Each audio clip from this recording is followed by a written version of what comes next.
approach may originate. In spiritual science, we try first of all to understand people as they are before us. We know that they stand before us in both their physical and spiritual aspects. We know that these spiritual aspects remain suprasensible. The spiritual can announce itself only through the physical. And when we observe human beings here on the physical plane, in order to understand them in the sense of spiritual science, four main parts or elements of the human being are initially unveiled to us. We call them the physical body, the etheric body, the astral body, and the I. You know this from my description in title Theosophy. Beginning with the etheric body, the elements of human nature are suprasensory to physical observation. But we do experience our own I and astral body. We experience them inwardly. We experience them in that we are able to know ourselves as I, even though this I remains hidden, suprasensory. And so you can understand why we consider human beings according to all of these four parts, even when we focus only on what the physical world reveals. Now let us consider the fact that we can also look at those who are living between death and rebirth in a similar way. That it is also possible to speak of the elements or members of one who is in the life between death and rebirth. Indeed, you know that we leave our physical body to the material elements, the substances of the earth. And we leave our etheric body to the universal etheric world. After a time, what is particularly present in our astral body, but of which we know nothing on earth, also dissolves, as it were, and our I then continues through the world that we experience between death and rebirth. We should think of human beings who exist between death and rebirth as differentiated, structured beings, just as human beings are here in the physical world. We can also speak of the different parts or members of our human nature between death and rebirth, but in this case we will have to speak in the following way. When we observe human beings here on the physical plane, the I appears to us as what comes across to us as the highest aspect, if we may use the expression. Here, human beings have a physical body in common with all minerals, an etheric body with all plants, an astral body with all animals. But the I belongs to human beings only. In the spiritual world, the I, which on earth is the highest aspect of human nature, is the lowest aspect in the world between death and rebirth. As we begin with the physical body here, so must we begin with the I in the spiritual world, that's capital I. The I is the lowest part of the human being between death and rebirth and is enveloped as in a mist by the astral aspect, while the individuality moves through the soul world. And just as we envelop ourselves here with the various members when we enter the physical world from the spiritual world through the gate of birth, so do we also after death envelop ourselves in the spiritual world, as it were, with spiritual members. We actually already know the names of these spiritual parts. It is just that we look at them a bit differently on earth. To begin with, we envelop ourselves in spirit self when we have passed through the gate of death.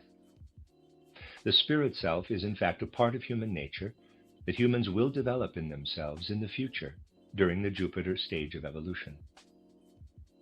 What I am now calling the spirit self for the world between death and rebirth is not exactly the same as what will develop when human beings evolve onward from Earth stage to Jupiter stage. What will develop during the Jupiter stage will be a sort of outer reflection, a counter image appearing to the senses of the spiritual being that human beings take on when they pass through the time between death and rebirth. So we can also characterize this aspect in which human beings envelop themselves there when they pass through the time between death and rebirth as the spirit self. With further progression in the spiritual world, human beings envelop themselves in the part we can call life spirit, which is a spiritual counterpart to something that will develop in our physical progression only during the Venus stage of evolution. And the true spirit human will develop within human beings as the spiritual counterpart of what human beings will have as a physical reflection in the highest sphere of their physical evolution toward which we can look today, the Vulcan stage.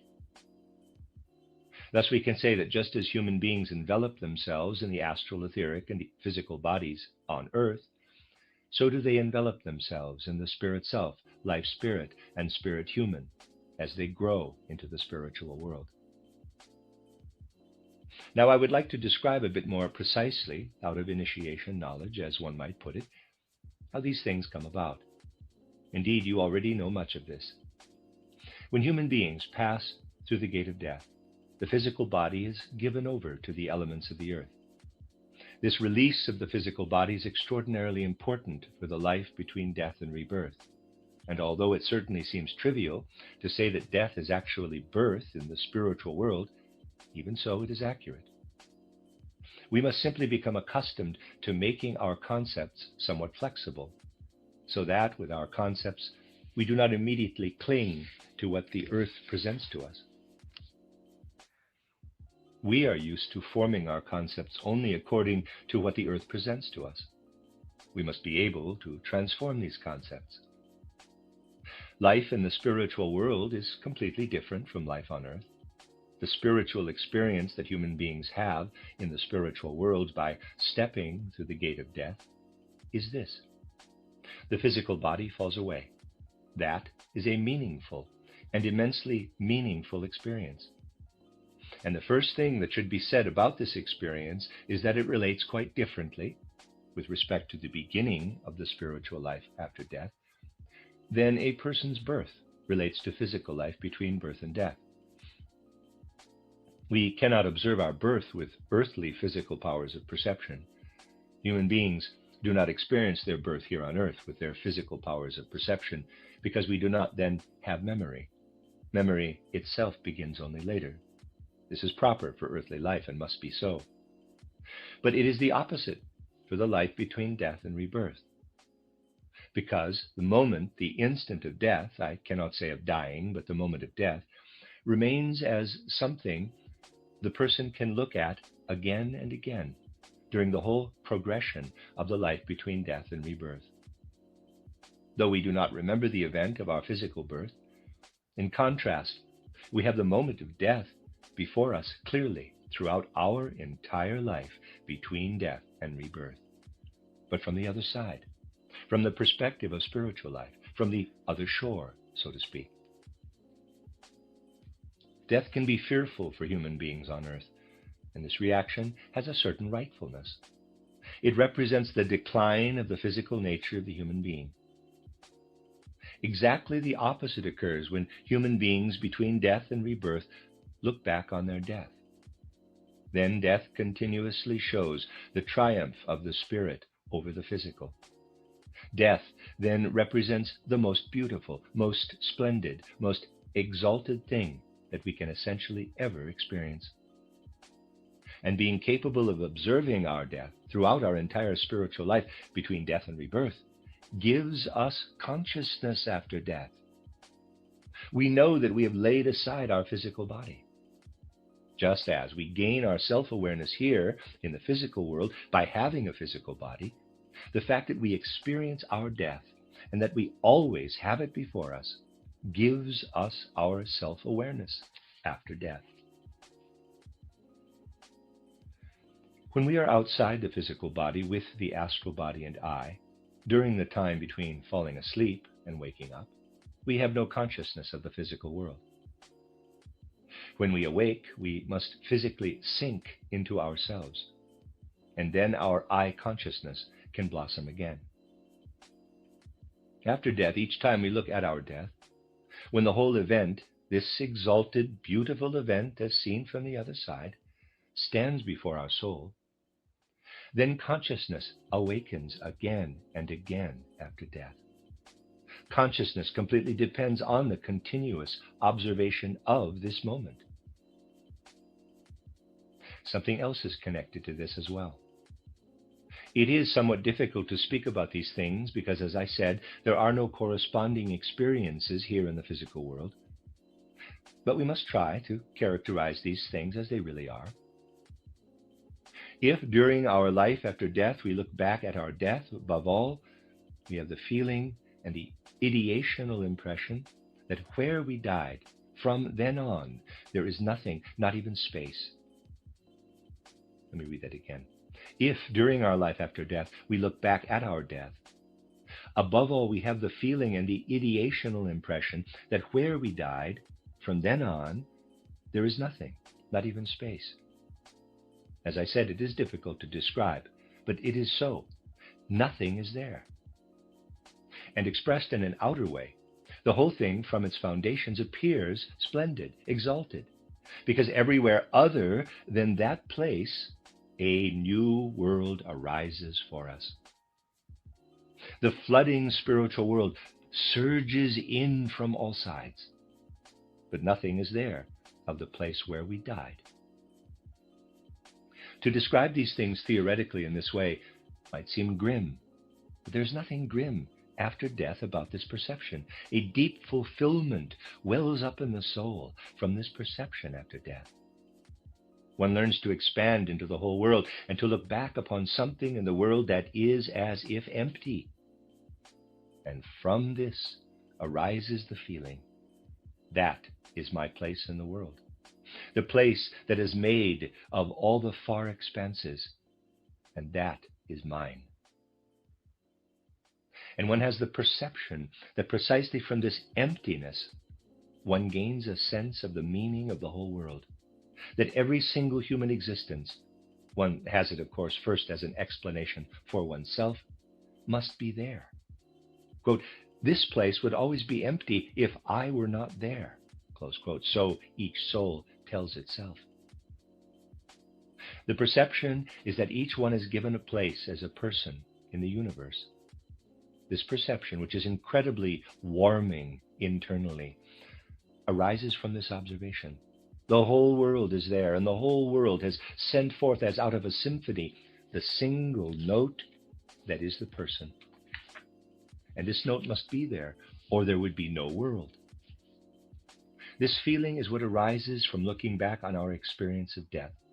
It remains because it primarily gives the I consciousness, self-awareness between death and rebirth.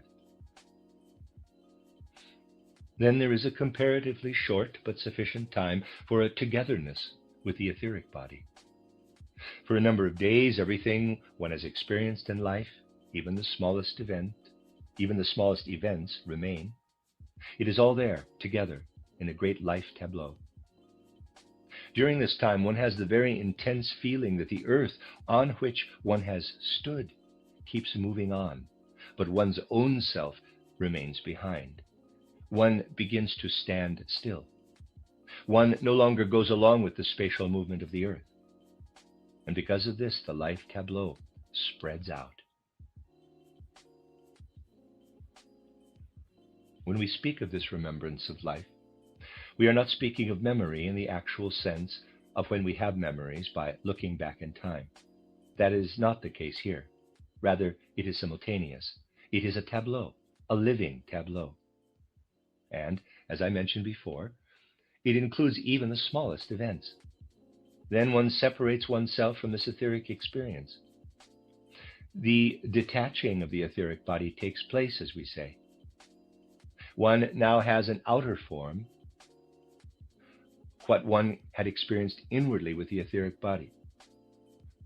Let me try that again. One now has as an outer form what one had experienced inwardly with the etheric body. What was experienced inwardly is now outside of us and grows bigger and bigger and weaves itself. That is actually the correct expression.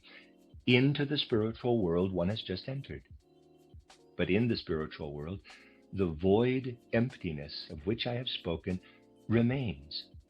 And the etheric body weaves itself all around it externally and becomes bigger and bigger.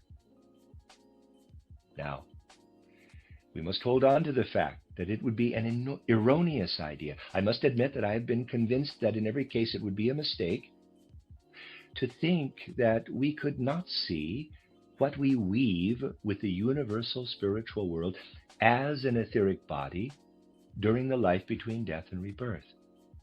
We see it eternally, see it continuously. It is part of our outside world.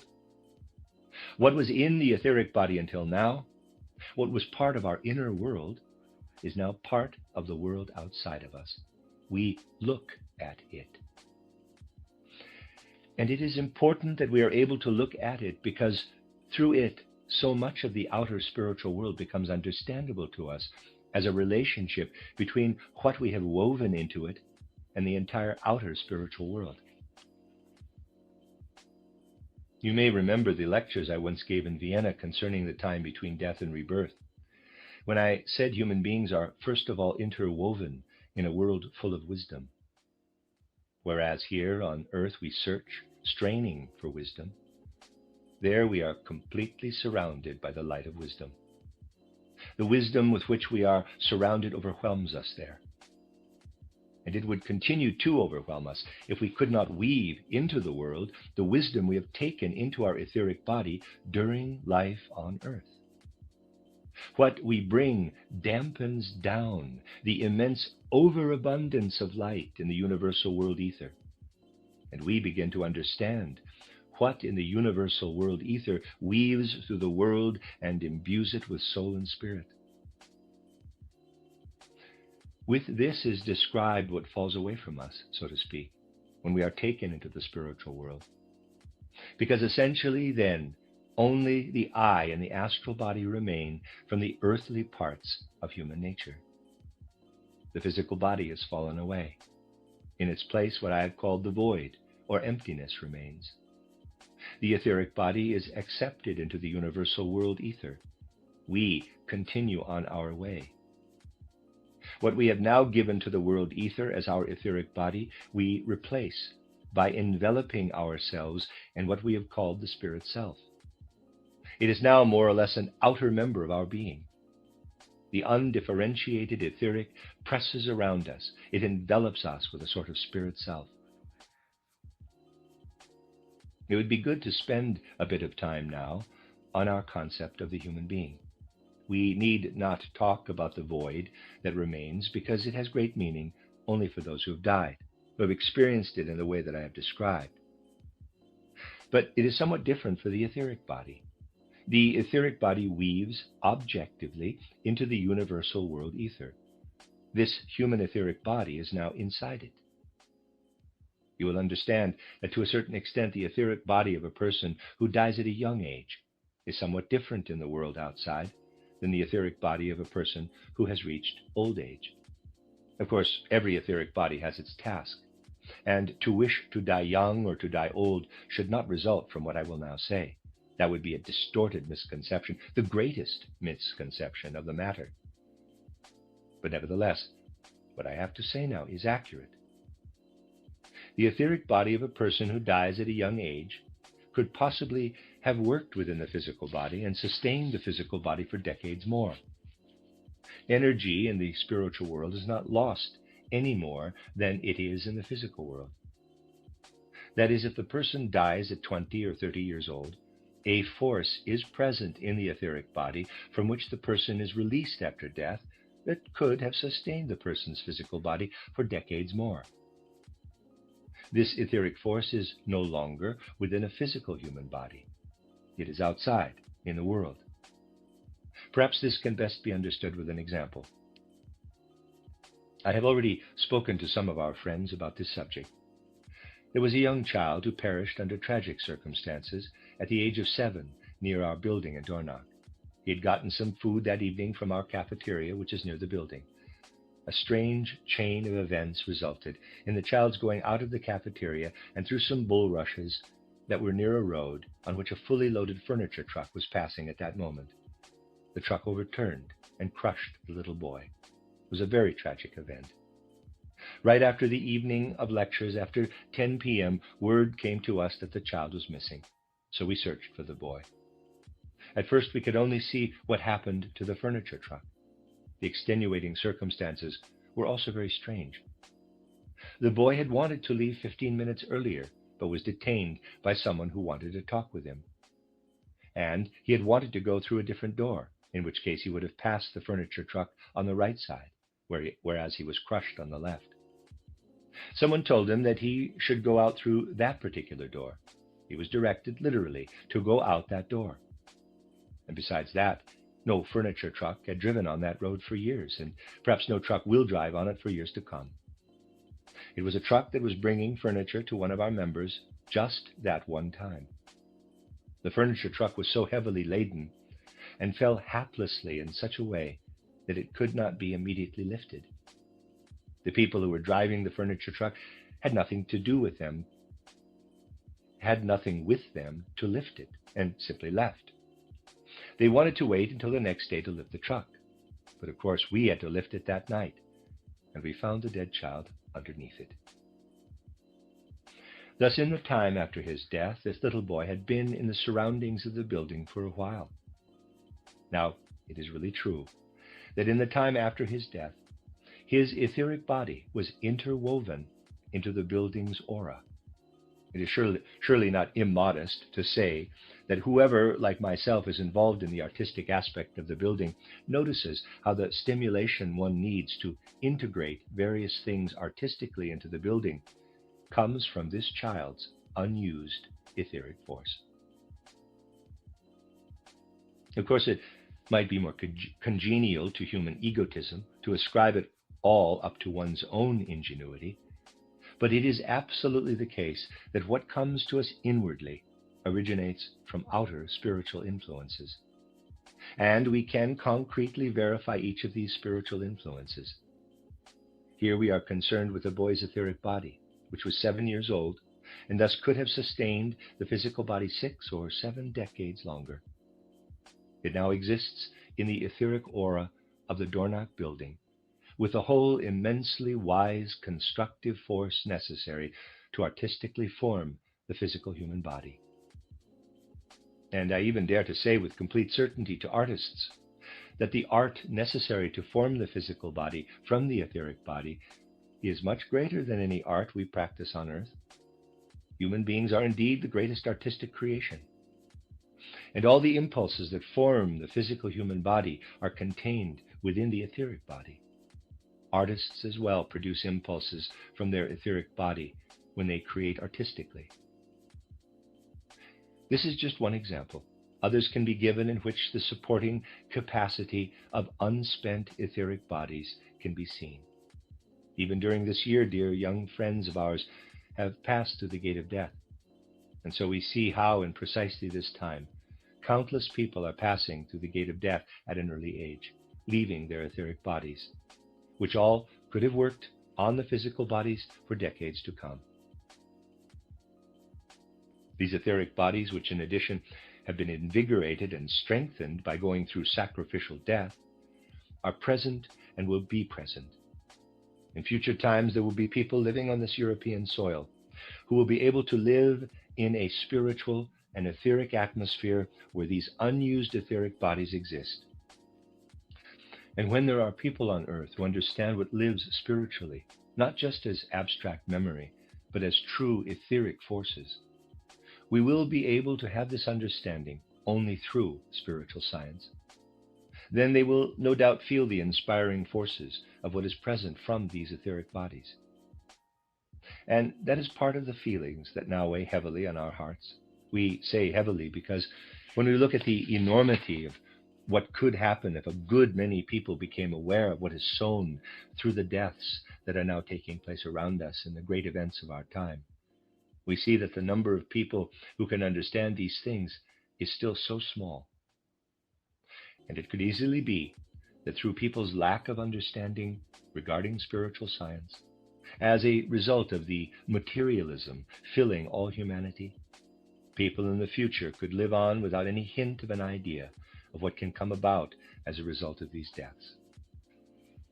We must let such a statement live in our own hearts in no other way, inasmuch as it is incumbent upon us then that we fill ourselves with such a consciousness and do what we can to create an understanding of it. We should not just fill ourselves with the fearful worry of how much materialism exists. We must recognize how much materialism exists on earth, but we should not close ourselves off, for instance, to the materialistic worldview that is spreading more and more. Rather, we should do all the more to carry out our tasks. So much for what there is to say about the etheric physical aspect. In the spiritual world, after death, we human beings then advance another step. We first envelop ourselves in a sort of spirit self, which is formed in a slightly different way than all that is formed when we are here on earth. One could say that the spirit self is something that presses toward us from all sides, and we feel as if we were at its center. Then we settle further into the other members of our human nature by experiencing at the same time a sort of spiritual course moving backward, as I have described now and again.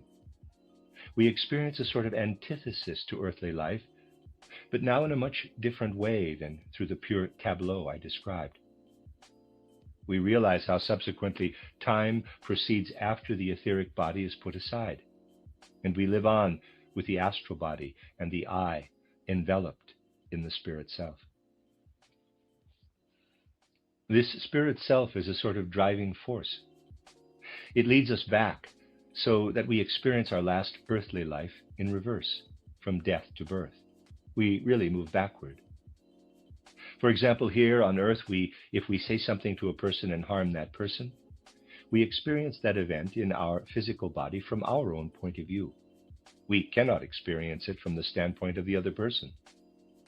We would not be able to live in the physical body at all if we wanted to live otherwise than having our own experiences. Let us take a case in which, in order to get revenge, someone hurts a person very badly by saying something. Here, one does not experience what the other person feels or senses. With our going backward after death, which I just described, we experience in the spiritual world what the other felt, always as the effect of what we have done. That is, there, we live within the world of effects. We experience in reverse order what others have gone through with us during our physical life, completely separate from ourselves, until we come to the point where we have reached birth. Then we envelop ourselves with what one could now call the spiritual counterpart to what will develop during the Venus stage of evolution. We envelop ourselves with life spirit. And this life spirit determines later life, which I have also described before. You will, for instance, find it described from the most varied viewpoints, also in the Vienna lecture series on life between death and rebirth. Today I want to describe it here from another viewpoint. In the spiritual world, we are now surrounded by life spirit, and it expresses itself in a certain way, which is essential that we understand. The spirit self first leads us back. The spirit self mainly has to do with our essence, with our individuality. And then it leads us further on. After it has brought us back to re-experiencing birth, it leads us on to the paths we are to follow in the spiritual world. Our further envelopment by life spirit is different. Here in the physical body, we are permeated by the etheric body, which also contains life ether and all that enlivens us. We are more or less permeated by the etheric body, and we live through this etheric body. You know that the etheric body extends slightly beyond the physical body, but otherwise has a very simple shape. Without an etheric body, one cannot live on the physical plane. When we have put aside our astral body, we realize that we are enveloped in life spirit. We are enveloped by life spirit the whole time that spirit self was leading us back, but only now do we notice it. We notice it only after we have gone through the whole process called the Kamaloka period. And we now become aware of something interesting. Life between death and rebirth is possible only by being enveloped in this life spirit. Here in the physical body, we must live within our skin, but we cannot live within ourselves in the spiritual world between death and rebirth. If we wanted to live only within ourselves in the spiritual world, more or less only in one single place in the spiritual world, then we would have to die perpetually. That is, we would not be able to live. Rather, we must live with the entire universe. We must know the whole universe to be a great living being with which we must live. Now, this can happen in two ways. We could flow out into the whole universe, but if we flowed out, the consciousness we would have, which I have described as self-awareness, would also flow into nebulousness. Rather, we must move around within the great living world organism. Here, in the physical body, an element of ourself, say a hand, is in a specific place. In the spiritual world, we must always be led around. We must always be carried from one place to another. The life spirit does that. That is how we leave one place and arrive at another. However, this happens rhythmically, so that we always return to the same place. But we must be led around in the spiritual world. A spiritually dynamic life develops for us. Here, as physical individuals, we are, for the most part, stuck in one single place. Something of the spiritual is always carried into the physical, and thus we are able to move around on the physical plane. This is essentially an Ahrimanic effect, because the spiritual is carried into the physical by Ahriman.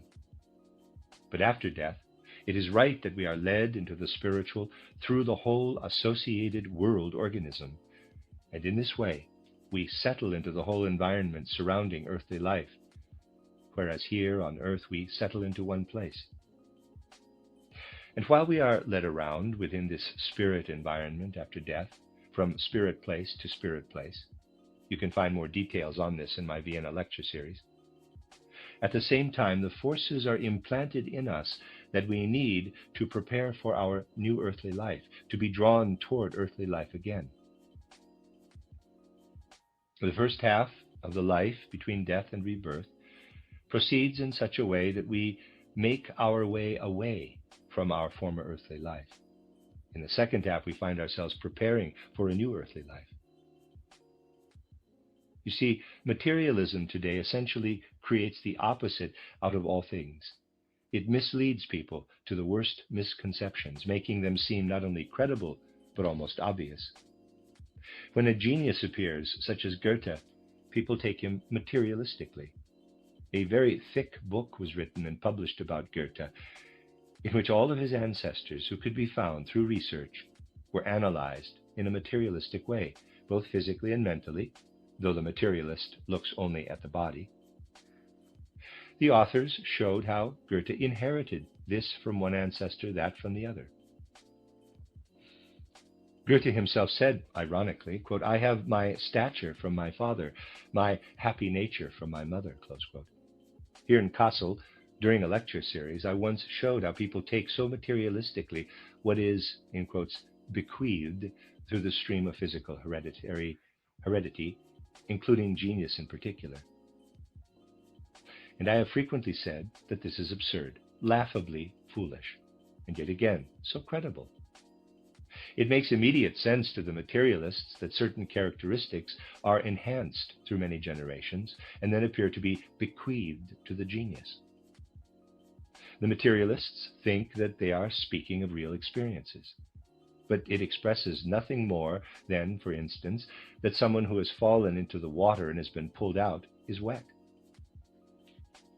The soul naturally passes through all its ancestors in a certain way, and thus everything that it drew from those ancestors is attached to it.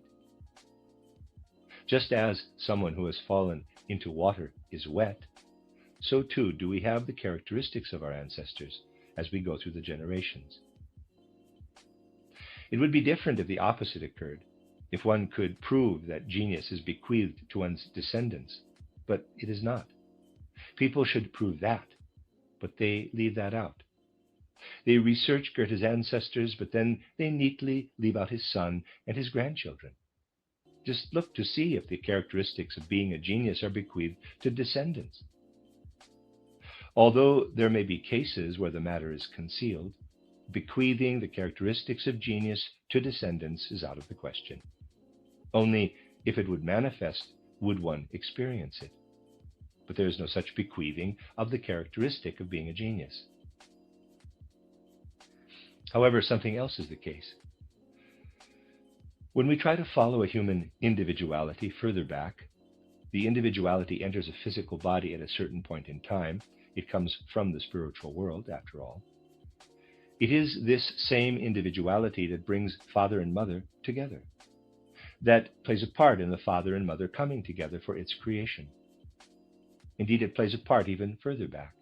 It affects, more or less, the entire series of generations, in such an order that at last the two people through whom this one individuality can find its embodiment find each other. This individuality plays a part in all that takes place through centuries from ancestors to descendants. As unusual as it sounds, it is true. Goethe had a father and mother, grandfather and grandmother, and so on. If we go back through the centuries, we will see that Goethe's individuality had an effect from the spiritual world in such a way that people always found each other, so that finally the senior Caspar Goethe and his wife Aya were produced. The individuality of Goethe affected the series of generations over centuries from the spiritual world. This is exactly the opposite of what is assumed. What we human beings carry in our souls is not bequeathed to us physically by our ancestors. Rather, we assemble our ancestors from the spiritual world, from the cosmic midnight of the world, which lies at the midpoint between death and rebirth, so that we can find our way into earthly life. This is the mystery that results. This is immensely significant. And through it we see clearly that really an inner link exists between what happens in the spiritual world and what happens in the physical world.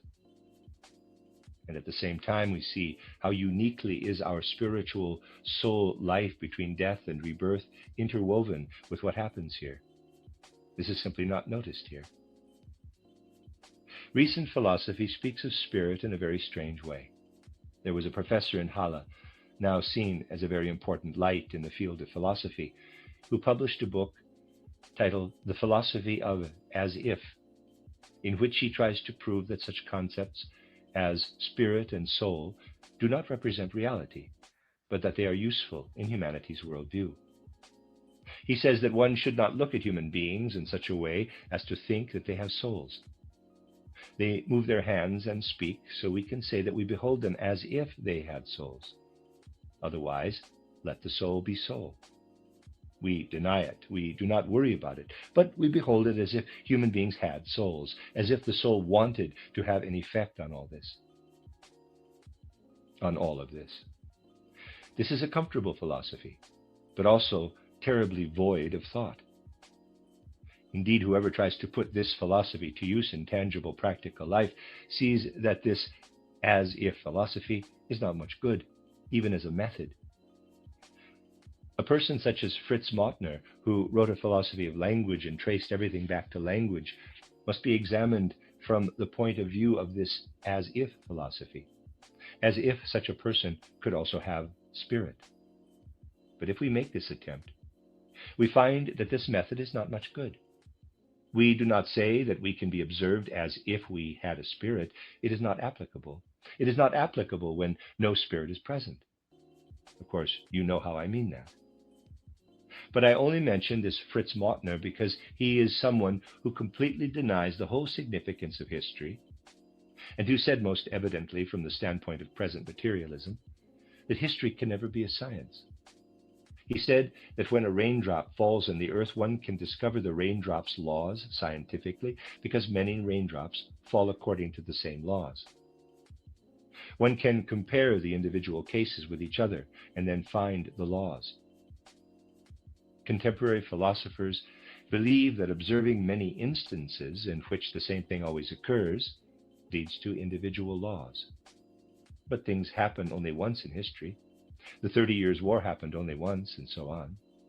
Thus, to Fritz Mautner, our entire history is only a series of accidents. People today must come to such conclusions if they truly deny spirit, because history would be only a series of coincidences if precisely what we just described, which has an effect from the spiritual world and which people between death and rebirth contribute to, did not affect history in a real way. We weave, as it were, between death and rebirth what happens here on earth. We weave only according to those impulses that come to us from the spiritual world. An objection cannot be seriously raised against spiritual science from any scientific perspective, because when we compare to spiritual science what today's science can truly accomplish, today's science is the best support for spiritual science. We must simply approach the subject in the correct way.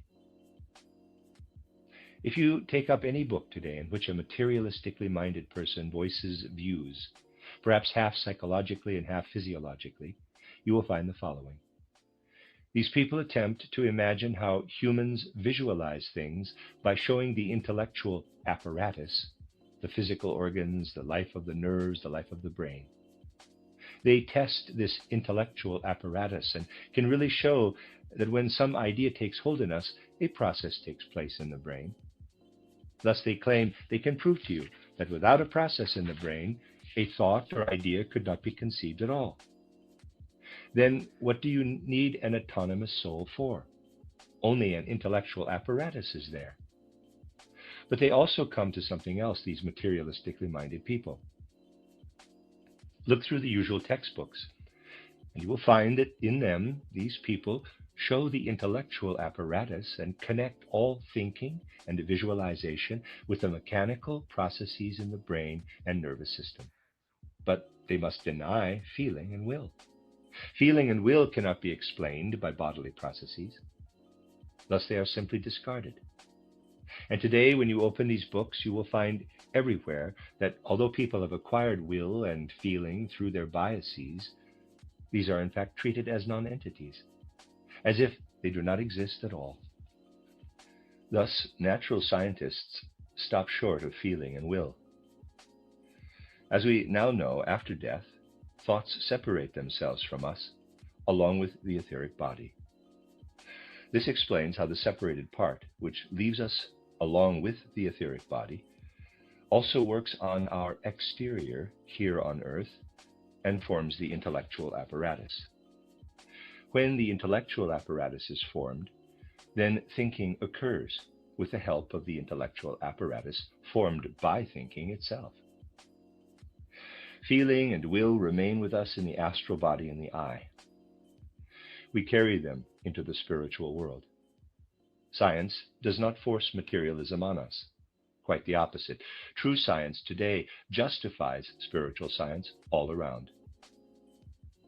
Today's materialism is completely dependent on people's having no inclination toward spiritual life, on their having no interest in or any appreciation for spiritual life.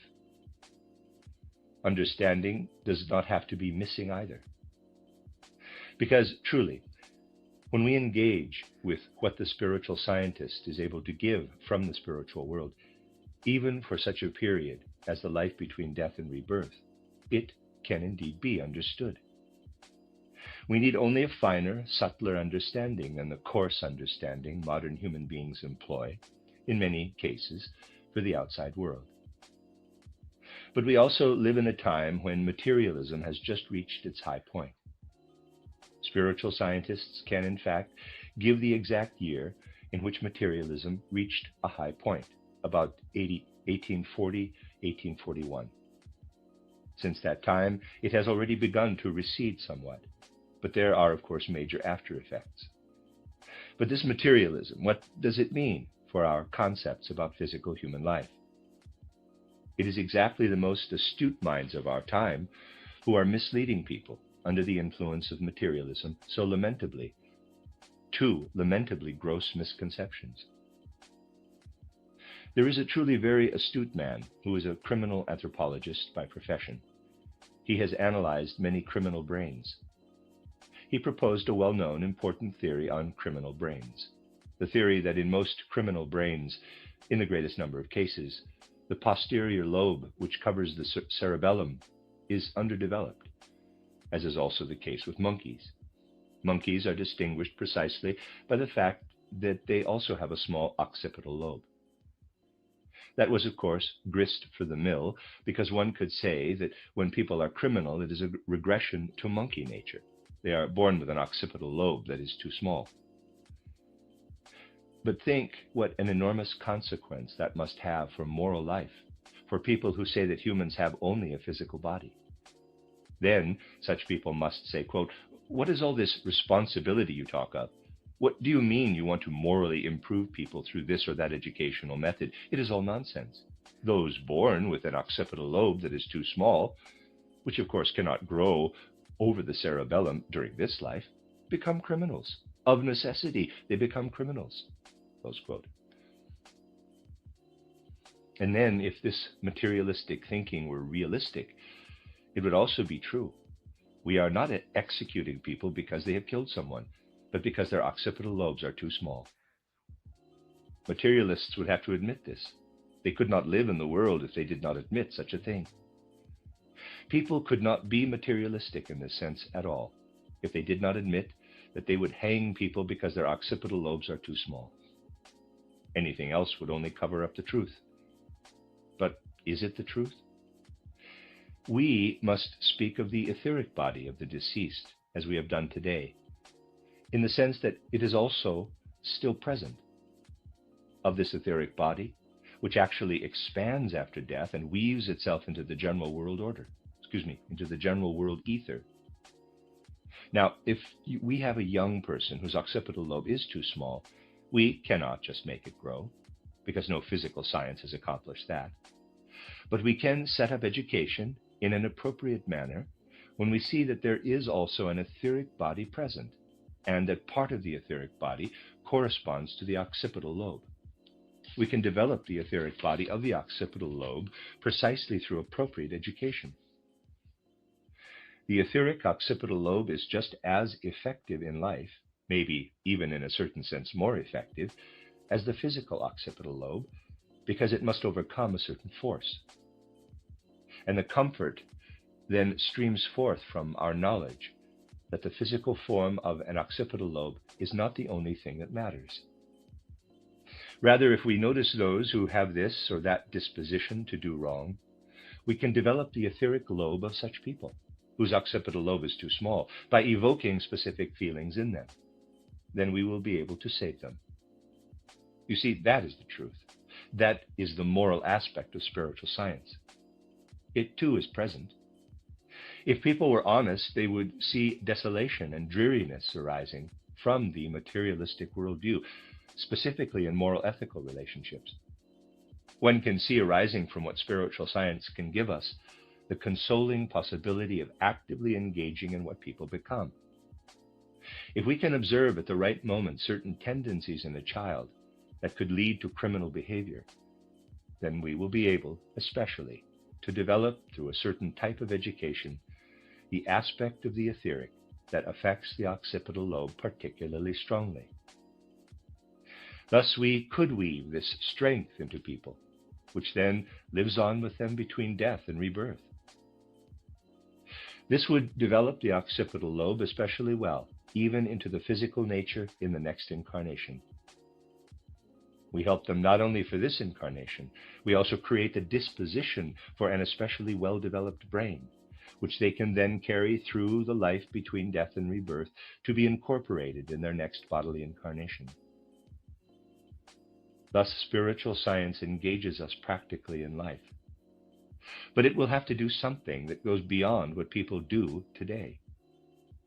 People today think, much too much, that they have done enough with spiritual science if they listen to it for a while, and if they believe that it has a beneficial, uplifting effect on the soul. That is not enough. Spiritual science must have practical application in all aspects of life.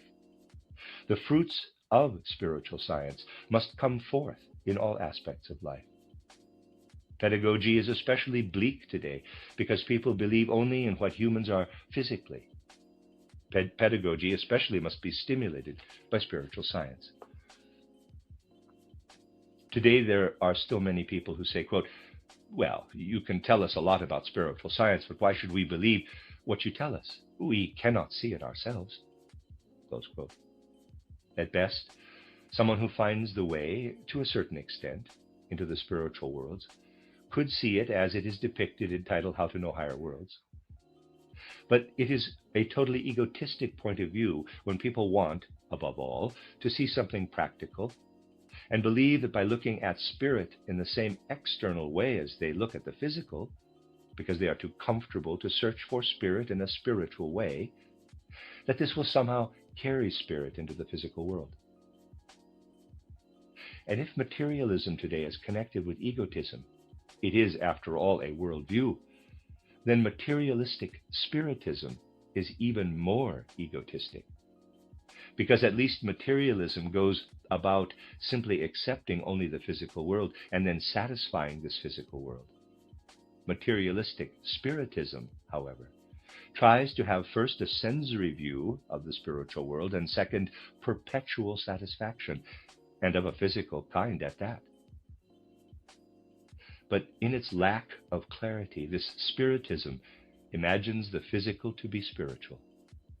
In short, it wishes to remain in the physical world and yet also have a spiritual aspect. Deplorably, the increase in materialism, which is flourishing especially in America, has become possible through the popular spiritism that emerged there, because of its tendency to materialize the spiritual, to present the spiritual aspect and spiritual events materially. But to return to the earlier thread, there are many ways to identify things on the physical plane as impressions of the spiritual world. And one of the ways, of course not all of them can be mentioned here, is by seeking the spiritual where it is working, for instance in children, where it should develop. Pedagogy must be stimulated there. Pedagogy will become living only if people reach the point of cultivating a sense, a feeling for the spiritual, so that the teacher not only gives every kind of pedagogical instruction, but also, above all, is intent on observing the potential of the individuality to see what wants to develop from it. This must be achieved, really achieved. And we would do well to be aware, so that we can keep faith with this effort, that people in our time are actually incredibly short-sighted. They believe that we have come remarkably far in our time, that we have finally gotten rid of all the naivete of earlier centuries. But it is not true that we have gotten rid of biases. We had to get rid of the old atavistic clairvoyance, which was done away with in its last remnants not so very long ago, in order to see the physical plane clearly and to attain freedom. I spoke the day before yesterday to our dear friends in Hamburg about a particular example of this clairvoyance. If you were to look around, you might be able to find such an example here too. I would like to tell you about the Hamburg example. Maybe you can look for a similar one yourselves in Kassel. When the fall from paradise, the powerful image in the Bible that stands for the seduction of humankind by Lucifer, is painted by an artist today, Adam and Eve and the serpent are depicted realistically. The serpent has a typical serpent's head. We know from spiritual science that this serpent is Lucifer. A physical serpent on earth can at most be a sort of symbol for Lucifer, but this physical serpent is not Lucifer. The long serpent that artists depict encircling a tree with a typical common serpent head on top is no Lucifer. Lucifer is a being who remained back at the moon stage of existence, a being who we, of course, cannot see with our senses. Seeing with the sense of sight did not occur during the moon stage. The earth has produced this sensory aspect. We see an earthly serpent with our senses. Of course, we cannot see Lucifer with our senses. We must look at him inwardly. When we look inwardly, it is an inner sensing. and we sense that the upper part has something similar to a human head with bulging eyes. Quote, "Your eyes shall be opened, you shall see," close quote. The serpent is inside the head and fills out the nervous system right down into the spinal cord. That is, a human head that continues into the body of the serpent. This, however, is all to be thought of only etherically. Thus it would have to be perceived out inwardly. A painter who wants to paint Lucifer according to the Bible would have to paint the etheric nature of the spinal cord, and above that, something that is still etheric, not yet physical, the human head. This is our lesson today in an image. You can see Bible images by Meister Bertram, including the fall, as I have just described it, in Hamburg. He painted no ordinary serpent, rather a serpent with the usual form, but with a human head. In the 14th or 15th century, in the middle of the Middle Ages, artists could paint that way. That is, they still perceived the reality of the etheric realm. There you have tangible evidence of how things were at that time. Artists did not portray an ordinary serpent in those days because atavistic clairvoyance was still present. This capacity has disappeared completely over the last few centuries, and now it must be regained. It can be regained only by preparing ourselves to understand the spiritual world again through spiritual science. And so, those who stand with spiritual science with their whole heart and whole soul see that the most important task of our time is to learn to understand what is in the spiritual world in order to prepare themselves to be able to look into the spiritual world, into what plays a part in the world around us. How differently we all go through the world, and not just the visible world. After all, light is not otherwise visible, colors are visible, when we know that air is not all that surrounds us, rather that the air is permeated by weaving forces, and the etheric bodies of the dead also weave within the light. Spiritual science will be there for all people. It will bring something to all people. Natural science and spiritual science will then be well connected. I believe it is exceptionally important in our time that we feel a strong commitment to allowing such truths as we have been able to experience today about the life between death and rebirth to enter into our meditation quite often. Another good content for meditation is to let the beginning of the life between death and rebirth, the emptiness that assigns us our place in the world, to let this assignment of the etheric world, this interweaving of our own etheric body into the etheric world, come before our soul quite often while meditating. Thus, what is within us will be stimulated to grow more and more into the immediate experience of the spiritual world. And humanity today really needs that. When you look at the events of our time, you can feel how important it is for humanity today to become part of the spiritual world. The present time of testing will be experienced in the right way only if a number of people can perceive faithfully and with devotion what is alive in spiritual science, and how spiritual science must prepare humanity's future. The signs of the times are truly grave, and this gravity reveals itself precisely when we think about what is close to us. Just think, we are talking about what should imbue our path with a serious principle. To seek what is alike among all human souls and throughout all nations and races. We rightly see this as a high ideal of humanity, but we must not conceal from ourselves what an immense contrast there is between life in present-day Europe and this ideal. Can we say that what European humanity expresses today is even remotely close to this ideal, to what it expresses? It is so far away from this ideal. And may I say specifically, may we then see this ideal as one we might put into practice immediately today?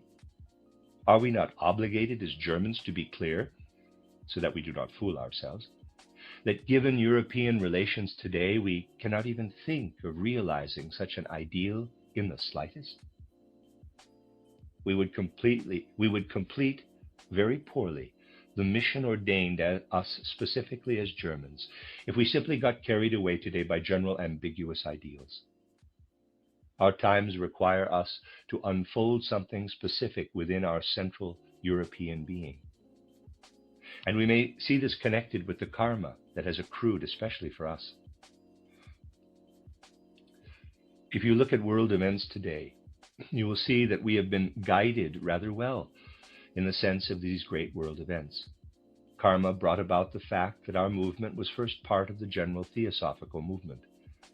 Long before this war showed what it could teach the German people today, our German movement completely separated, broke away from the theosophical movement. We have emphasized how important it is that our spiritual movement, which carries us and which will also have to carry the spiritual world, grows specifically from the qualities of the German people. We could say that we, as the Anthroposophical movement, have already for years felt the hatred of, especially the British, toward our specific field of spiritual science. It has simply increased now, because they cannot remain silent there. What has recently been written about us on the part of the so-called English theosophists exceeds anything forgivable. Thus, if we look over the course of our movement, we can well say that we also find our karma somehow through our own movement, that it is in complete harmony with what the great movement in the outside world shows us today.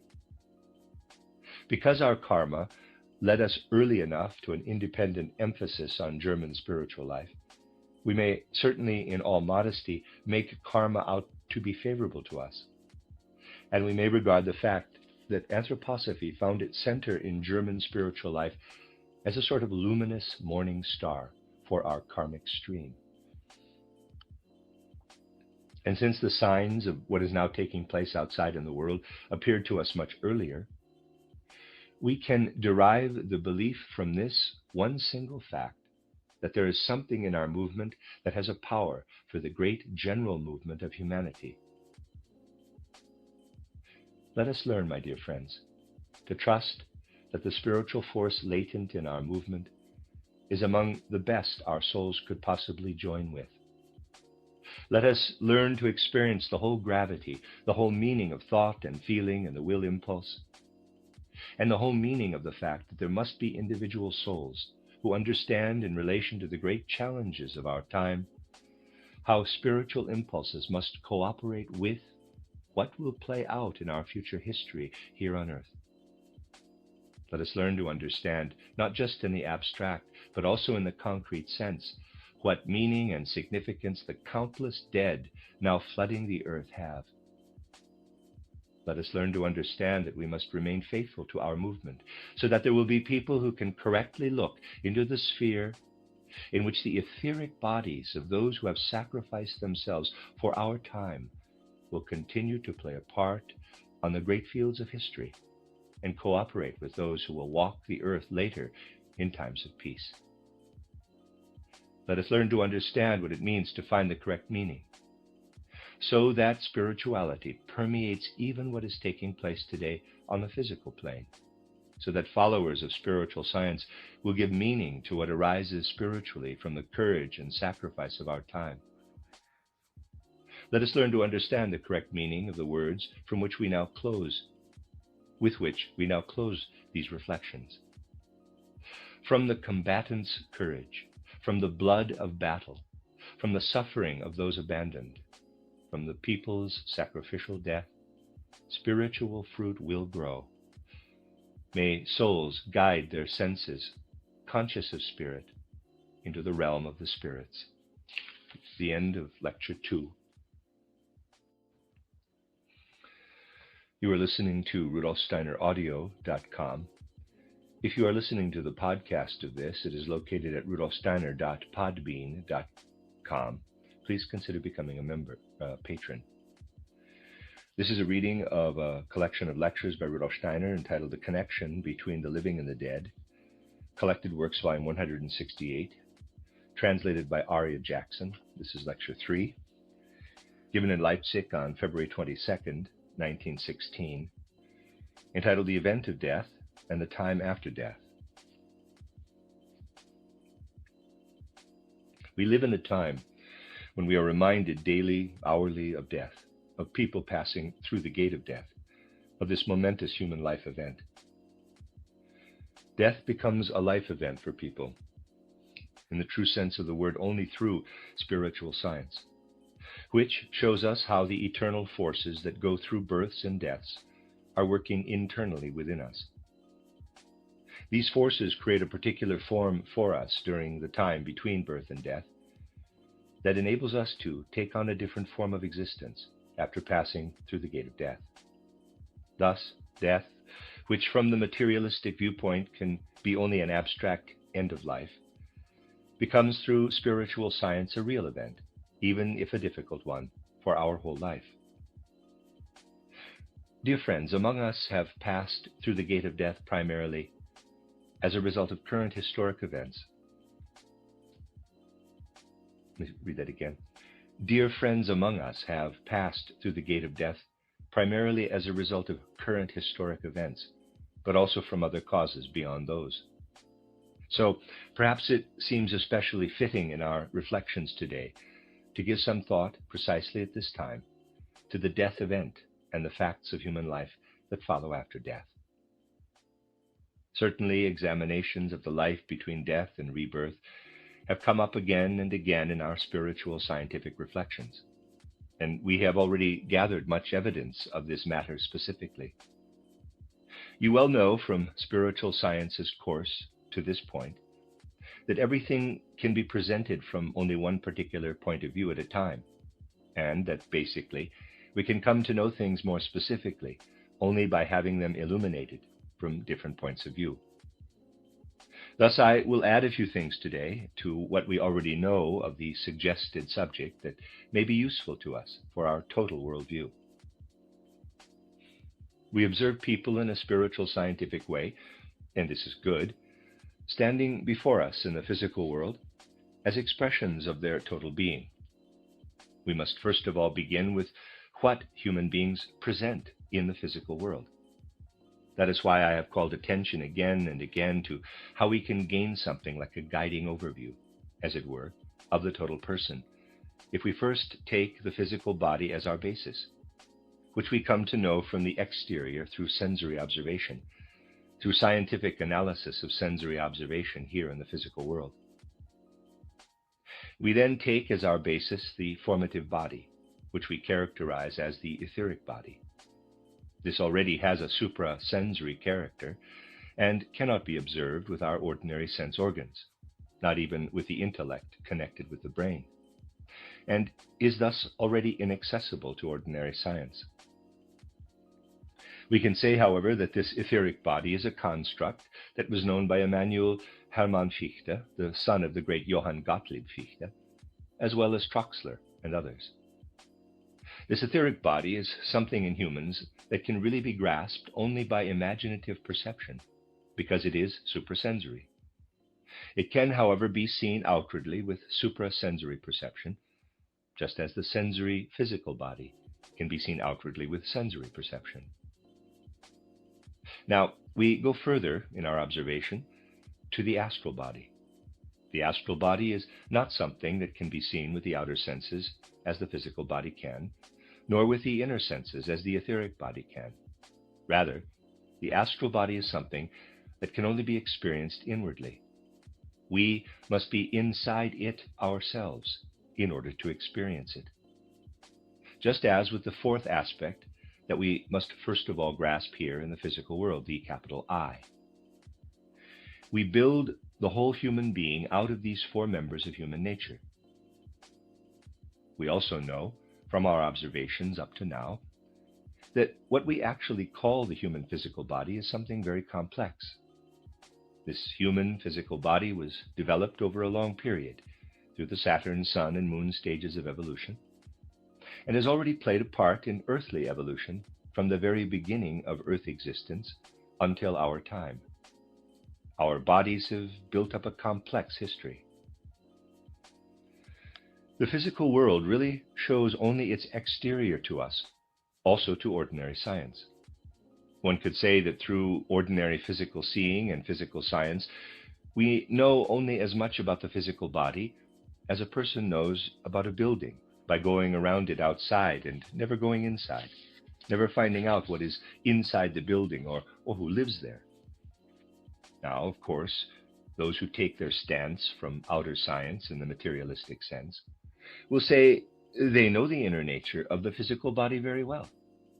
They will say that they know this inner aspect because they have looked at the brain within the septum, because they have looked at the stomach and the heart during dissections, and so they know it. But the inner aspect that can be seen externally in this way, the spatial inner aspect, is not what is meant here when we speak of the inner. This spatial inner aspect is also only an external thing. This spatial inner aspect in the human body is actually much more external than the true spatial inner aspect. It certainly sounds strange when I say this, but you know from previous descriptions from spiritual science that our sense organs, which we carry on the exterior of our body, on the spatial exterior, were developed already during the Saturn period. They are made of forces much more spiritual than are, for example, our stomach or other organs that are internal in a spatial sense.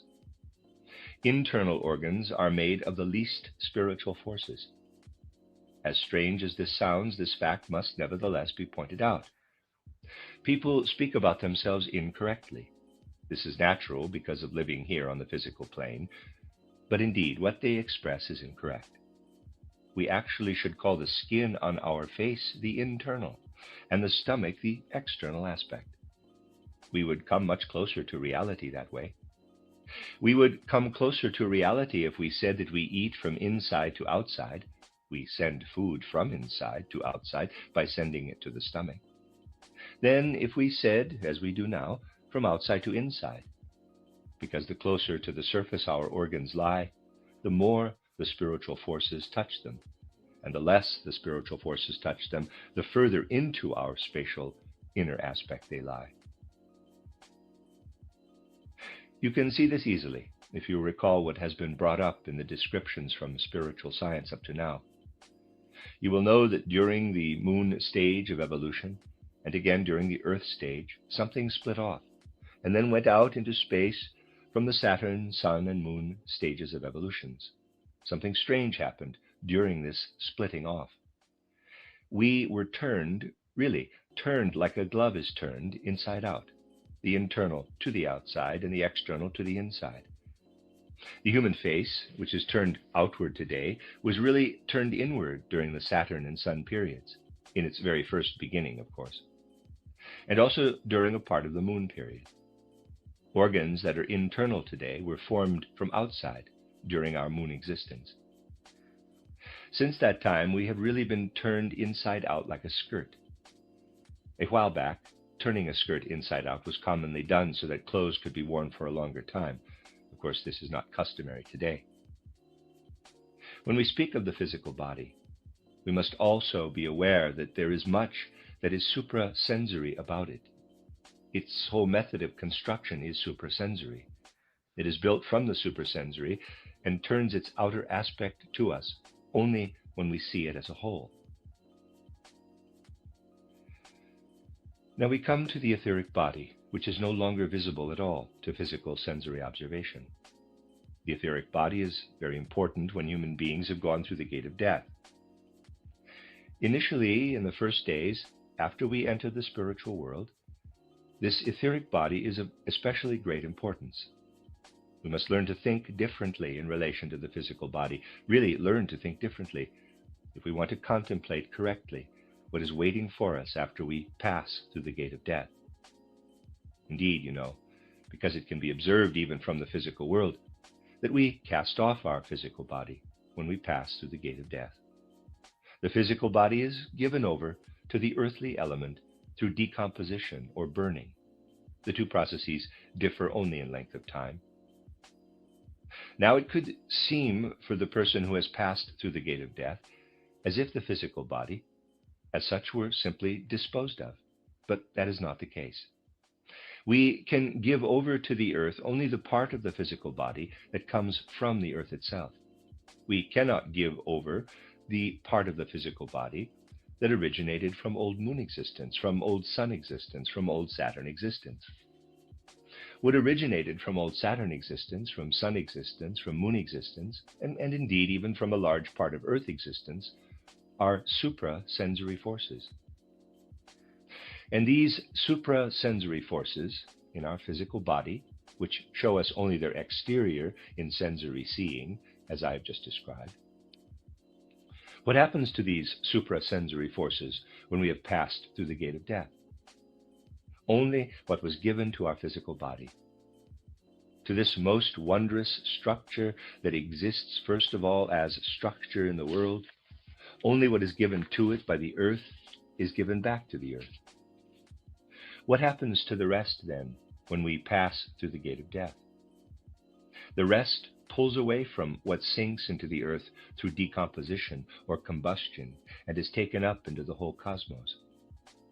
When you think of all that you can sense in the environment surrounding the earth, with all the planets and fixed stars, and when you think of this process as spiritually as possible, then in this spiritual thinking you will have the place in us where our spiritual essence is. But only a part of this spiritual aspect, that which lives in warmth, is separated and remains with the earth. Warmth, our inner warmth, our own warmth, is separated, remains with the earth. But all the rest of the physical body, that is spiritual, is carried out into the whole of space, into the entire cosmos.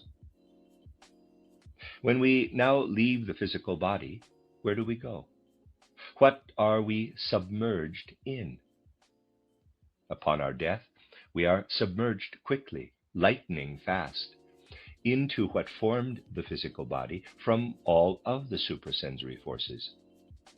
You could imagine that all of the creative forces that have worked on your physical body since the Saturn period expand out into the infinite and prepare the place where you live between death and rebirth.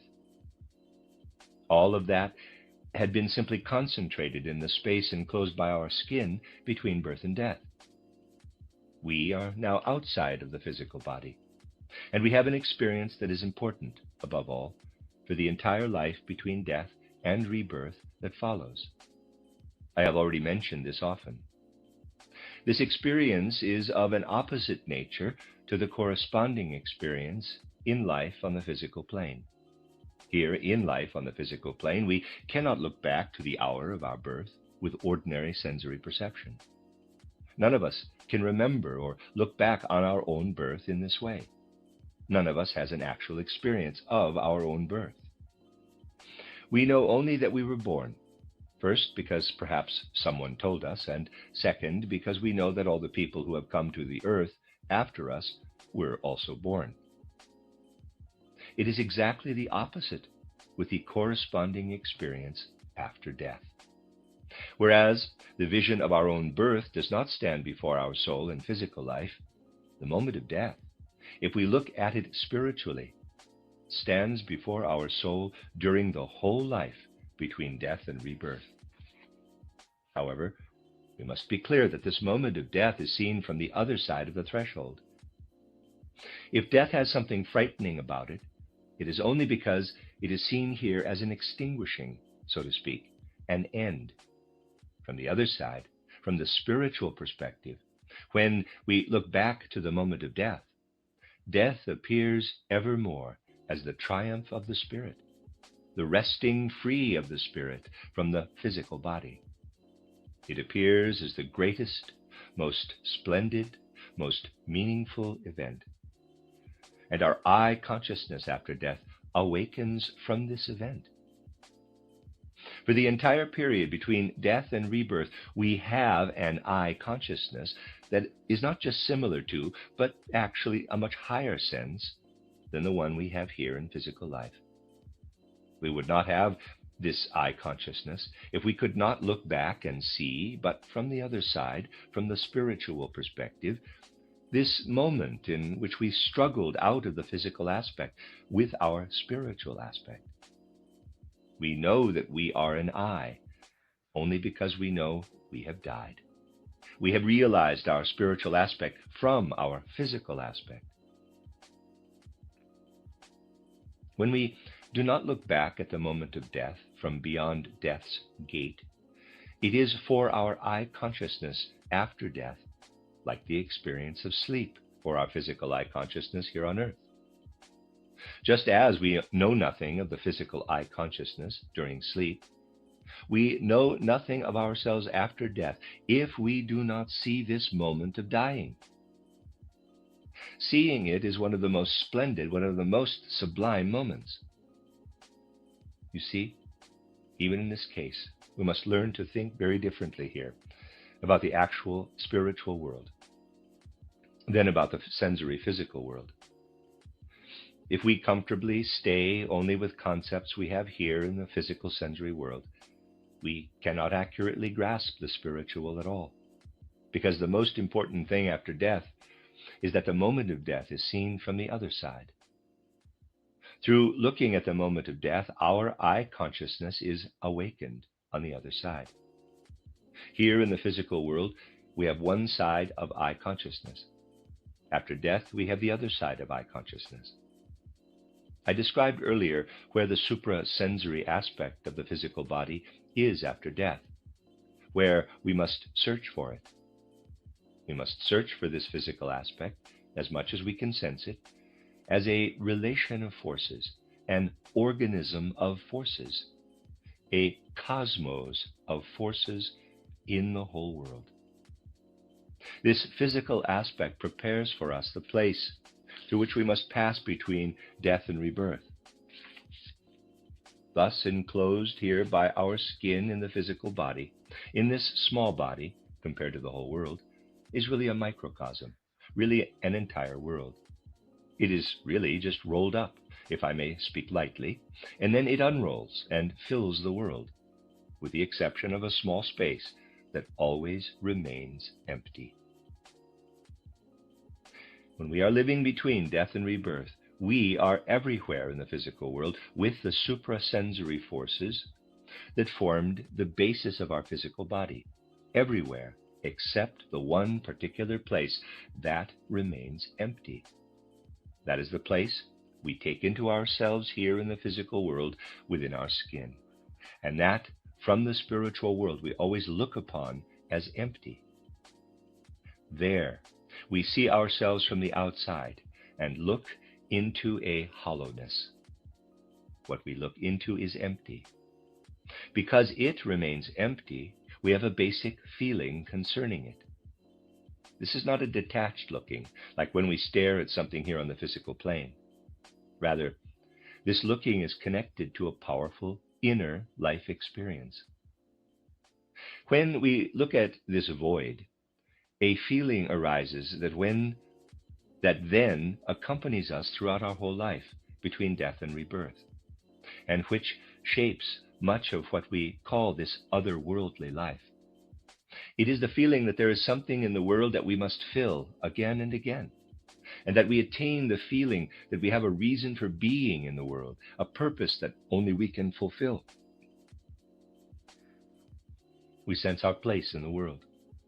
We sense that we are a building block of the world, without which the world could not exist. That is the vision of this void. When we look at this void, we are overcome by the fact that our belonging to the world. All of this is connected with what the physical body then becomes. From these elementary descriptions, we will be able to demonstrate only schematically, as it were, what really requires images for the reality in the spiritual world.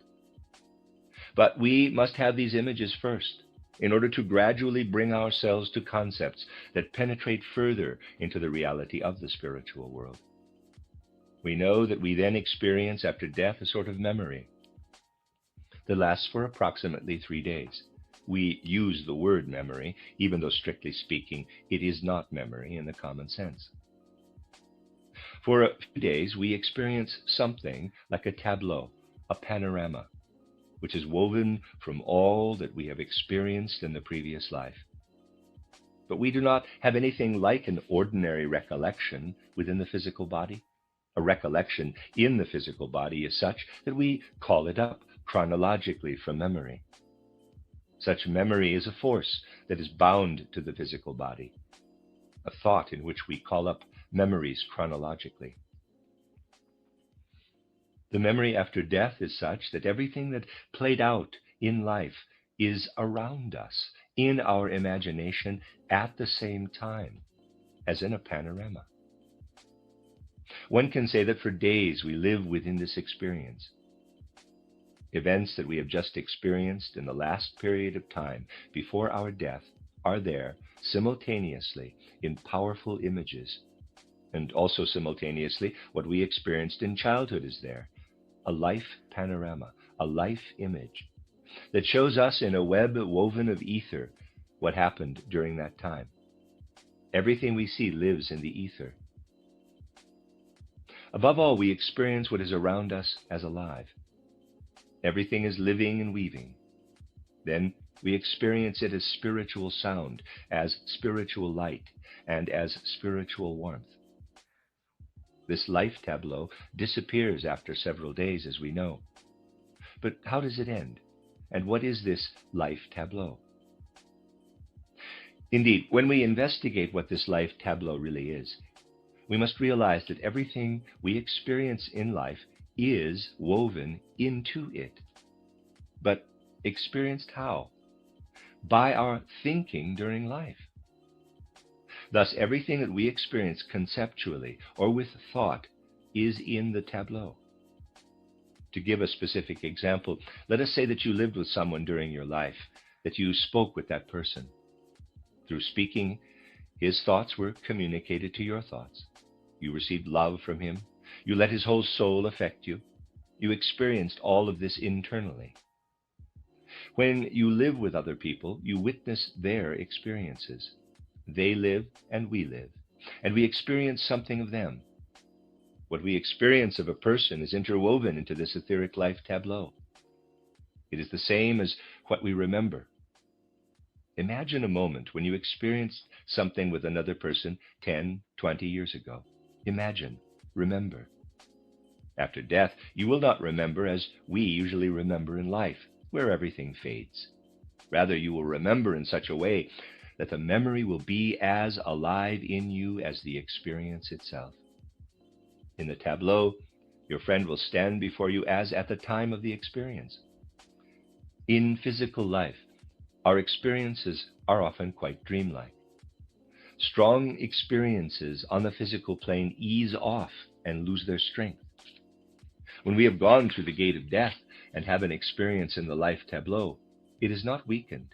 It is there with all the freshness and strength that was originally present during life. Thus the experience weaves into our life tableau. Thus we experience it ourselves for days. Just as, after death, we have the impression, in relation to the physical world, that our physical body has fallen away from us, so too do we have the impression after some days that our etheric body has fallen away from us. But this etheric body of ours actually has not fallen away in the same way that our physical body did. Rather, it is woven into the whole universe, the whole world. It is within the universe and makes impressions in it during the days we experience the life tableau. And what we have as a life tableau thus passes into the external world that lives around us. It is taken up into the world. During these days, we will again have an important, vivid experience. This is because our experiences after death are not only experiences like the memories of earth life, rather they are building stones for absolutely new experiences. Here we come to our own, how we come to our own I is itself a new experience, in that we look back on our death. We cannot experience such a thing here with our earthly senses. This reveals itself only to initiated knowledge. But also, what we experience during those days when we have this life tableau around us, this etheric weaving that breaks away from us and weaves into the universe, what we experience then is also something exaltingly sublime, something very powerful for the human soul. Here in physical life, indeed, we confront the world. We confront the mineral, plant, animal, and human kingdom. We experience what our senses can experience, whatever sense experiences the brain-bound intellect can have, what the mind connected to the vascular system can experience.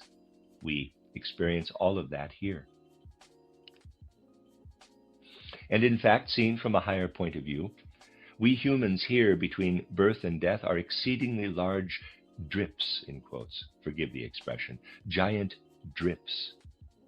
We are exceedingly ignorant in the face of the wisdom of the larger world if we think that what we experience here, in the way described, is all there is, and that in carrying in our memory what we have experienced, we think we have acquired it.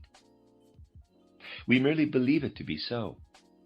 But while we experience, while we create concepts and emotional perceptions during an experience, in our process of experiencing, the whole world of hierarchies work in this sequence. It lives and weaves within it. When we meet other people and look them in the eyes, the spirits of the hierarchies live in their gaze and in what their gaze transmits back to you. The work of the hierarchies lives in it. What we experience presents only the outer side to us. The gods work within the act of experiencing.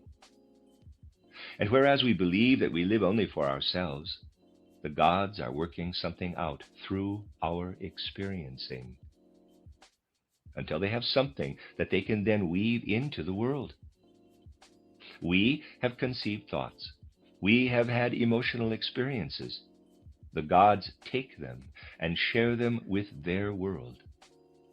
And after we have died, we know that we have lived so that the gods can weave together what comes from our etheric body and give it over to the whole universe.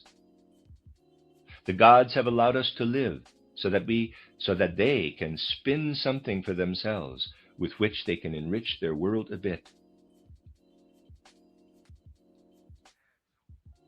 That is an earth-shaking idea. If you take only one step in the world, this step is the external expression of a God event and is a piece of the web that the gods will use in their world plan.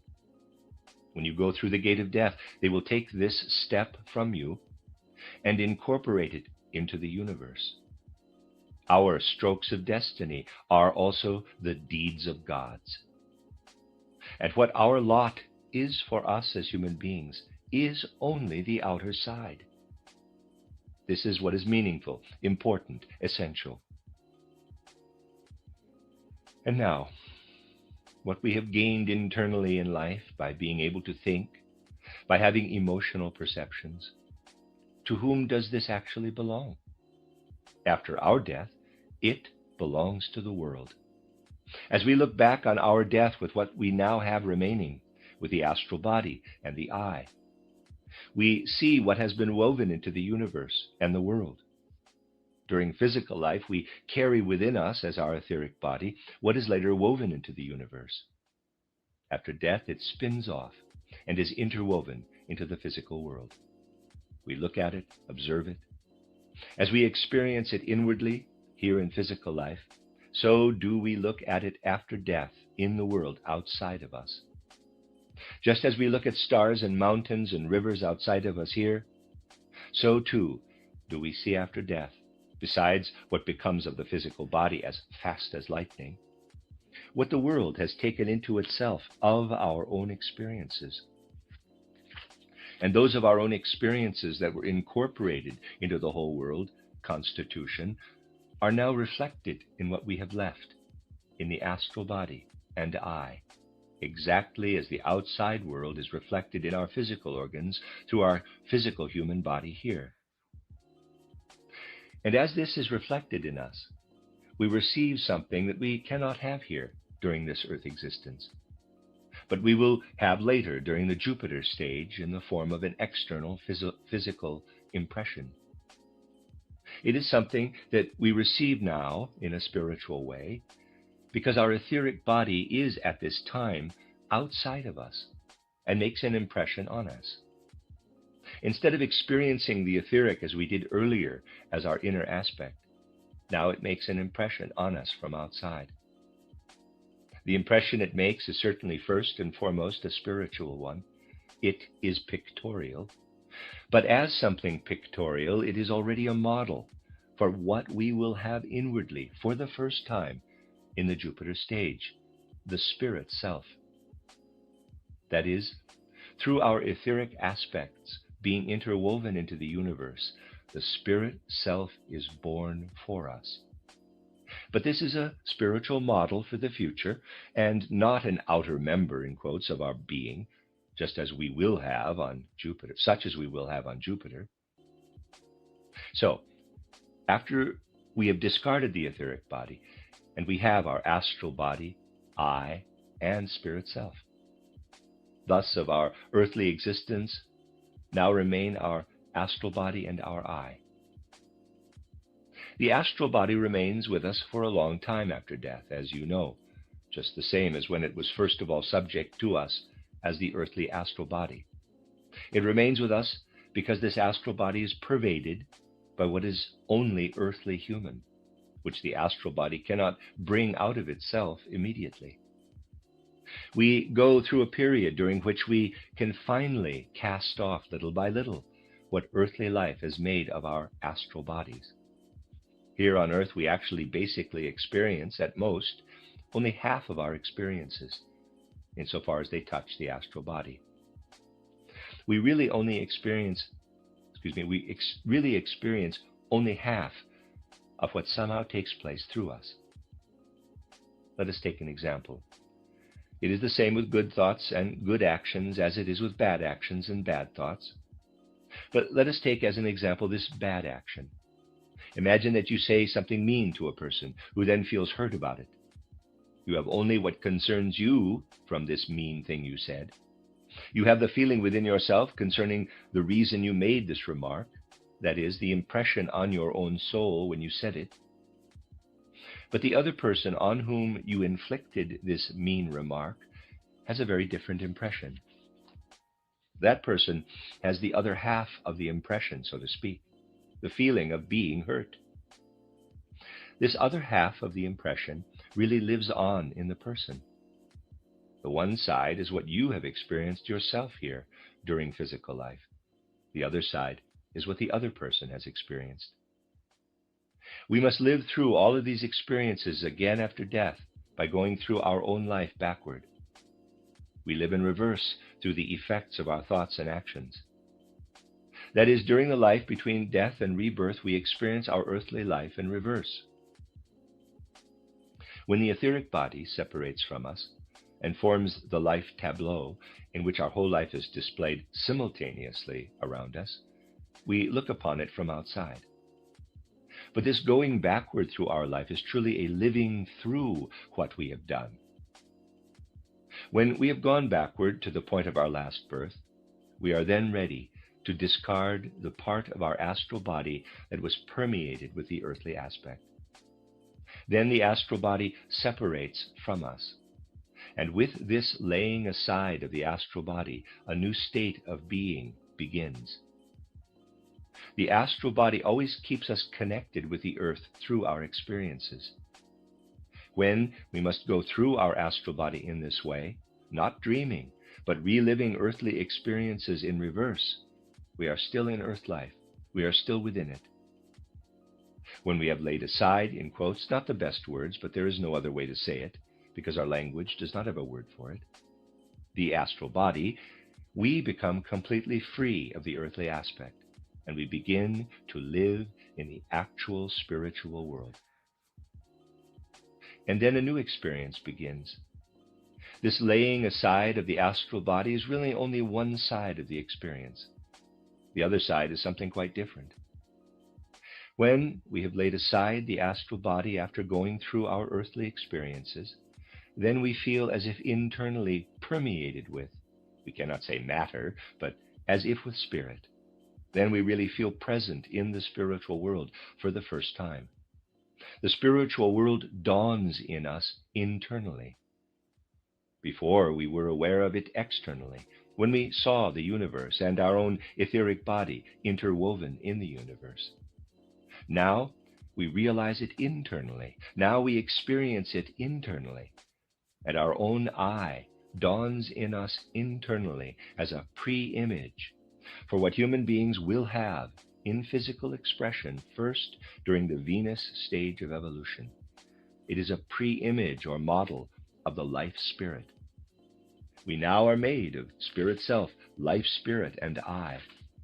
Just as we might feel dreamlike here in physical life from birth to the moment that we really become conscious as a child, the moment to which we can later remember back, so too do we live an existence that, though it is completely self-aware, is more conscious and higher than earthly life.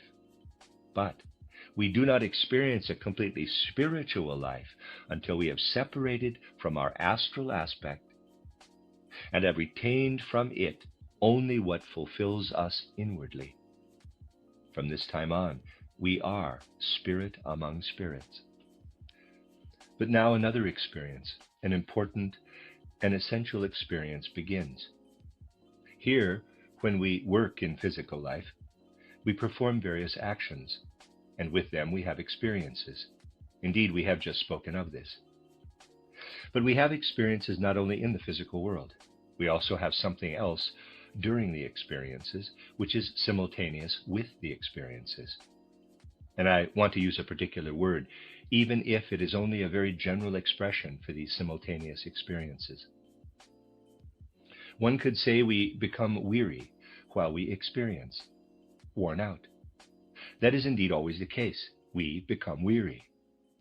And even if this weariness is balanced out through sleep, much less through sleep than through the peace during sleep, it is still really only a partial balancing out, because as we know, of course, our forces dwindle little by little. We age. We also become tired in a general sense. And as we get older, we cannot compensate for everything through sleep. Thus here on earth we become worn out, tired. Indeed, after what has been said, we can now raise the question, why do the gods allow us to get tired? Why do we become tired? Becoming tired here, getting worn out, gives us something. It actually means a lot for our total life. It means ever so much. We must simply grasp the concept of becoming tired in a more comprehensive sense than we usually think of it. We must set it quite intensively before our souls, this concept of becoming tired. You will best understand the concept of becoming tired if you imagine the matter in this way. If I were to ask one of you right now if you experience something of the inside of your body, probably only those plagued with a headache would answer that they are experiencing something now, in this instant, about the inside of their body. Only they feel the inside of their body. The rest of us live without feeling it. We feel our organs only when they are not quite right. Then, by feeling, we know something about our organs. In life, we are constructed in such a way that we know about our physical body only when it is not quite right. We really have only a general feeling for our physical body. It becomes stronger when something is not right. But we have only a feeling. We know very little internally. Those who have had intense headaches know about the inside of their head internally, not as an anatomist does, who knows only the container. But when we become more and more tired in life, this feeling of our inside, our spatial internal, appears more and more in our body. Just think, the more we become weary in life, the more the infirmities of life appear. The infirmities of age, for example. Our lives consist of gradually sensing this physical aspect of ourselves, learning to feel it. As it hardens us, enters into us, we learn to feel it. Because it happens so gradually, it is a subtle feeling for us.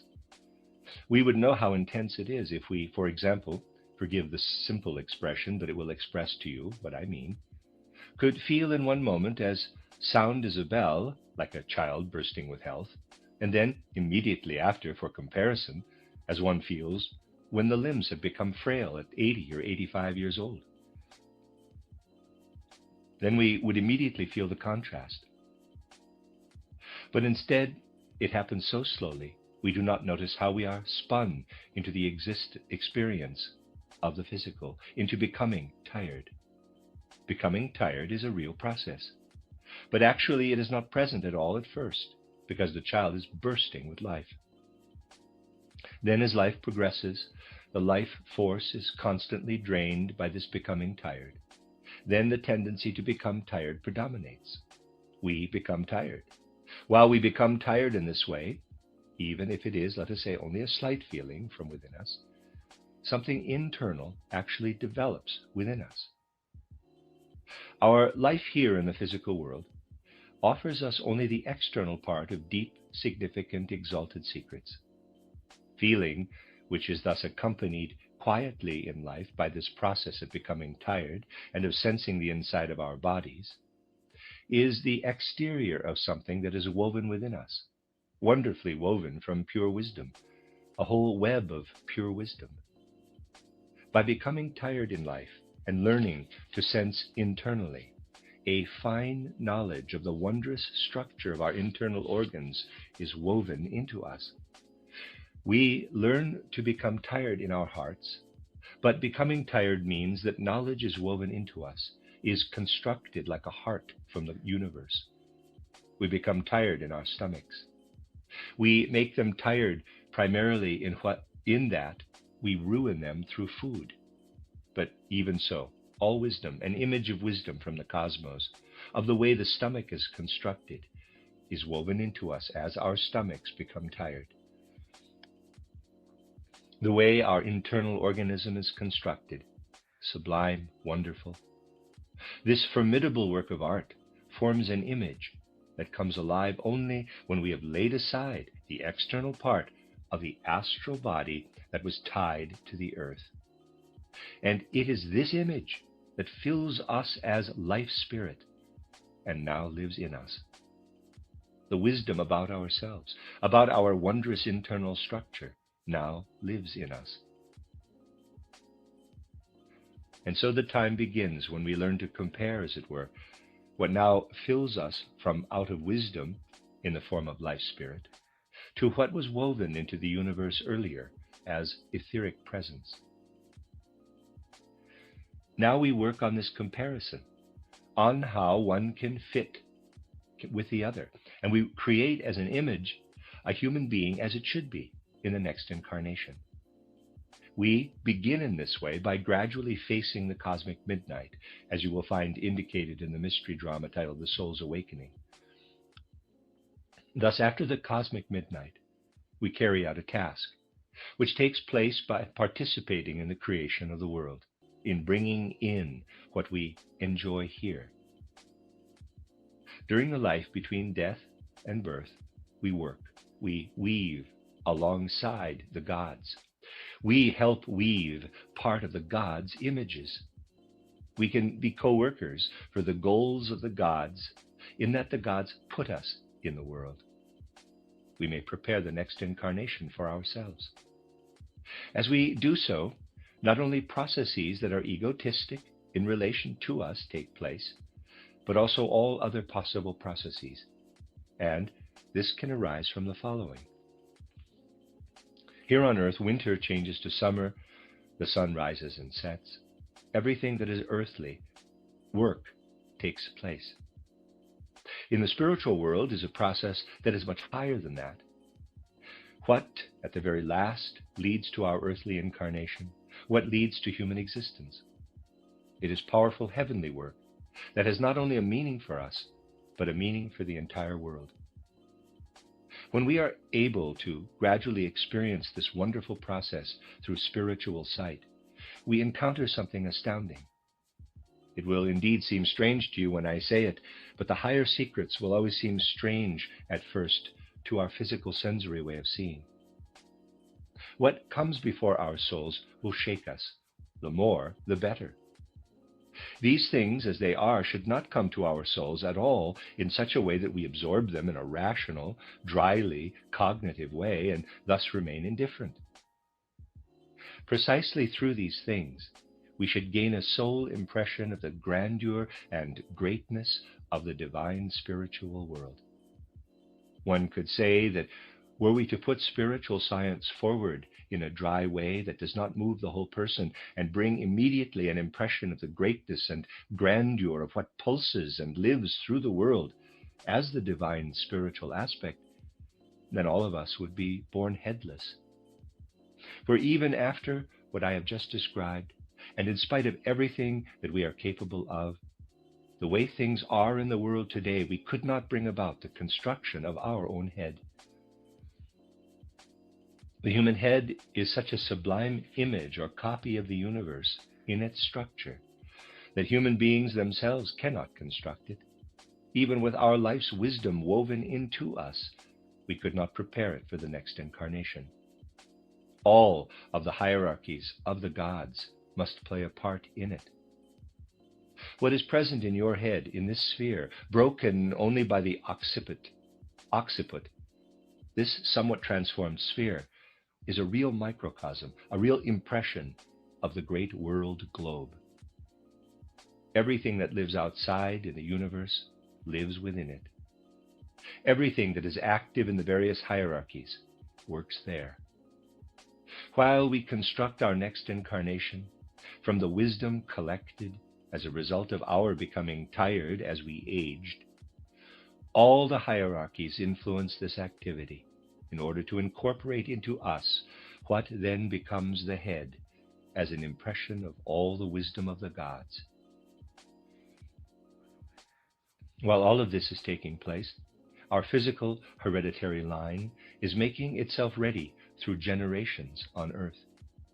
Exactly as we give over to the earth after death only what has come from the earth, so do we receive only the earthly part of ourselves from our parents and forebears. The earthly part of us is really only the external aspect, really only the external expression of this earthly aspect. Everything that we ourselves can first weave in the way described, and everything woven by the entire hierarchies of the gods, is woven into our heredity before we develop a relationship through conception to the physical body, in which we envelop ourselves when we enter the physical plane. As I have said, the more that we take up this sublime awareness in our feeling life, the better it is for us.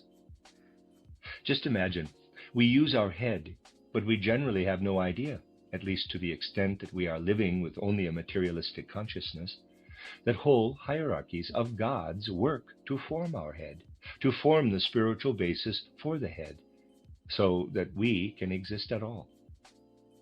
When we grasp this in the sense of spiritual scientific awareness, it permeates us of its own accord, with sensations and feelings of gratitude to the whole universe. From this, what we approach through spiritual science should also produce an ever-increasing heightening of our feeling life. More and more in spiritual science, our feelings should keep up with our knowledge. It is not good for us to remain behind in our feelings. As we get to know spiritual science more deeply, we should be able to develop more reverence for the secrets of the world, which lead at last to the secrets of humanity. True progress in spiritual science lies in the purifying spiritual warmth of our sensations and our feelings. I must mention something else, because it seems to be an extension of this whole observation we have been making. We settle into the physical world first as a child, when we have a vague consciousness. At first we recognize our mother, and then get to know other people gradually. We think that as we settle into the physical world, we are always meeting new people. And that is the case for our physical consciousness. When we have passed through the gate of death, we have a true, real relationship to all those souls whom we had come near to in life on earth. They appear again before our spiritual gaze. We can say that we find those souls who came near to us in life, and who passed through death's gate before we did. The word, in quotes, find is descriptive for physical relations, but we can also characterize this experience of souls coming near to other souls as finding. We must, though, imagine this finding of souls who have passed through the gate of death before us as coming near to them in the opposite way we approach people on the physical plane. Here we come near to people by first encountering them in an external physical way. Then we gradually get to know their inner aspect. Our experience of their inner aspect develops only from our, in quotes, settling into them. Thus, what we experience inwardly of a person develops only from our own inner aspect. After we ourselves have passed through the gate of death and encounter the souls who passed through the gate of death before us, then we first of all know that the soul in question is there. We sense the soul. We know it is there. But we must now give over our whole inner aspect to what is there as a first impression, a most abstract impression. Here in life on earth, we must allow people to affect us. After death, we must devote or give over our inner aspect, and we must construct the image, the imagination, ourselves. The imaginative element, what we can see, we must construct for ourselves little by little. You can have an idea of this experience after death if you imagine that you do not see the other soul. Rather, you only perceive the other soul when you create for yourself an image by comprehending the other soul's inner nature little by little. You construct an image for yourself. Thus, after death, you must actively construct inwardly the image of the souls that you encounter. You know in some way that you are now encountering a soul, but it does not yet have spiritual form. Which soul is it? That is the soul, this now surfaces in your own soul, to which I have had the feeling of a son to his mother. Now you begin to feel, I can experience myself with this soul. Now you construct the spiritual form. You must be active within it, and then it will become an image. And by having to construct the spiritual form together in this way, you are already with the other departed person, even before you have constructed the spiritual form. It is this way with everyone that you are with in earthly life. That is, you now experience them in a world in which you must find them by first awakening the ability to see them. You have to be active in this process. For those still here in the physical body, those who remain living after we have died, we have already encountered them here on earth as images. We look down on them from the spiritual world and do not need to construct an image. They look back at us as an image. They can then interweave something into this image that is like a warming spiritual sustenance for us through their thoughts about us, through their memory of us, and as we know it as spiritual scientists, by reading aloud to us. All of this widens our view into the true world, into the really true world. When we let it come before our souls thus, we have an idea of how little human beings actually know of the spiritual world. It was not always this way. Only the most materialistic people of our time speak of how, quote, wonderfully far, close quote, we have come today. In fact, we know that human beings had clairvoyance in the past, and that they lost this original clairvoyance, atavistic clairvoyance, for the sake of gaining certain characteristics that are connected with the experience of living entirely immersed in the material world. Truly materialistic people, completely materialistic scholars would say, of course, that it is fantasy to talk of an original clairvoyance, of people in the past knowing something special. But if people truly saw the world, even a bit, with their physical eyes, they would find the materialist claim already disproved. It was not all that long ago that people knew more than they do now. You know, we have often spoken of it, and I would like to mention it again here in closing, that Lucifer and Ahriman are part of the spiritual existence in which we live. We also know that Lucifer is symbolized in the Bible as a serpent in a tree. The physical serpent, as we experience it today, and as an artist in painting paradise would surely paint it today, this physical serpent is not the true Lucifer. Rather, it is the outer reflection, the physical reflection. The true Lucifer is a being that stayed behind during the moon stage of evolution. He cannot be seen on Earth among physical objects. Thus, if an artist wishes to paint Lucifer, this would have to be done through a sort of clairvoyant inner sight, so that Lucifer could be comprehended as an etheric form. And Lucifer would then appear as he himself works on us, how he plays no part in our head or our organism, insofar as he is purely out of the earth, but in the continuation of the head down through the spinal cord.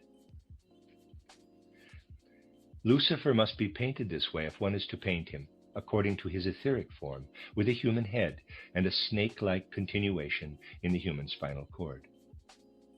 And thus, an artist who knows something of spiritual science would have to paint for us Adam and Eve, the tree, and up above in the tree the serpent. That is, the serpent only as an expression, with a human head on top.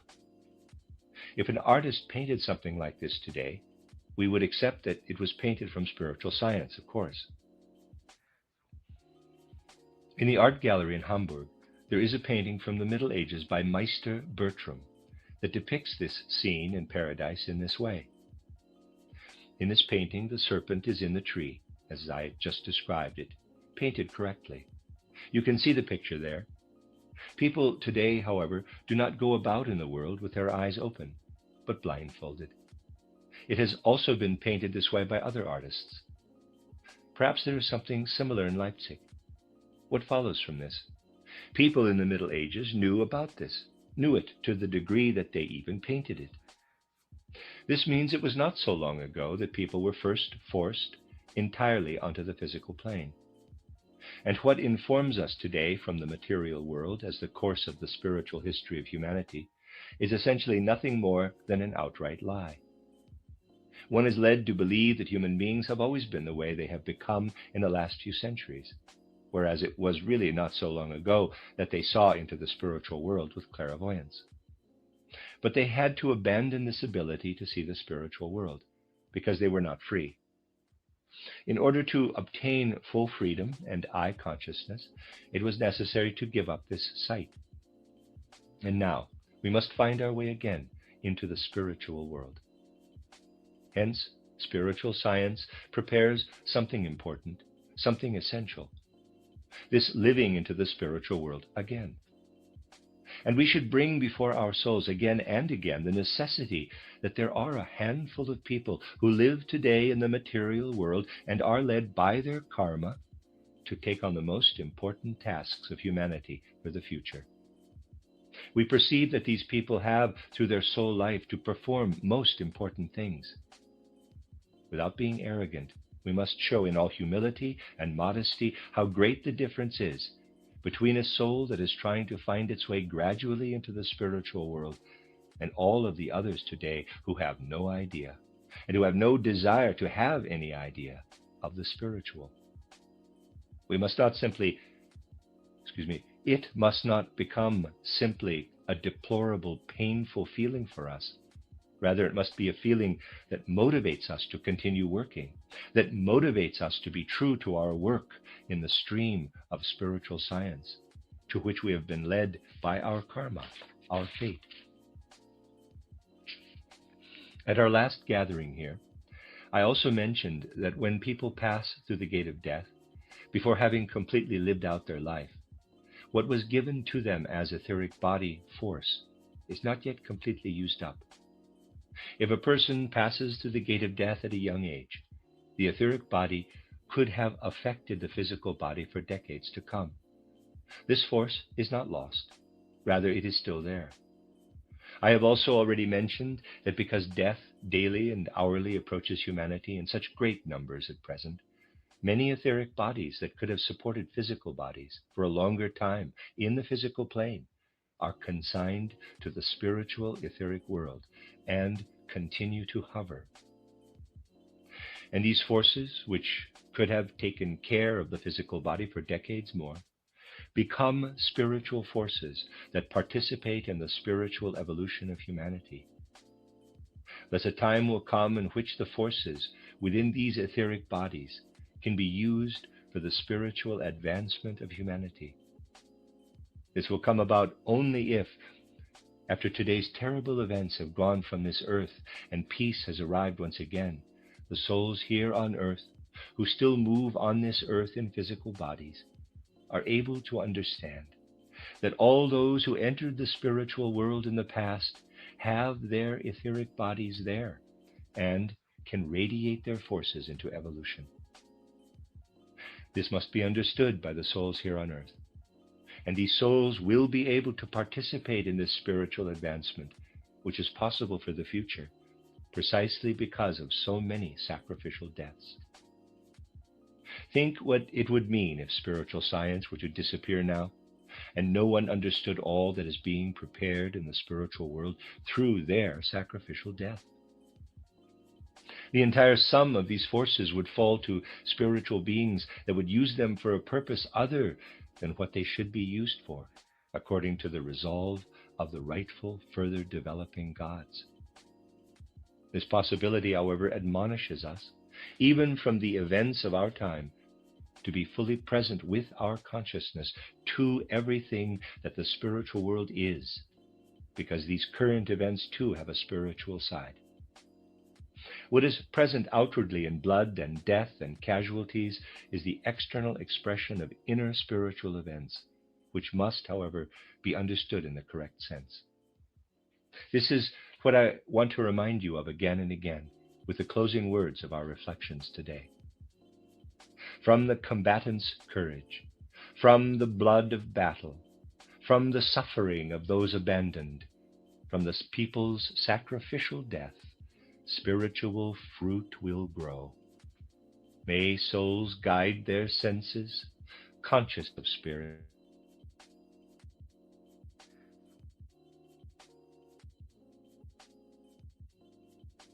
You are listening to RudolfSteinerAudio.com. If you are listening to the podcast of this, it is located at rudolfsteiner.podbean.com. Please consider becoming a patron. This is a reading of a collection of lectures by Rudolf Steiner entitled The Connection Between the Living and the Dead, Collected Works, Volume 168.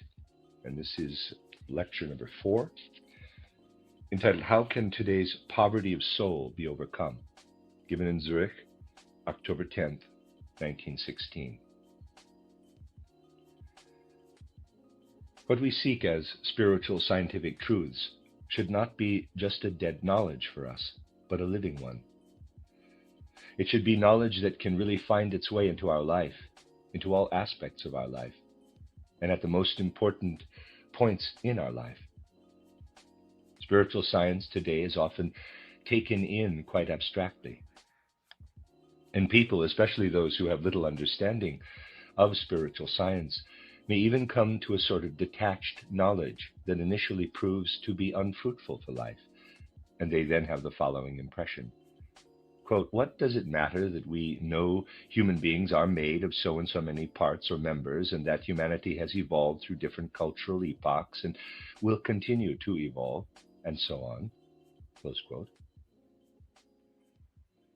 For those who believe, according to today's demands, that people should be completely present in practical life, spiritual science often seems quite unproductive. And it is often conveyed as being unproductive, even by those who already have some heart and feeling for it. Nevertheless, spiritual science itself, as it is something infinitely full of life. It can come alive even in the most exoteric practices in life, and it also must come alive for the sake of the future. Today I would like to make this clear with a particular example by choosing something from our spiritual science that we all presumably know, that is well known to us, and to show how it will gradually become even more enlivened by our looking at it as being full of life. Most of you will have heard before that our time was preceded by the so-called Fourth Post-Atlantean cultural period, in which the Greeks and Romans were the most important peoples. The impulses of this Fourth Post-Atlantean cultural period influenced the following centuries into the 14th and 15th centuries. We have been in the Fifth Post-Atlantean cultural period since the 15th century.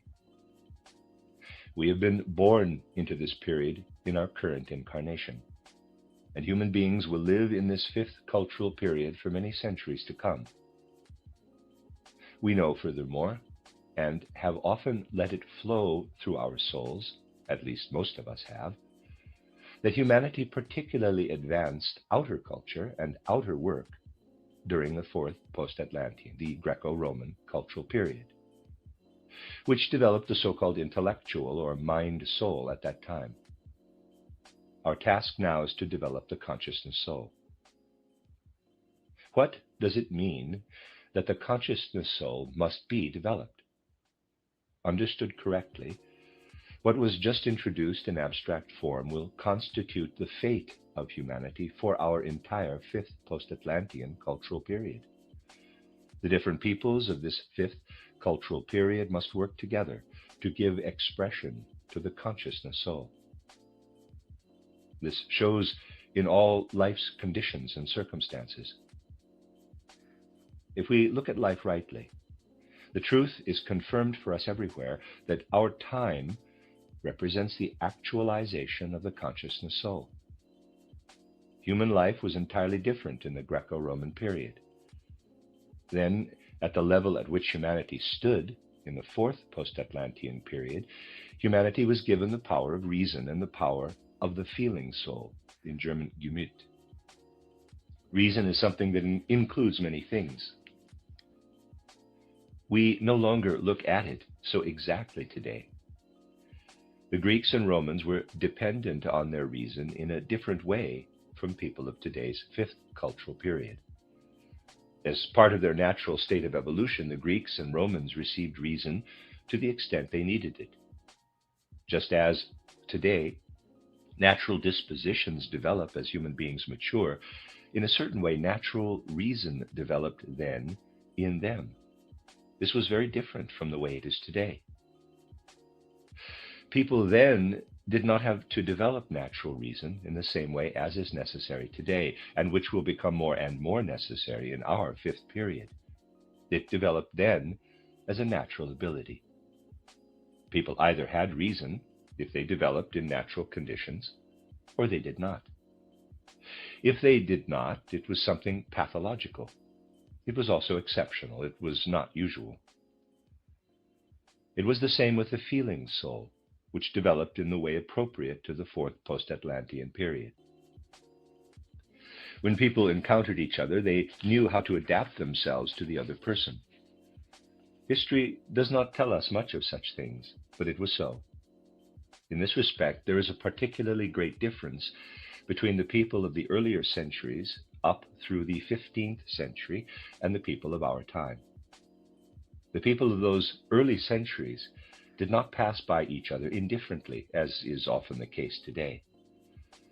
Today, when people meet, they often need a long time to really get to know each other.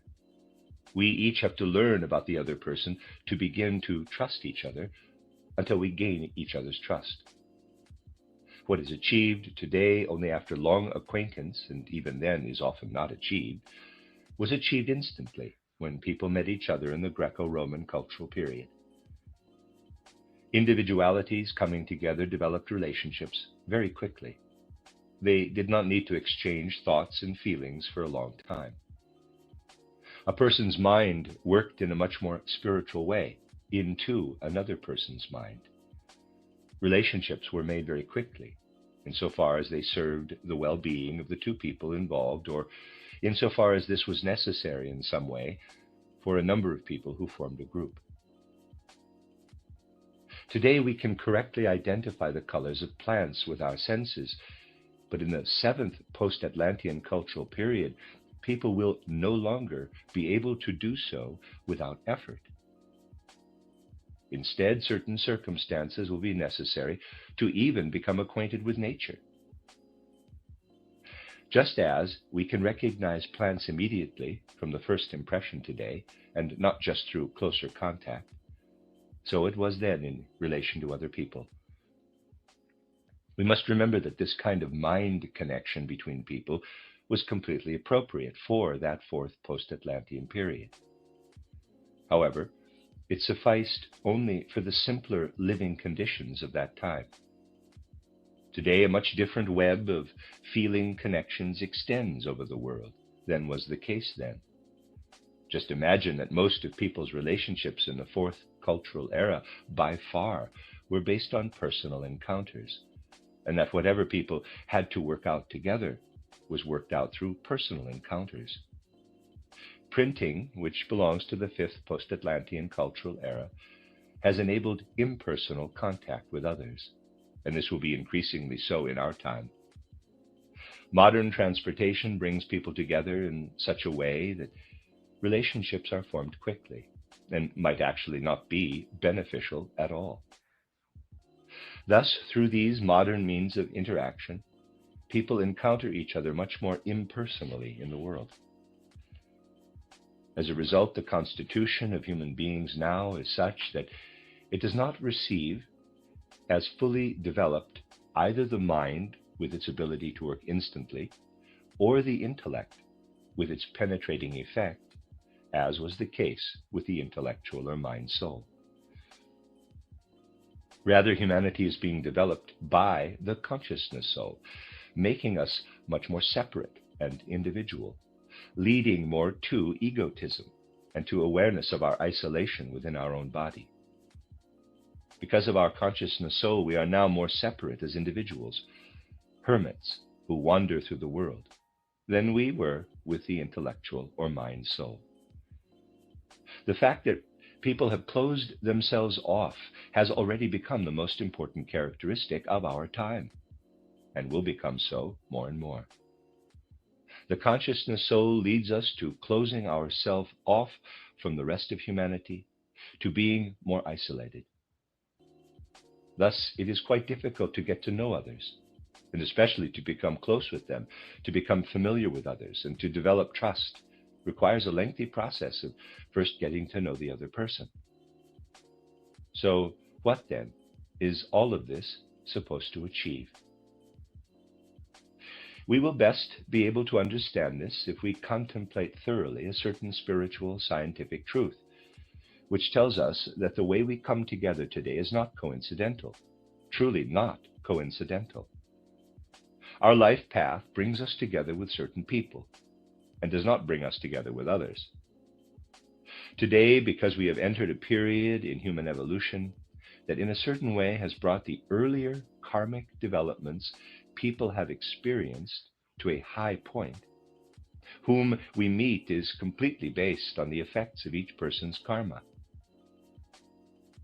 Just imagine how much less karma people had accumulated at the beginning of earthly evolution.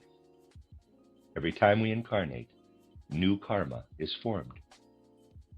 Human beings at first encountered one another on earth without having been together before. At that time, they needed to develop new relationships. But by being incarnated again and again in the world, we have entered into so many relationships that as a rule, we now actually encounter only people with whom we have had some experience in earlier incarnations. We are brought together with people through what we have experienced in earlier incarnations. It seems, in quotes, coincidental when people meet one another. In truth, it is all based on meetings from earlier incarnations when the forces were generated so that these people are now brought together again in a certain way.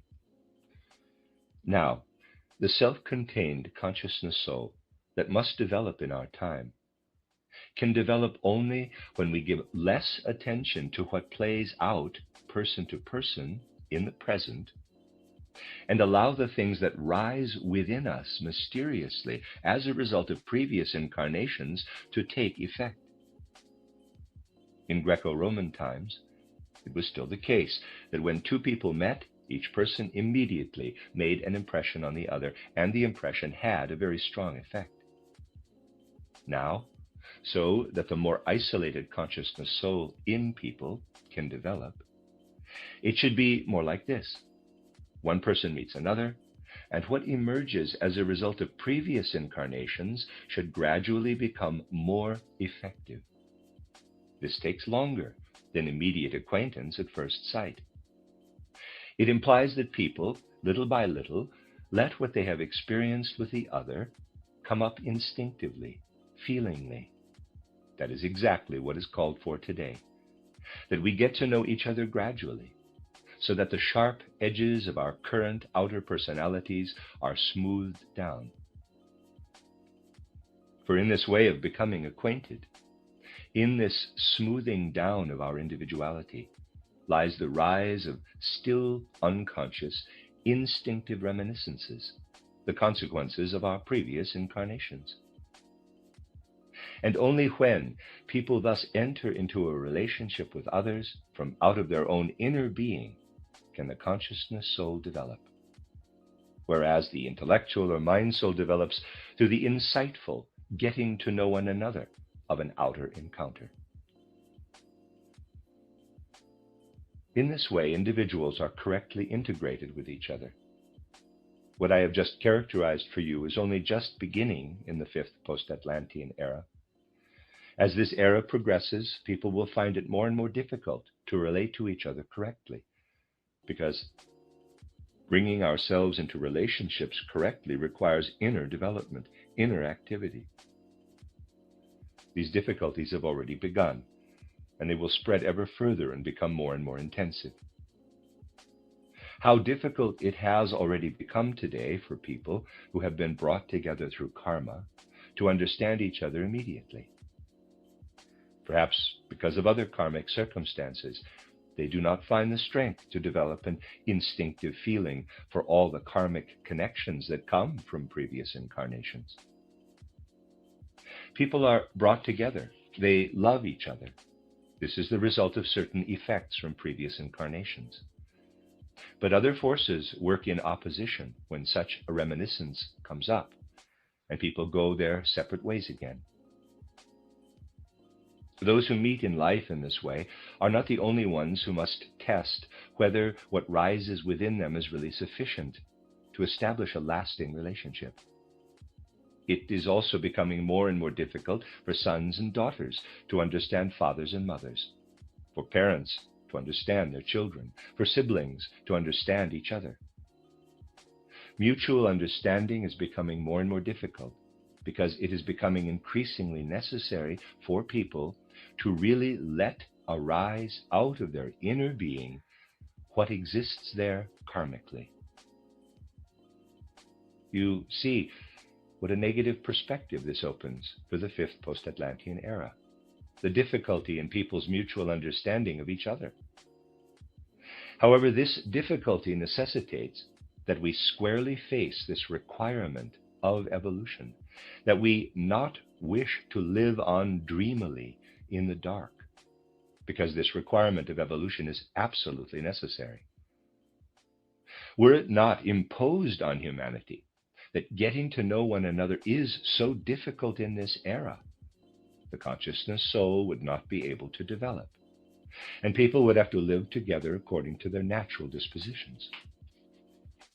Then the individuality of the consciousness soul would not be able to develop. Thus, human beings must go through this test. This must be faced squarely, because, of course, if only this negative side of the requirements of evolution in our fifth post-Atlantean era came about, then war and conflicts would occur, even in the most superficial relationships. Thus, we are seeing in this time a certain number of needs arising instinctively, which must be overcome ever more consciously. And to overcome them more and more consciously is one of the tasks of spiritual science for humanity.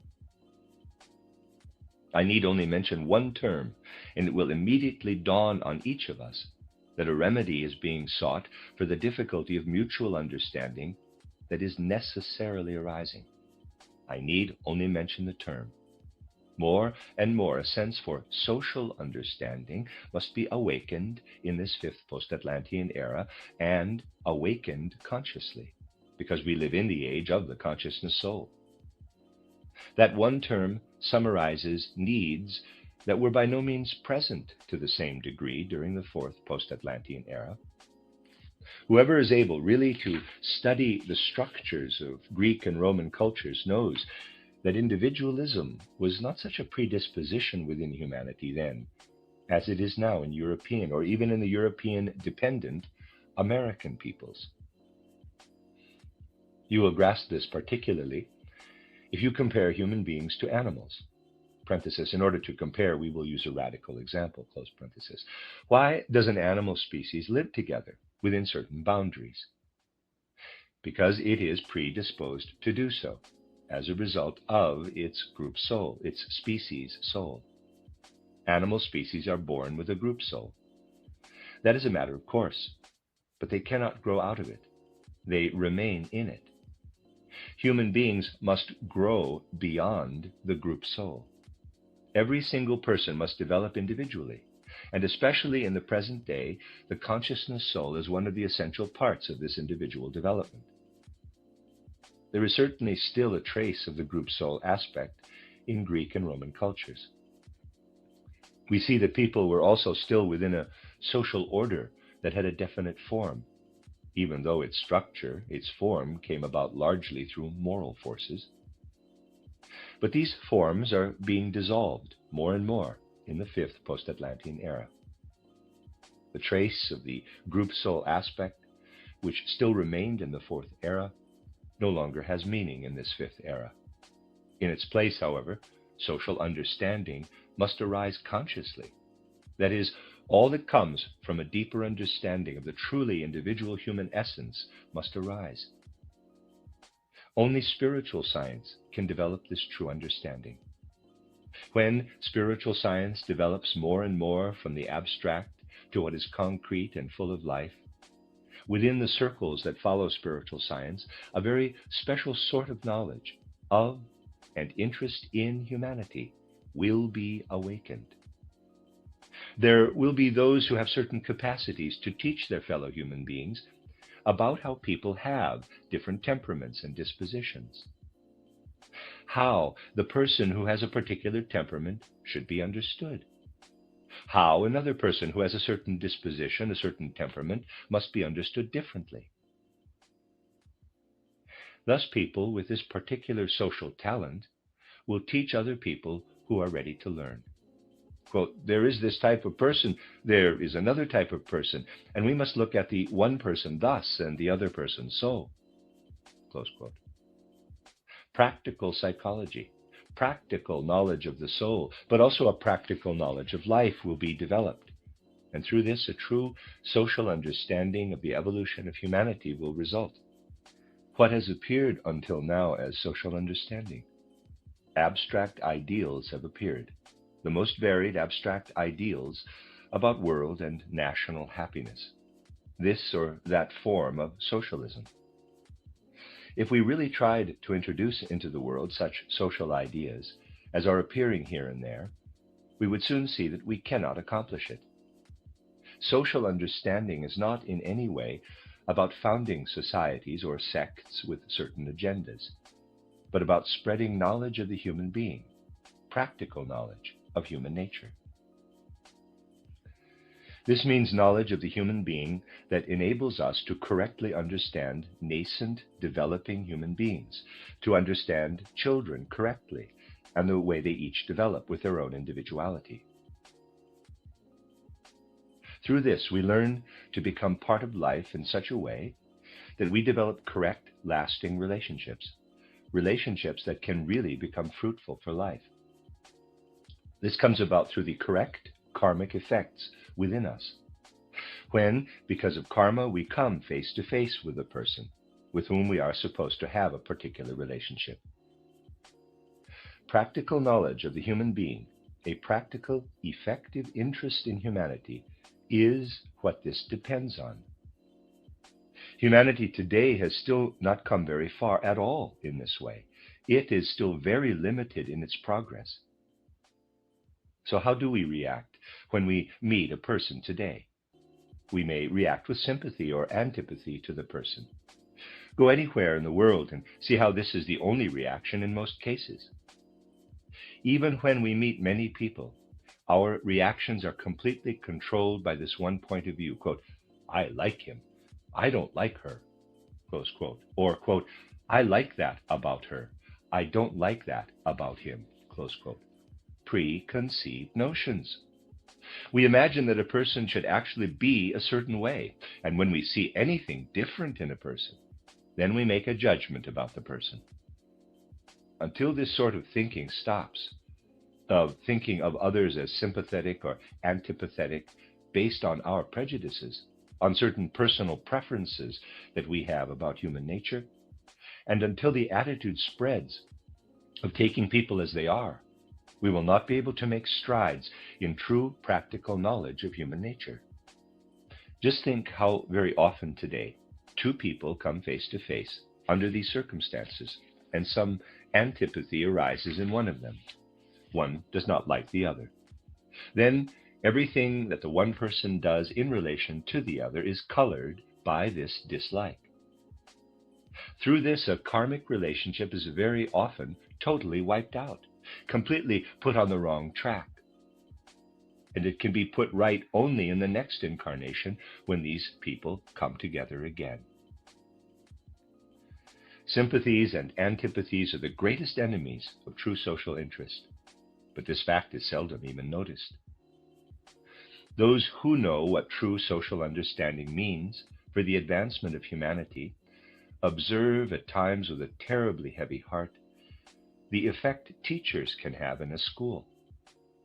Because of certain prejudices, teachers may think from the outset of one pupil as nice or not nice compared to another. That is often terrible, whereas it is really about taking every person, quote, as is, close quote, and making the very best from it. However, it is the attitude based on sympathy and antipathy that enters our institutions. Our institutions, our social rules, which often extinguish teachers' individualities, are already such that in reality individuality cannot even be addressed. True understanding for spiritual science must take such effect that practical psychology and practical knowledge of the human being become part of the common interest. These are necessary for social understanding, so that we can create the polar opposite of the difficulty of understanding each other. This is what must appear most particularly in the fifth post-Atlantean era for humanity to fully develop the consciousness soul. To a certain extent, people must experience everything through tests, where counter forces stand in their way. Thus the feelings of sympathy and antipathy will spread, and only through battling, conscious battling of superficial feelings of sympathy and antipathy will the consciousness soul really be able to be born. In the same way, person-to-person social understanding will more and more overcome nationalistic feelings and perceptions that now exist. Nationalist feelings, which essentially first got out of hand in their current form in the 19th century, most significantly oppose social understanding, true person-to-person interest. And so these national, in quotes, opposites, national feelings of sympathy and antipathy arise today. They represent a difficult, terrible test for humanity, because well-being can come only from overcoming them. If the feelings of sympathy and antipathy that come from national perspectives were to get further out of hand, as they have started to do, humanity would dream away the evolution of the consciousness soul. This is because national feelings go in the opposite direction. They do not let human beings become self-sufficient. but make us so that we appear only as a poor imitation, a reflection of a group nature or nationality. The first thing we must contemplate practically when we put this otherwise abstract thought before our souls is that especially the consciousness soul must particularly begin to evolve in this fifth post-Atlantean era. Something further must begin in this era if the consciousness soul is to truly develop. If religious life will not adapt to the fifth post-Atlantean era, but chooses rather to remain as was correct for the previous period, a certain stultification, a true deadening of religious life will begin as we become more and more individual. Group religions had to come about during the fourth post-Atlantean era because people were more invested with the group nature. Commonalities in dogmas, commonalities in religious principles and religious thought had to be, as it were, poured out by force over groups of people. However, because the impulse to individuality will become ever stronger by means of the consciousness soul in our present era, what is expressed through group religions will no longer penetrate to our hearts, to the individuality of each soul. People will simply not understand what comes from group religions. In fourth post-Atlantean times, people could be taught about Christ in groups. In the fifth post-Atlantean age, Christ is in fact entering into individual souls. We all carry Christ in our unconscious or subconscious already. But he must first be brought again to consciousness within us. That does not happen when established, rigid, lifeless dogmas are imposed upon people. It happens rather when everything possible is attempted to make Christ understandable to all people and to foster religious knowledge for all.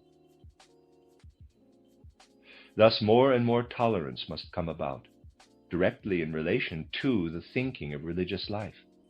It must come about in this fifth post-Atlantean era.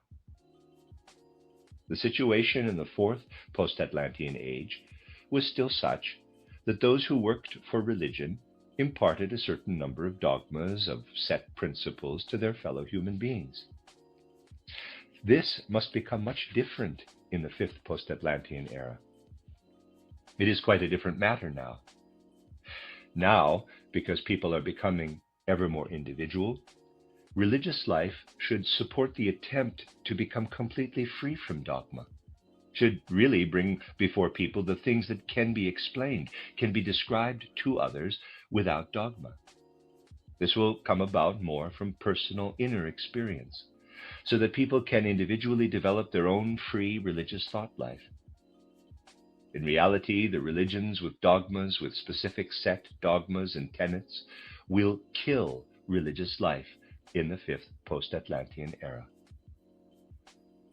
Thus, the correct way to begin in this era is to make it more understandable to people that whereas in the first centuries of Christianity, dogmas and tenets were especially suited to people, something else has become appropriate in the centuries that followed.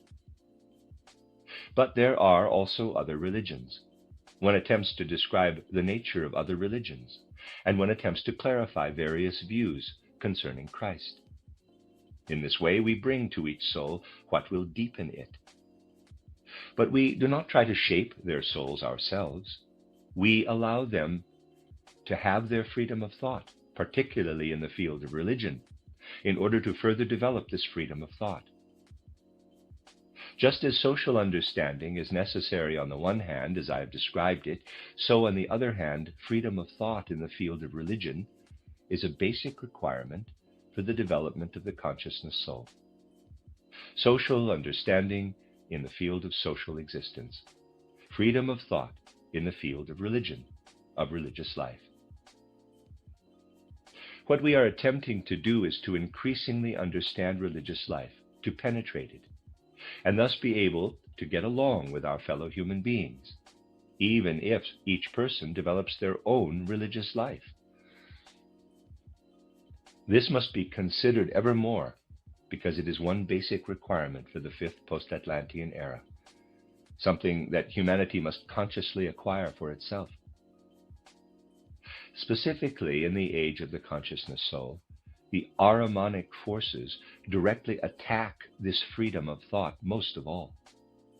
We see how denominations everywhere antagonistically regard the foundation of the spiritual scientific stream, the spread of freedom of thought.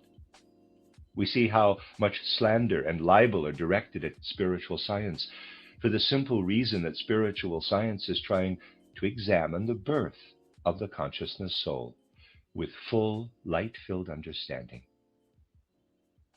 Spiritual science does not want to spread the sort of religious life that is still built on the spreading and promoting of the intellectual or mind soul, as was the case in the fourth post-Atlantean era. The forms of Christianity in that era were based on the needs of the Greco-Roman culture. Those forms are already unsuited as forms for churches now, and they will become increasingly unsuitable for allowing freedom of thought to arise, as this freedom must emerge. At the same time, when the need for freedom of thought first began to stir out of modern life, an opposing power also set to work immediately.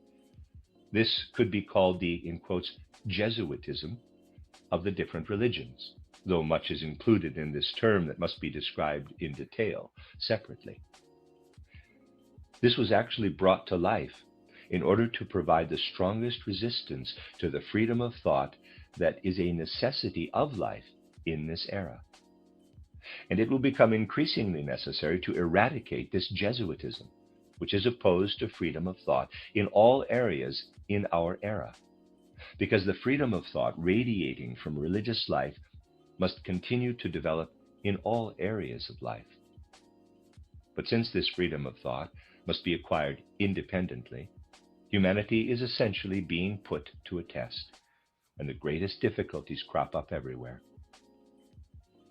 These difficulties become that much greater because the people of our epoch must also develop clarity of consciousness. At first, people experience the need for freedom as uncomfortable, and then anesthetize themselves in many ways. Thus, we see that an intense struggle exists between the burgeoning of freedom of thought and the authority from former times that is still holding on in our time. The anesthetizing obsession of abandoning ourselves to deception through faith in authority is present. Faith in authority has grown immensely and has become very intensive.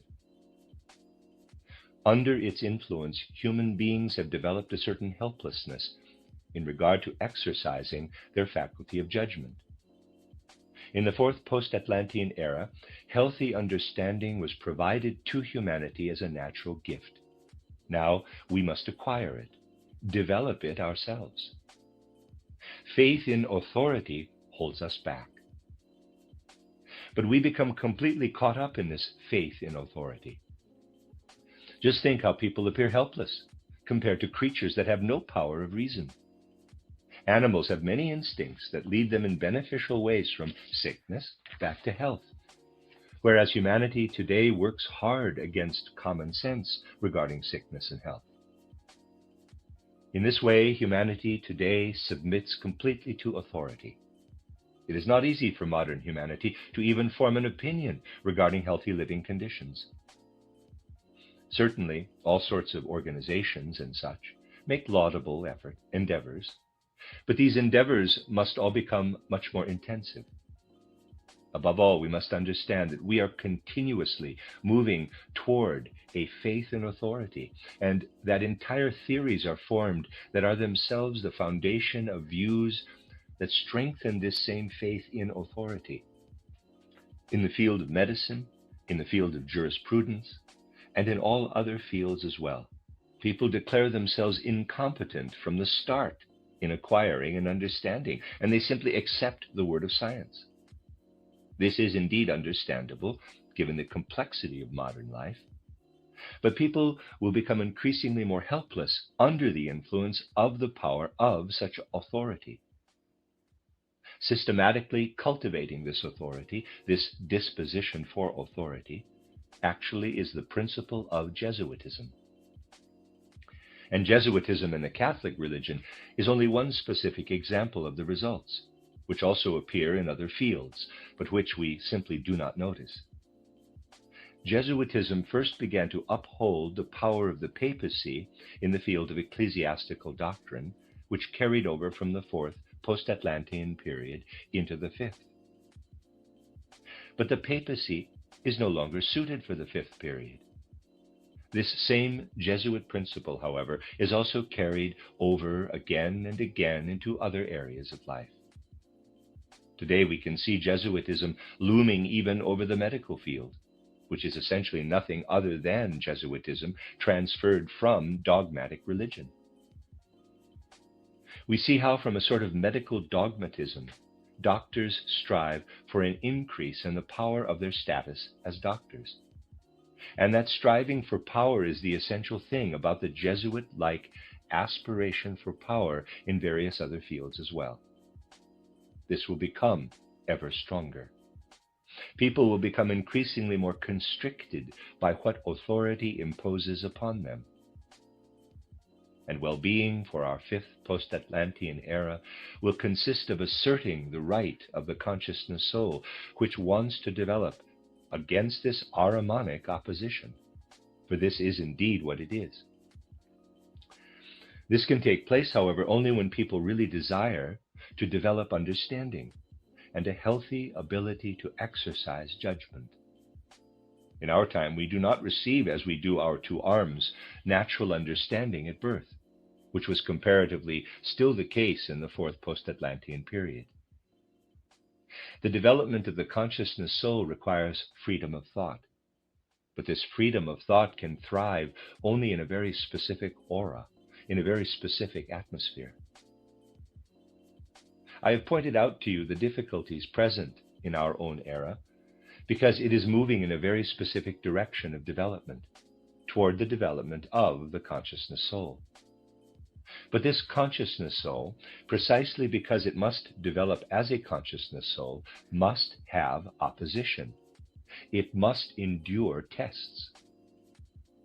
Thus we see that great opposition arises to both social understanding and freedom of thought. Today, people do not understand at all that this opposition exists. In many circles, the opposition is regarded as exactly the right impulse, which should very specifically not be counteracted, but instead should be developed. However, there are many, many people who have an open heart and good understanding for where modern human beings find themselves, who have an open mind and a good understanding for what can already be seen today. They understand the karmic situation of the crisis I have just described. How children no longer understand their parents, parents no longer understand their children, siblings no longer understand each other, and different peoples no longer understand each other. There are already enough people today to confront this situation, which is necessary, but which can be turned to the good only through truly heartfelt understanding. For the impulse for this new work for the world must flow consciously from the blood of the heart. The estrangement of individuals from one another will come about independently. What will have to stream forth from human hearts must be sought consciously. For only in the overcoming of these difficulties will the trials arise through which the consciousness soul can be developed. Today one hears many people saying, quote, "Oh, I don't have a feeling for what I should make of myself. I don't know how I fit into the world," close quote. This is the result of their not yet having found the opportunity to reflect clearly on what is needed today and on how human beings are part of that. Many people today develop dependent relationships to the point of physical illness, to the point of physical instability. A real understanding of this is increasingly and ever more intensively demanded. This is due to that which will necessarily pour out over humanity in the fifth post-Atlantean era: the danger of soul poverty. Soul poverty in the sense of what has been said today.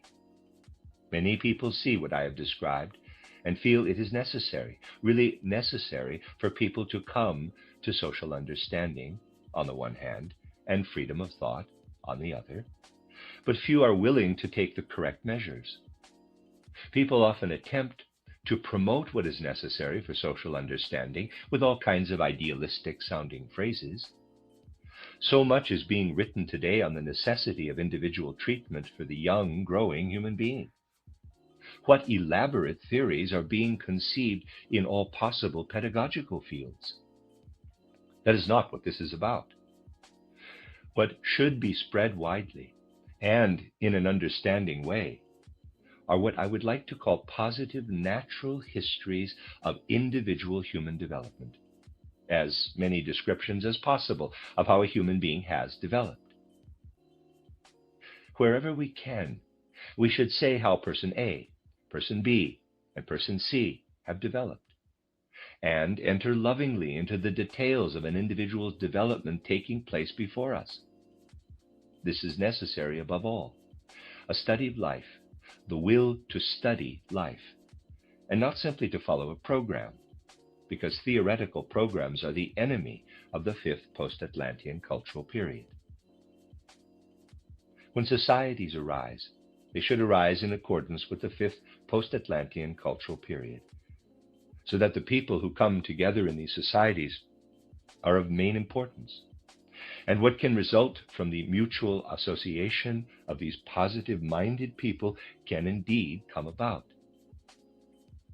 Truly individual effects will result from this if we pay attention to them. What do we usually do today?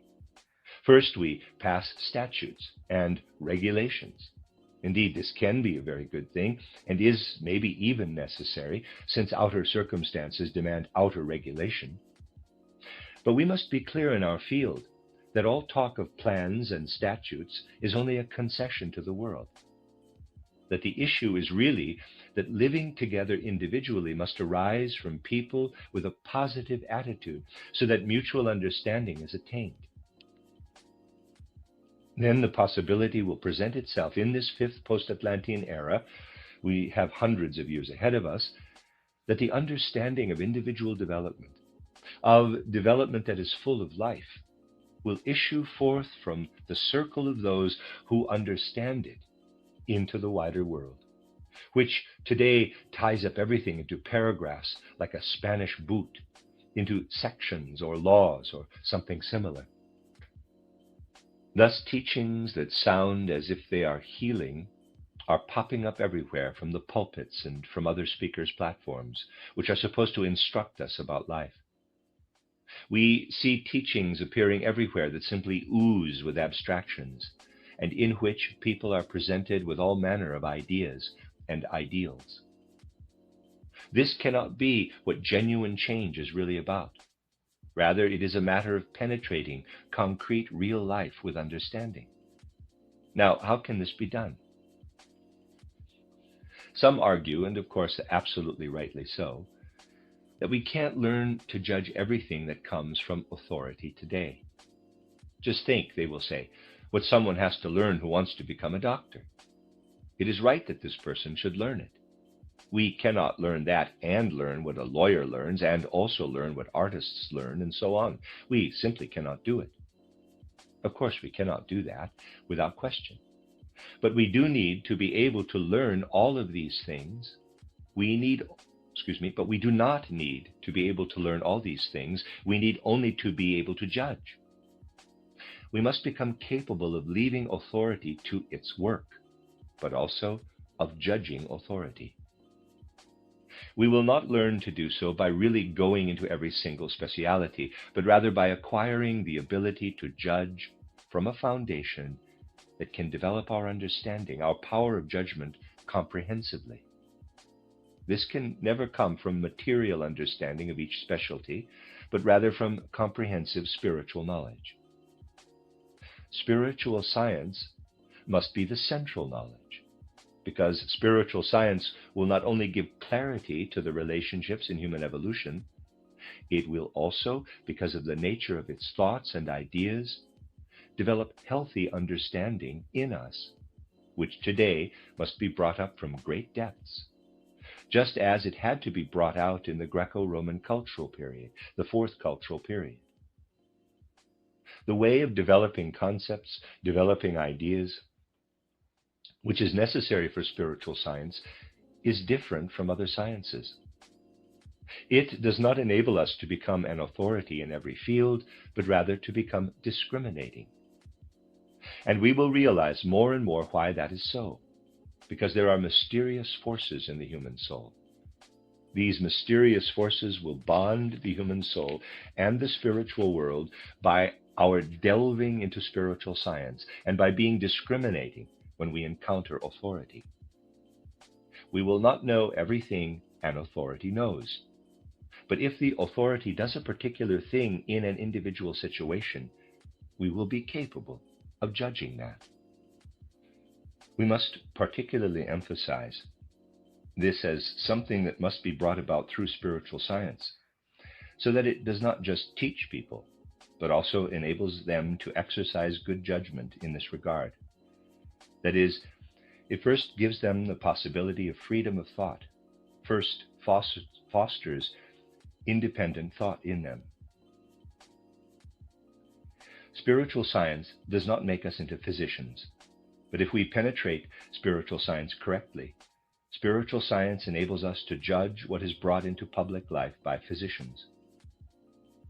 Once people understand what I mean by these words, then they will understand much about the healing forces for this era. It is really significant when I say that spiritual science will transform human understanding so that people will become discriminating, and the power of understanding is freed up out of their soul life. Only in this way can they truly achieve freedom of thought. If I may now speak somewhat pictorially, I would like to describe these thoughts to you in a pictorial imaginative form. In spiritual science, we hear of the true spiritual world, the concrete spiritual world of elemental beings that surround us. We hear of hierarchies, angels, archangels, and so on. For us, the world is populated with concrete spiritual content, with spiritual forces and spiritual beings. These beings that live in the spiritual worlds, it is not insignificant that we know about them. In the fourth post-Atlantean period, these beings were more or less indifferent to the thoughts of human beings about them. But in the fifth post-Atlantean period, they are no longer indifferent. Now, when human beings here on earth know nothing of them, it is as if they are deprived of a kind of spiritual food. The spiritual world is absolutely connected to our physical earthly world. You will understand this best if I tell you something that may itself seem paradoxical to you, but which simply is true.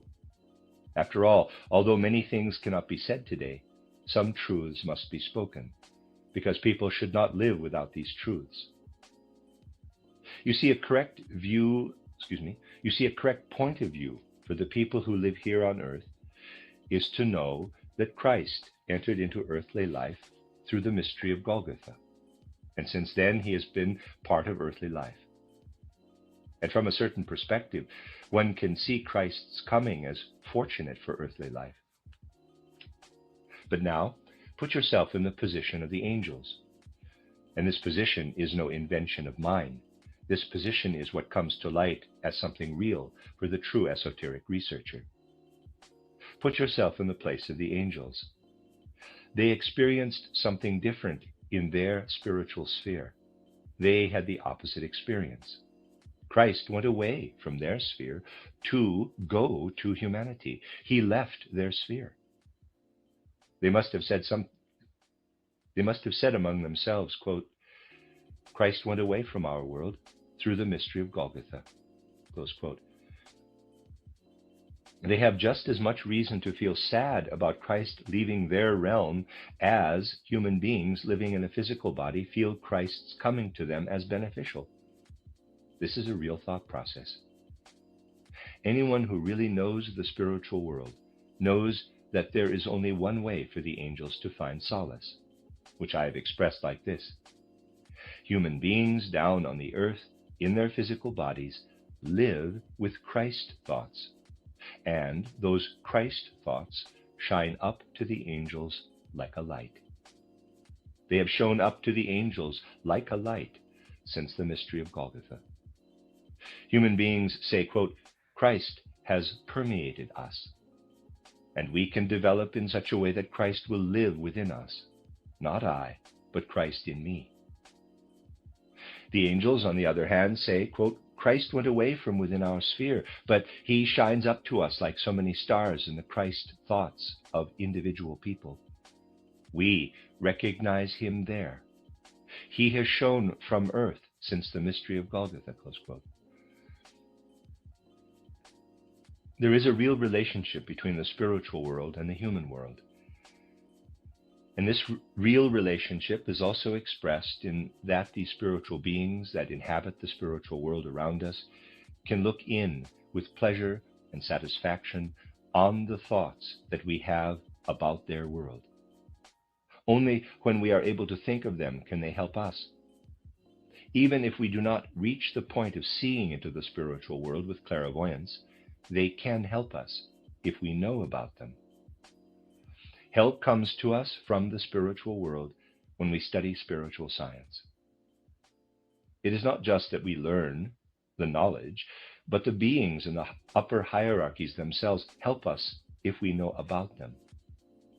Moreover, when we face authority in this era, it is beneficial for us that we have supporting us not just our own human understanding, but also what the spiritual beings are able to effect in our understanding when we know about them. They enable us to judge with regard to authority. The spiritual world helps us. We need the spiritual world. We must know about it. We must take it in deliberately. This is the third impulse that must occur in the fifth post-Atlantean era. The first is human social understanding. The second is attainment of freedom of thought. And the third is living knowledge of the spiritual world through spiritual science. These three must be the greatest ideals for the fifth era. Social understanding must come to the field of social life. Freedom of thought must come to the field of religion and other areas of our life together. And spiritual knowledge must come to the field of knowledge. Social understanding, freedom of thought, spiritual knowledge. These are the three great objectives, impulses of this era. We must evolve under these lights because they are the proper lights for our time. Many people feel intensively that such a thing is necessary, that another way of living together must arise for people today, that other concepts must appear. But out of ignorance or unwillingness, they evade the consequences of this feeling recognition. We can see this in the circumstances in which some people find themselves in relation to the intention of spiritual science or anthroposophy. We need not even think of the malicious slander and libel against spiritual science, theosophy, or anthroposophy, or of what is maliciously pitted against them for whatever reason. We can think rather of the honorable will that is present in modern humanity, of the honorable will that aims to create impulses in people that are along the lines of the correct impulses for this era. Just think of how many reform, in quotes, people are appearing in various fields, how many social pastors, other kinds of social preachers, and still other kinds of social speakers from non-theological or non-religious circles. How all this occurs, and how it is often filled with the very best will. Life in our time pushes people to bring something forth. Goodwill is present frequently, and in those moments we want to look at what is goodwill, not what is ill will. But so long as this goodwill remains only in general talk, even if it is borne by such fervent feelings, then it is of no use, and the knowledge that can come only from spiritual science is not filled with the life necessary for the three great ideals to be realized: social understanding, social knowledge of human nature, freedom of thought, spiritual knowledge. But humanity's understanding of this in our time has not even begun, except for the small group that has formed within the spiritual scientific worldview. Today we are able to see many beautiful, noble insights in this direction. I would like to give you a taste of what happened to me by chance, as people say, but in reality through karma. I found a little book in a store window, which I bought because of the impression the title made on me. The book is about modern humanity, about what we are seeking and under what impressions modern human beings grow up. It mentions how much there is in the modern world, in the modern outside world, that helps modern humanity, that makes life comfortable for us, that makes life easy, and how life is a delight under the influence of certain amenities brought about recently by steam power and electricity. All that is mentioned.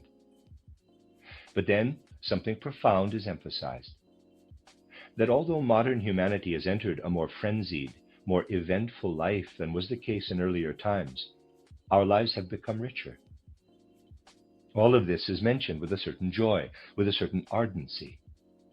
Exceptional spiritual events of recent times are described, and how modern humanity has it better in comparison to the duller, sadder, more instinctive life of earlier times. Then, what I previously indicated as difficulties of the fifth post-Atlantean era are also correctly described. The only thing the author does not recognize is that this springs forth directly from the singularity of this era and its requirement, the development of the consciousness soul. There is not clear, lucid clairvoyance here. That is what matters. But the author senses with an open heart. He writes, quote, "Strange, we were able to begin with joie de vivre, or joy of living, in describing the inner process of development of our time. But we must speak of penetrating inner spiritual poverty at the end of this period. What we experience here on a small scale, our time is experiencing on a large scale." Close quote. By, in quotes, on a small scale, he means the specific place in which he lives. Quote, "A richness of culture without compare, a blossoming of life in power and beauty, as almost none other in history. And at the same time, spiritual poverty that is mounting and that grips entire social classes." Close quote. And now, after having understood this correctly, this man explores possible causes that might have led to this condition, in order not just helplessly to present this spiritual poverty, but to find what is right, so that the recent impulses of humanity can be guided in the correct way. And among these various things, he also presents what he calls theosophy, and how he came to know about theosophy. Here, among so many antagonistic people, we come across someone who meets theosophy sympathetically, with the very best will, with the will to really get to know it.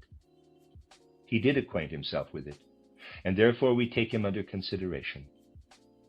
I bring this up because it is really very important and fundamental that we also concern ourselves with such positive connections between our spiritual science and outer life. After this, man also speaks about what mysticism, which does not achieve actual mysticism, means to accomplish in deepening life and alleviating mental anguish. He says, quote, "In addition to mysticism, there is theosophy. There are some who see it only as a guise, out to put surrogates in place of proven forces, or who find only a penchant for syncretism and eclecticism in it." Close quote. That is, a penchant for aggregating all sorts of religious denominations and worldviews. Those who do not go any more deeply into spiritual science talk about how warmed over Gnosticism is part of it, and so on. But this man goes a step further.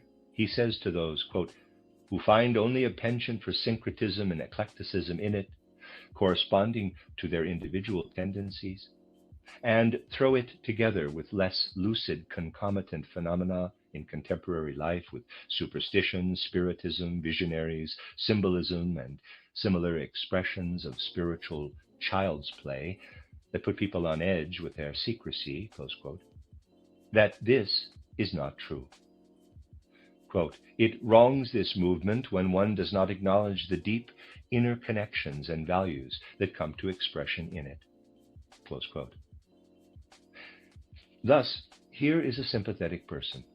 He says, quote, we must attempt to understand in it, at least in Steiner's circle, much more than one of the religious movements of our contemporaries, even if it is not of the original, but only the syncretic kind, but which is directed toward the basis of all life. Close quote.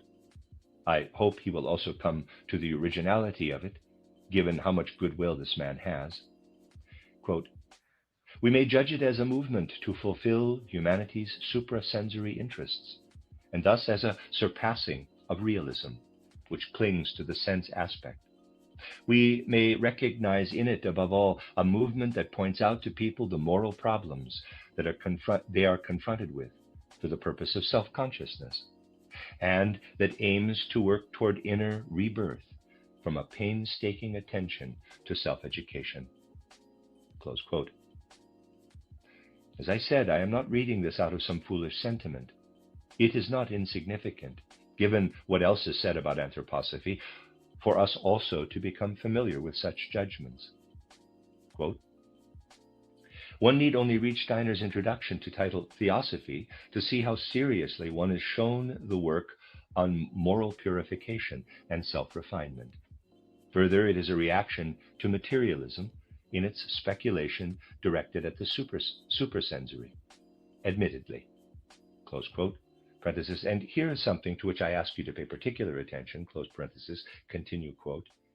It loses its footing in reality a bit and goes beyond its capacity into hypotheses, clairvoyant fantasies, a dream realm, so that there is insufficient force left for the reality of the individual and social lifestyle. But all the same, we want to record Theosophy and must as a corrective phenomenon in contemporary educational development. Close quote. Thus, the only thing this man does not like is the ascent to spiritual knowledge, to concrete, real spiritual insight.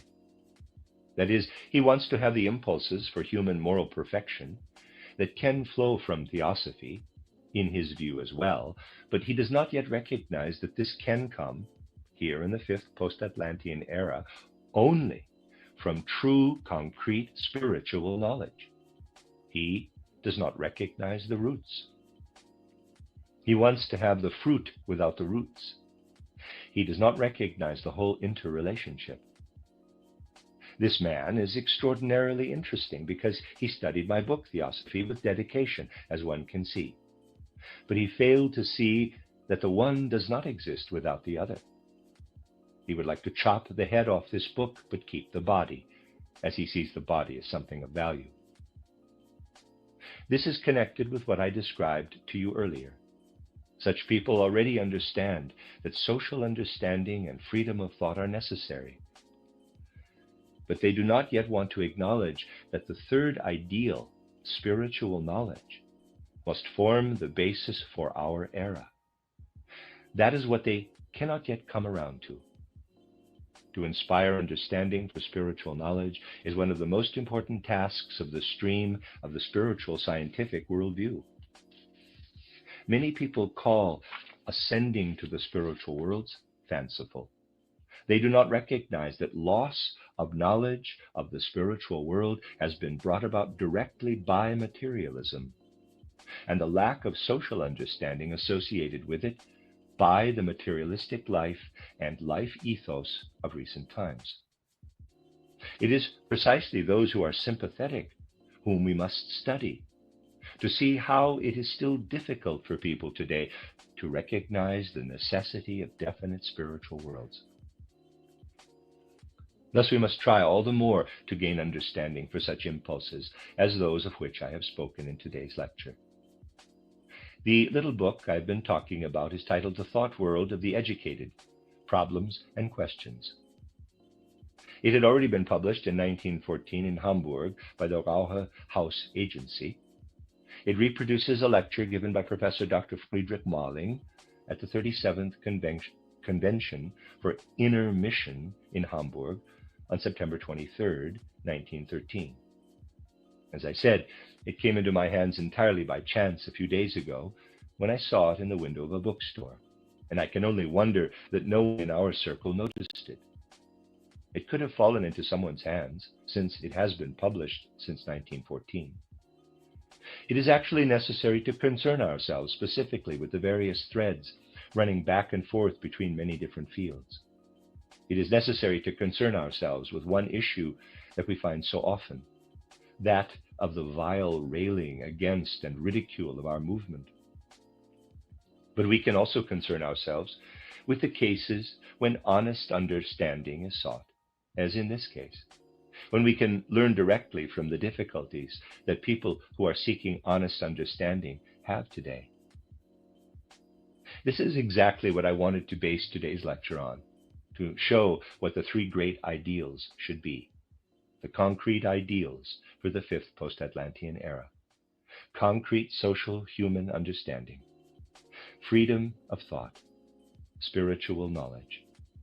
The three concrete ideals must give direction to the sciences in the future.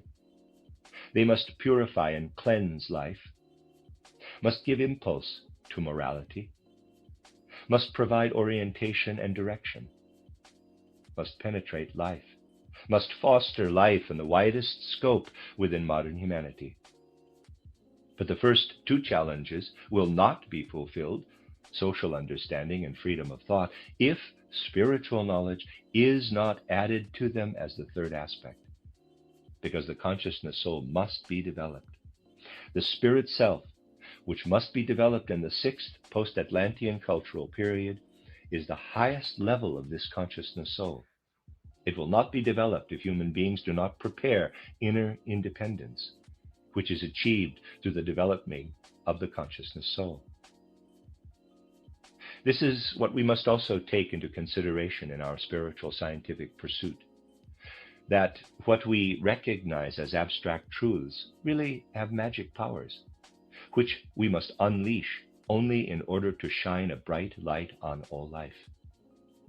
And wherever people find themselves in life, whether they are in a branch of science or some field of practical work, even in the smallest job, they will take part in the great tasks of our time if they can give life to the abstract facts we talk about at our gatherings, in the sense that they should have life. Then cheerfulness will enter into people's souls.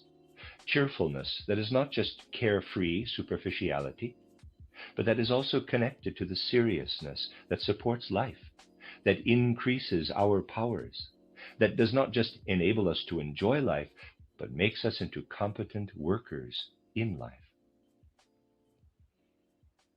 In this sense, the three social and cognitive ideals I have talked about will also give the consciousness soul the ability to understand the mystery of Golgotha, the ability to receive Christ into ourselves in a new way in this era. For we must establish a real bond with the spiritual worlds by coming to know how these worlds relate to this central impulse of earthly evolution and to the Christ impulse.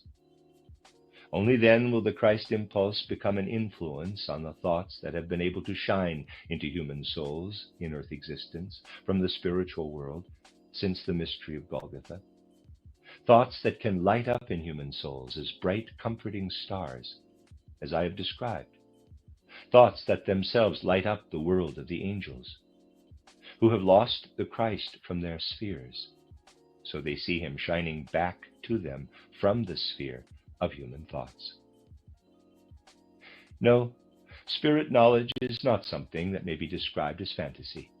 Spirit knowledge is what is striven for in order to find what can remedy the soul poverty that is necessarily linked to the fifth post-Atlantean era. That is what I wanted to speak to you about today.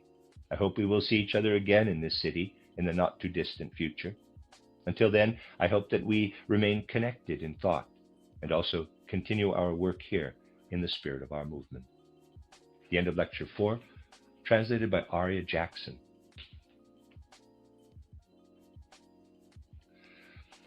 You are listening to RudolfSteinerAudio.com. If you are listening to the podcast of this, it is located at RudolfSteiner.podbean.com. Please consider becoming a patron. This is a reading of a collection of lectures by Rudolf Steiner entitled The Connection Between the Living and the Dead. It is Collected Works, Volume 168, 8 lectures translated by Arya Jackson. This is Lecture 5, entitled Karmic Effects, given in Zurich on October 24th, 1916. What spiritual science has to say about life and about the structure of the spiritual worlds is to be found through knowledge of the objective facts into which human beings can be led by corresponding capabilities. We are indeed familiar with all of this.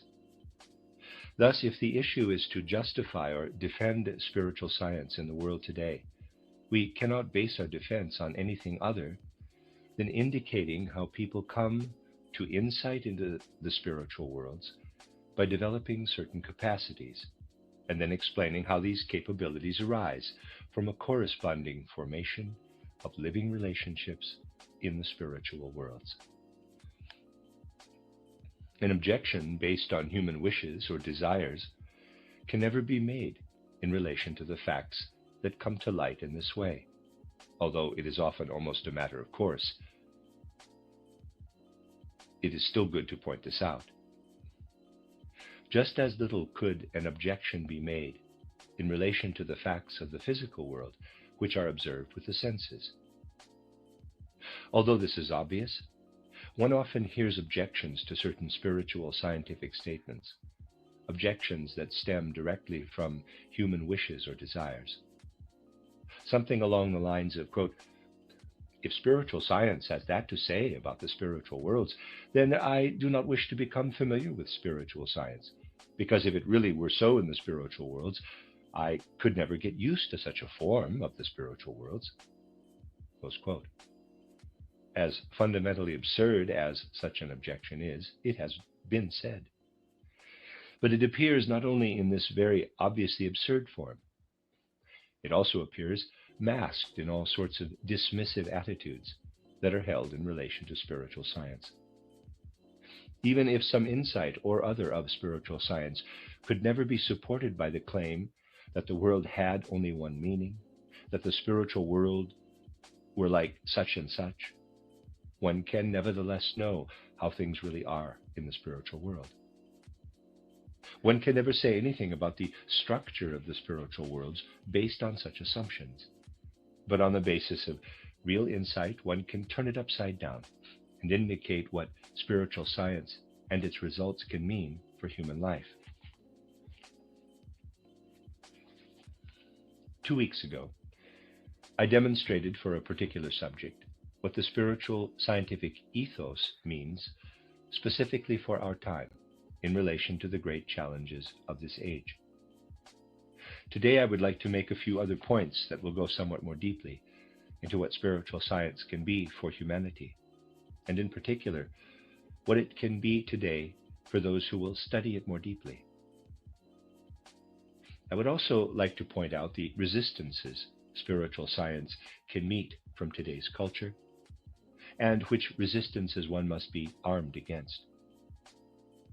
The spiritual abilities that lead spiritual scientists to see into the facts of the spiritual world develop gradually, in a way that has often been described, in a way such that one first comes to know the major facts of spiritual life, those that are the essential facts with respect to the evolution of earthly life, to repeated earthly lives, to life between death and rebirth, and so on. Then it is absolutely possible to speak correctly, not only of these general, major viewpoints, of these general truths, but also to speak of certain special truths.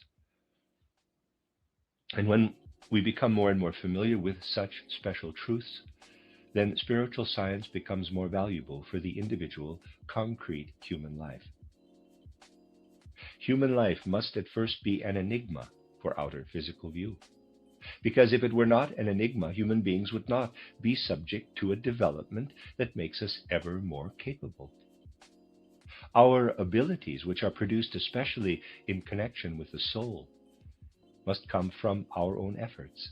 They grow out of our efforts. In the spiritual realm, our efforts make us mature through the energy that we devote to solving the riddle of the world. By devoting energy to solving this riddle, our strengths are fortified.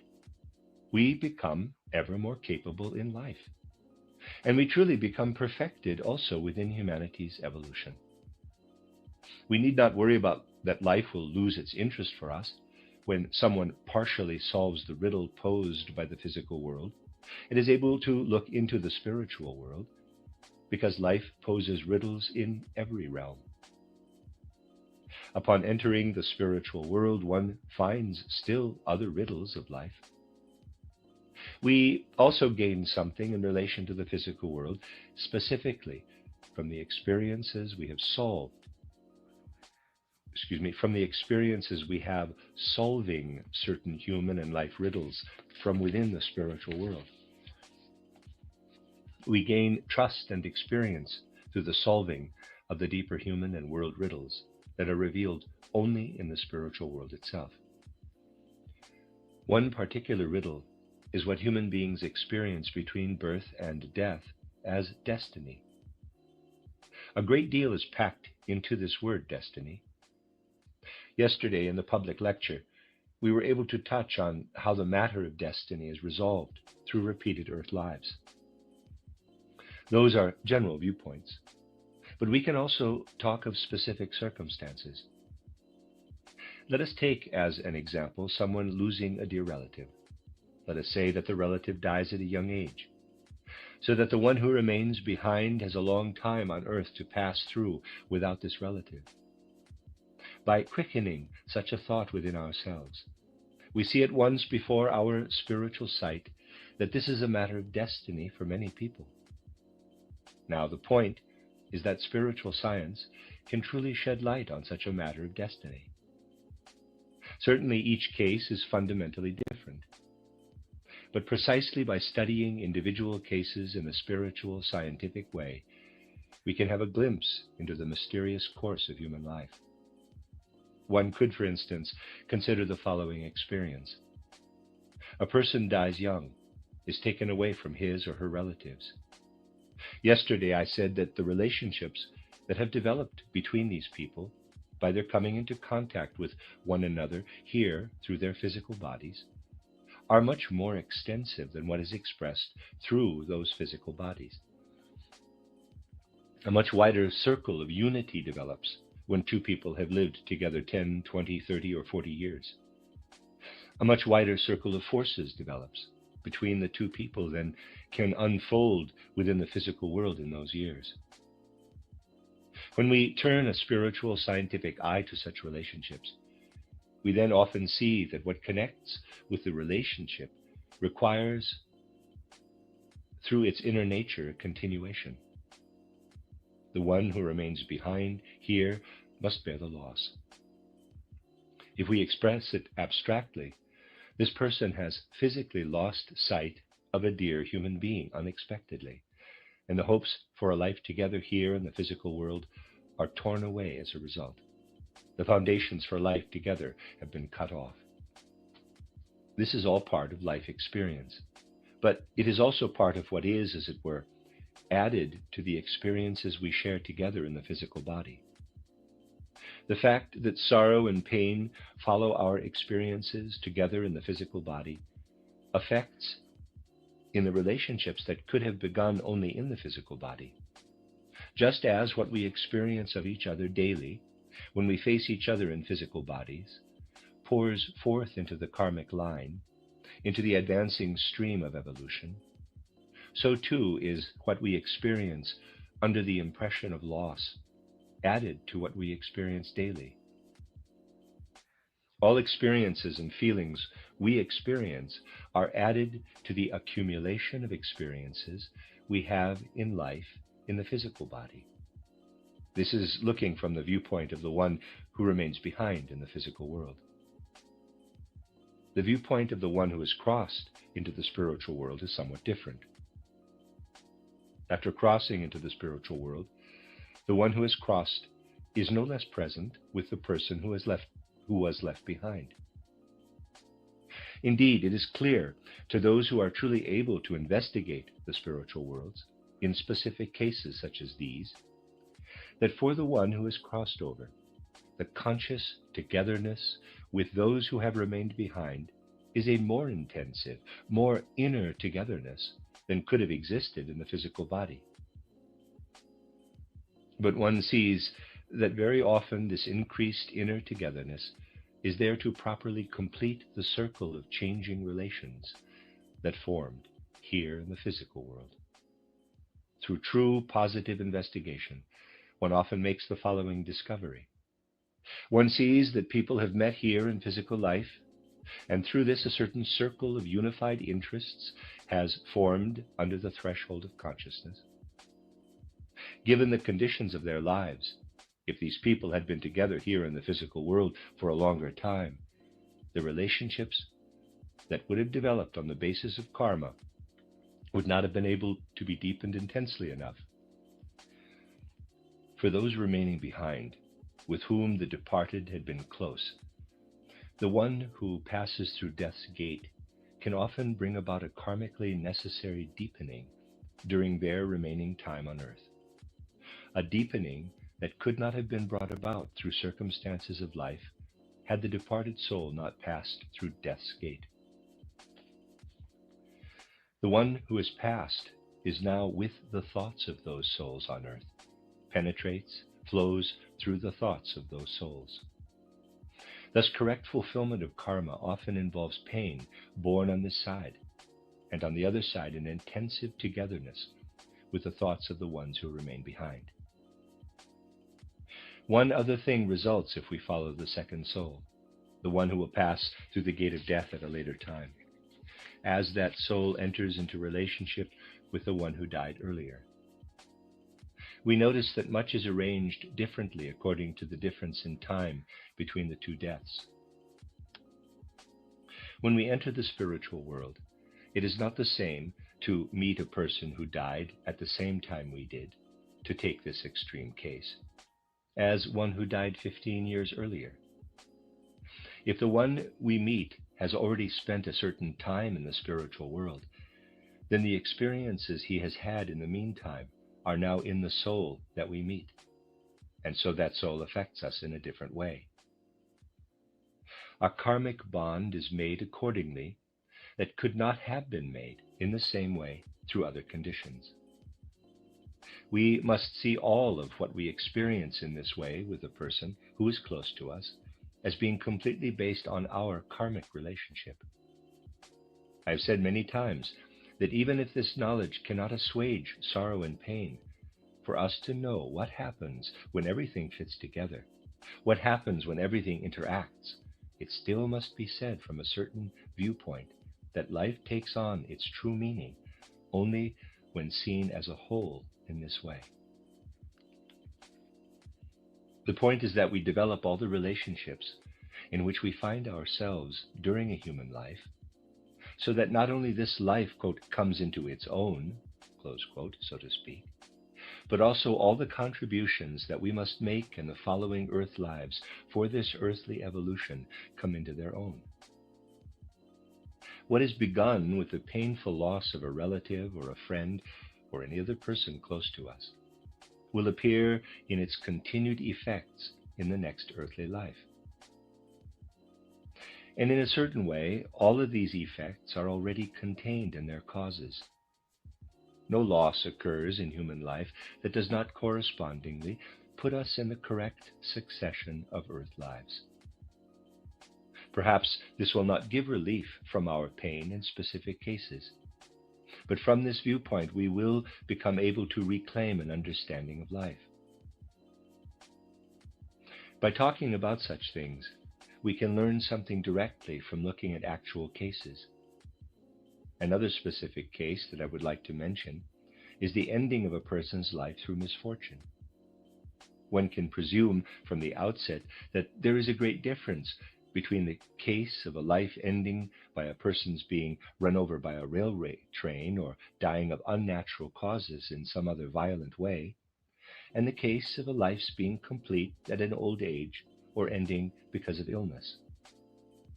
One can further make the presumption that there must be a difference between a life ended early by illness and a life that ends at an old age. Now, of course, each detail of these cases is different, but we can also find certain clues in them. Above all, we can ask ourselves what a violent death is. This question can be answered only if we look at death not from here, from physical earth life. We must look at it from the other side, where those who have passed through the gate of death look at it. I have mentioned in lectures, which have in fact already been published, that seeing death from the other side, from the side the dead enter through death's gate, is the most important experience, and shows the discarnate person how life triumphs evermore. The direct vision of death from the other side, which is sublime, which is grand, which is always there, also means that a constant I consciousness exists in us between death and rebirth. As our memory, which brings us back to a certain point in physical life, gives us I consciousness here, so too does the vision of death from the other side, the spiritual side, give us I consciousness between death and rebirth. Now, how is it when this vision of death is affected by the fact that a violent end of life caused the death? Seen from the other side, a violent end of life is an experience, a perception, of the most far-reaching kind. As strange as it may sound, when one investigates these things, the following emerges. The ways in which the circumstances of time affect the experiences of the soul are much different in the spiritual worlds, which we enter through death's gate, than they are here, though some conditions here are reminiscent of what occurs in a much more extensive way between death and rebirth. In order to explain what this depends on, I will resort to a comparison that results only when one knows the corresponding facts from the spiritual world. You are certainly aware that we can have experiences in a short period of time here in physical life, perhaps in the course of a day or a few hours, that mean much more to us than other experiences that we have had over a long period of time. Many can recall such an event from their own lives here in the physical world, one that happened in perhaps a very short amount of time, but brought more consequential inner experiences than the events of entire months or years. People often express it in this way, quote, "I will never forget what I experienced then," close quote. Very often what I have just characterized is hidden behind this simple phrase. Now, it is true that the impression of their earth life that discarnate souls receive from a death, caused relatively quickly or perhaps in an instant by the outer world, that had nothing to do with their own organism, compresses itself for the life between death and a new birth and becomes just as rich as what could be achieved in a longer earthly life, perhaps even in decades of earthly life. I do not mean everything that was experienced in earth life, but certain things that are important as forces for the life between death and rebirth. For those things, what would usually be distributed over a longer period of time can in fact be compressed into an instant, one can say. It is really a much different experience if, with one's subconscious, one sees death coming because inner forces assert themselves that cause death from within the organism, or whether death is caused by forces affecting one's organism from outside, having nothing at all to do with the organism itself. Such a death finds its true, real explanation only in the fact that we view it in connection with the entire course of human life through repeated earth lives. You can very easily infer from what I said about the connection between the I consciousness after death and the vision of the death that the perception of the death itself is something very meaningful for the strength and intensity we have in the I consciousness between death and rebirth. Circumstances that appear to be coincidental from here, from the perspective of physical life, are absolutely not coincidences. They are, rather, contained in a world of necessity. It may appear to be a coincidence here that someone is run over by a railway train. But seen from the other side, from the spiritual side, it is not coincidental. If the question is posed from the other side, from the spiritual side, if I may do so, though of course it can be only for purposes of comparison, quote, how does such a violent death appear in the totality of a human earth life? Close quote. Then we will always find that in the past this person has experienced, through the lives between death and rebirth, and through various circumstances in repeated earth lives up until the unfortunate event, that the I consciousness developed for the purely spiritual world needed strengthening, invigorating. And this invigoration occurred by the person's physical life having been ended, not from within, but from without. So we must reckon with the fact that we are not only related to our surroundings through connections that are caused by conscious forces in the soul. Only in the rarest cases can we know, ordinarily we cannot know, how our subconscious thinks. I have often pointed out to you that thought life does not end at the threshold of consciousness, that human beings continually lead a thought life in the sub, or one could also say in the supraconscious. People cannot think through and assess what this more encompassing consciousness could be for them. One could ask every single person, quote, why haven't you had a mishap today? Close quote. There would have been the possibility for every single one to have had this or that mishap. Sometimes you might halfway realize why a mishap did not occur, but you see the connection only in the rarest cases.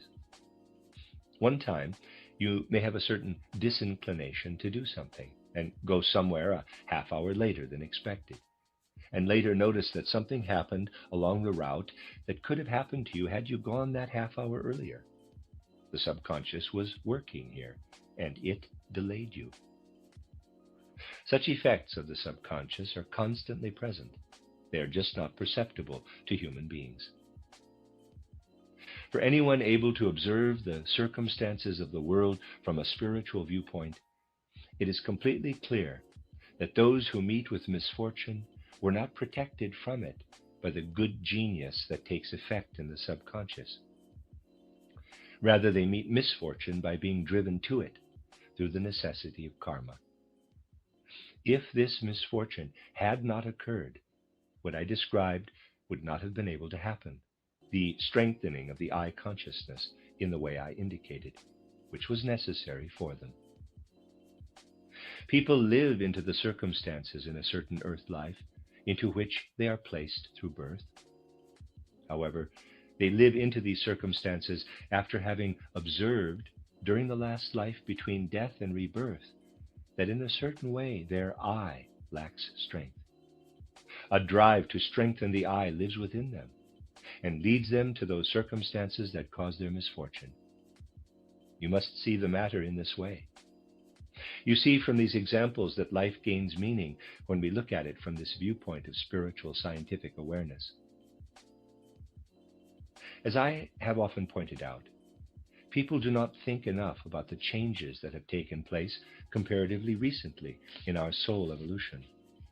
Most, and in particular those who are infected with today's erudition, simply picture the soul life of centuries ago to be the same as today's soul life. That is a completely erroneous idea, as we know. In every detail, the expression and attitude of human soul life has changed significantly. What spiritual science must bring up today from various sources about such life understanding, as I indicated, was present in souls in more of an atavistic clairvoyant way not so long ago at all. People then had ideas to some extent about the connections in life. But human evolution is pushing forward, and such ideas are dying out. However, because humanity has already partially lost this old connection with the spiritual world in the course of evolution, and will continue to lose more and more of it, it will also be increasingly necessary for people to inform themselves again about their connection to the spiritual world through direct spiritual research. That is why spiritual science has appeared precisely in our time. People did not need it in the past because humanity was not on such a level of soul evolution. From this time on, it will be necessary for the reasons I gave, and will become ever more necessary. Let us substantiate this assertion as well with certain concrete facts. Today, there is only a small number of people who take spiritual science into their souls during life between birth and death. I say spiritual science rather than spiritual research, meaning the imaginations and ideas provided by spiritual science. Through spiritual science, people experience something of the spiritual world here in this life between birth and death. This is not meaningless for the life that we enter when we pass through death's gate. And in addition, we have a consideration that first came to be true in our time, which I will now address. If we go back to earlier times, we still find an old inheritance of humanity in relation to the connection with the spiritual world. Human beings went through death's gate, and because they already had a certain connection to the spiritual world through ideas, through atavistic clairvoyance and such things, they had some commonality between life in the physical world and the life they entered after they went through death's gate. The fact that people, while on earth, knew something instinctively about the spiritual world caused them to have more than a mere accumulation of the thoughts that were memories of earth life on the other side of death's gate. From our time forward, the singular aspect that will appear more and more in human souls is that people will go through death's gate and remain connected to the earth only through their memories. They will remember their earth life here to some extent, and only by having this earth life in their memory after death are they still connected to earth life. In the strictest, most radical sense, this is the case for modern human beings who cannot take in any ideas about the spiritual world from spiritual science. If we take in such ideas, these ideas will provide something after death that will enable us not only to remember our life, but also to see into our earth life. When we acquire ideas about the spiritual world here, windows from the spiritual world open onto the physical world after death, in a manner of speaking, onto everything that is here in the physical world. Thus we carry certain outcomes from this spiritual science through death's gate. What we acquire from spiritual science is not simply a dead knowledge, but rather life substance, something that lives on when we pass through death's gate. Yes, this spiritual science, in the sense that I have often mentioned, has powerful life substance by virtue of the fact that because the dead live consciously in our thoughts, we can do something for them because we are part of spiritual science. This is related to what I have often said about reading aloud to the dead. The dead are in our thoughts. They see our thoughts. When we cultivate a spiritual scientific train of thought, that is, when we read something to the dead in thought, or tell something to the dead that we know, or think about the spiritual worlds, then the dead are with these thoughts that we address to them through spiritual science. By addressing our thoughts to the dead, a bond of attraction is formed between here and there. Thus, because spiritual science is living, we can effectively send up living strength that gives living nourishment to the dead who are close to us. Thus we see that in this inner way, spiritual science can truly conquer death and transform it into life. A community among the living and the dead, which could otherwise not be formed in such an intensive way in this age, can be formed by filling ourselves here with thoughts taken from spiritual science and extending these thoughts to the dead. Spiritual science is precisely what intervenes in life in a living way, whereas the knowledge that is gained of the physical world through conventional science consists only of thoughts that have meaning for the time between birth and death. Such thoughts will be only memories in the life after death, without having any living effect there. We must really contemplate this difference. One more thing must be taken into account, specifically when we wish to think about the meaning of spiritual science for present and future human spiritual evolution. Not only does what we acquire of spiritual science here, or extend to the dead, make its way from the physical world into the spiritual world, but the spiritual scientific knowledge we attain on earth and carry through death's gate works back in turn upon the earthly world. We should not lose sight of the fact that this earth world is being impoverished little by little of forces which come from the earth itself, and which people develop only during life between birth and death. If no more forces flowed from the spiritual world down to the earth than have already flowed until now, then this earth life would be depleted. It is a grim experience to see how thoughtlessly people already live today, not noticing that earth life is being impoverished little by little. That thoughtlessness, incidentally, is a phenomenon that is a reality not only of human intellectual and cultural life, but also of physical life, which is still so abundant on earth. I have already pointed this out too in other places. If you read the wonderful geology book titled The Face of the Earth by Edward Seuss, you will find an explanation of how the Earth used to be much different in terms of its physical surface, and how the forces that were present many eras ago are no longer present today. The Earth's surface is crumbling. What takes place in physical life also takes place in spiritual life. And, as I said, the way people look at the Earth, without having any consciousness of it, often looks grim. For spiritual life, when we characterize the path that humanity is following, one has to say that despite the arrogance that infiltrates our time, it turns out that people's thoughts are becoming increasingly lifeless, ever more dead, ever more and more disjointed. People are, of course, proud of their thinking today, and how very learned school teachers often think they are when they explain Plato to their students. Mind you, the wise poet Hebel wrote in his diary that he wanted to write a drama, which, however, was not completed, in which the hero was to have been Plato reincarnated. Plato was punished in school by his teacher because while reading Plato, he cannot understand Plato at all. People will encounter, to a certain extent, a discontinuity in their system of thought if a renewal of this system of thought does not come via thoughts that are born of spiritual scientific insight. As strange as it sounds today, it is true.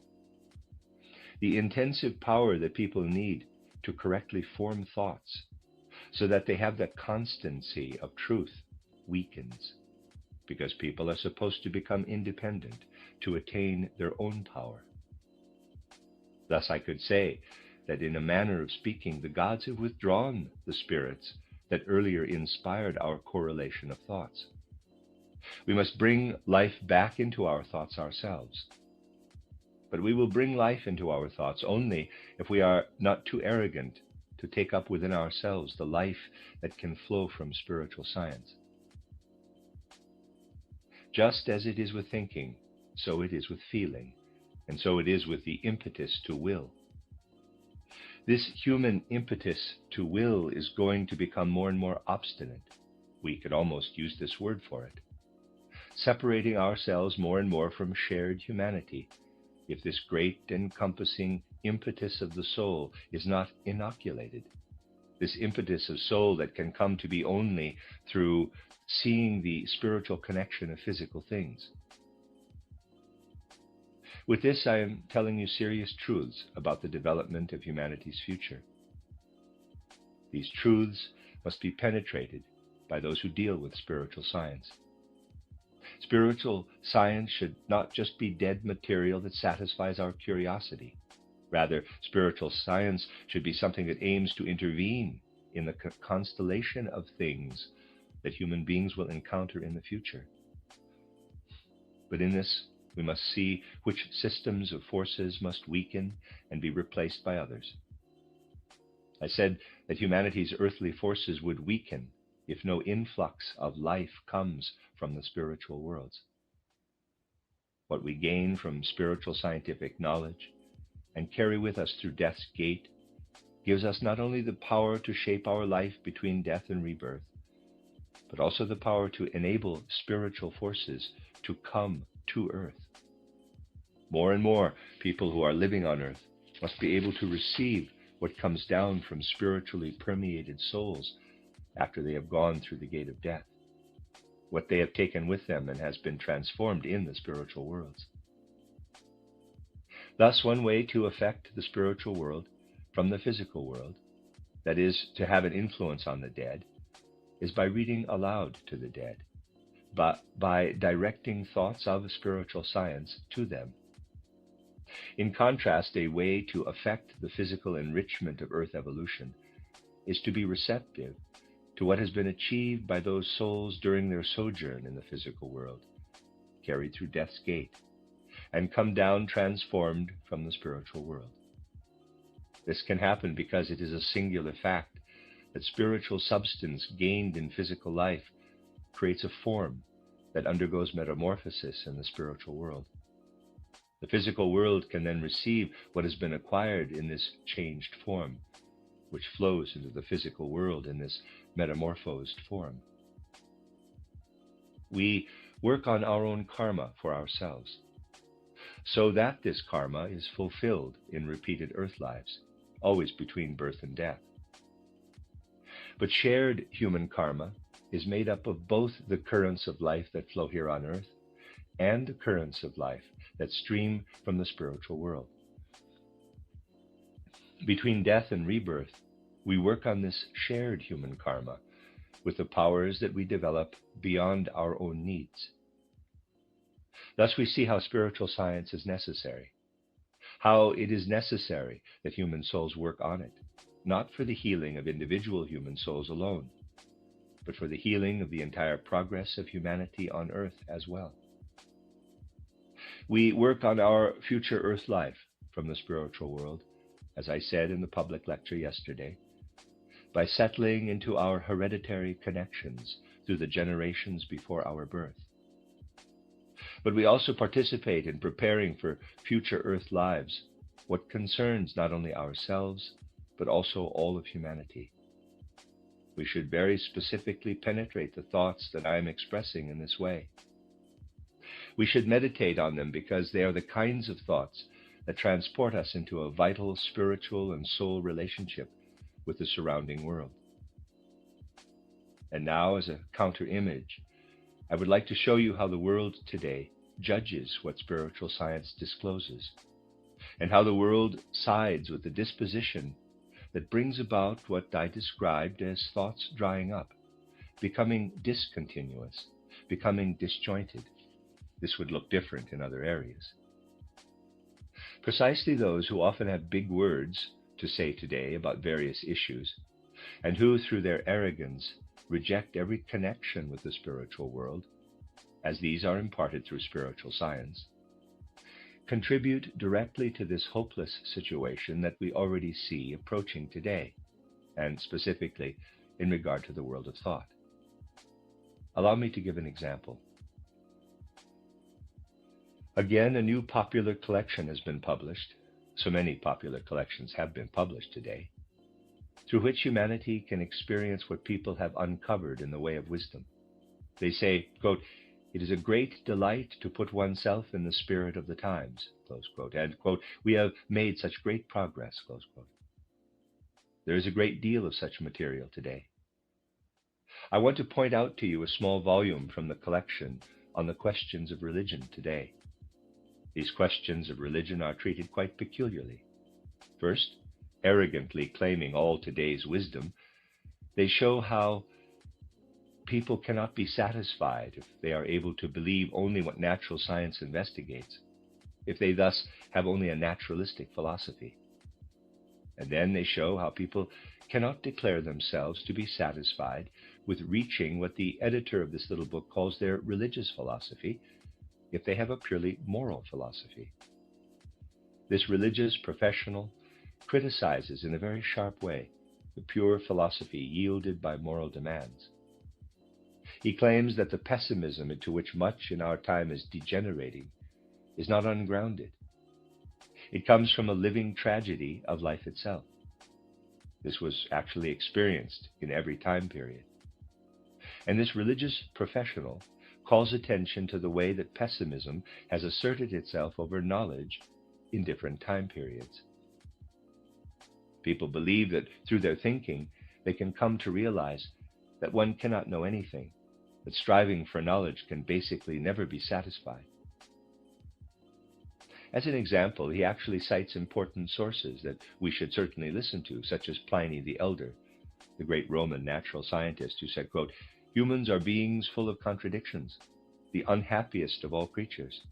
Other creatures have no needs beyond the limits of nature, but humans are full of infinite wishes and needs that cannot be satisfied. Their nature is a lie, the greatest misery along with the greatest arrogance. In the face of such ill, the best that God has granted humans is the ability to take their own lives," close quote.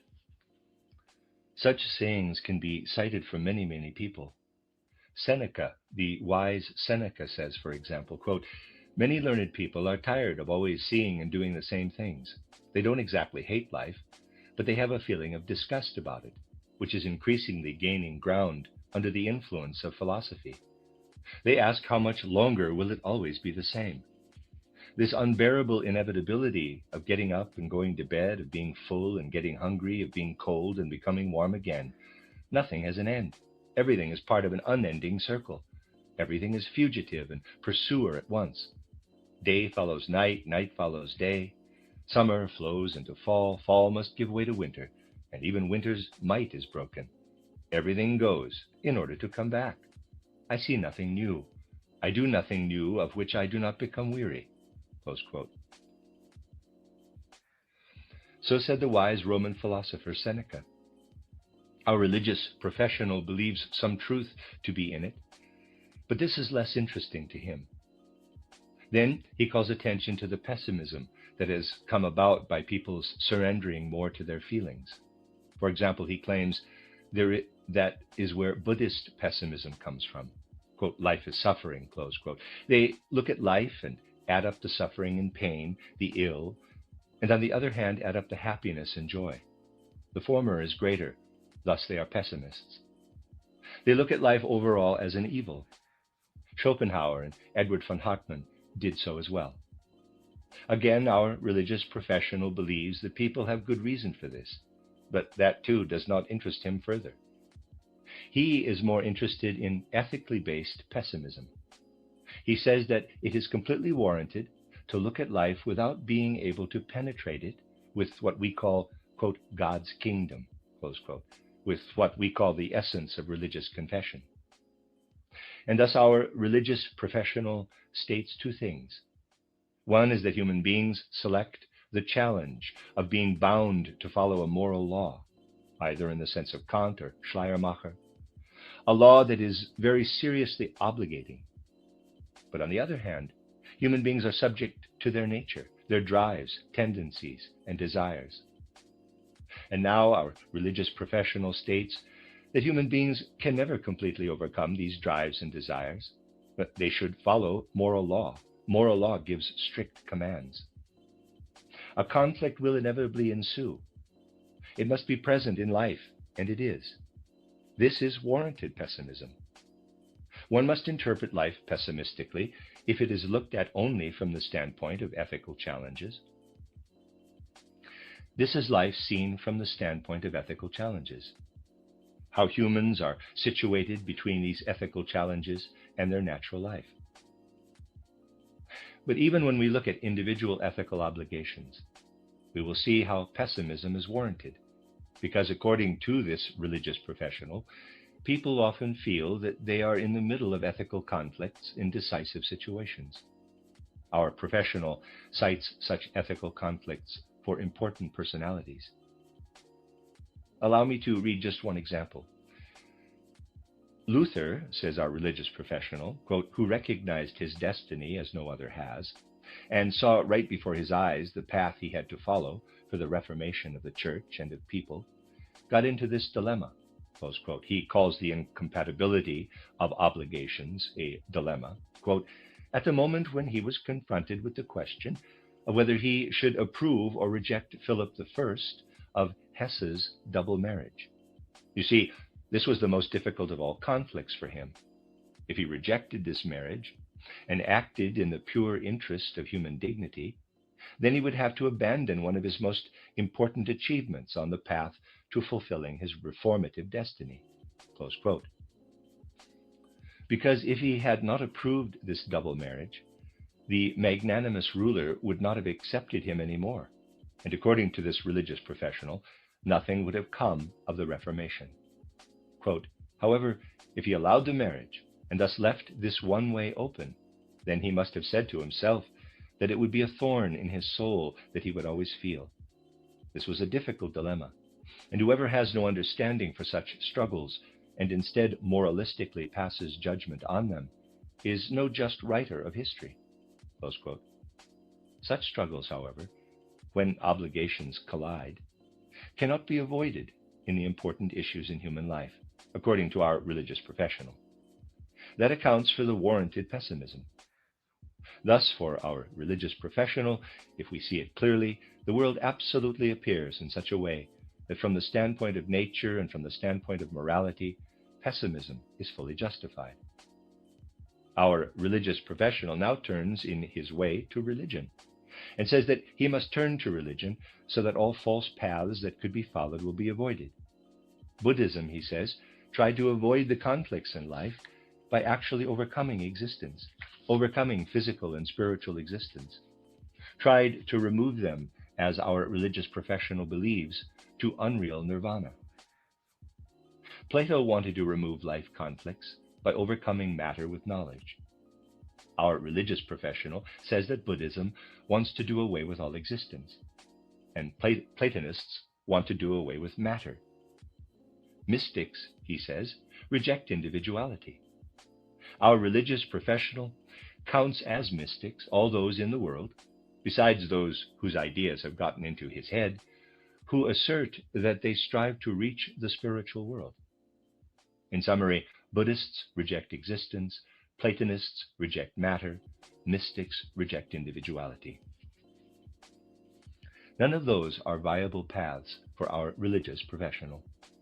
Instead, he turns to the path that he naturally sees as the only Christian one. He says that one must turn away from the earth to the kingdom of God. Then a sort of description follows of this kingdom of God. For those who are able to think in a logical, consistent way, I will make no other demands. For those who have not yet fallen into what I have called discontinuity, the disjointedness of the system of thinking, this description of the kingdom of God by this man of the church brings nothing short of deep pain because of the emptiness, absurdity, and disconnected thinking in it. After this man, like so many people today, has dismissed everything, in quotes, mystical, that is, everything he counts as mystical, he finds a way to fairly, quote, cram words into people's mouths, close quote, forgive the trivial expression, because you get the biggest applause today. when you give lots of lectures on things that people do not need to understand. You can say to people that everything else is nonsense, and then they listen to the way you prove to them that it is nonsense, and that no one needs to bother with it. Then, finally, you say, as long as they are still there, true, real existence is love. And then you talk plain nonsense, which is no substance, but which repeats the word love, love, love over and over, repeats it in such a way that in truth no love can come into the world from it. That is more or less the way people of religion speak today. Many people speak that way. And then a religious professional moves on to all kinds of insights, grandiose insights, such as this one, for example, quote, because love is the highest thing, God is love, close quote. Certainly within certain limits, but this is, first of all, not at all new, and second, one can agree with it. But the idea that this has to involve a being that loves, and that can be called love, in quotes, because of loving so intensely, is not really something that causes our religious professional any concern. But now he wants to speak for real Christianity. First of all, God is love means something very impersonal, because love as such is simply impersonal. But our religious professional has no difficulties at all with this, because he says, quote, the center of this reality is God, God is spirit, and God is love. In reality, spirit and love are one. Close quote. We can in reality declare everything to be one if we continue in this way of thinking, quote, because love is the highest form of spiritual living, close quote. In truth, spirit and love are one, but at the same time, love is the highest form of spiritual life. Spirit and love are one, but then love is the highest form of spirit, that is a part of it, and the part is the same as the whole. Close quote. Readers aside, there's a quote missing. I think all that I just read, in truth, spirit and love are one, etc., is a quote. And then I closed it. Okay. There you have the worst disconnection in thinking. Now everything that he assumes is based on God being love. Thus, he must also say, quote, when we speak of the wrath of God and his punishments, in the end, we must be able to understand it all as an expression of his love, close quote. Now, furthermore, we have the possibility to understand God as love, because the wrath of God is also love, if it is understood correctly. God is spirit, only God is love, spirit and love are one. Wrath is also love, thus wrath must actually also be spirit. Thus we see that the terms are just jumbled in this disjointed thinking. But people will still be Christian, so he finds the need to write in this way, in his way. Quote, thus God can be nothing other than love, because he must be the highest form of spirit. What unfolds here is wisdom that cannot be outdone. Even the highest philosophy cannot go beyond it. God is absolute freedom, the abolition of every conflict, the spirit coming into its own, love. Thus, God is a person, close quote. So, God is love. This love is the spirit coming into its own, and thus God is person. Quote, when God is given the characteristic of a person, people often dispute it philosophically and religiously, because they say the idea of person comes from the earthly realm and represents humanization when applied to God. But that is a great misunderstanding, close quote. And so on. You see, what people achieve, which has already fallen into ruin, what one can call disjointedness of thinking, will become widespread as people in their arrogance resist the renewal of the world of thought through the adoption of spiritual science. I would like to quote one more quaint excerpt for you, in order for this religious professional's audience to become completely clear about the fact that they do not need anything other than his lectures, and certainly nothing like science, in order to refer to spiritual life. He says to them, quote, it is therefore foolish and senseless to expect from science an answer to the question of life after death. The excited people who have done so and are still doing so have never realized what will become of science if it gets involved with such questions, and what religion loses by borrowing certainty from science, close quote. This man achieves what I have described to you. And at the same time, this man is in the position to say to people that this is such high philosophy that he would lose face if he even admitted that science also has something to say about spiritual life. This is the beginning of everything that is to come, only the beginning. We must also contemplate what I said here 2 weeks ago, but the man I'm talking to you about is a man who, quote, knows how to think, close quote. He accused Buddha of trying to help people get beyond existence. He accused Plato of trying to help people get beyond matter. He accused mystics of trying to help people get beyond individuality, because through them, personality would be destroyed. Through them, people would be taken out of their physical bodies, in which, as our religious professional says, they would need to remain between birth and death. These redeeming religions cannot be valid. But what does Christian religious belief bring about if it cultivates right love? That is, what the religious professional calls love. Here we read, quote, in other words, in the spiritual sphere of life of the kingdom of God, awareness is shut out from moral will and action, which takes away the freedom from even our best acts within the realm of our experience, close quote. So, Plato is trying to free people from matter, Buddha from existence, mystics from individuality, and our religious professional is trying to free people from awareness through love so that they can settle into the kingdom of God without intentional consciousness. When one comes across such people, one says, quote, the Lord is with his own in sleep, close quote. This could be something of a revelation for our religious professional. One sees that this man can look at life and draw experience from life, but he suffers from disjointed thinking. One can see this when reading painful statements such as these. He turns against people's becoming mystics because such people want to overcome individuality, but they must stand in physical life directly within nature. We must not have misconceptions with regard to life's uncertainties. Quote, in earthly life they cannot and may not be shaken off, close quote. Things have gone so far with this disjointed thinking that someone with a healthy intellect can say, quote, in earthly life they cannot and may not be shaken off, close quote. In earthly life they cannot and may not be shaken off, but that is nothing more than saying, quote, you cannot fly to the moon and you may not, close quote. This is the way he combines can and may here.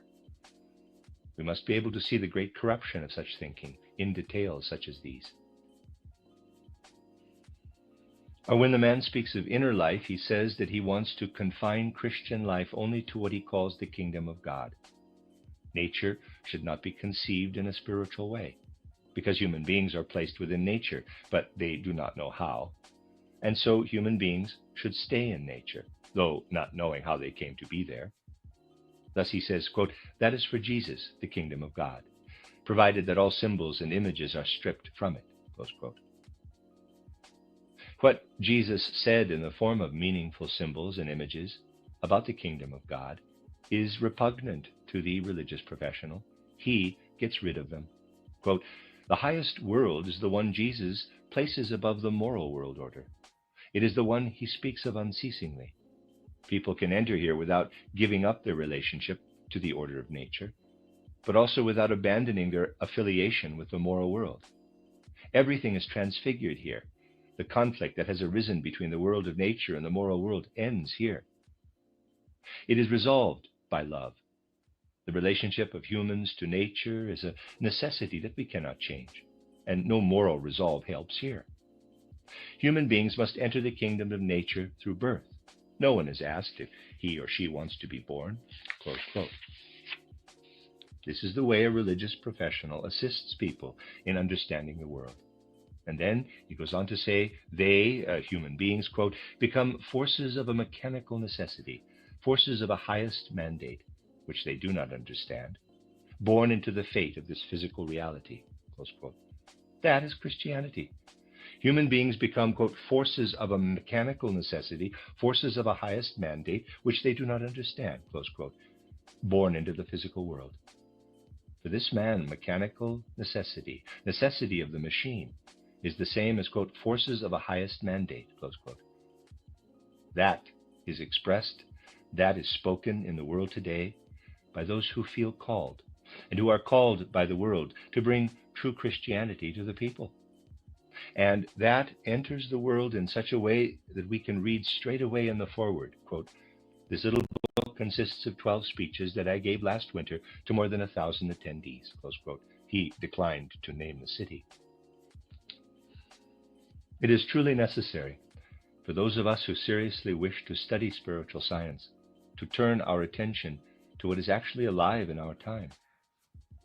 If the necessity of spiritual science is sometimes alluded to with serious and intense words, it is because the people who are able to must become conscious in the present day of why spiritual science is a requirement of our time, and of what kind of spiritual state exists in the camp where the antagonistic voices come from. Today I quoted a person to you as an example of a general phenomenon of our time. The little book is not explicitly directed against our spiritual science. Spiritual science is not mentioned in it because it is something highly insignificant to this man, whom I also know personally. Spiritual science is not alluded to, but is just generally lumped in with mysticism. Here we see a person well known as one of the top authorities in his field, who in his system of thinking binds humanity to such nonsense. This is not noticed by thousands upon thousands, because people simply do not look at things in the correct manner. However, individual truths about the spiritual world should not be the only things to permeate us. We must also be permeated by the consciousness of how important this is for living knowledge, living words, to gain ground in the evolution of humanity. People will see that the dead end or impasse into which humanity has come with regard to social life and other areas of life is the karmic result of thoughtlessness. Thoughtlessness is much more extensive in our time than people believe. The task of spiritual science, of understanding in the correct way according to human sensibilities, will depend on people looking at the world with open eyes and really taking pains to form a healthy judgment of the world. Thus it was necessary today not only to say something to you in the first hour of my presentation directly out of the content of spiritual science that can bring enlightenment about important aspects of life, but also to illuminate the counter-image that results if one examines what spiritual science should be brought into. You will hear many voices, such as the one described yesterday, coming from camps of all colors, whether religious, academic, or others, who regard spiritual science as an absurdity, as fantasy. Despite being famous people in our time, they demonstrably cannot think at all, and spread this lack of ability to think to the detriment and harm of the evolution of humanity in the world. We must be able to see these things in the correct light. We are certainly obliged to see them in the correct light if we are to truly connect with spiritual science in order to do what we are able, according to our place in life that we have been given through karma, and to provide spiritual science in the appropriate way with the validity it requires, not for itself, but for the evolution of humanity. One can see that this is necessary by describing such a counter-image.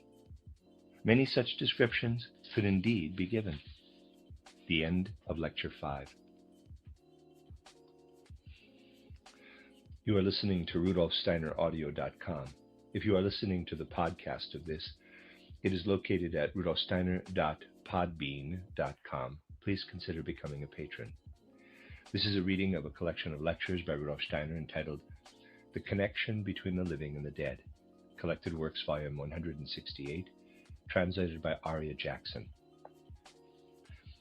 This is Lecture 6, entitled The Great Delusion of Contemporary Culture, given in St. Gallen on October 26, 1916. Rich, detailed material is available to us today in our literature from which we can learn facts that spiritual science is able to bring down from extrasensory worlds. and our branches are able to work with this material. Thus, it would be advisable when we have the opportunity to meet in person to talk about how this material can be positioned in relation to our spiritual life, how we can bring it into our life, how we ourselves can feel refreshed, uplifted, and strengthened through it in life. In short, it would be advisable if we consider the matters of our spiritual movement more while we have the opportunity, because indeed we can only rarely meet in person, given the nature of circumstances in these times. Many of you will note that you still have a variety of difficulties as you immerse yourselves in spiritual science or anthroposophy today. Is it not true that we first come to terms with spiritual science through the needs of our souls, because our souls pose questions about the most important riddles of life? We come to terms with spiritual science when we look at life today, with everything it can involve, and see how few of the various spiritual trends, whether religious or scientific, can really give satisfying answers, in a deeper sense, to the great enigmatic questions of life. And then, when we have come to terms with this spiritual scientific movement through our thirst for knowledge, our yearning for knowledge, when we have immersed ourselves for a time in the knowledge that has been elicited until now from the spiritual worlds, we often encounter difficulties of the most varied kinds. These are different for each person, and that is why they are not exactly easy to describe in a few words. Our friends often say that by immersing themselves in spiritual science, they have gained something extraordinarily valuable, something meaningful for life. But it has also isolated them. It has uprooted them from the community of other people. It has also, in a way, made life difficult for them. Those who are, by nature, dependent on the opinion of the outside world in their spiritual aspirations, feel this particularly intensely, and the most varied difficulties result from this.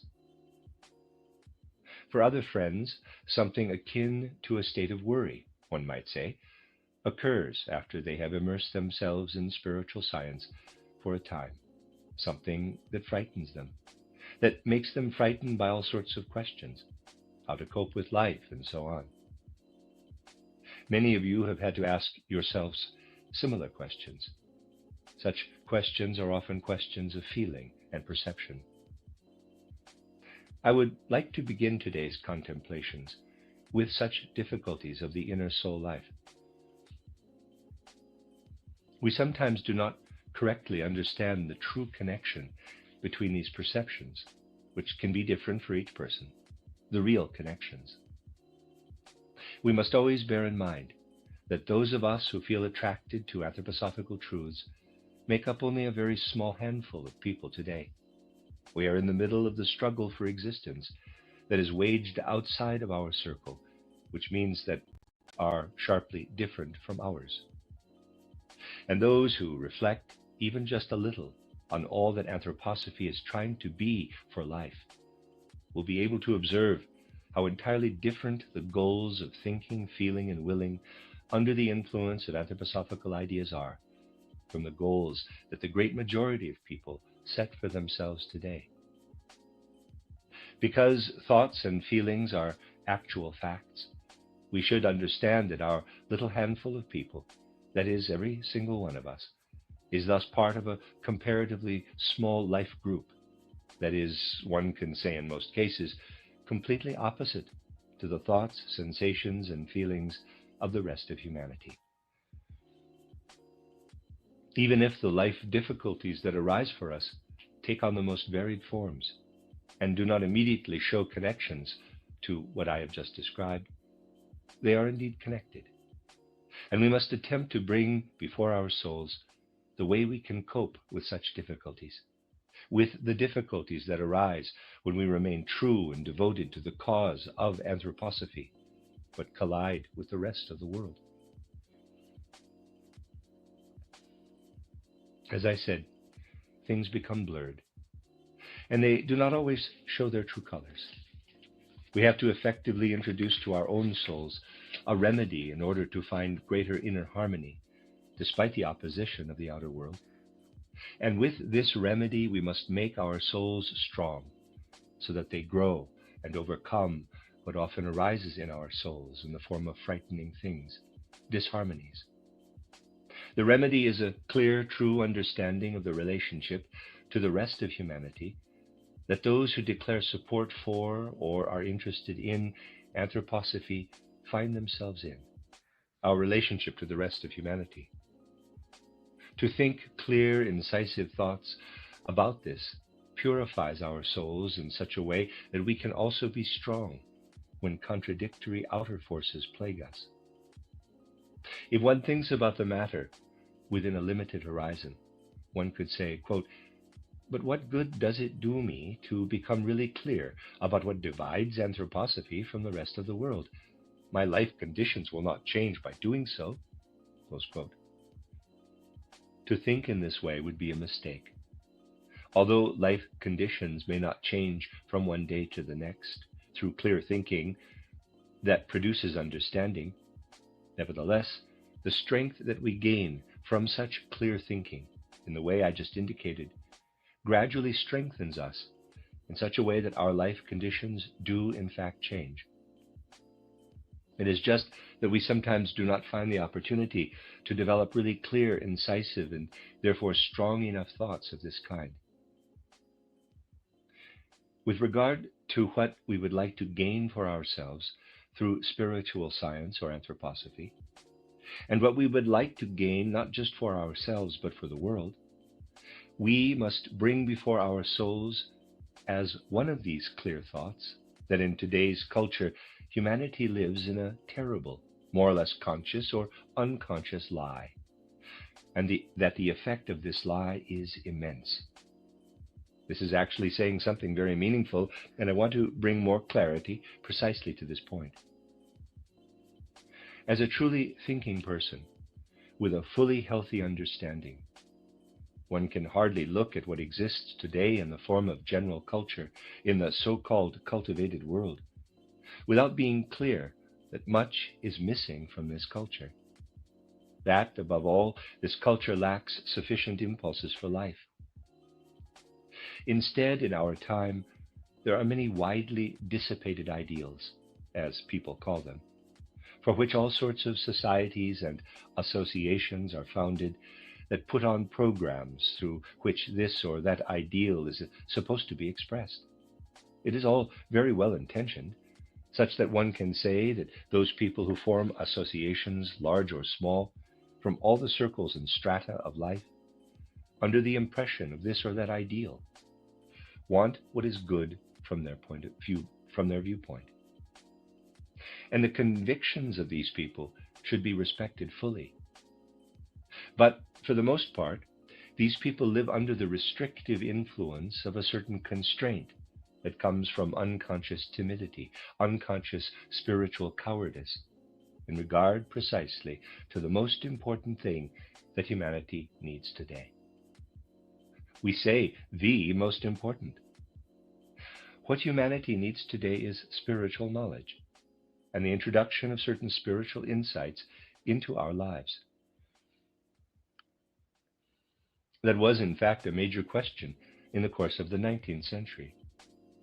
As you know, there are spiritual laws, laws governing the spiritual worlds. Certain people in every time have known about these, and of course these were also known in the so-called occult societies in the course of the 19th century, when spiritual science had not yet appeared in the form in which it is present today. These occult societies, which were more or less deserving of the name, wanted to cultivate occult truths in the most varied ways, and also had a certain insight into what spiritual truths mean for the world. Right in the middle of the 19th century, a crisis arose regarding the deepest impulses in the recent evolution of humanity. This crisis existed during a particular upswing in materialism in all fields, in the field of knowledge, in the field of life. Materialism had reached high tide. Indeed, we see that numerous people emerged who wanted to found a comprehensive worldview from scientific materialism.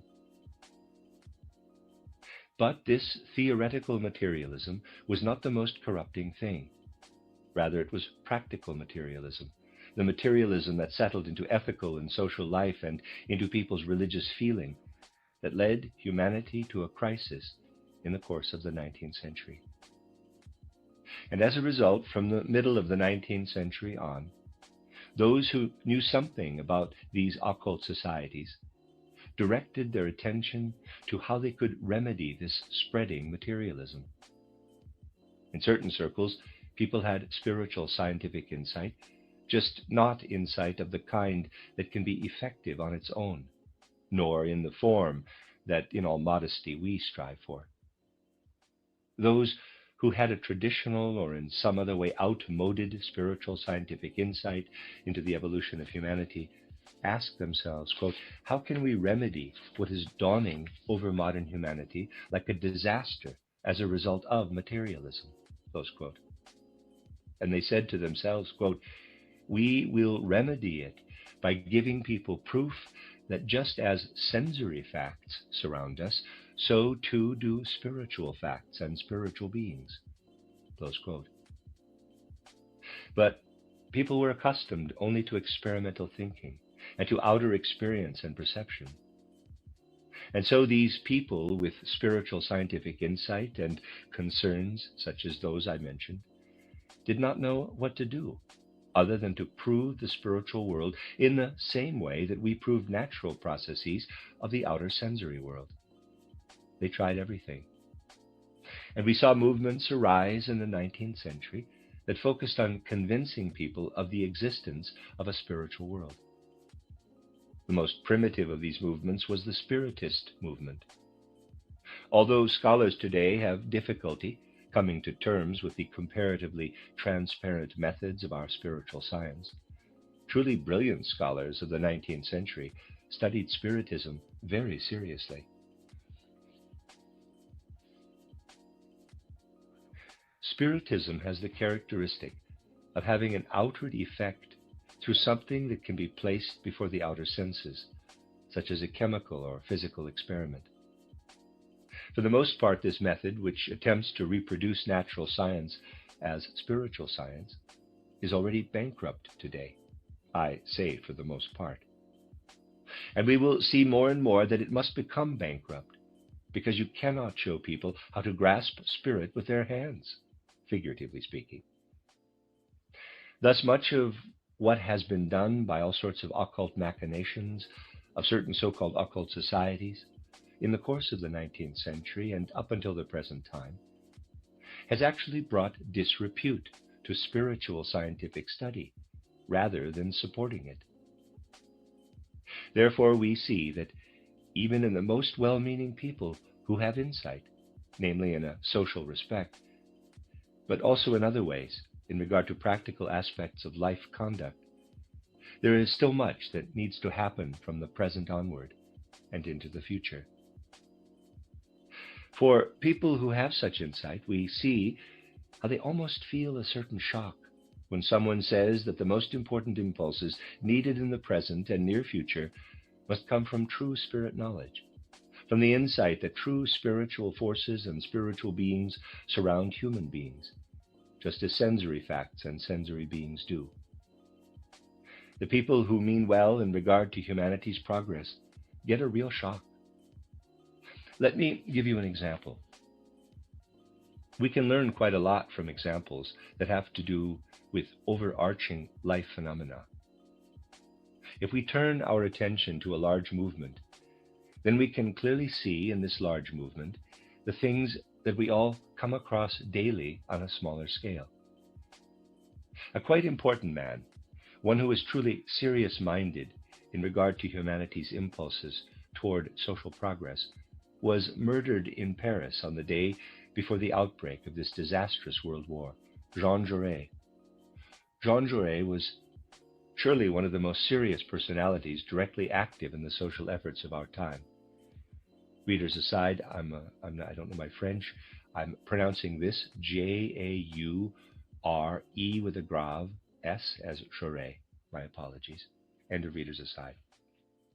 Jaure was surely one of the most serious personalities directly active in the social efforts of our time. He was also one who strove to achieve insight through earthly knowledge into current life conditions and into the reasons for which these conditions are driving humanity further and further ad absurdum, further and further into impoverishment and hardship in the spiritual and material realms. And he strove with all of his strength to find ideas and thoughts to convey to people, so that through collective efforts, the great life questions of our time could in some degree come closer to being answered. We can learn much specifically from such personalities as Jaure, because we learn the most when we consider the great deficiencies, which one must see from the spiritual scientific point of view, especially in our time, and about which one must have clear thinking, not of insignificant, but of great personalities. We learn the most if we are sure of their primarily honorable convictions and serious efforts at realization, and also of a certain capacity for contemporary insight.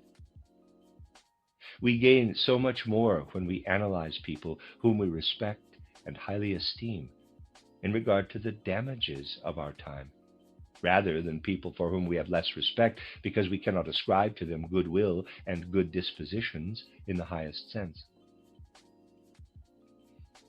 Now, for such people as Jaure, who devoted all of their thoughts, feelings, and will to the service of humanity, to the service that must be provided in raising humanity to a higher social level, it is extremely difficult to talk about something such as our spiritual science.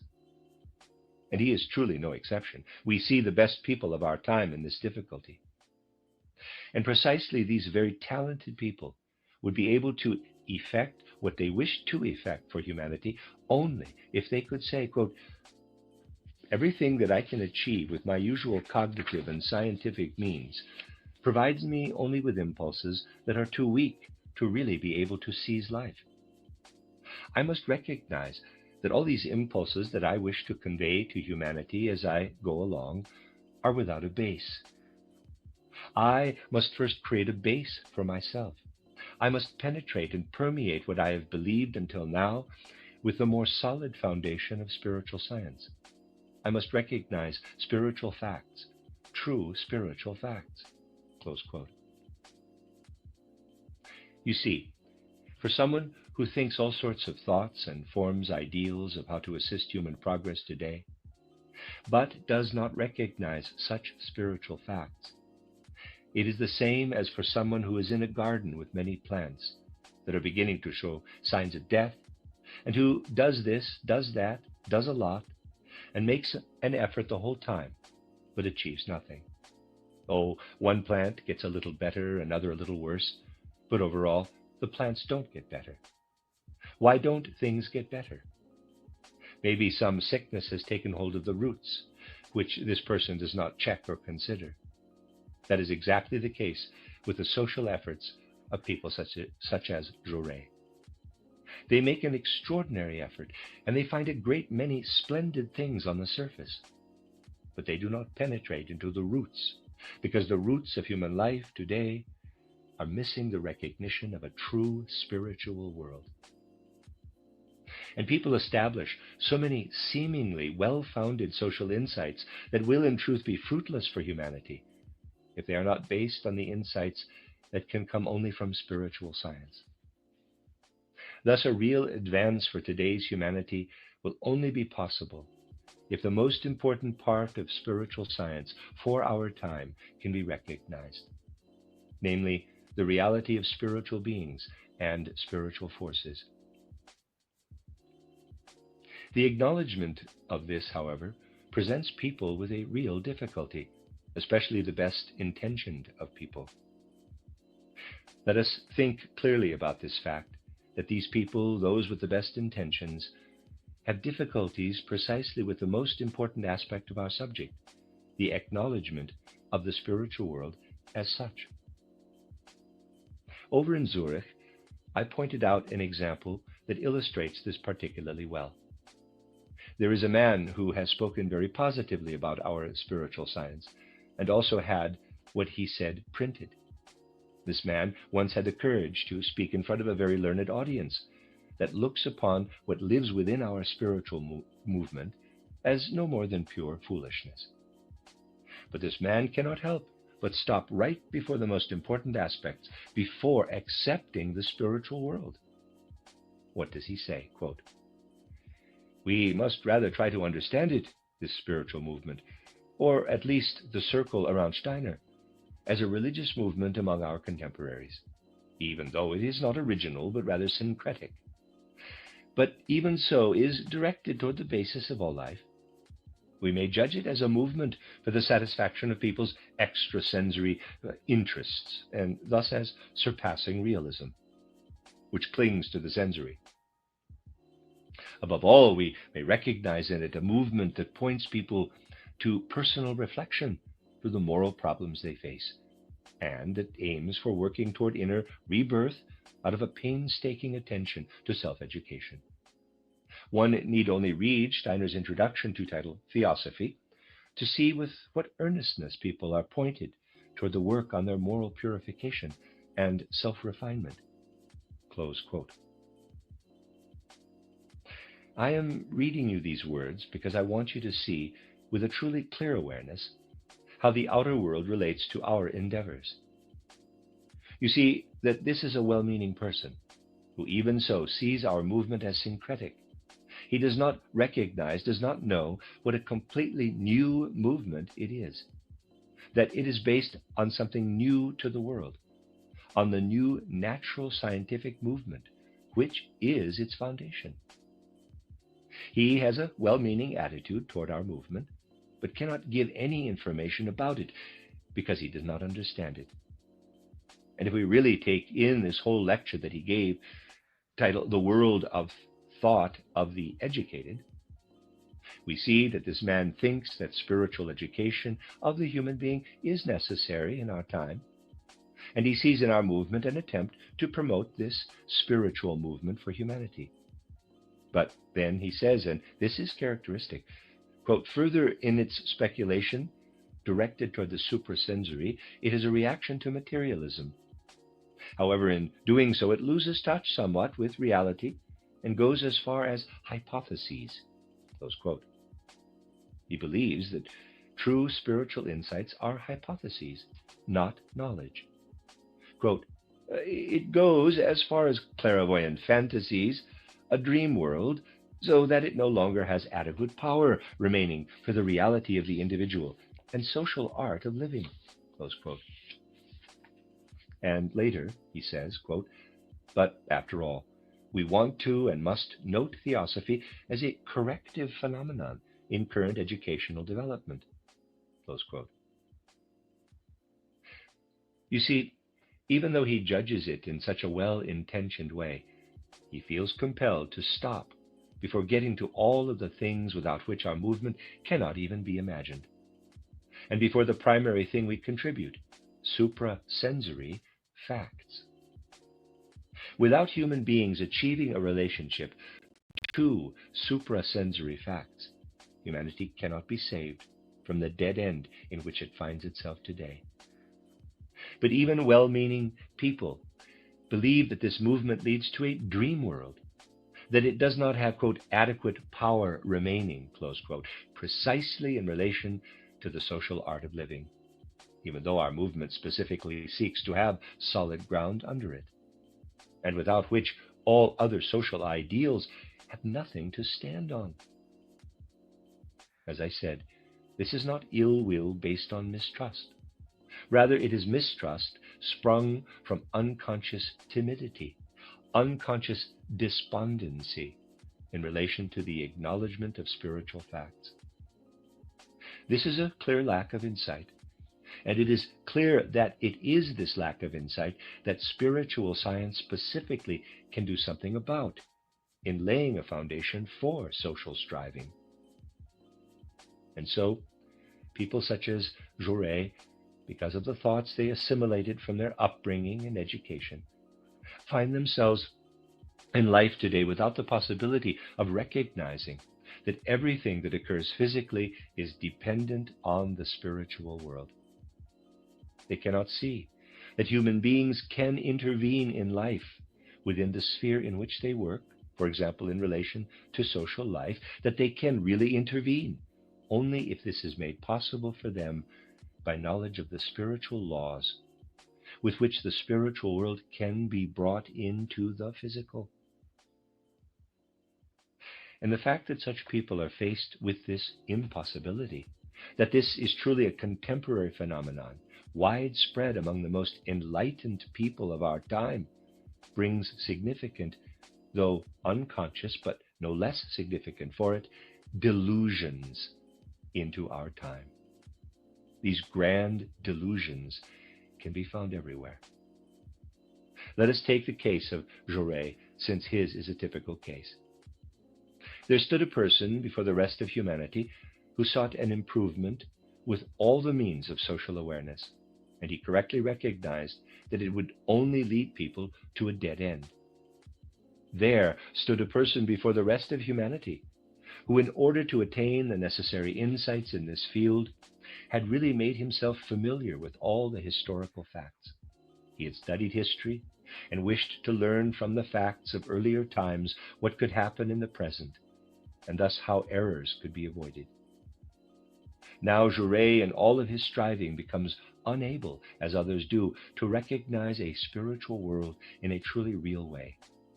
To recognize in a truly real way that streams of spiritual life flow perpetually from the spiritual world through human beings into this world. One of the best articles that Jaurès wrote deals with the relations that exist, according to him, between socialism and patriotism. Jaurès tries to show how historical events intervene in the evolution of humanity and have an effect on the evolution of humanity. After he has brought before us details about what had an effect on the Roman Empire, in order to learn from that how things should be effected in the present, and after he brings various other things before us with an extraordinarily thorough thirst for knowledge, he then presents us with a new chapter from more recent times. It is a strange chapter in Jaurès' book, which concerns the proletariat and patriotism. And it is interesting to examine specifically this little chapter to see what is actually taking place in the souls of the most knowledgeable people around us today. It is crucial to Jaurès to show in this chapter that ownership of property is not what is foremost in recent social progress, but rather industry and so on. But we will not get involved with these things. The important thing is that he is compelled here to make reference to Joan of Arc, the Maiden of Orleans. Now just think, a man who lives completely in the ideas of the present refers to the Maiden of Orleans. Anyone who has studied recent history knows, those who look at the facts objectively will have to admit this, that the map of Europe would simply be much different today if Joan of Arc had not intervened. Of course, Jaurès also recognizes this. He says, quote, Joan of Arc completed her mission and sacrificed her life for the salvation of the fatherland, in a France for which property no longer represented the only life force. Communities already played a very important role. St. Louis IX had sanctioned and solemnly proclaimed the organization of trade and guild rights. The Paris revolutions, during the governments of Charles V and Charles VI, had seen the trading bourgeoisie and the crafts associations come on the scene as new forces. The most clairvoyant among those who wanted to reform the kingdom dreamt of an alliance between the bourgeoisie and the farming community against lawlessness and despotism. Into this modern France, which would soon be ruled by the people's king, the son of the poor ruler whom Joan of Arc was about to save, into this diverse, thoroughly educated, and refined country, which was affected by the delicate literary pain of this Charles of Orleans, whose imprisonment moved hearts in good Lorraine, Into this society that was anything but rural came Joan of Arc. She was a simple country girl who had seen the pain and hardship of farmers around her, for whom all of these torments only represented a closer example of the more solemn and greater suffering the plundered kingdom and the attacked nation had endured. No place, no property was important in her soul, in her thoughts. She ignored the Lorraine fields. Her farmer's heart was greater than all the farming community. It beat for the far-off good cities which surrounded the stranger. Living in the fields did not mean necessarily being wrapped up in the questions of the field, in the noise and bustle of the cities. Joan's dream would surely have been less free, less bold and comprehensive. Loneliness protected the boldness of her thoughts, and she experienced the great community of the fatherland much more intensely, because her imagination could fill the quiet horizon with a pain and a hope without confusion, and that went beyond it. She did not feel the spirit of rural revolt. She wanted to free the very large country of France in order to consecrate it to the service of God, to Christendom, and to justice. Her goal seemed so high and holy to her that she later even found the courage to oppose the church in order to reach it and to refer to a revelation that she said was superior to every other revelation. Close quote. Here in Jaurès, we see a person who is doomed to think based only on materialistic principles, so to speak, because he is part of today's materialistic thinking.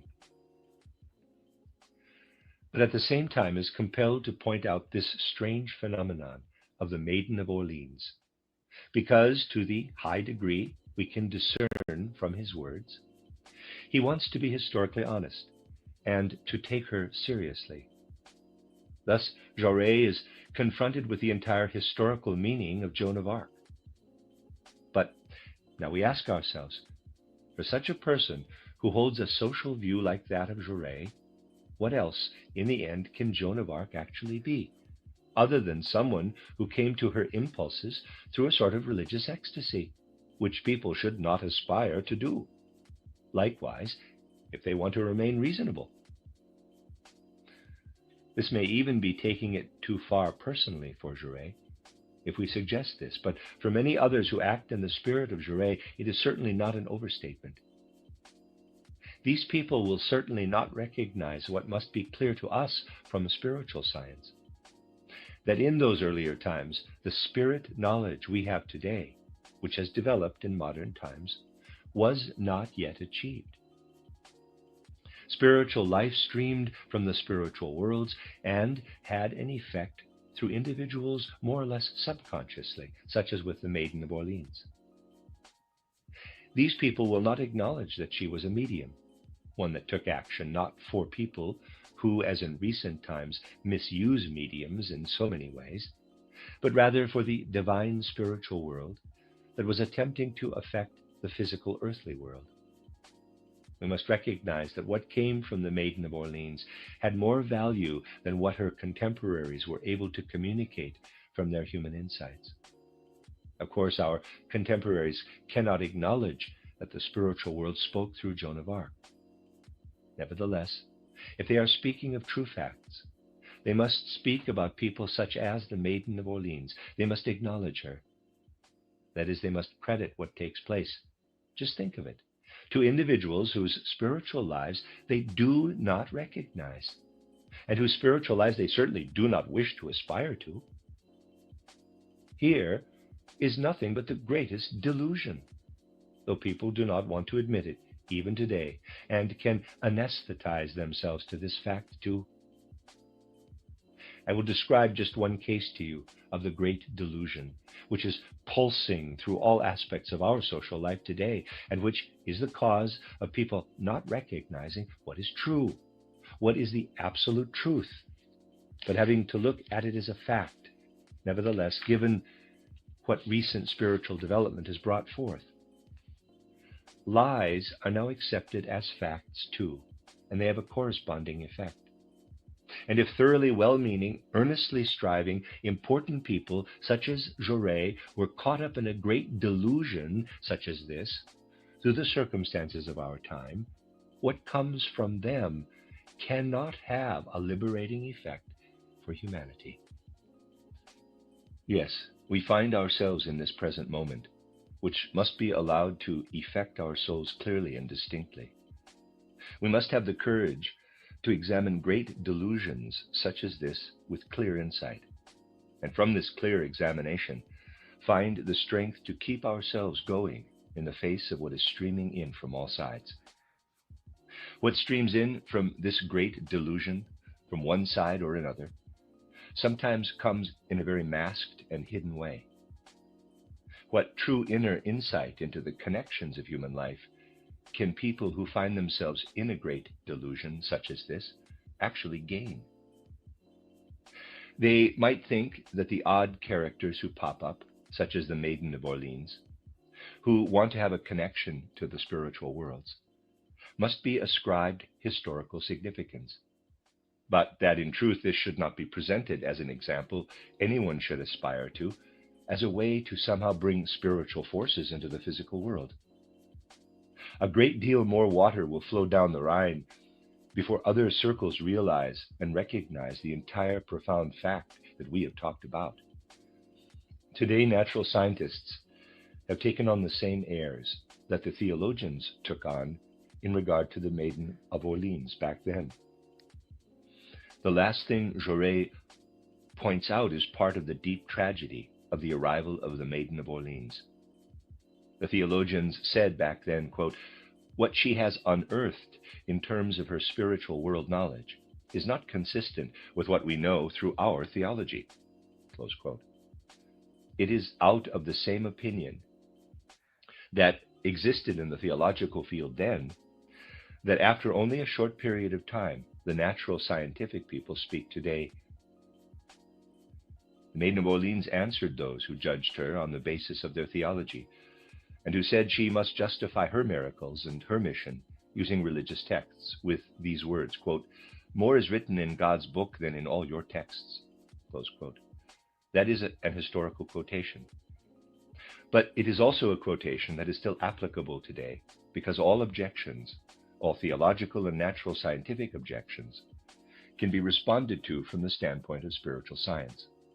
More is written in the book of the spiritual worlds than our adversaries think possible. And Jaurès adds to these words, quote, "A wonderful word that is contrary in a certain way to the peasant's soul, whose faith is primarily rooted in its origins. How far it all is from the vague, narrow-minded, and limited patriotism of the landed class. But Joan hears the divine voices of her heart as she looks up to the radiant and gentle celestial heights," close quote. Yes, such recognition sounds very good coming from the mouths of our contemporaries. But what is this really?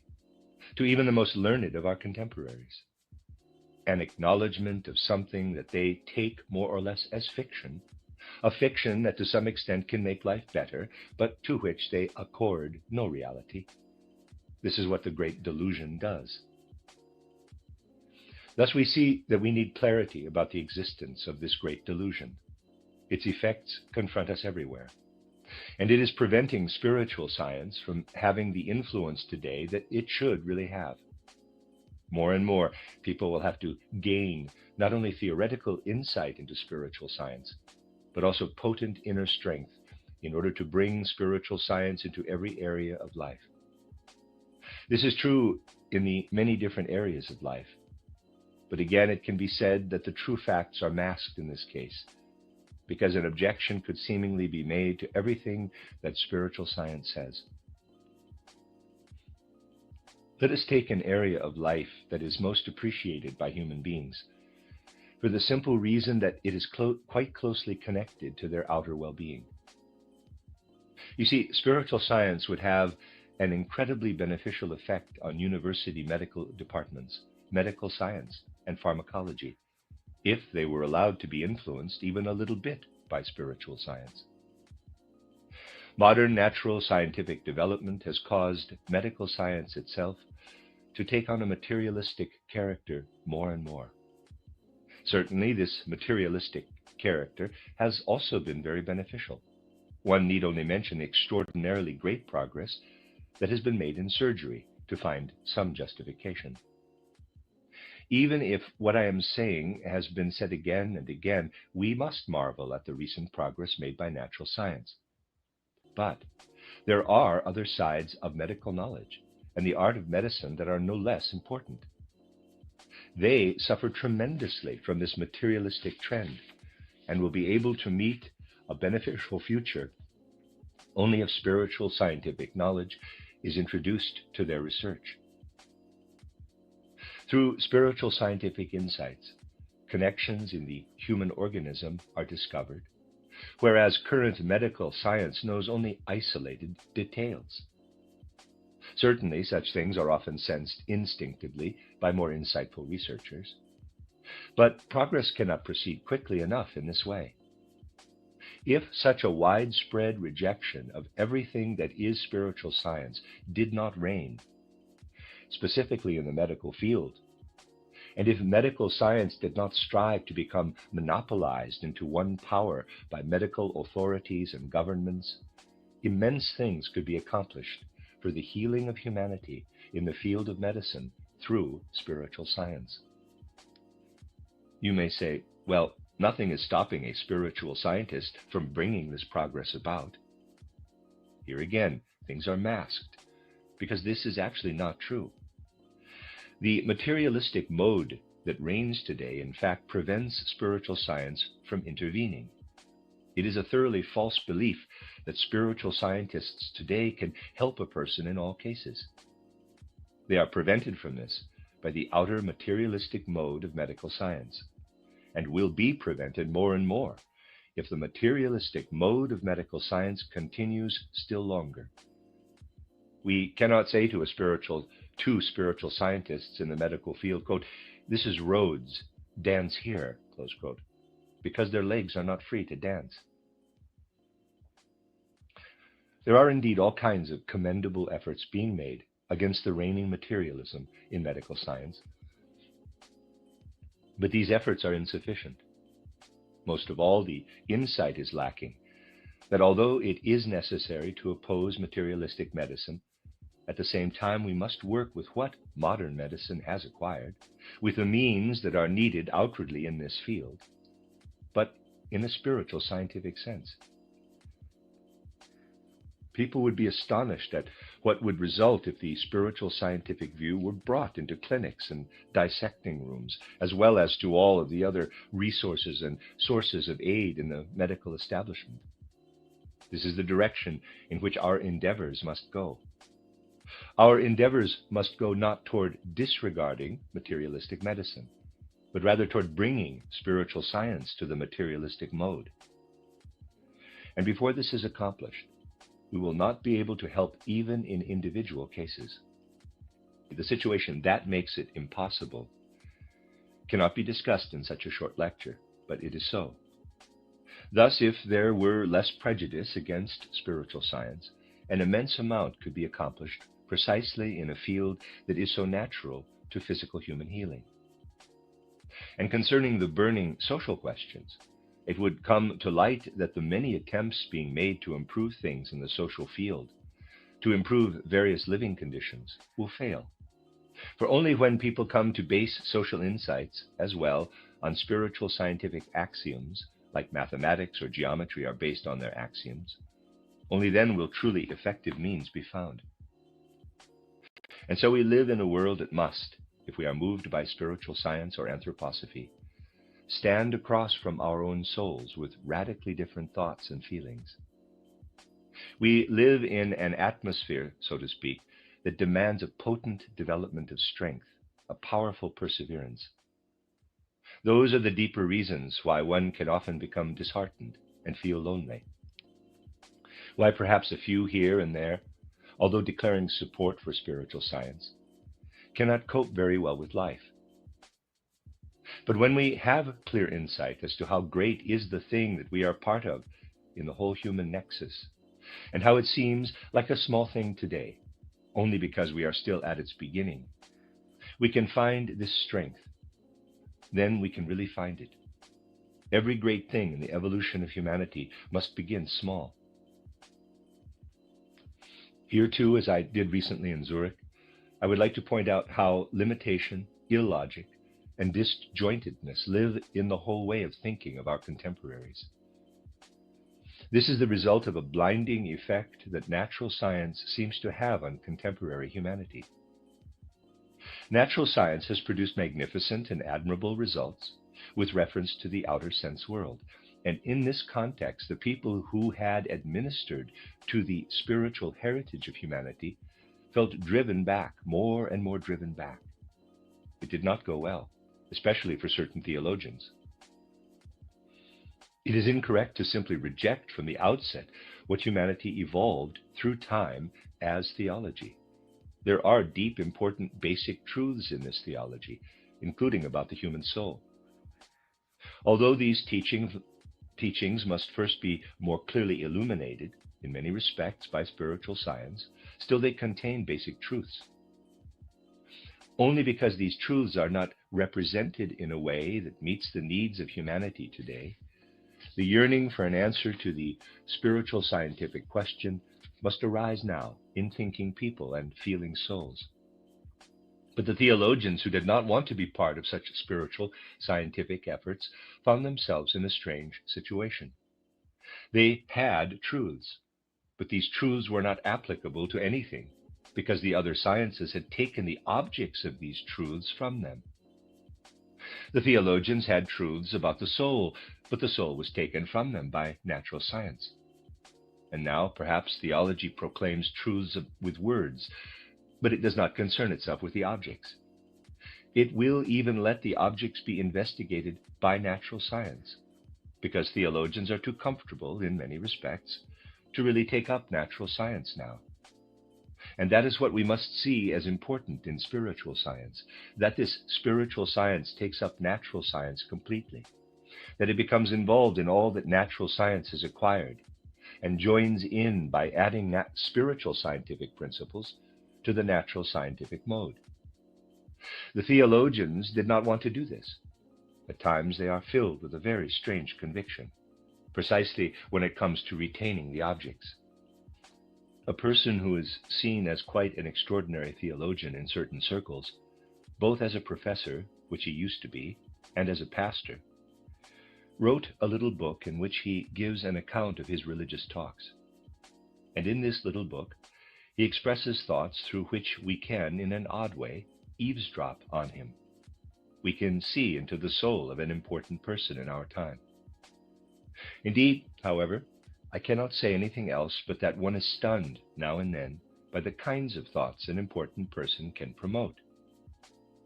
For instance, right away in this famous important man's first lecture, he says that we must tackle natural science and give it back to open, rational people. One may keep only people of freedom as theologians, but even freedom becomes just a word in this sense. Does he not then say that he will have all of the contents of the soul transferred to natural science? Now, he has not retained anything except clever words, and he even gives a quaint reason for having this conviction. He simply says very dryly that he has this conviction. So, a theologian who wanted to describe to his audience the most modern form of Christianity in these lectures says right away in the first lecture, quote, "Human beings, as we encounter them in zoology, two-legged Homo sapiens that evolved to standing, with a finely equipped spine and brain, are just as good as any other organic or inorganic form that is part of nature, are constructed of the same material, the same energy, the same atoms, with the same strength in effect and at work. The entire bodily life of human beings, however complicated it may still be, is determined by natural science in its entire composition, lawfully ordered as are all other animate and inanimate beings in nature. In this respect, there is no difference whatsoever between human beings and a jellyfish, a drop of water, or a grain of sand." Close quote. Theological lectures. Lectures by a theologian, a pastor. But this theologian talks in this way, not only in regard to the body. He continues, quote, "The soul functions, which are accessible through natural scientific observation, are subject to laws just as strict as bodily processes. The feelings that we have and the ideas that we form are imposed on us by nature as well." Close quote. Please, the feelings and ideas? Continue, quote, "As the nerve processes that lead to feelings of willingness or reluctance. They are mechanical presentations, just like a steam engine." Close quote. You see, the soul thus slips over to the natural scientists, and this theologian retains only the old theological word husk for which he finds sentences. The last pages, the last lectures, consist only of empty phrases to wrap what he talks about in theological word husks. But then he explains the conviction of why he is so generous today in his devotion to objects. And here we catch a very strange conviction.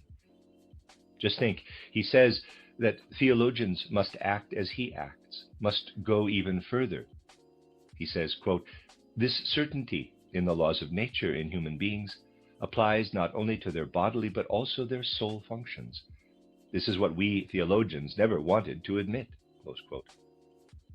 Only he is the exception. He is gone beyond this. He now admits it, quote, "Because we confused the natural scientific concept of soul with the theological one, and feared unpleasant consequences for faith as a result." Close quote.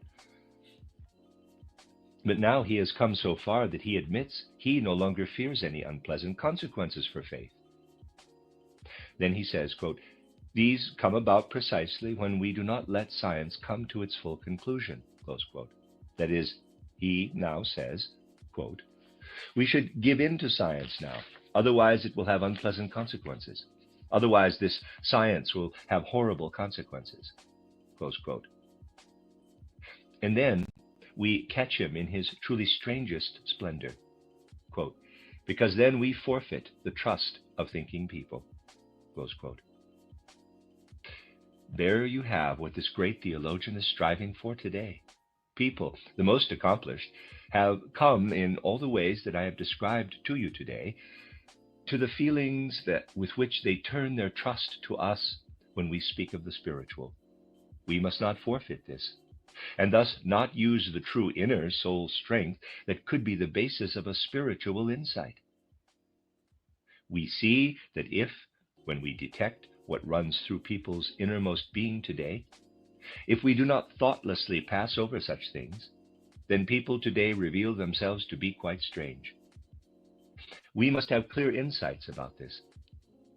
We must not be surprised, given these clear insights, that if such thoughts are cultivated by those officially engaged in the religious and spiritual education of humanity today, we find it difficult to adapt to the world, considering all those who are radically opposed to us.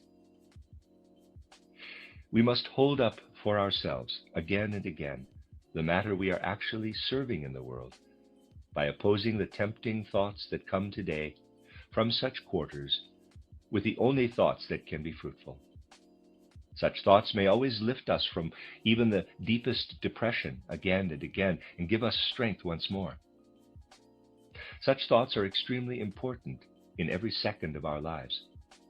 It is important that we conduct spiritual science in such a way that we show spiritual science outwardly as little as possible, but take it into ourselves so forcefully and intensively that we ourselves have the strength, in the face of the tests it imposes on us, to say to ourselves, quote, "These tests must exist," close quote.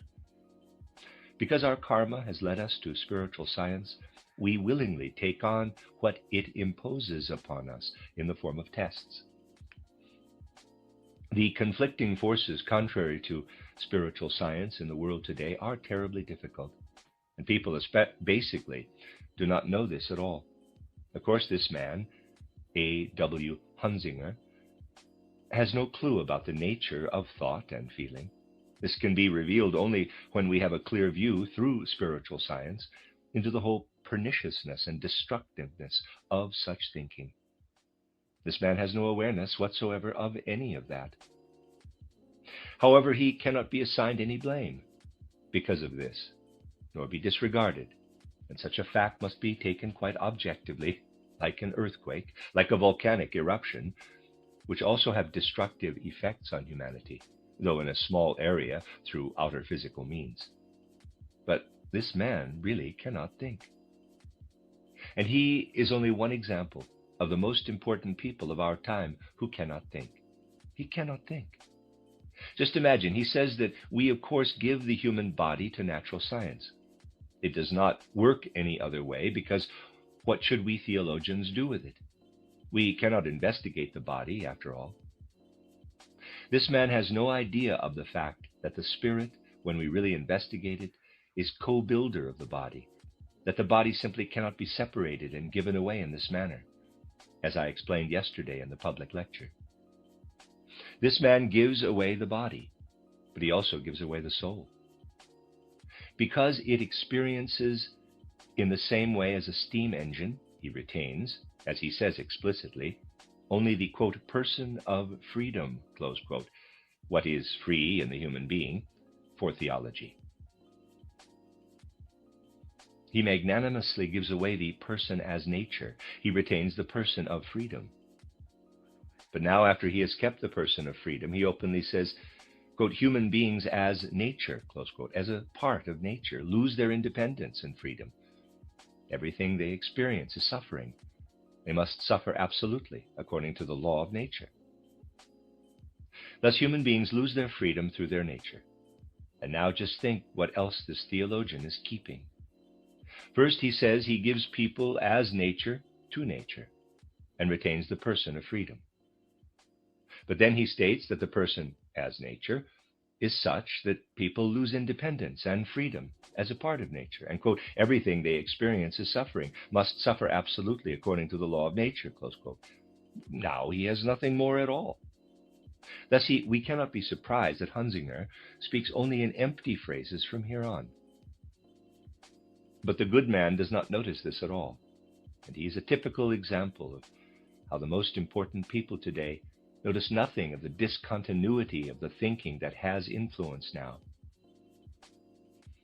Humanity has arrived at a stage of evolution in which the thinking that should take place about physical life must be fructified by the thoughts that also have to do with the spiritual world. Otherwise, these thoughts will break apart at all the points where they correspond to the physical world. Because the people who have a say today are not familiar with the simplest facts regarding world conditions. We know that people are in a transitional period today. We do not mean this in the superficial sense, in which people now speak of transitional periods, but in another sense. We are in the transitional period in which the old atavistic, clairvoyant instincts have died away, and in which conscious entrance into the spiritual worlds must be achieved. That is an obvious fact for spiritual scientists. The old atavistic clairvoyant abilities that people had also gave them powerful thoughts. History tells little of these powerful thoughts, which greatly influenced human life in the Chaldean cultural epoch and the Egyptian cultural epoch. However little they stand up today in our estimation, they did stand up in that time. Influential thoughts. Our time must recover thoughts again that are capable of influencing reality. But they can do so only if they are also fructified by the spiritual world, as thoughts were in ancient times. But people today are not made fruitful by way of the unconscious. Thus, consciousness must arise if people are to really accept spiritual scientific knowledge. And even this man, in whom we can detect so easily the fact that he is deeply affected by the worst damage from the thoughtlessness of our time, and the fact that he causes immeasurable damage by infecting so many people with his thoughtlessness, even he is not a malevolent person. He is actually an insightful person. He is a person who does have the insight that people can have in our time, even if they are not able to progress in a certain way. to the true spiritual world in the sense that I have talked about. Even people such as Jaurès cannot make such progress. But such people as this man who gave these religious lectures, even such people know that humanity has come to a dead end in a certain way, that we cannot continue with the thinking, feeling, and willing of the old convictions, the elements of the old worldview. And he also knows that this has led to materialism in recent times, and he knows that things must change. He is actually fundamentally quite radical, because he talks about 19th century culture causing people to have concepts such as the craze for sports, convenience, and material possessions. This man speaks of all of these things, which are shadow sides of materialism. He speaks of all of them. And he is absolutely ready to say that the craze for sports, convenience, and possessions as they appeared in the 19th century must be combated. But he has only empty phrases for what he says here, because the following, quote, "We believe our eyes, we do not believe our powers of knowledge," close quote, is found at the end of the first lecture. And so an important, famous man today says the following. First, he says, quite correctly, that all things that happen here must be given another assessment. Quote, "They should no longer be the ultimate goal. There must no longer be salesmen for whom earning money is the end in itself. The enjoyment of life must no longer be the substance of life. There must no longer be people who live only for their health," close quote. Thus he is very radical. We will certainly not claim such radical things to be from the spiritual scientific standpoint. Rather, we will leave people their own freedom, and we know that if they understand karma and reincarnation and the rest that spiritual science contributes, they will find their way in the world. But this man who knows that people have gotten themselves into a dead end says quite radically, it would be quite different if he took up spiritual science, that people should not earn money anymore, should not enjoy life anymore, should not live for their health anymore. Once I visited a sanatorium for people suffering from nervous diseases. It was run by a well-known man. I could see whole droves of patients marching past as they went to lunch.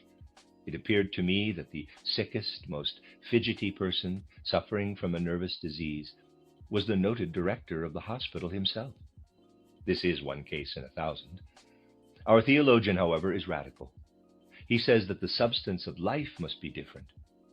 No one must live simply for health anymore, and so on. But then he ends his lecture with the following lines, quote, "That means everything we have been doing until now must still be done, but we must think differently while doing it," close quote. This is reforming life. Imagine, this is reforming life for a person who looks so deeply into what is necessary. Everything must become different. That is, nothing itself needs to change, but our thinking about everything must change. Quote, "These things must not represent the most inner aspect, the goal, the highest value. We must strive for them with the same energy. We must judge," close quote, that is, think of, quote, "them on a different scale than before," close quote. Now, one need add nothing to these things. It is necessary that we direct our attention to these things because they are present not only in one person, they are present today in our whole civilized world. And what people experience in their destiny comes from nothing more than this deficiency of thought and feeling. That is, the karma of this deficiency of thought and feeling. We must first turn our attention to this, and as spiritual scientists, must find a way not to listen to what soars and surges through the world today and what is accepted as being, quote, "of the highest value," close quote, by other impulses. We must really be able, rather, in this context, to examine these main things, because they do have influence. We must do this without letting ourselves become befuddled by all sorts of other feelings that rule the world today, and under whose influence today so many lies are told. We live in such a climate, I have said this before in Zurich, that this man who hands down such rubbish to people, so that by listening to him, these thought beasts enter into hearts and minds, is allowed to say, quote, "This little book consists of 12 speeches that I gave last winter in," close quote, and now comes the city, which I do not want to name, quote, "to more than 1,000 attendees," close quote. But which city is quite trivial. This is happening now by the thousands. This must be understood. And it is necessary that we really lay the whole gravity and meaning of such a view before our souls. After we have taken much from the spiritual world, we must realize what it should be to us. And through this also realize that we are, to a certain extent, looking at the counter image of the worldview that is much more dominant in people today than we believe. Sadly, people live much too thoughtlessly today. That is what is such a hardship for the soul. To have to examine, forgive me for having to say this, but we must recognize it clearly, the mindlessness so widely spread in the world, the stupor in which humanity lives in relation to what has an effect and control in the evolutionary process of humanity. We must also retain the necessary nuances of feeling for the sort of truth that is in spiritual science, by asking for these nuances of feeling through our examination of the counter-image. What is important, therefore, is not the search for all sorts of beautiful words that sound good, as if they came from high ideals, to be presented to humanity. Rather, of primary importance is the recognition of what our best contemporaries cannot recognize, that it is the spiritual world that must be opened up. There are good reasons, and these reasons cannot be explained here because it would take too long. There are good reasons that for centuries humanity has resisted understanding Christianity in the spiritual sense. There was gnosis in the first centuries of Christianity. You all know that our spiritual science is not a revival of Gnosticism. Gnosticism made the first attempts in those days to arrive at a spiritual science, but it was driven back because people did not want to see Christian truths in a spiritual light. This same bias continued and has become part of the natural scientific method. Humanity has learned something from this and has fought the possibility of understanding the spiritual for centuries.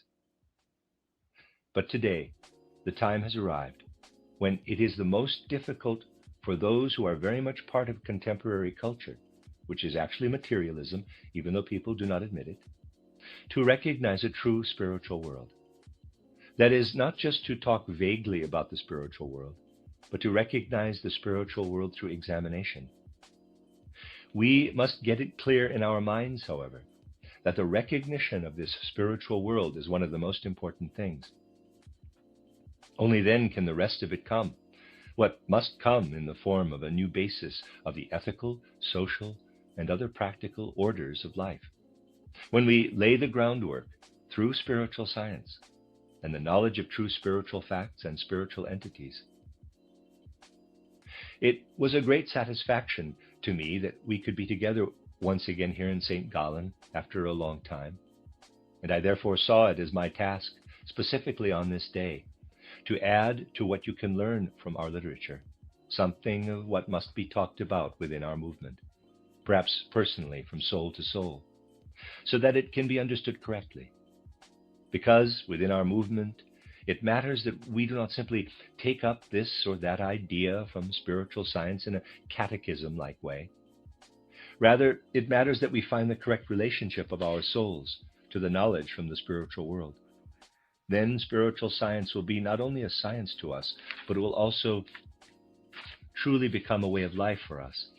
It will be soul sustenance for us. It will be a soul sustenance that does not undermine our spiritual health and spiritual refreshment. Rather, it will stimulate us in a way that we can still adapt harmoniously to the world, despite all the resistance from the outside world, which we have sought to understand to some extent today. I wanted to speak to you today about how we should interact on a soul level with spiritual science. If it was necessary to present contemporary phenomena, which can perhaps be illuminated by spiritual science only in this way, It was because only clear and plain insight into the course and development of the world in which we live will lead us as adherents of the anthroposophical worldview to the correct inner attitude and harmony. And from this inner harmony, harmony will arise in our lives. Indeed, our spiritual scientific ideal is for this harmony to affect our lives through spiritual science more and more. I wanted to give you a small contribution today, according to the spirit of this ideal. The end of Lecture 6. You are listening to RudolfSteinerAudio.com. If you are listening to the podcast of this, it is located at RudolfSteiner.podbean.com. Please consider becoming a patron. This is a reading of a collection of lectures by Rudolf Steiner entitled The Connection Between the Living and the Dead, Collected Works, Volume 168, translated by Aria Jackson. This is Lecture 7 of 8 lectures, entitled The Connection Between the Living and the Dead, given in Bern on November 9th, 1916. The goal of our spiritual scientific efforts is to form ideas of how we as human beings can live together with spiritual worlds in a way similar to the way we relate to the physical world through our physical body with experiences and perceptions. Through our observations, we are already able to take up knowledge that has come before our souls over the years. We know that the world that lies just behind the world of our sensory perceptions is the elemental world. Our impetus to will, conveyed through the physical body, and our actions in the physical world are directed to this elemental world. We could also give it a different name. We receive clear ideas from these supra-sensible worlds only when we get a little bit involved with their characteristics, when we try to know what they mean for us as human beings. Our entire life between birth and death, and also the life that then proceeds between death and rebirth, depends on our connection with these various worlds spreading out around us. For us, the elemental world should be the world that can be perceived through what we call imaginations. Thus, we may also call this elemental world the imaginal world. For ordinary human life, under normal circumstances, human beings cannot bring the imaginal perceptions from the elemental world to consciousness. It does not mean that these imaginations are not there, or that we do not have a connection with the elemental world and receive imaginations from it at any moment of our sleeping or waking life. These imaginations flood continually through us, unnoticed. And just as when we open our eyes or ears to the outside world, we have sensations of color and light and perceptions of sound, so too we have continuous impressions of the elemental world, which cause imaginations in the etheric body. These imaginations differ from ordinary thinking in that, with ordinary everyday human thinking, only the human head is involved as an instrument that processes and experiences. Whereas with imaginations, on the other hand, almost our entire organism is involved, but especially the etheric organism. These imaginations, we could call them unconscious, are continuously running through our etheric organism, and they become conscious only with trained esoteric perception. Even though these imaginations do not directly and immediately enter our consciousness in daily life, they are not without significance to us. They are actually much more important in our entire life than sensory perceptions, because we are much more intensively, much more intimately connected to our imaginations than to sensory perceptions. We do not receive many imaginations from the mineral kingdom. We receive more imaginations from what we develop in our coexistence with the plant world and the animal world. But, by far, the greatest part of what lives in our etheric body as imaginations comes from our relationships with our fellow humans and from everything that results in our life from these relationships. Indeed, our whole relationship to our fellow humans and the way we stand by them is basically founded on the imaginations that are always a result of the way we encounter another person. These do not assert themselves, however, as imaginations to ordinary consciousness, as I already pointed out. Rather, they assert themselves in the sympathies and antipathies that play such an extensive role in our lives. We develop these sympathies and antipathies to a lesser or greater degree to what is close to us as human beings in the world. In indefinite feelings, in inclinations or disinclinations only hinted at, in all that develops into friendship, into love that grows in such a way that we believe we cannot live at all without this or that person. All of this is based on the imaginations that are continually brought up in our etheric body through living with our fellow human beings. And we always carry in our life something that cannot exactly be called memory, because it is something much more real than memory. We carry within us these, let us say, heightened memories, these imaginations that we have received from all of the impressions of the people we have been with, and that we receive continuously. We carry them all in us, and they basically form a major part of what we call our inner life.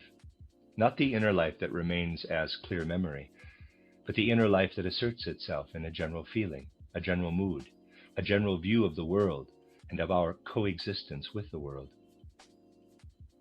We could only pass coldly by what is in our world if we did not develop an imaginative life in togetherness with other beings, that is, with other people.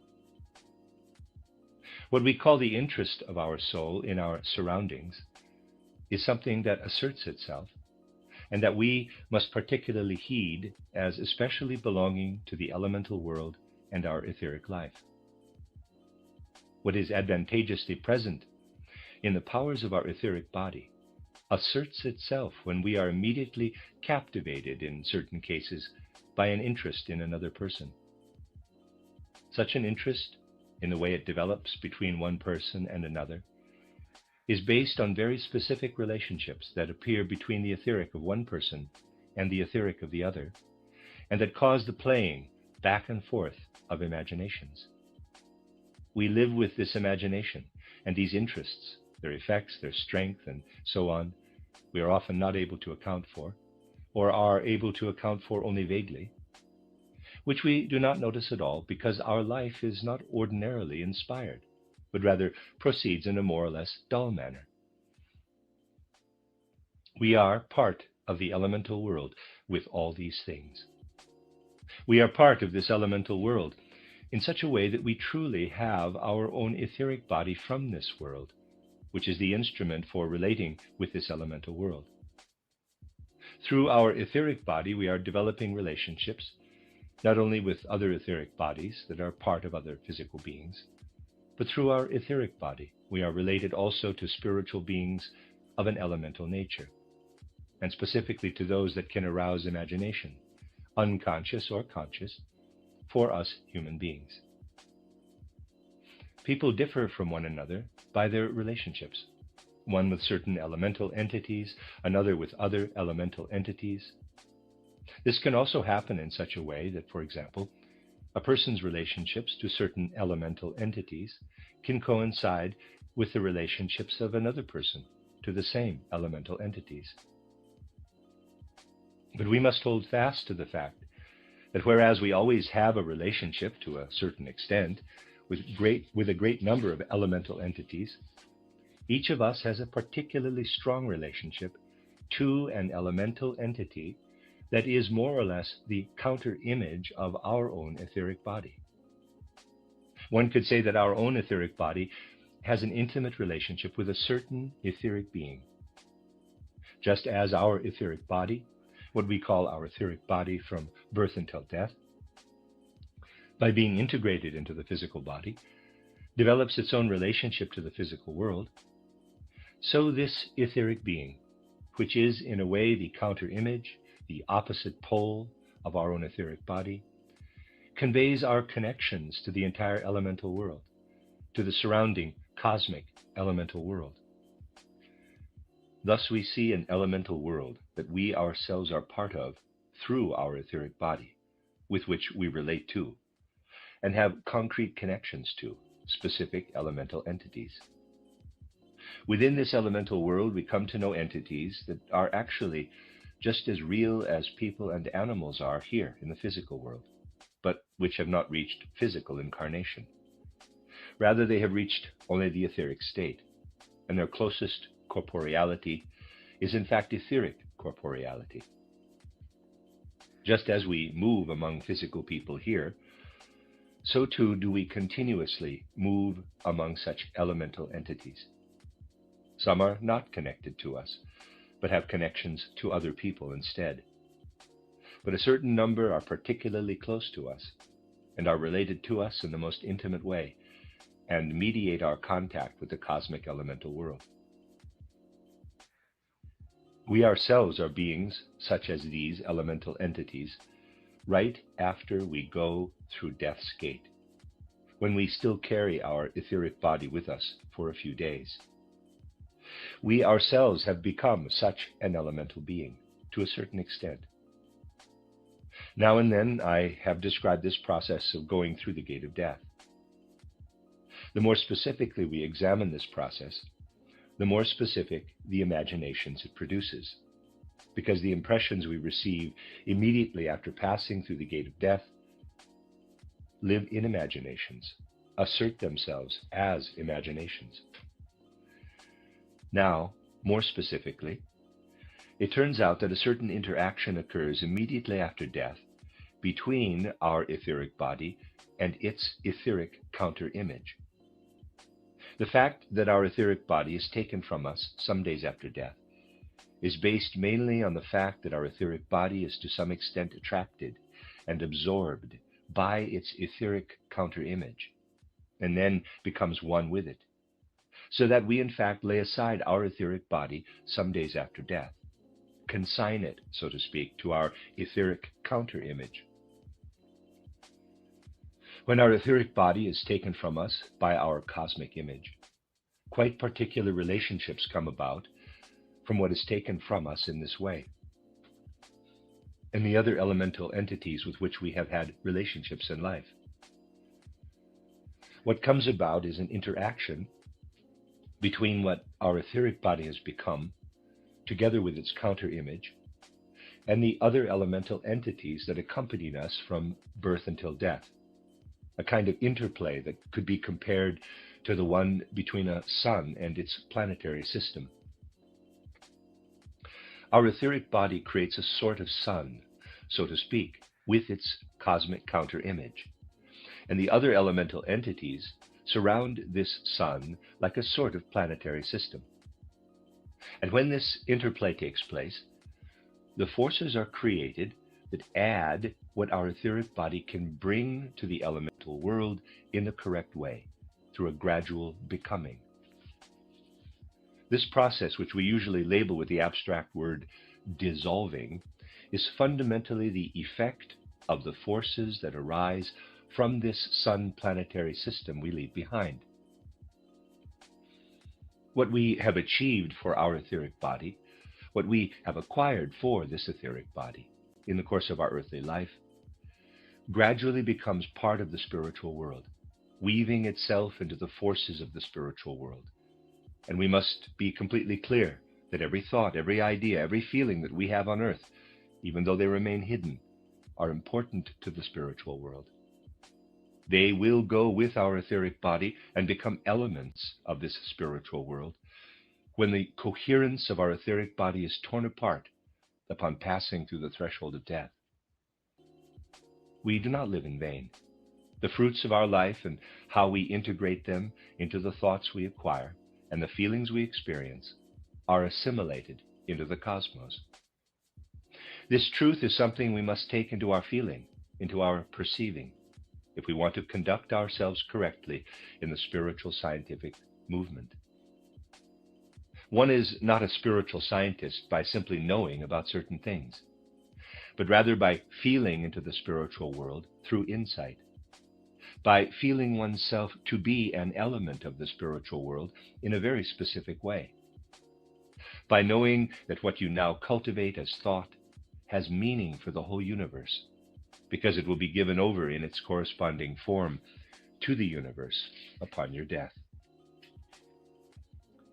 We can interact in one way or another, as I've described, with what is committed to the universe after a person's death.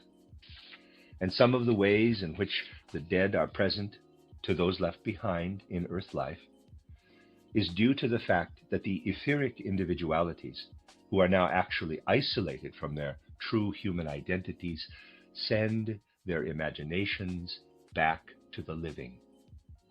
If the living are sensitive enough, or are in some extraordinary state, or have prepared themselves in a normal way through appropriate spiritual training, then the effects of what is given to the spiritual world by the dead can also arise for the living in a conscious way, as the effects of an imaginal nature.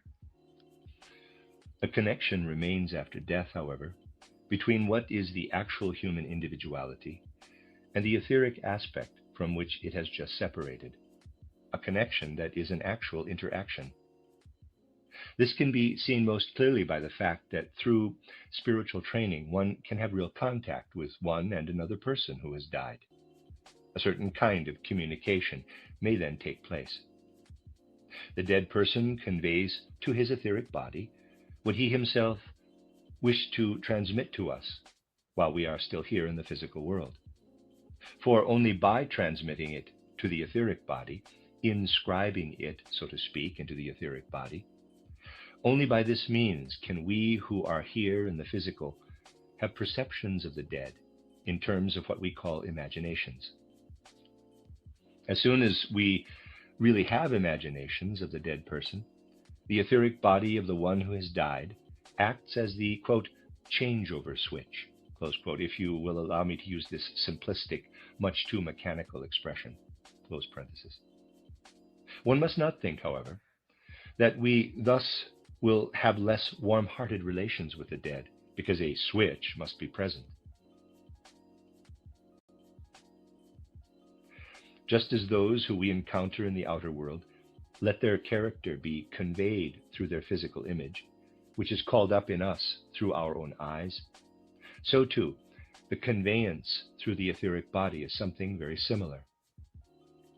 We see what the dead person wishes to have approach us by receiving it along the roundabout way through their etheric body. This etheric body is outside of them, but they have a deep connection to it in such a way that they can inscribe what lives within them into this etheric body, and we can read it there as imagination. Of course, if someone who is spiritually trained wishes to come into contact with the dead through their etheric body in this way, that means that connections have been established, either in the last life, between birth and death, or in previous incarnations. These connections have moved the soul of the person still living here on earth to the point that his imagination can make an impression on him or her. And that can happen only if a direct soul interest was present in a very specific, intensive way for the dead themselves. Soul interest, whether it is noticed or not, must be the mediator between the living and the dead, if contact is to take place. We will discuss the latter instance in a moment. The soul interest must be such that we truly carry something of the dead within us, so to speak, that the dead constituted at least a part of our own experience. Only when we train spiritually can we create a substitute for this. For example, by letting the handwriting or something else in which the individuality of the dead lives affect us. This seems external at first, but it can be transformed into something more internal through spiritual training. And it will be possible to the extent that we have acquired a practice of coming into relationship with the individuality, and to the extent this individuality has put himself or herself into the handwriting, has settled into the handwriting, or we must have the opportunity to engage ourselves with active interest with the feelings of the physical survivors, take part in their pain and in the whole interest that they have in the dead. By taking these up into ourselves with our interest, we can make our own souls ready to read into the imagination I have spoken of, the concrete feelings from the dead that are flowing over and living within their dear family members. Now we must be clear that noticing this imagination, which flows from the etheric body, depends to a certain extent on spiritual training or on specific relationships. And that just because people do not notice it does not mean that it is any less present. We can say that people living here in the physical world are not only surrounded by elemental forces in the form of imaginations, which originate from the physical body of a living person, but that our etheric body is also continuously filled with imaginations that we take into ourselves, even if we do not notice it, which originate from those who have some kind of connection to us and who have passed through death's gate before we have.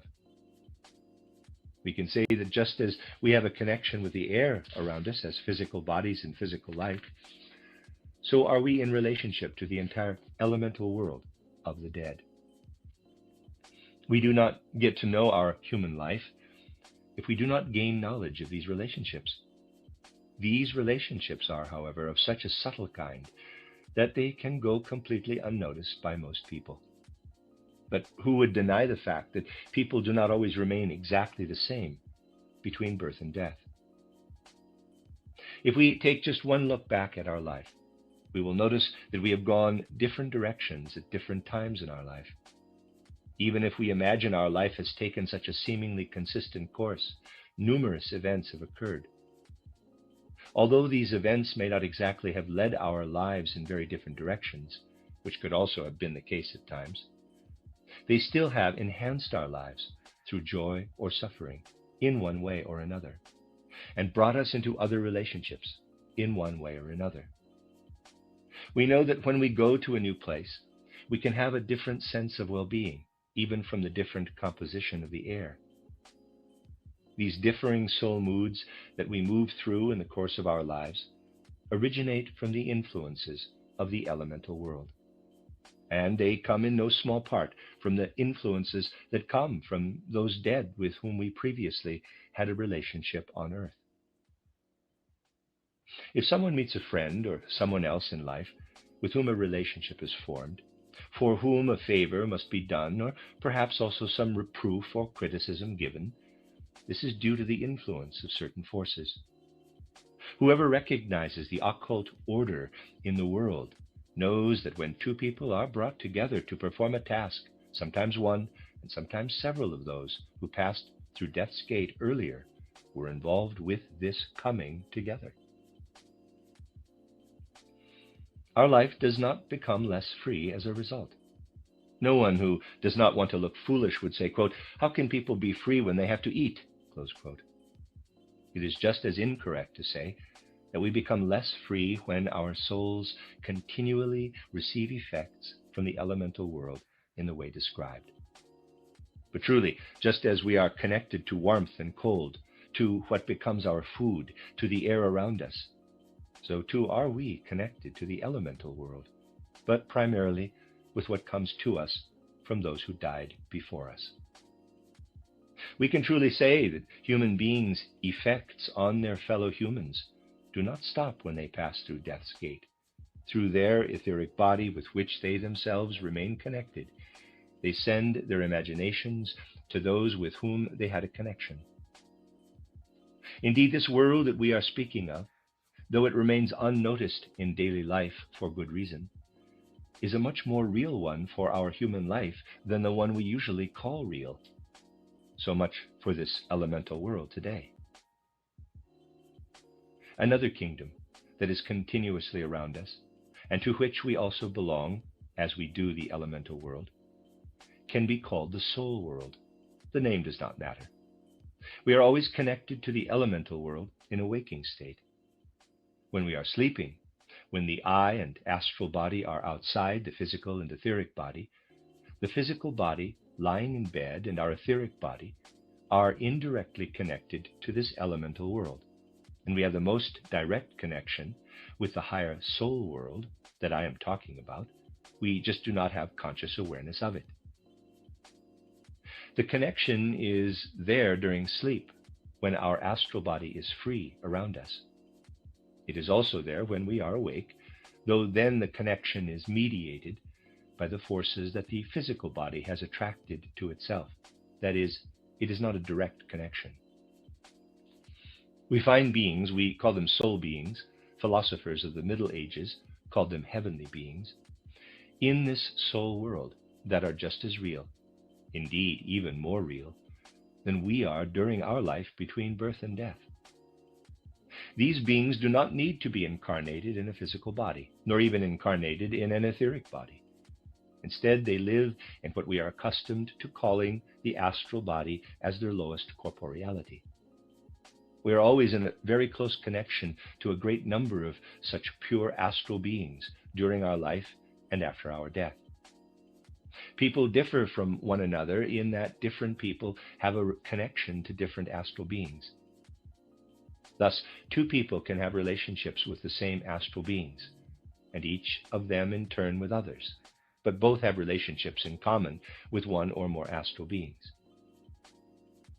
From the time that we lay aside our etheric body after passing through the gate of death, we human beings are part of the world in which such astral beings exist. Then we are with such beings in the soul world with our individuality, and our immediate surroundings are those beings of the soul world. Thus we are in relationship to what is contained in the elemental world in such a way that we can cause within it what elicits imaginations in the way I described. But the elemental world is then outside of us in a certain way. We could also say that it is now, in quotes, below us. We use a part of it to interact with the rest of the world. But we ourselves belong directly to the world that we have just described as the soul world.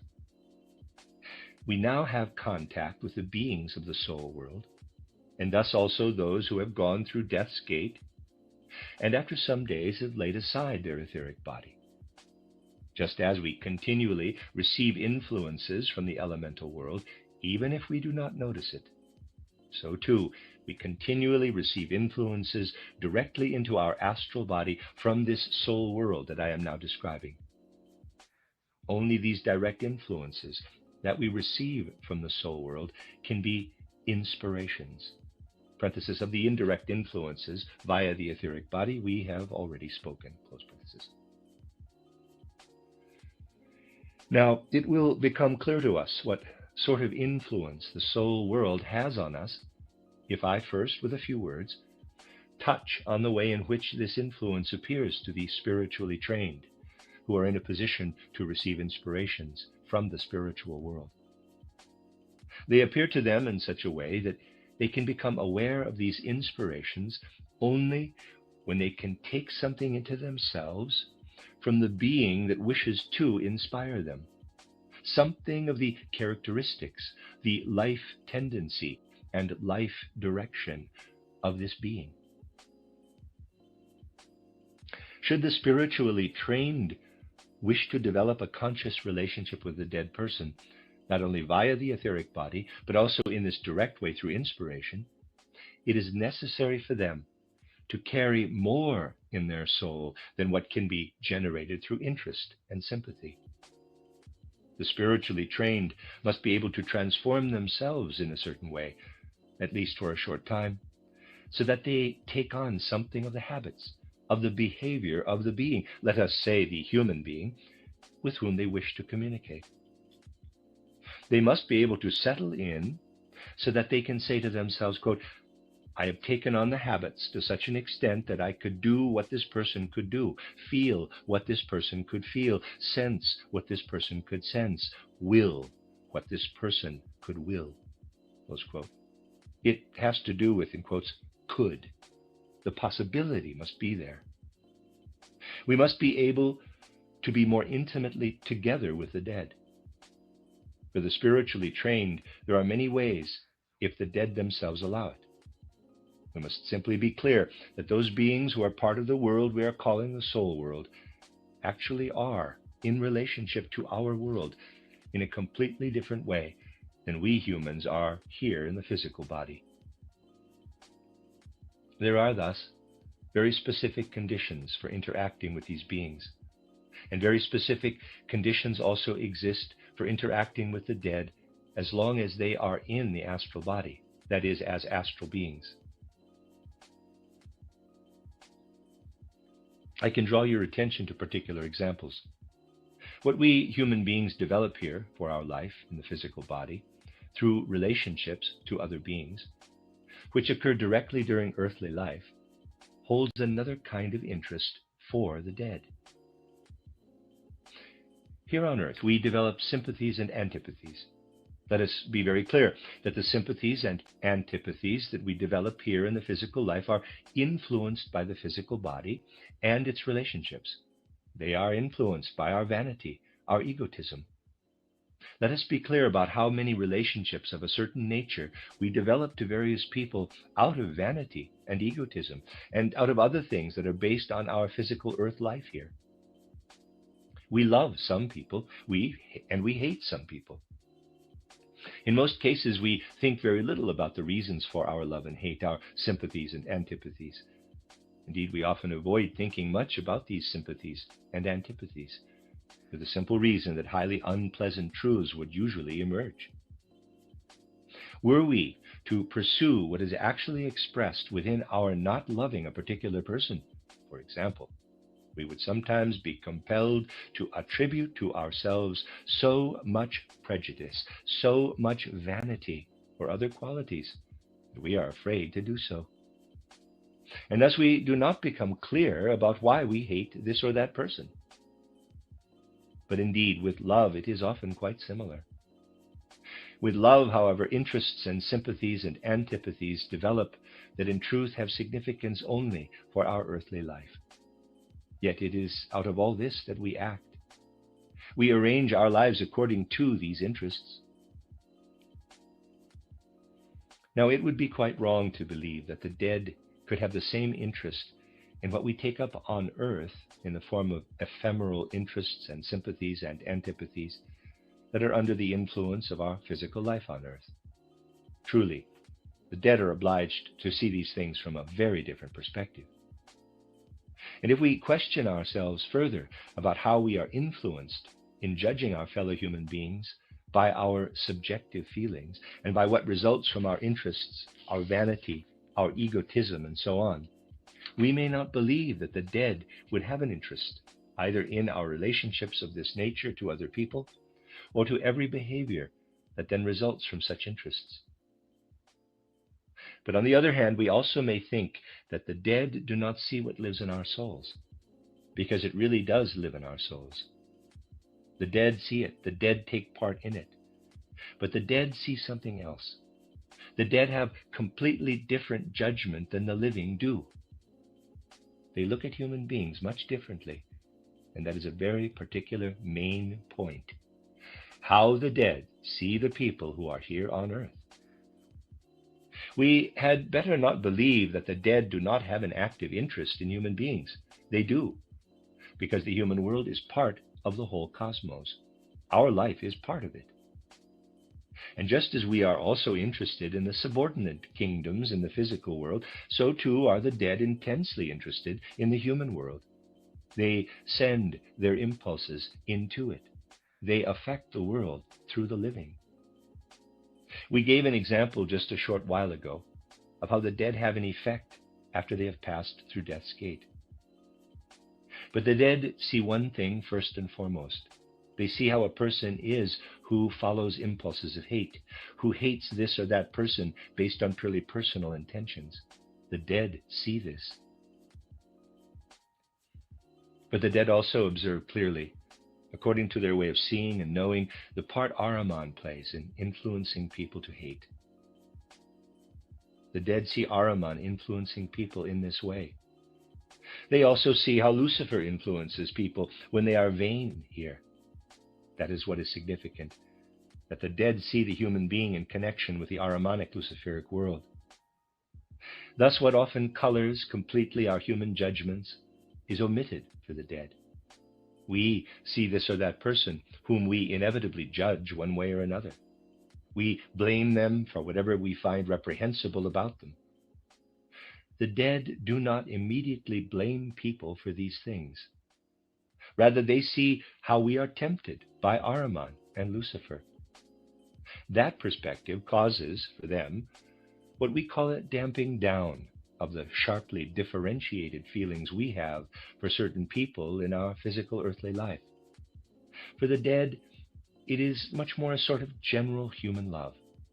But do not think that because of this the dead cannot criticize evil, that is, that they cannot recognize evil. They do see it, but they are able to trace it back to its source, to see its inner connections.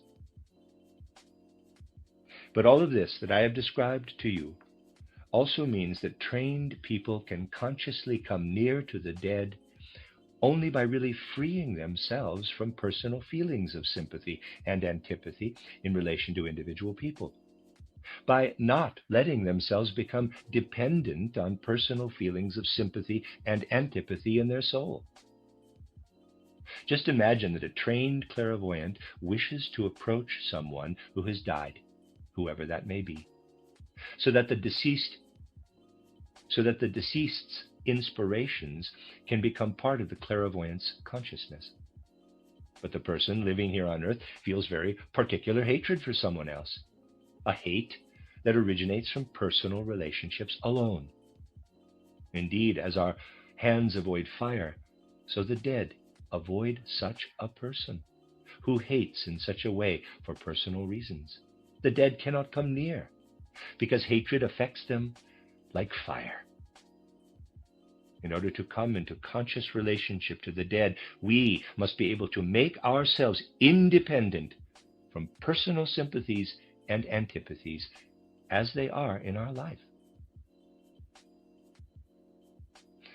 Thus, you will also comprehend that the whole connection of the dead to the living depends on our inclinations here in our life on earth.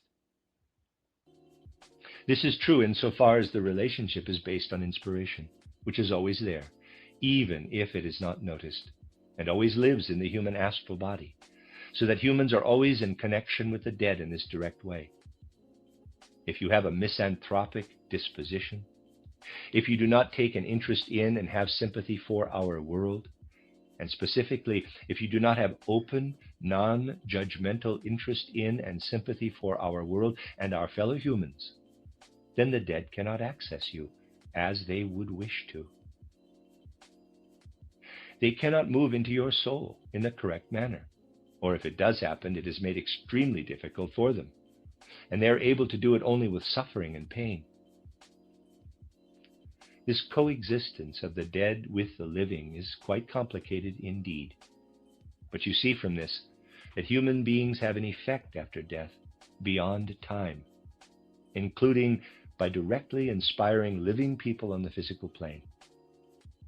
And it is absolutely true that those who live on earth at any given time are deeply dependent, specifically with respect to their inner habitual qualities, the way they think, the way they feel, what tendencies they have, on the people who died before them and who had relationships with them in life, or with whom they created some kind of connection even after death, which can occur under certain circumstances, but is more difficult. A certain part of the world order and of the progress of humanity is completely based on the dead having an inspiring influence on the life of human beings on earth. Indeed, in our instincts, there really is knowledge of this influence, the knowledge that it must be so.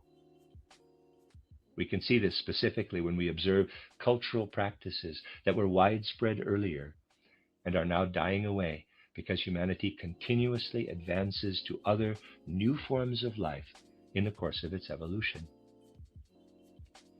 People knew earlier, when they sensed more of the actual reality of spiritual worlds, much more about the necessities that exist for life as a whole. They knew that the living need the dead. need the impulses of the dead, even in their habits. Think back to earlier times, when it was the custom for the father to ensure that the son took over his business, that the son carried on in the same way.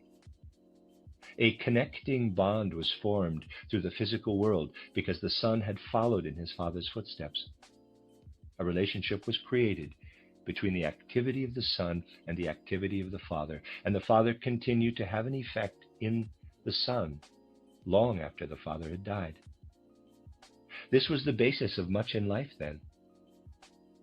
And now, if whole communities place great value on various tangible objects being passed on within a class or within the families of this class, it is based on the knowledge of the necessity that the life habits of those who came before must extend to the life habits of those who come later. The life habits of those who came earlier have matured to the point that they come from them only after they have gone through death's gate. Only then do they become mature. These things are ending, as you know, as the human race progresses. And one can see a time approaching in which these inheritances, these conservative conditions, will no longer play a part. The physical bonds will no longer be present in the same way they were earlier. Instead, people must take that much more from spiritual scientific knowledge of what will lift the matter into their consciousness, so that people can consciously take up the life habits and customs of earlier times that are still needed, so that life may continually advance. We are now living in a transitional time. Since the beginning of the fifth post-Atlantean period, which has brought chaos. But relationships will come again later, in which people will take up what comes before them in a much more conscious way through knowledge of spiritual scientific truths. People have already done it unconsciously, instinctively. But what is still instinctive today must be transformed into consciousness. We do not pay attention to it, but those who study history in a spiritual way could notice, if they only went into the real connections and not into the dreadful abstractions that dominate the so-called humanities today, that what is taught during an era carries the character of what goes unconsciously, instinctively, so to speak, into what the deceased sends streaming into the present. Let me read that again. We do not pay attention to it, but those who study history in a spiritual way could notice, if they only went into the real connections and not into the dreadful abstractions that dominate the so-called humanities today, that what is taught during an era carries the character of what goes unconsciously, instinctively, so to speak, into what the deceased send streaming into the present. If we know one day how to really study the great pedagogical thoughts spread by the bearers of pedagogy in an era, by the true bearers, not of those who are charlatans, then we will see that this fundamental pedagogical thinking originates from the shared transfer of the habits of those who died a while before, who send their habits streaming in. Thus, having moved into the astral world, the dead have a much more intimate coexistence with people, because what enters into the astral body reaches even further into our inner nature than what enters into the etheric body. The dead have a much more intimate coexistence with people than do etheric bodies or some elemental beings of another kind. But you can see from this that the time following human life is always determined by the preceding time, that the preceding time becomes more and more part of the time following. Strange as it may seem, we become truly mature enough only after our death to affect other people directly by having an effect on their inner nature. What we should not do in earthly life, impose our own habits on another person who is mature, I mean spiritually mature, not mature in the customary sense, is actually proper after we have passed through death's gate and fulfills the requirements for the continued evolution of humanity. These things happen beyond all else that is contained in karma and in the laws governing incarnation.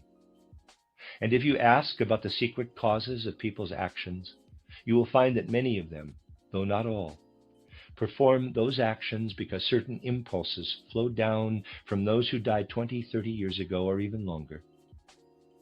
These are the secret but real interrelations between the physical and the spiritual worlds. Something of what we carry through death's gate matures, not only for us, but also for the rest of the world. It is mature enough to affect other people only from a certain moment on, but it does become more and more mature. Now please note that I am not speaking of outer phenomena, but rather of inner, real spiritual effects. When someone remembers the habits of a deceased father or grandfather, and then describes these habits in the physical plane from memory, that is not what I mean. That is something different. I mean the inspired influences not perceptible to conventional consciousness, that assert themselves in our habits and in our most intimate nature. Much in our life is based on the fact that we see ourselves, at times, as forced to free ourselves from the well-meaning influences that come from the dead.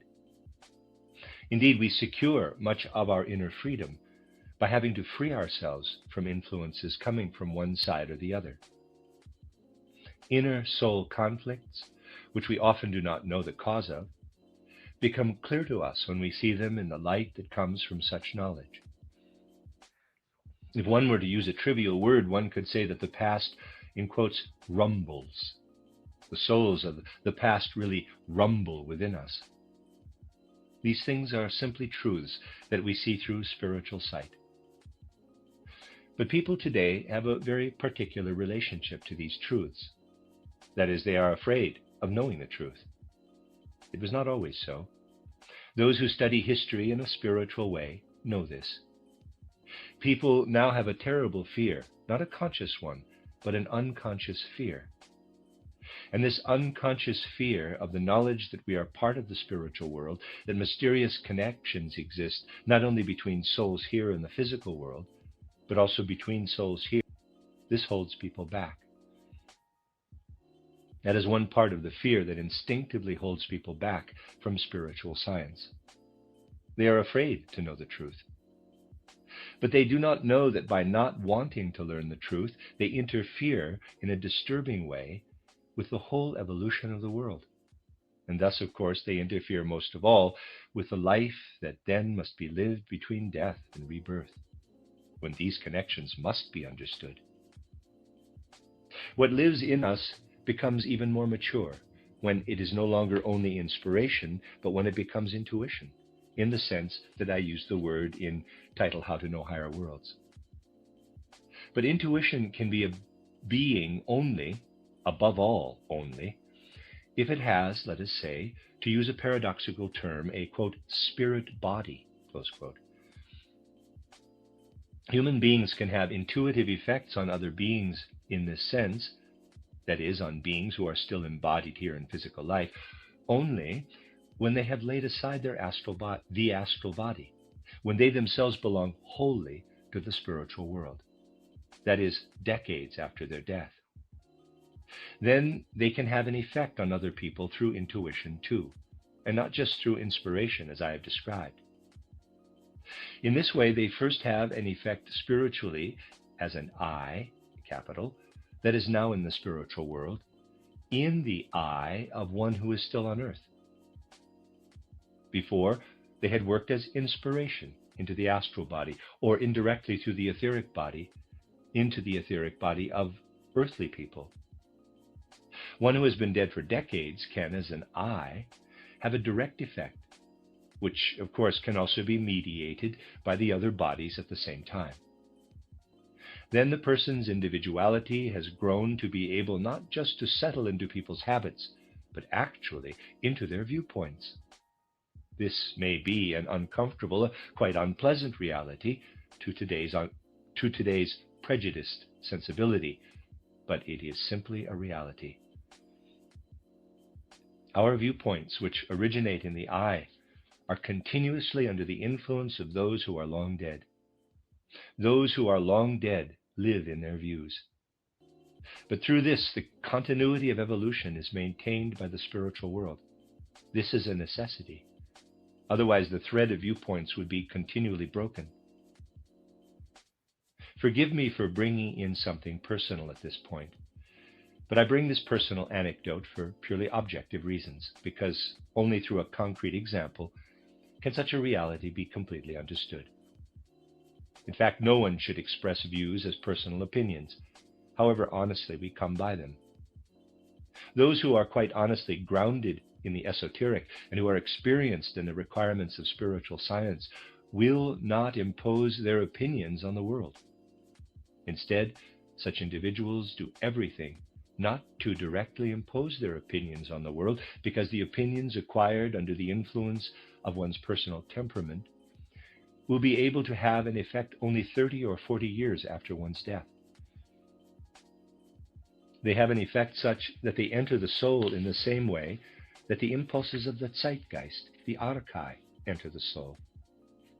Their personal views have become so mature that they can really have an effect and correspond to the objective course of things. That is why it is necessary for those who are grounded in esotericism to avoid making personal proselytes or personally recruiting followers for their opinions. The general custom today, that once people acquire an opinion, they can hardly wait to make propaganda for it, could not be striven for by a true practicing spiritual scientist. And here is my personal anecdote. It is truly no accident, but rather something necessarily connected to my life, that I did not begin by writing down my own views and telling the world. Rather, I wrote title Goethe's Worldview, completely in the spirit and sense of Goethe's worldview, in order not to present the view of a living person. Even if that living person is oneself, we could never give true legitimacy to teaching spiritual science to the extent that I am trying to do here. Rather, it is a necessary. Let me read that. I think there's a typo there. Rather, it is a necessity to put ourselves completely into the objective course of world evolution. So I did not write my own theory of knowledge, but rather title Goethe's theory of knowledge, a theory of knowledge implied by Goethe's worldview. From this, you can see how the evolution of the human being continues in a certain way, how those things mature that human beings acquire here. This maturing is not just for a person's own life, advancing along the path of karma. It also becomes more and more mature for the world. We continue to have an effect on the world when we are mature enough, after a certain time in the spiritual world, to send imaginations into people's habits, and after a longer time, inspirations. And only after a yet longer time are we ready and mature enough to send intuitions to the most intimate part of human lives, into their views. We should by no means think here on earth that our views come out of nowhere, or that they develop anew in every era. They grow from the ground in which our soul is rooted, which is in fact identical to the influences of those long dead. Through the knowledge of such facts, I believe that human life will truly experience the enrichment it needs, according to the whole character and sense of our current time, and into the near future. Much of the old has rotted away, and the new must develop, as I have often explained. But human beings cannot enter this new era without the impulses that come to us through spiritual science. The perception of the universe and of the other beings in the universe that we acquire through spiritual science depends on our life being determined differently by spiritual science than it was before. What we are always part of, and what humanity will be called to realize as it develops further along the Earth stage through the 5th, 6th, and 7th post-Atlantean periods, shall become living in us through spiritual science. These things which are connected to the enrichment and stimulation of humanity's world feeling and deepened presence in life, these ideas I wanted to convey today. This is what I wanted to inspire in your hearts as we are able to be together again after some time. I hope that we can be here together more often to talk about similar things, so that through our souls we can contribute to the evolution of humanity that is striven for by spiritual science. The end of Lecture 7. You are listening to RudolfSteinerAudio.com. If you are listening to the podcast of this, it is located at RudolfSteiner.podbean.com. Please consider becoming a patron. This is a reading of a collection of lectures by Rudolf Steiner entitled The Connection Between the Living and the Dead. Collected Works, Volume 168, translated by Aria Jackson. This is the last lecture in the collection, Lecture 8, entitled The Relationship of Human Beings to the Spiritual World, given in Zurich on December 3rd, 1916. From the public lecture yesterday, you could see how the spiritual world, where we exist between death and rebirth, and the physical world are intertwined. How the spiritual world and physical world also fundamentally intertwine in our so-called physical life between birth and death.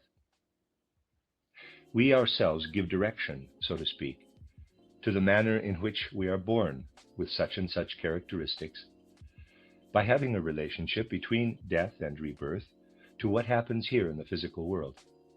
That is, with the hereditary stream that finally leads to our birth. We examined evolution in a rather outward way yesterday. Now we can examine it in a more inner way, by attempting to bring before our soul the relationship of the human being to the spiritual world from another viewpoint. We live here in the physical world between birth and death. We are familiar with this physical world through our sense perceptions. Indeed, this is trivial. One hardly need say it.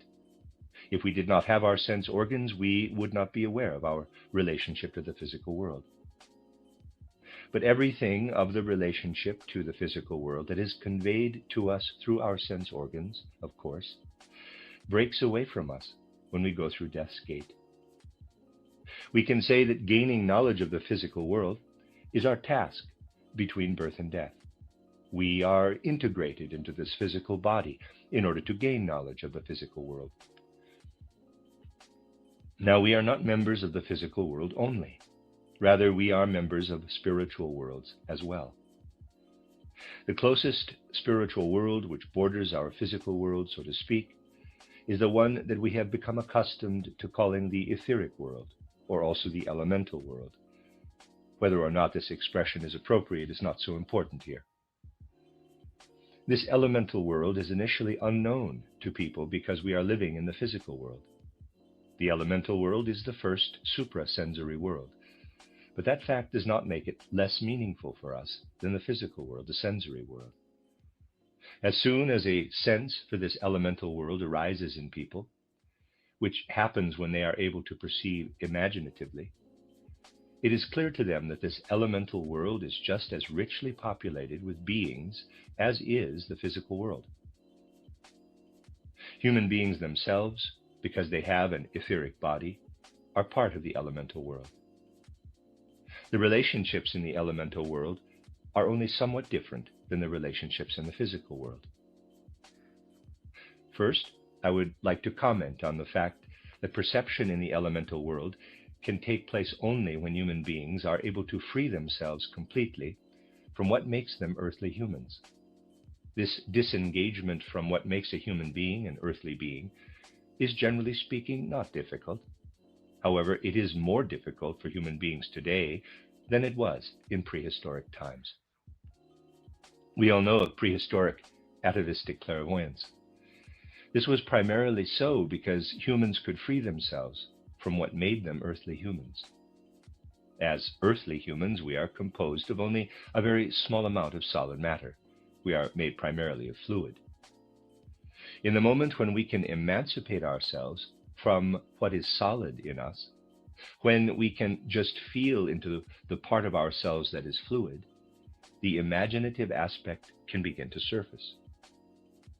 Existing only in a solid state actually prevents us from knowing through imaginative perception about what is around us as the elemental world.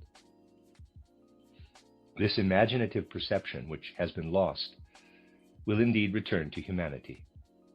The lost imaginative clairvoyance from the past was of an unconscious, dreamlike nature.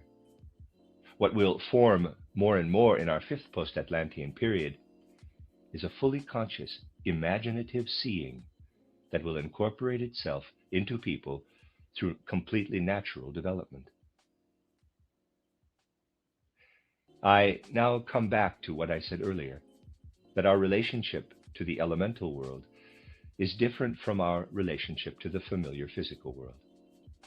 I would first of all like to give an example that will substantiate this for you. In the physical world, we form our relationships to various beings, at least seemingly, out of free human choice. We form friendships, we create other relationships to the beings around us. In the elemental world in which we exist through the etheric body, this is not the case in directly the same way. Rather, we are in close connection to certain other elemental beings, more or less through our whole life. Thus, we can really compare our relation as independent elemental beings, which we are because of our etheric body, to a number of other elemental beings, which in fact accompany us through our whole life, to the relationship of the sun to the planets orbiting it. Our own etheric body is a sort of sun elemental being, and it is accompanied by a host of elemental beings which belong to it as the planets do the sun, so that these elemental beings form a sort of sevenness with it, as the planets form a sevenness with the sun, according to the old views.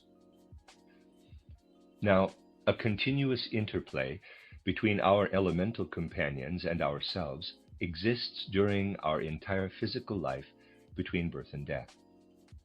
Not only does our state of health depend on the way in which our elemental or etheric body relates to its, in quotes, satellites, but also our relationship to the outer world, to certain outer beings, namely other human beings. Our health is regulated by the interplay of relationships between these companions and our own etheric body. A kind of medicine will exist in the future that will consider very specifically what I've just addressed. There will be a medical physiological point of view that will determine how one or the other satellite stands in relation to the etheric body, and thereby we will be able to evaluate the state of illness or health. What is called illness today is in truth only the outer physical picture of what is actually there. In reality, in illness, some irregularity is present in what I have compared with a planetary system, and the illness is only a reflection of this irregularity. We could say that those who know such things should begin teaching theories on healing illnesses today. We could say, hic rodus, hic salta, quote, prove that what you can do here and now, close quote. And esotericism should show its skill here. Indeed, esotericism will do so the moment its legs are cut free, because one cannot dance if one's legs are bound. And the binding of the legs is the presence of contemporary materialism, which has occupied all of medical science. This cannot be improved by one or the other person performing isolated actions, but it will come about only by a large number of people who, through their common will, are strong enough to bring about such a system of medical practice, one that incorporates spiritual principles. It is particularly important in this respect to recognize that it was not for nothing that Paul spoke his immensely important words, words which were actually never understood correctly because people believe themselves to be Christians, when in fact they are not at all. Paul explained that sin came into the world by law. That is, sin is there by law. In a further sense, that which disturbs order is there by law. These things can only be hinted at today, since generally in our materialistic time, whenever something is out of order, people cry out for a law without knowing that precisely what is out of order comes from the laws that are made. But as I said, this can only be hinted at because much, much more is involved in understanding these things. I said that people only believe that they are Christians. Countless people read such a thing as this from Paul, but it is rarely understood. By virtue of the fact that we are etheric beings, we exist in an elemental world, and a certain system is in close relation to us. This system of the elemental beings, etheric beings, which accompanies us, is also the system of beings that first extricate our etheric body from our physical body when we pass through death's gate. Because of their powers, because they are organized in a certain way, they can then move us into the elemental world. This elemental world, as I have already indicated, can be perceived completely through imaginative knowledge. In this elemental world, there are a number of beings which can be called nature spirits. But also all those are there who recently passed physically through death's gate just a short time ago, as we know, within just a few days. Then what we call the etheric body is given over to the elemental world. It is laid aside like a second corpse. But we must not believe that this second body, which is laid aside there, is quickly destroyed in the elemental world. This is not the case. Rather, the etheric body dissipates, as it were, into the elemental world. But this dissipating, this becoming thinner and thinner, does not mean it is not perceptible to other beings who can perceive imaginatively. Thus, this elemental body, this etheric body, is primarily always perceptible to those who have stepped through the gate of death. The person lays this elemental body aside and now lives between death and rebirth, but remains in connection to this cast-off etheric body. It is not as it is with the physical body, to which a person loses connection when it is laid aside. With the elemental body, the opposite is the case. The person retains the connection, and this connection that the person has to the elemental, to the etheric body, can extend down into the physical world. Now, if a person here in the physical world has made the soul receptive by acquiring imaginative perception of the elemental world, then the soul can also maintain a conscious connection with the dead in imaginations, which of course appear much more subtly than conventional imaginations. This is conscious connection with the dead. However, what becomes conscious was actually always present unconsciously if there was a relationship between the one who remained behind here in the physical world and the one who has entered the spiritual world. Let us suppose we have lost a beloved person to death. Whether we know it or not, those who develop imaginative perception can know it. The dead affect us when they send their will into the etheric body that was cast off, as into a mirror, and the mirror then sends rays to us. The dead person has an effect, indirectly through the elemental and etheric body, on the living person. This is the effect which is indirect, so to speak. If I would characterize how this indirect effect is expressed, I would say it is expressed within our ideas that we carry through the world.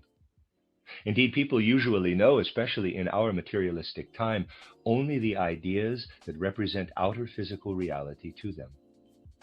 But among the ideas that we carry thus through the world, there perpetually exist some that are subtle in a way, some that are not directly perceptible. People simply do not notice them.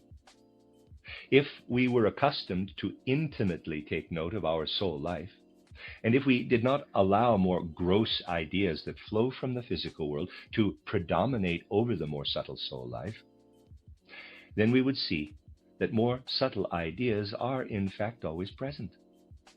And they come from those who had been connected to us, who went through the gate of death before us, and especially those who shortly after they went through death's gate were able to transmit their deeds, actions, and thoughts to us through reflection. Thus, for a time, we carry in our imagination and ideas the being of the dead, due to the fact that in this spiritual world, we as etheric beings belong to the elemental world. If we speak of, in quotes, monism, and wish to be down to earth about it, then we must speak primarily of the monism that I just mentioned, of the unity or union formed from the interaction of the living and the dead. In truth, those who have gone through the gate of death have not left us at all. They are much nearer to us than we think. People develop more and more as they live through the time between death and rebirth, and they can also have a direct effect on the world here. We perceive, after a certain time, as an effect of the dead who have gone on, that their rays of force permeate our soul life. But these rays, this direct effect, cannot settle into our imaginative life, into our thoughts directly. Rather, it settles into our habits, into the way that we are, into the way that we live life here. What affects us from the spiritual worlds and what comes to us from those who have passed through death's gate before us stream into those things. Now, we must be clear that such interaction of the dead with the living depends on various things. The dead are in an environment where similar beings are present. In other words, soul beings, that is, all entities that belong to the higher hierarchies down to human beings. And because the cast-off etheric body serves as an intermediary, the dead can have perceptions of the people that are veiled from them, in a way, by the physical body, but they penetrate this veil with the help of their etheric body. Those who have gone through death's gate are subject to the conditions under which one lives in the soul world, in the spiritual world. They must comply with them. Now, I need point out only one main point, and you will understand what I mean by this. We know that Luciferic and Ahrimanic forces have an effect in the most varied ways throughout the world in which we live. If these Luciferic and Ahrimanic forces did not exert their force of attraction on us, then what is expressed in humans as incorrect or evil actions would not exist in the world. The Luciferic and Ahrimanic forces must work upon human beings, must give human beings the opportunity to follow them. If we picture this correctly, we will see that the essence of a human being is quite different from what we often make it out to be when we criticize a person. If we had the capability in the physical world always to see how the Luciferic and Ahrimanic influences affect people, we would judge them quite differently. Not that we need be less critical, for when we divert our adverse judgment from an individual, we must then confront Lucifer and Ahriman. We would then be much more tolerant of the person as a person. Those who live in the soul life in the period of time between death and rebirth practice this tolerance, both for those beings with them in the spiritual world and for those people who are still embodied here in physical life. It is simply the nature of those who have passed through death's gate to acquire this tolerance and to always see that part of a person has the Luciferic or Ahrimanic aspect. The departed do not see a bad person who follows evil desires. Rather, they see that Lucifer is a certain part of the person. They do not see a jealous person. Rather, they see that Ahriman is a certain part of them. That is how those who live between death and birth judge. This tolerance is part of their being, just as it is part of our being to be naturally healthy and have healthy eyes. EYE. Because it is part of the nature of the dead, it is terribly painful for them when they maintain the connection they began in physical life and encounter another way of thinking here in us. Let us suppose that through our personal antipathies, we manifest hatred toward a person who is also in connection with the dead. This hatred represents terrible pain for the dead who try to approach us, as they indeed must because they are still connected to us. This hatred, which is drawn against them like a jagged sword, like a spear, must be overcome by the dead. Thus, the way the dead wish to work into us and how they themselves experience this effect depend very, very much on the mood of our soul. They always work into us, but so much of the effect depends on the mood of our soul. These direct influences from the dead play a role, which I have described in our customary ideas borrowed from our surroundings, in our perceptions, in our feeling tendencies, in our temperament, in our habits. But a continuous interplay exists between what transpires in the realm of those who have gone through death's gate and our own souls. If you consider all this, then you will be aware that complicated effects are taking place within what we carry inside us as soul. And much is involved in comprehending all the enigmatic aspects that vibrate through a human soul. So much moves through it that the human soul itself is conscious of little of what pulsates there. But the overall mood of the soul, what we can or cannot do, depends on this. All of this, again, is largely determined by our karma. The fact that we were brought together here, specifically with certain people who have an effect on us in the way in which I described, naturally has to do with our karma in a larger sense. As we bring this before our souls, we must be clear that our time, according to what spiritual science should bring people, has actual real yearnings, but that these real yearnings are still often satisfied in the wrong ways.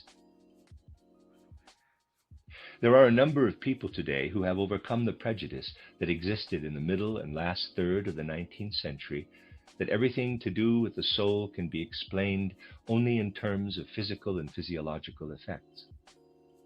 But half-truths or even partial truths often have much worse effects than complete errors. And one such half or partial truth is the basis for what is variously called today analytical psychology or psychoanalysis.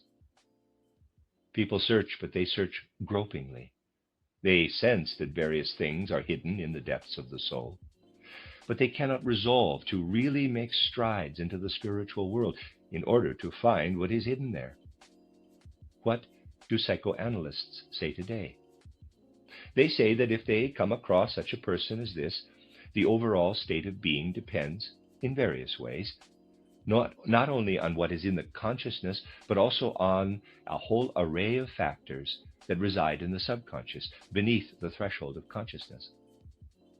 A person comes along who feels his mood somewhat constricted or repressed. An irregularity in the entire nervous system appears. He must then, according to the psychoanalyst, look into what was experienced perhaps years ago. What, in terms of experiences, was not completely worked through, but instead suppressed in the subconscious. But because it has been forgotten does not mean it is not there. The psychoanalyst senses very well that what has been pushed from consciousness is not thus pushed from reality. It is still down there in the subconscious. Now, the psychoanalyst assumes that if the person loosens it up into consciousness by a sort of catharsis, then one gets to what eats away and feeds on it down below. Starting from this point, of course, I cannot explain psychoanalysis here in all its ramifications, but I want to indicate some of them. The psychoanalyst now searches for many things in the depths of the soul. Let's say that some years ago, a man had this or that ideal of life, this or that hope or plan, but he did not or could not carry it out. It is no longer in his consciousness because he is living in his present life, but it is not eliminated from the reality of his soul. It goes on gnawing away and consuming him. His whole condition of being depends on what is down there in his subconscious. Perhaps he had an unhappy love affair. This is what psychoanalysts most usually find, of course, because they are on the lookout for it. That is an isolated province of his soul consciousness. He fought it, and it is no longer in his consciousness, but it continues to have an effect. In particular, it continues to have an effect, according to the psychoanalysts, when feelings of love were present and the beloved did not reciprocate, when the feelings remained unfulfilled. Then the psychoanalysts search down in the depths of the soul life beyond the destroyed springtime hope of life, beyond what I just indicated. The base animalistic mire of life, what perpetually has an effect is the, quote, base animalistic mire, quote, unquote, of life. They search for the correlation with everything in the person that is animalistic, the animal nature, and which contributes to their psychological life. The analytical psychologists, who go farther, say that if one delves down more and more deeply, one finally finds what contributes to races, nations, and so on. One finds what contributes to the soul in a more or less unconscious way. But finally, deep down, one finds the demonic aspect, the absolute undefined aspect that lies beneath the, quote, base animalistic mire, close quote. Such people, who currently are particular followers of psychoanalysis, often quietly insinuate that in these demonic depths below lie the spiritual impulses that lead to gnosis, theosophy, anthroposophy, and such. Though this is sometimes insinuated in a somewhat hidden way, it is still insinuated. Read one of the recent pamphlets from Knowledge and Life, entitled Knowledge and Life, and you will be able to find such insinuations here and there, even if they are hidden between the lines. Now, I said that half and quarter truths often have worse effects than complete falsities. There are half and quarter truths in analytical psychology, that is, in searching in the subconscious depths of the soul. But if we compare it to what we indicated today, that all the realities that exist there in the depths of the soul are affected by the realm of the dead, we will be driven to a much different approach. We will not search for the, quote, base animalistic mire, close quote, of the soul, or for the closeted eroticism leading to this or that soul mood.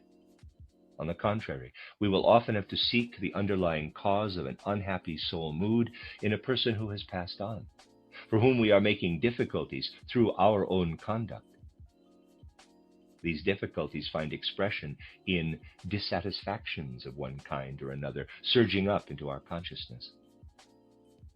In short, we would do well to bring into our consciousness, in a reverential, sacred way, the correlation that exists not simply between our world and an abstract, pantheistically ambiguous spiritual world, but rather a correlation that exists with the real spiritual world, in which those who have passed through the gate of death are real and are with us as they were in life. But how they affect us goes much closer to our souls than how they affected us in life, when we were always separated from them by our body and theirs, which stood between us like a barrier. Now, let us return to the description I began earlier of the soul's journey into the spiritual world. There comes then, later in this journey, a time in which a person has become fully free from the astral body, has laid aside the astral body completely. Sometime later, the person can have an effect on the physical world from the spiritual world in a much more intensive way as a result of being on a more inward path. Outward life on earth was oriented earlier in many ways toward such instinctively known truths, even if what came about in outward life was often derived from ordinary outward causes. But this outward aspect is the basis of an inner aspect. One often knew this only by instinct. I have said that the dead have a direct connection to the people they are left behind here, and to whom they are particularly connected by love after they pass through the gate of death. The connections are such that they have an effect on habits. At the time when people still felt such things quite instinctively, it was considered that sons should leave the circle of their parental home as little as possible. Then access was easier. Learning the same trade, being part of the same profession, the whole conservative embrace of the same stream of life. These were all instinctive expressions of the fact that it was easier for those who had passed through the gate of death to work into those whom they left behind here, if those left behind lived in circumstances similar to those in which the deceased themselves had lived. Then it was easier for these deceased to find their way to them. Someday we will be able to follow such subtle impulses and causes in the historical evolution of humanity. If a person has been dead for a long while, the astral body has been completely laid aside. This happens only after decades have passed, because the movement that we complete in the spiritual world is much slower than movement in the physical world. 30 years in the spiritual world corresponds to about 1 year in the physical world. We hurry here in the physical world. In the spiritual world, we always have a revolution in a much bigger circle, so to speak, to execute than we do here in the physical world. In short, 1 year in the physical world corresponds to 30 years in the spiritual world. In 30 years in the spiritual world, we experience approximately the same piece of the world as in 1 year in the physical world. Thus, we experience that piece of the world in a more inward, intensive way. What people undergo here has much to do with the large world, with the macrocosmos. What is experienced here in the microcosmos within people can also always be expressed in the relationships to the macrocosmos. For example, I would like to bring something to your attention. If we calculate the number of days of an average human life, we get the same number of years that the sun needs to go through the entire Platonic year, the great year. Thus, people live a lifetime of the same number of days that the sun needs in years to move the whole world sphere forward from one sign of the zodiac to the next. When the sun has gone through all the signs of the zodiac, it has taken about 25,900 years and a few years to do it. People live about that number of days in a single life between birth and death. Of course, it is not the same for everyone. And another interesting relationship is that people also take as many breaths in a day as the number of days they live, and as the number of years the sun goes through the whole zodiac. You see, the world is truly ordered in the deepest sense, according to measure and number. And we must believe that this fine integration of humans in the world, this correspondence of harmonies, will lift the crass materialists of our time out of their worldview that chooses to see the universe as nothing but a mechanism. It would indeed be a peculiar mechanism that organizes the individual beings within it in such a wonderful, numerical, harmonically ordered relation to the whole. And it is also very strange that we can really say, if we look at the world in a spiritual way, that people are slowly moving forward as they undergo the evolution between death and rebirth in order to do everything in a more thorough way. That is, they move forward that much more slowly in the spiritual world, in the way that Saturn revolves more slowly around the sun than around Earth. Saturn revolves that much more slowly around the sun than around the Earth, as people move more slowly in the spiritual world than here on the physical Earth. For this reason, not because they knew less than today's astronomers, the ancients calculated Saturn as the farthest planet belonging to the solar system. This is astronomically correct, because the other planets we count as part of the solar system today, Uranus and Neptune, came to it later and affiliated themselves. They also revolve in a much different arrangement, even in a different rotation than the other planets that belong to our solar system. Now, at least one such spirit year, that is 30 Earth years, must have passed before the soul of the deceased, if a normal age in life of 70 to 80 years is reached, can enter the whole point of view, the whole spiritual life, and not just the habits of those who remain behind here, those who are connected with them or who join with them of their own accord. But the dead also have a very comprehensive and detailed effect in this way in our lives. It is quite true that we carry within ourselves, with regard to the whole way we relate to the spiritual, the impetus of people long dead who work into us. The correlation of the future with the past is affected by this. when such a harmony occurs between the dead and the living. Just as the indirect revelation of the dead through the etheric body, which they lay aside, affects the imaginative perception, so what enters the habits in the way described has an effect on the inspirational perception. And what I just described can have effect only when the dead have gone through one spirit year. It has an effect, if it should become conscious, on the intuitive perception, but it has a perpetual effect. We can find the meaning of evolution most correctly only if we consider such things consciously. Forgive me for bringing in something very personal at this point. You know I don't like to, and thus do not often do so. Those who make the effort now to look at what I started writing decades ago will be able to see that I completely refrained from expressing my own opinion. I did not write my opinion on Goethe. Rather, I attempted to express the thoughts that could come from Goethe. I wrote titled Goethe's Theory of Knowledge, not my theory of knowledge. In such a way, we can join very consciously with beings long dead and can work out of their spirit. That is also what gives us a sort of credential to be permitted to work upon the living. The counterfeit credential many people insist on, especially in our time, is that anyone who has just barely formed a thought immediately turns around and wants to pass it on to countless others, as many followers as possible.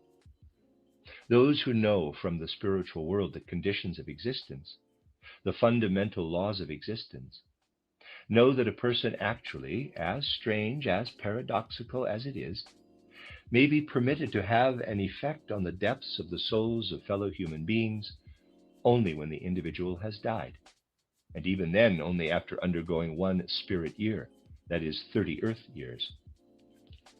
Prodigious gains would be made if the selflessness in the world could gain some further ground, so that those living at a later time would be able to join with the deceased and attempt to maintain the continuity of evolution in a truly conscious way. Whether it is a relationship of free choice or a relationship of another kind caused by karma, the dependence on those who make an effort to send the rays of their influence out from the spiritual world is, when we live it consciously, profoundly significant. I have tried to evoke a feeling in you of the combined effect resulting from interaction between the so-called dead and the living. However, we must realize that the conditions are much different in the spiritual world than they are here. You can find a good portion of these conditions and the conditions of experience in the spiritual world described in the lecture series that I gave some years ago in Vienna. From these things alone, one can only glean some things that are important from one side or the other. It must be said here that something similar, and again something very dissimilar to our physical life, is present in the spiritual world. Before we enter this physical world in the fullest sense, we undergo the embryonic period, in which life conditions are much different than from the moment when we have fully entered the physical world as beings breathing the outside air. In a certain sense, the time we live through in the first spirit year, which has so often been called the Kamaloka period, is similar to the embryonic period. Just as people use another human being, so to speak, in order to be carried into the physical world over 10 lunations, so are they carried into the spiritual world by all their wishes and desires, which hold them together and which they slowly shed. And the consciousness in this first spirit year, 30 years after death, is still somewhat similar to the consciousness here in the physical world, even though the skills and so forth which can be acquired only in the physical world can only be indirectly conveyed by the etheric body. But then other conditions of consciousness set in, a much higher consciousness than the one we are able to have here in the physical body sets in. You can see, if you remember some of what was said in the aforementioned lecture cycle, how this consciousness has a different character in the spiritual world. You must only consider how much consciousness depends on what can come into this consciousness. And when, as ordinary people, we move about here in the physical world, the phenomena of the mineral, plant, and animal kingdoms and the physical human kingdom come into us with other soul experiences, cultural experiences, and so on. After death, we are no longer aware of the mineral world as such. We are aware of only the general life in the plant world. You may read in my title, Theosophy, how things are in ascent in the so-called spiritual world. All of this is also linked to a very different experience in the spiritual world. There are really no words for all of this, as you can understand. Our language was basically made for the physical world. Thus, we always have difficulty correctly depicting these different relationships. That is why misunderstanding can arise so easily. Above all, we can express ourselves only in a comparative way. Here in the physical world, you are standing at one point of the whole universe. With your eyes, you look at your surroundings in all directions. It is not that way in the spiritual world. There you are in the surrounding space and look from the surroundings, so to speak, into the inside of a hollow sphere. But this is comparative, as it is not a hollow sphere, because time has a much greater significance than space. So, from the surrounding space, you look at everything. That involves very different conditions of perceiving, very different conditions of looking. And within perceiving itself, there are again very different conditions. Let us imagine that a person passed through the gate of death at 60, 70, 80 years old, or even earlier. Now, this person distinctly feels an inner experience. If you feel hunger here in this physical life, you do not say that the hunger is here or there, but rather that the hunger is within you. That is how you feel when you look in from the great surrounding space on some place that you know has something to do with you. Now you must begin making the effort to do away with what is manifest there, what reveals itself. And only when you have done away with it does the true manifestation appear. Thus we can say that as spiritual beings, we have an image within us, but this image means nothing at all to us. It must first be done away with, and only when we have done away with it do we find an angel or archangel within us, revealed to us. Yes, as paradoxical as it sounds, it is true. We must first work to achieve perception of this being that announces itself behind the image. Thus, understanding the spiritual world is tied to determined exertion, determined work.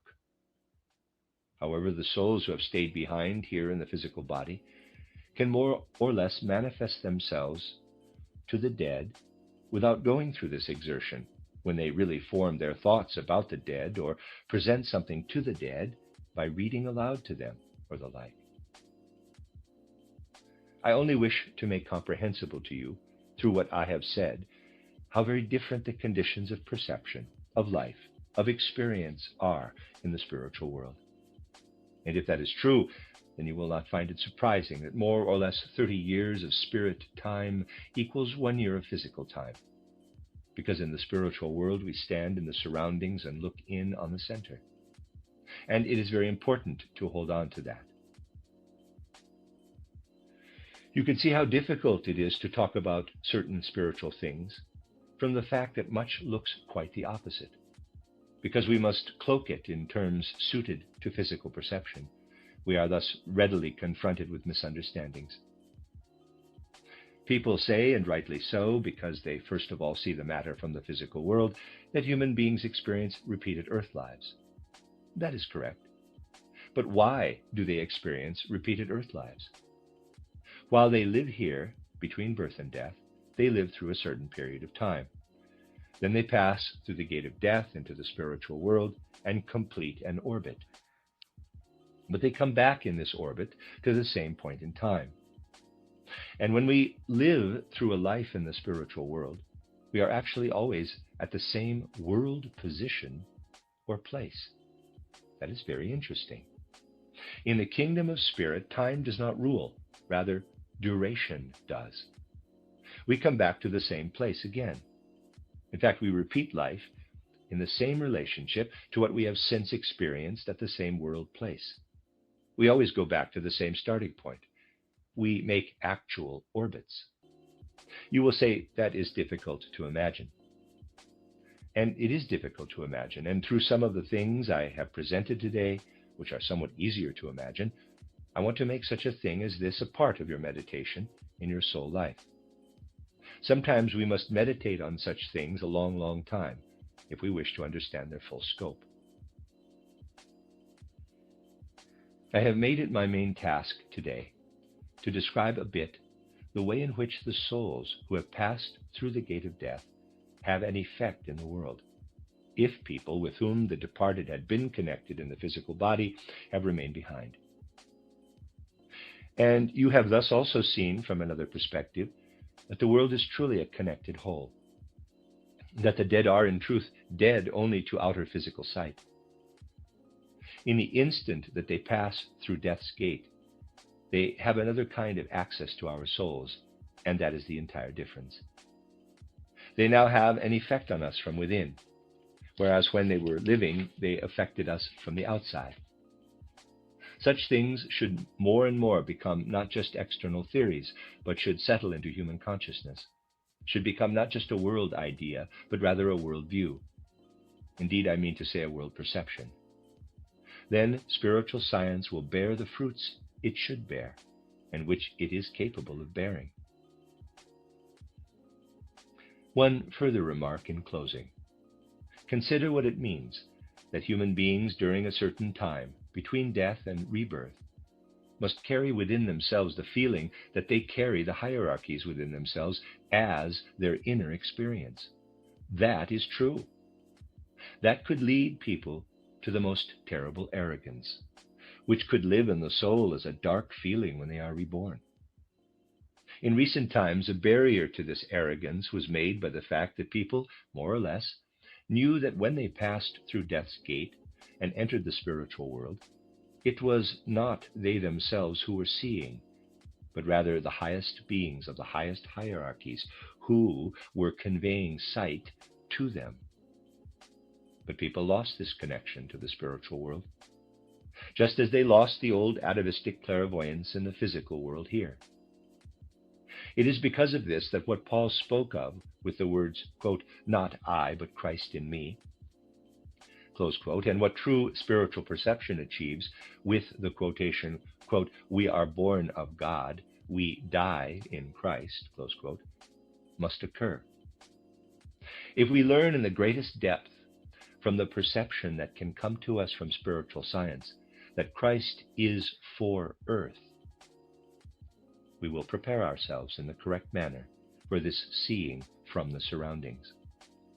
And if we experience the gate of death with the correct feelings of, quote, "in Christo moremur," close quote, then looking in from the surroundings, we find our own I being among those beings whom we see, who are part of the higher hierarchies and are also elemental beings, and also beings embodied here as human souls, or are even disembodied human souls.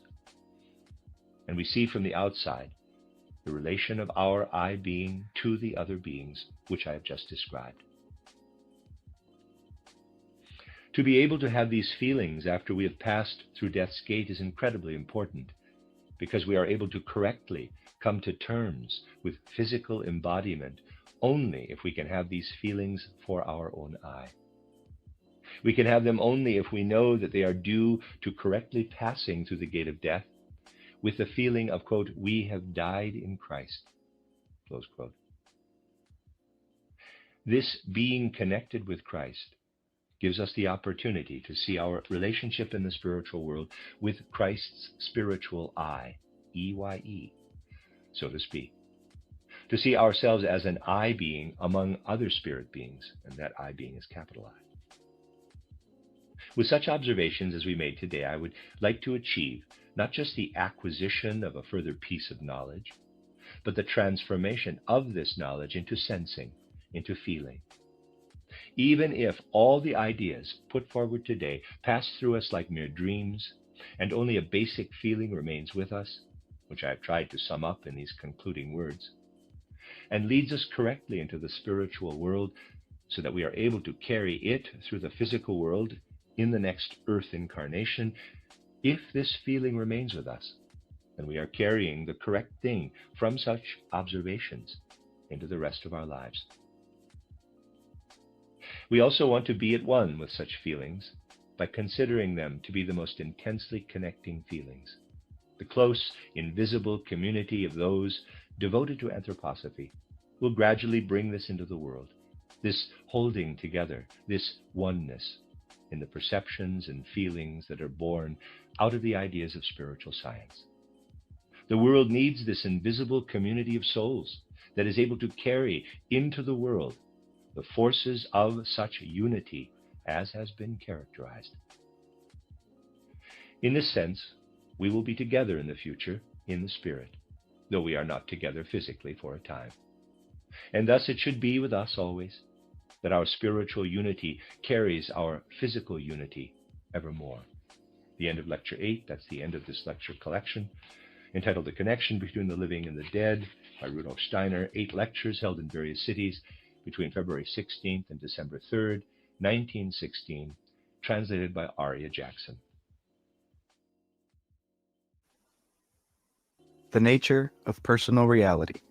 Specific practical techniques for solving everyday problems and enriching the life you know. By Jane Roberts and Seth. Introduction by Jane Roberts. I'm proud to publish this book under my own name, though I don't fully understand the mechanics of its production or the nature of the personality I assume in delivering it. I had no conscious work to do on the book at all. I simply went into trance twice a week, spoke in a quote-unquote mediumistic capacity for Seth, or as Seth, and dictated the words to my husband, Robert Butts, who wrote them down. I consider the book quote-unquote mine, in that I don't believe it could have been written without me and my particular abilities. On the other hand, I realized that far more is involved.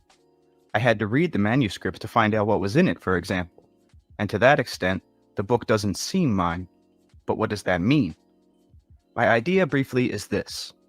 Our usual orientation is focused pretty exclusively in what we think of as the quote-unquote real world, but there are many realities. By shifting our consciousness, we can glimpse these alternate realities, and all of them are the appearance that reality takes under certain conditions.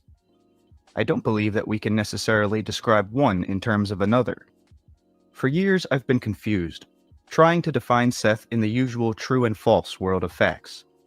There, he's accepted as an independent spirit, a spirit guide by those with spiritualistic beliefs, or as some displaced portion of my own personality by the scientific community. I couldn't accept either idea, at least not in undiluted form. If I said, look people, I don't think Seth is a spirit in the way you mean, then this was interpreted as an acknowledgement that Seth was only a portion of my personality. Some people thought that I was trying to put Seth down or deny them the aid of a super being when at last they thought they'd found one. Actually, I think that the selves we know in normal life are only the three-dimensional actualizations of other source selves from which we receive our energy and life. Their reality can't be contained in the framework of our creaturehood, though it is being constantly translated through our present individuality. The quote-unquote spirit guide designation may be a handy symbolic representation of this idea, and I'm not saying that spirit guides do not exist. I am saying that the idea deserves greater examination, for the spirit guide may represent something far different than we think. The idea can also be limiting if it always places revelatory knowledge outside of us and tries to make literal some extraordinary phenomena that may be beyond such interpretation. While I was trying to define Seth that way and questioning whether or not he was a spirit guide, I was closed off to some extent from his greater reality, which exists in terms of vast imaginative and creative power that is bigger than the world of facts and can't be contained in it. Seth's personality is quite observable in our sessions, for example, but the source of that personality isn't. For that matter, the origin of any personality is mysterious and not apparent in the objective world. My job is to enlarge the dimensions of that world and people's concepts of it. Seth's books may be the product of another dimensional aspect of my own consciousness, not focused in this reality, plus something else that is untranslatable in our terms, with Seth a great psychic creation more real than any quote-unquote fact. His existence may simply lie in a different order of events than the one we're used to. I'm not saying that we shouldn't apply what we learn to the ordinary world. Certainly, I'm trying to do that, and Seth wrote this book to help people deal more effectively with their daily lives. I am insisting that we must be very careful about making literal interpretations, lest we limit a multidimensional phenomenon by tying it down to a three-dimensional fact system. Intuitively and emotionally, we often understand more than we intellectually realize. Trying to define revelatory knowledge, or a Seth, in terms of our limited ideas about human personality is like trying to translate, say, a rose to the number 3, or trying to explain one in terms of the other. The funny thing is that a personality not focused in our reality can help people live in that world more effectively and joyfully by showing them that other realities also exist. In this book, Seth is saying that you can change your experience by altering your beliefs about yourself and physical existence. To me, the Seth material is no longer a continuing manuscript of fascinating theories to be carefully judged against reality. In a strange way, it has come alive. The concepts within it live. I experience them, and because of this, my personal reality has expanded. I've begun to glimpse the greater inner dimensions from which our usual lives emerge, and to familiarize myself with other alternate methods of perception that can be used not only to see other quote-unquote worlds, but to help us deal more effectively with this one. While Seth was producing this book, my own life was immeasurably enriched in unforeseen ways. Frequent psychedelic-type experiences paralleled Seth's dictated material, and my own creative and psychic abilities developed into some entirely new areas. Just before Seth began The Nature of Personal Reality, a Seth book, for instance, I found myself embarked on a new venture I called the Sumari development. Sumari refers to a quote-unquote family of consciousnesses who share certain overall characteristics. There is a language involved that isn't a language in usual terms. I think that it operates as a psychological and psychic framework that frees me from normal verbal reference, letting me express and communicate inner feelings and data that lie just beneath formalized word patterns. The Sumari development constantly expanded as Seth produced this book. Now, various altered states of consciousness are involved. In one, I write Sumari poetry, and in another, I translate what I've written. At a different level, I sing Sumari songs, showing musical knowledge and accomplishment far beyond my normal talents or background. The songs can also be translated, but they communicate emotionally, whether or not the words are understood. In yet another state of consciousness, material is received that is supposed to represent remnants of ancient speaker manuscripts. These are also translated later. Seth defines the speakers as teachers, both physical and non-physical, who constantly interpret and communicate inner knowledge through the ages. My husband has also written Sumari, but I have to translate it for him. As Seth continued dictating the nature of personal reality, I wrote a complete poetry manuscript, Dialogues of the Soul and Mortal Self in Time, in which I worked out many of my own beliefs as per suggestions Seth was giving in this book. This led to another group of poems, the speakers. To me, this all means that there is a rich vein of creativity and knowledge available to each according to his abilities, just beneath the surface of usual consciousness. I believe that it is a part of our human heritage, accessible to some extent to any person who explores the inner dimensions of the mind. Dialogues of the Soul and Mortal Self in Time, the speakers, and some Sumari poetry are being combined into a book that will be published soon by Prentice Hall. I consider it a companion book to this one. It shows what was happening in my personal reality while Seth was writing his book on the subject, and reveals how the creative impetus splashes out into all areas of the personality. Seth often refers to the poems and to the experiences that initiated them. Many of those events occurred as I tried to understand the relationship between his world and mine, and the connection between inner and outer experience. But beside this, as Seth was dictating this present book, I also found myself writing a novel, The Education of Oversoul 7, which was produced more or less automatically. Oversoul 7, the main character, achieved his own kind of reality. I'd say mentally, okay 7, let's have the next chapter. And there it was as quickly as I could write it down. Portions of the book also came in the dream state. I know that 7 and his teacher, Cyprus, exist in certain terms, yet their reality can't be explained either in the usual fact world. For example, the novel included many Sumari poems and portions of speaker manuscripts, and when I sing Sumari, I identify with Cyprus, who is supposed to be a fictional character. I could also tune into Seven for help with personal challenges I discovered. I love to go full blast ahead, using my abilities as freely as possible. Yet quite as strongly, I'm often scandalized intellectually by some of the events that intuitively intrigue me, or by the interpretations placed upon them. It does no good to pretend otherwise, and I think there's a good reason for this sometimes uneasy blend of intuition and intellect. I'm learning that both elements are important in my work and in Seth's, and perhaps my own refusal to accept pat answers leads me to search so intensely, and is responsible to some degree for my quote-unquote bringing in a Seth instead of a Mad Hatter. The Sumari development, along with the experiences connected with the education of Oversoul 7 and the nature of personal reality, brought up so many questions that I was forced to seek a larger framework in which to understand what was happening. As a result, I'm working on a book called Aspect Psychology, which I hope will present a theory of personality large enough to contain man's psychic nature and activities. Seth refers to aspects, as we call it, in this present book, and it should be published sometime in 1975. In the meantime, all I can say is this. We live in a world of physical facts, but these spring from a deeper realm of creativity, and in a real sense, facts are fictions that spring alive in our experience. All facts. Seth, then, is as much a fact as I am or you are, and in a strange way, he straddles both worlds. I hope that aspects will also span the world of facts and the rich inner realities from which they come, for our experience includes each. The nature of personal reality not only enriched my creative life, but challenged my ideas and beliefs. I agree wholeheartedly with the concepts Seth presents here, while realizing that they run counter to many accepted religious, social, and scientific dogmas. Certainly, this book is an answer to all those who have written for help in applying Seth's ideas to ordinary living, and I am certain that it will assist many people in dealing with the varied events and problems of daily life. Seth's main idea is that we create our personal reality through our conscious beliefs about ourselves, others, and the world. Following this is the concept that the quote-unquote point of power is in the present, not in the past of this life or any other.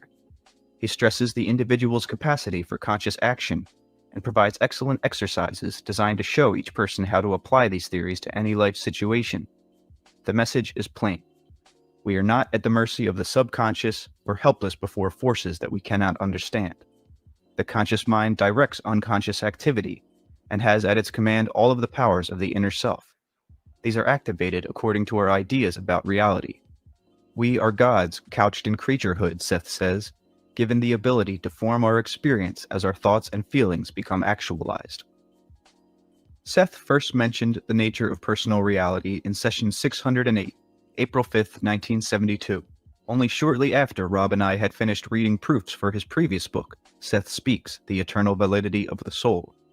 He actually began dictation on April 10th, 1972, but our personal reality was suddenly disturbed when we were caught in the flood caused by Tropical Storm Agnes.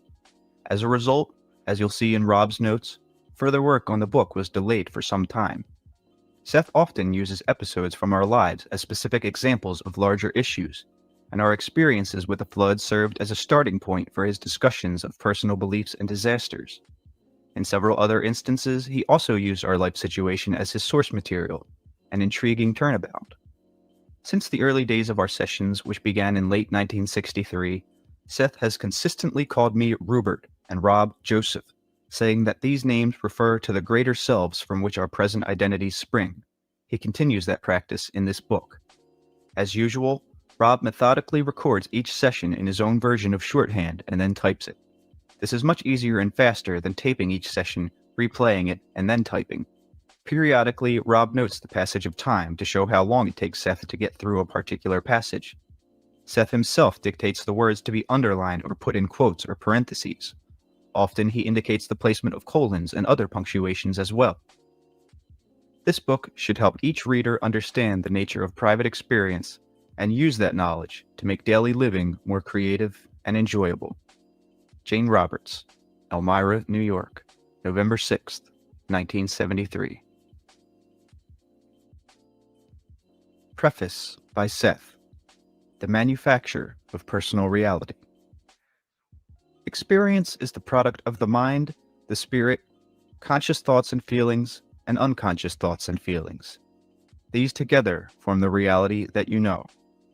You are hardly at the mercy of a reality, therefore, that exists apart from you or is thrust upon you. You are so intimately connected with the physical events composing your life experience that often you cannot distinguish between the seemingly material occurrences and the thoughts, expectations, and desires that gave birth to them. If there are strongly negative characteristics present in your most intimate thoughts, if these actually form bars between you and a more full life, still you often look through the bars, not seeing them. Until they are recognized, they are impediments. Even obstacles have a reason for being. If they are your own, then it is up to you to recognize them and discover the circumstances behind their existence. Your conscious thoughts can be great clues in uncovering such obstructions. You are not nearly as familiar with your own thoughts as you may imagine. They can escape from you like water through your fingers, carrying with them vital nutrients that spread across the landscape of your psyche, and all too often carrying sludge and mud that clog up the channels of experience and creativity. An examination of your conscious thoughts will tell you much about the state of your inner mind, your intentions and expectations, and will often lead you to a direct confrontation with challenges and problems. Your thoughts, studied, will let you see where you are going. They point clearly to the nature of physical events. What exists physically exists first in thought and feeling. There is no other rule. You have the conscious mind for a good reason. You are not at the mercy of unconscious drives unless you consciously acquiesce to them. Your present feelings and expectations can always be used to check your progress. If you do not like your experience, then you must change the nature of your conscious thoughts and expectations. You must alter the kinds of messages that you are sending through your thoughts to your own body, to friends and associates. Each thought has a result in your terms. The same kind of thought, habitually repeated, will seem to have a more or less permanent effect. If you like the effect, then you seldom examine the thought. If you find yourself assailed by physical difficulties, however, you begin to wonder what is wrong. Sometimes you blame others, your own background, or a previous life, if you accept reincarnation. You may hold God or the devil responsible, or you may simply say, that is life, and accept the negative experience as a necessary portion of your lot.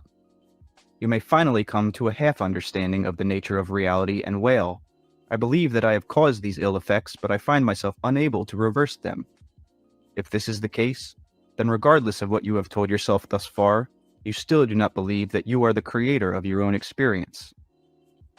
As soon as you recognize this fact, you can begin at once to alter those conditions that cause you dismay or dissatisfaction. No one forces you to think in any particular manner. In the past, you may have learned to consider things pessimistically.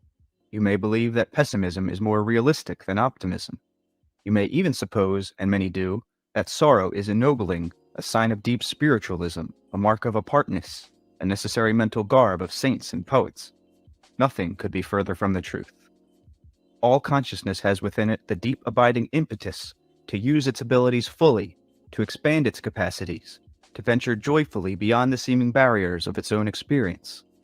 The very consciousnesses within the smallest molecules cry out against any ideas of limitation. They yearn toward new forms and experiences. Even atoms, then, constantly seek to join in new organizations of structure and meaning. They do this, quote-unquote, instinctively. Man has been endowed, and has endowed himself, with a conscious mind to direct the nature, shape, and form of his creations. All deep aspirations and unconscious motivations, all unspoken drives, rise up for the approval or disapproval of the conscious mind and await its direction. Only when it abdicates its functions does it allow itself to become swayed by quote-unquote negative experience. Only when it refuses responsibility does it finally find itself at the seeming mercy of events over which it appears to have no control. Now, books on positive thinking alone, while sometimes beneficial, usually do not take into consideration the habitual nature of negative feelings, aggressions, or repressions. Often these are merely swept under the rug. The authors instead tell you to be positive, compassionate, strong, optimistic, filled with joy and enthusiasm, without telling you what to do to get out of the predicament you may be in, and without understanding the vicious circle that may seem to entrap you. Such books, again, while sometimes of value, do not explain how thoughts and emotions cause reality.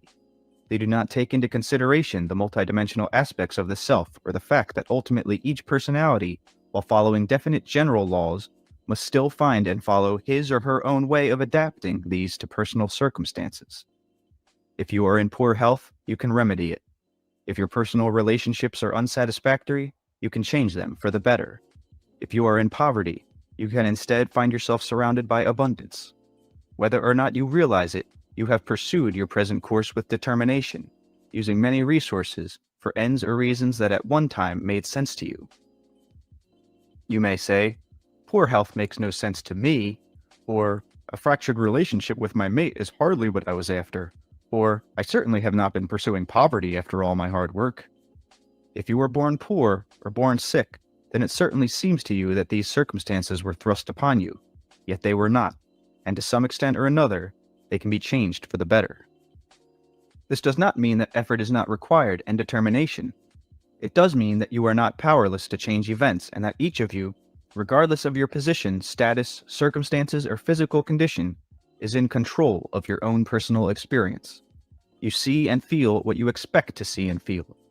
The world, as you know, is a picture of your expectations.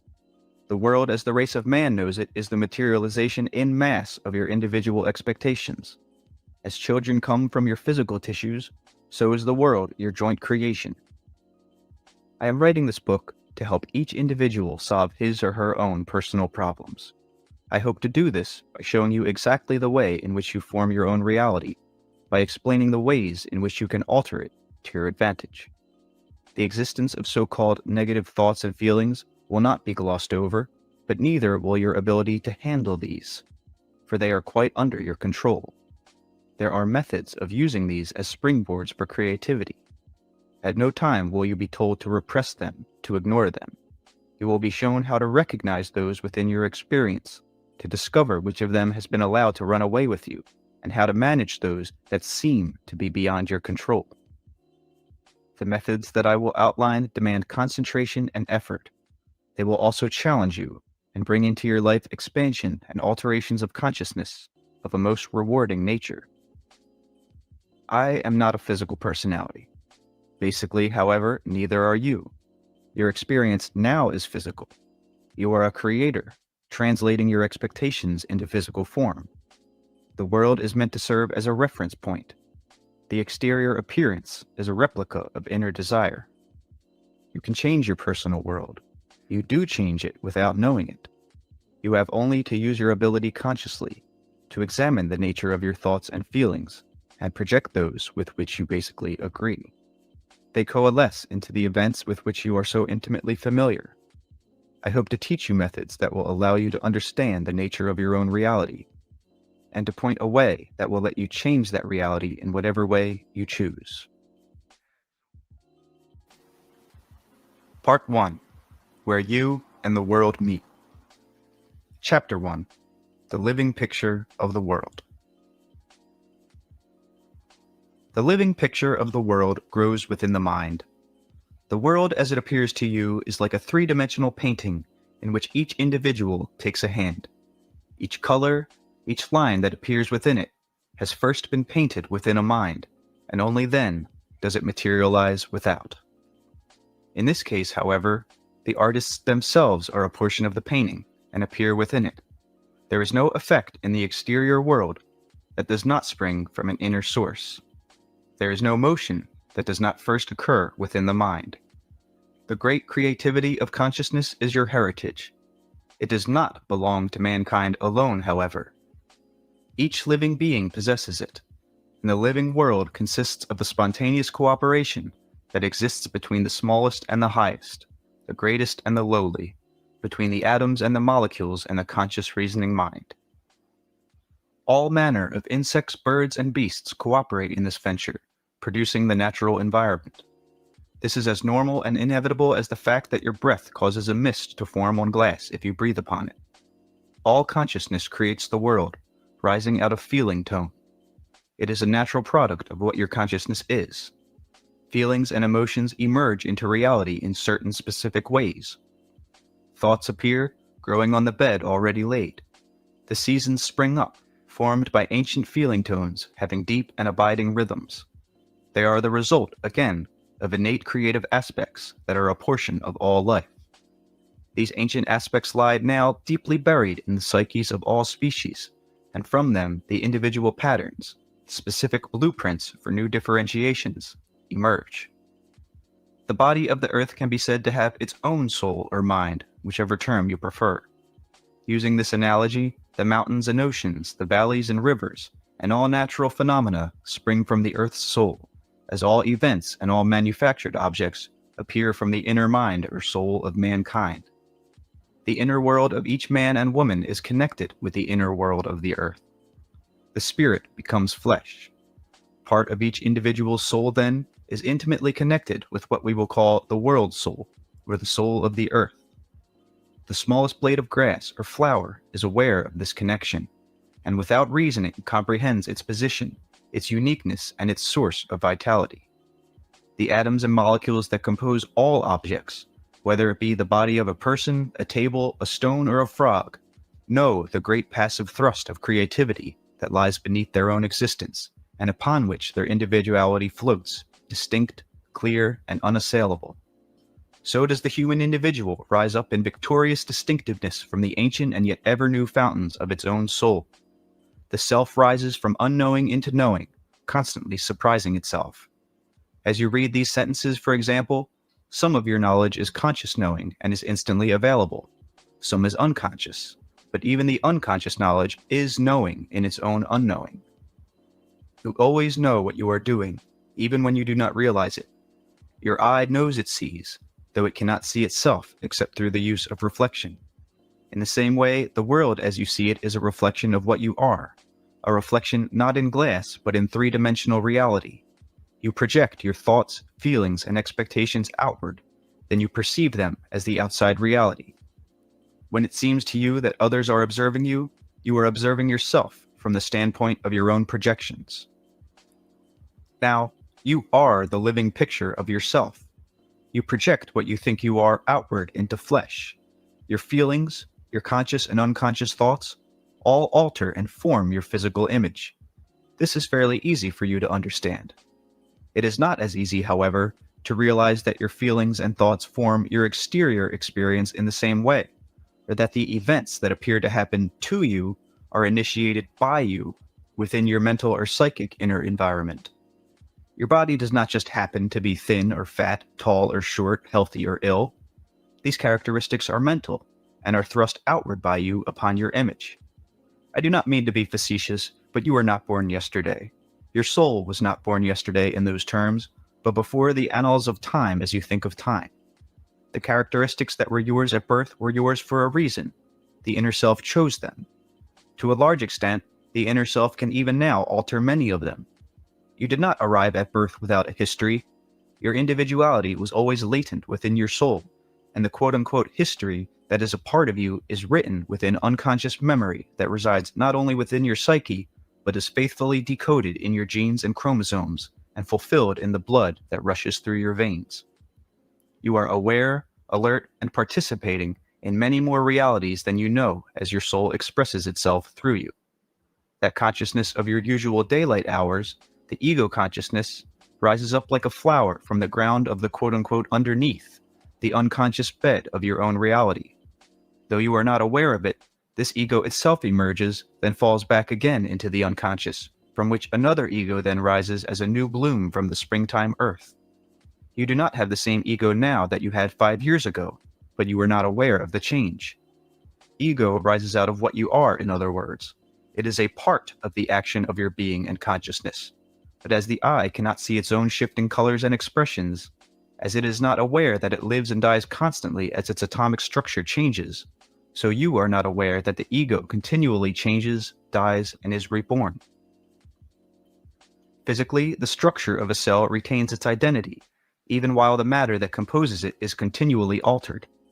The cell rebuilds itself in line with its own pattern of identity, yet is always a part of emerging action, alive and responding even in the midst of its own multitudinous deaths. So psychological structures form to which various names are given. The names are meaningless, but the structures behind them are not.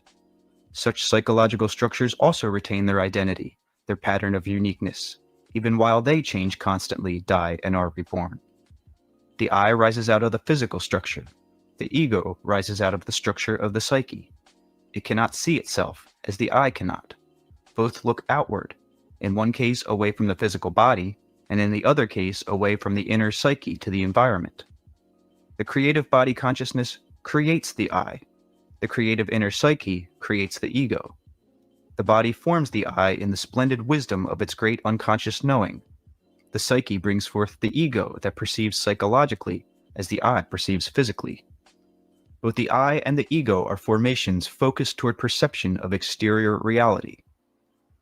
Your experience in the world of physical matter flows outward from the center of your inner psyche. Then you perceive this experience. Exterior events, circumstances, and conditions are meant as a kind of living feedback. Altering the state of the psyche automatically alters the physical circumstances. There is no other valid way of changing physical events. It might help if you imagine an inner living dimension within yourself, in which you create, in miniature psychic form, all the exterior conditions that you know. Simply put, you do exactly this.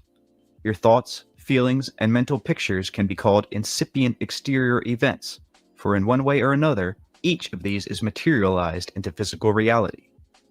You change even the most permanent seeming conditions of your life constantly through the varying attitudes you have toward them. There is nothing in your exterior experience that did not originate within you. Interactions with others do occur, of course, yet there are none that you do not accept or draw to you by your own thoughts, attitudes, or emotions. This applies to each area of life. In your terms, it applies both before life and after it.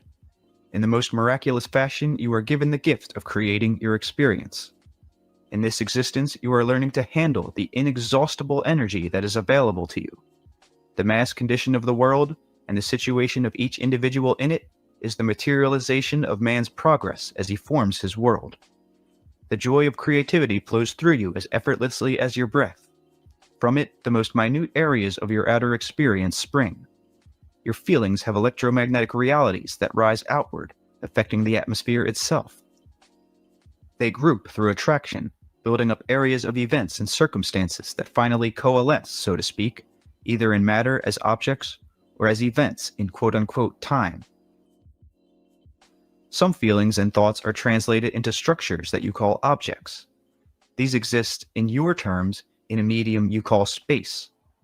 Others are translated instead into psychological structures called events that seem to exist in a medium you call time. Space and time are both root assumptions, which simply means that man accepts both and assumes that his reality is rooted in a series of moments and a dimension of space. So your inner experience is translated in those terms. Even the duration of an event or object in space or time is determined by the intensity of the thoughts or emotions that gave it birth. Duration in space is not the same as duration in time, however, though it may seem that this is the case. I am speaking in your terms now. An event or object that exists briefly in space may have a much greater duration in time. It may have far greater importance and intensity, existing in your memory, for example, long after it has disappeared in space.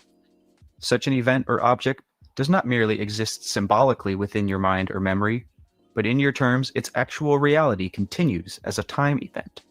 Nor is its reality in space annihilated as long as it exists within your mind. Let us take a very simple example. A child has been told not to play with a doll. The order is disobeyed. The child, wittingly or unwittingly, breaks the doll, and it is finally thrown away. The doll exists in time quite vitally as long as the child or the adult-to-be remembers it. If the doll sat on a bureau, and this is all vividly recalled, then the space in which the doll sat still carries the impression of the doll, though other objects may be placed there. You react, therefore, not only to what is visible to your physical eyes in space, or to what is directly in front of you in time, but also to objects and events whose reality is still with you, though they may seem to have disappeared. Basically, you create your experience through your beliefs about yourself and the nature of reality. Another way to understand this is to realize that you create your experience through your expectations. Your feeling tones are your emotional attitudes toward yourself and life in general, and these generally govern the large areas of experience. They give the overall emotional coloration that characterizes what happens to you. You are what happens to you.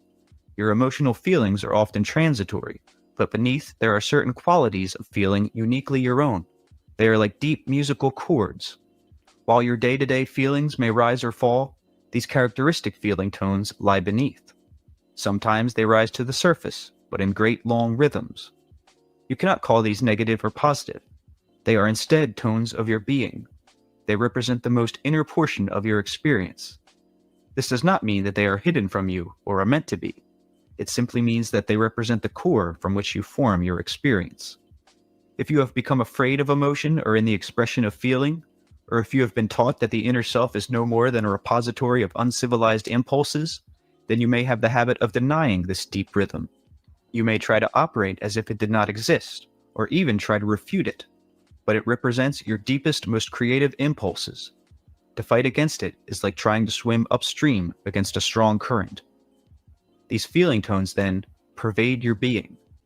They are the form your spirit takes when combined with flesh.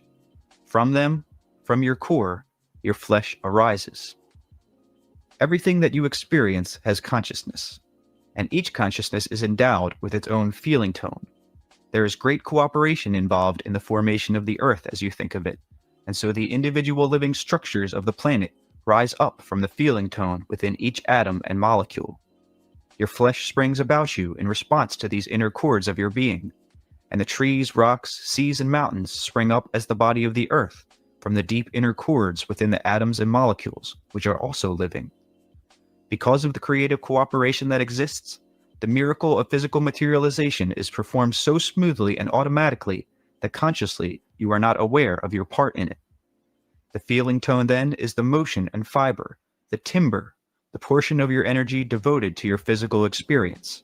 Now it flows into what you are as a physical being and materializes you in the world of seasons, space, flesh, and time. Its source, however, is quite independent of the world that you know.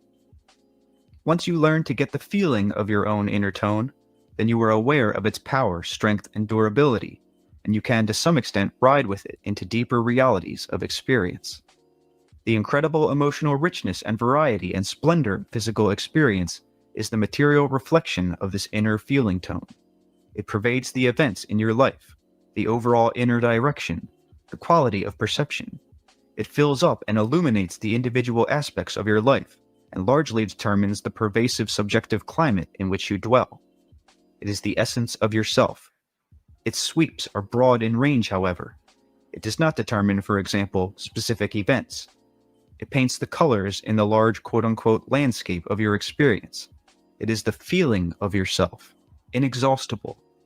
In other terms, it represents the expression of yourself in pure energy, from which your individuality rises, the you of you, unmistakably given identity that is never duplicated.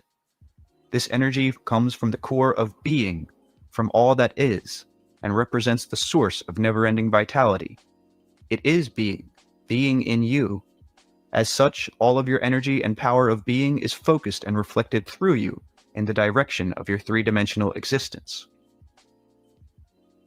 While your feeling tone is uniquely yours, still it is expressed in a certain fashion that is shared by all consciousnesses focused in physical reality.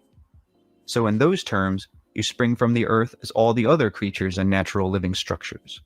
You are, while physical, a portion of nature therefore, not apart from it. Trees and rocks possess their own consciousness, and also share a gestalt consciousness, even as the living portions of your body. The cells and organs have their own awarenesses, and a gestalt one. So the race of man also has individual consciousness and a gestalt or mass consciousness, of which you individually are hardly aware. The mass race consciousness in its terms possesses an identity. You are a portion of that identity while still being unique, individual, and independent. You are confined only to the extent that you have chosen physical reality, and so placed yourself within its context of experience. While physical, you follow physical laws or assumptions. These form the framework for corporeal expression.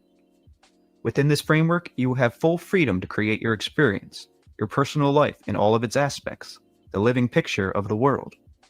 Your personal life, and to some extent your individual living experience, help create the world as it is known in your time. In this book, we will be speaking about your own subjective world, and your part in the creation of events, both private and shared. It is important, before we continue, that you realize that consciousness is within all physical phenomena, however. It is vital that you realize your position within nature. Nature is created from within.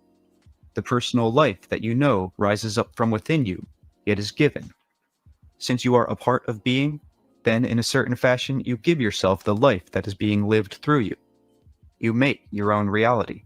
There is no other rule. Knowing this is the secret of creativity. I have spoken of quote-unquote you, yet this must not be confused with the you that you often think you are, the ego alone, for the ego is only a portion of you. It is that expert part of your personality that deals directly with the contents of your conscious mind, and is concerned most directly with the material portions of your experience.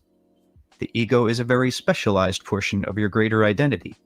It is a portion of you that arises to deal directly with the life that the larger you is living. The ego can feel cut off, lonely and frightened, however, if the conscious mind lets the ego run away with it. The ego and the conscious mind are not the same thing. The ego is composed of various portions of the personality. It is a combination of characteristics, ever-changing, that act in a unitary fashion, the portion of the personality that deals most directly with the world. The conscious mind is an excellent perceiving attribute, a function that belongs to inner awareness, but in this case is turned outward toward the world of events. Through the conscious mind, the soul looks outward. Left alone, it perceives clearly.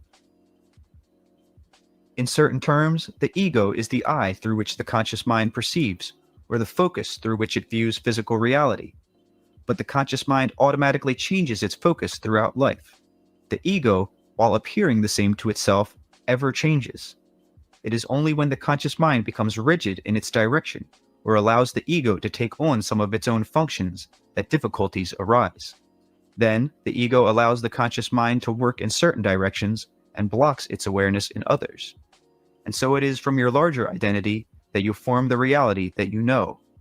It is up to you to do this with joy and vigor, clearing your conscious mind so that the deeper knowledge of your greater identity can form joyous expressions in the world of flesh. Chapter 2. Reality and Personal Beliefs. You form the fabric of your experience through your own beliefs and expectations. These personal ideas about yourself and the nature of reality will affect your thoughts and emotions. You take your beliefs about reality as truth and often do not question them. They seem self-explanatory. They appear in your mind as statements of fact, far too obvious for examination. Therefore, they are accepted without question too often.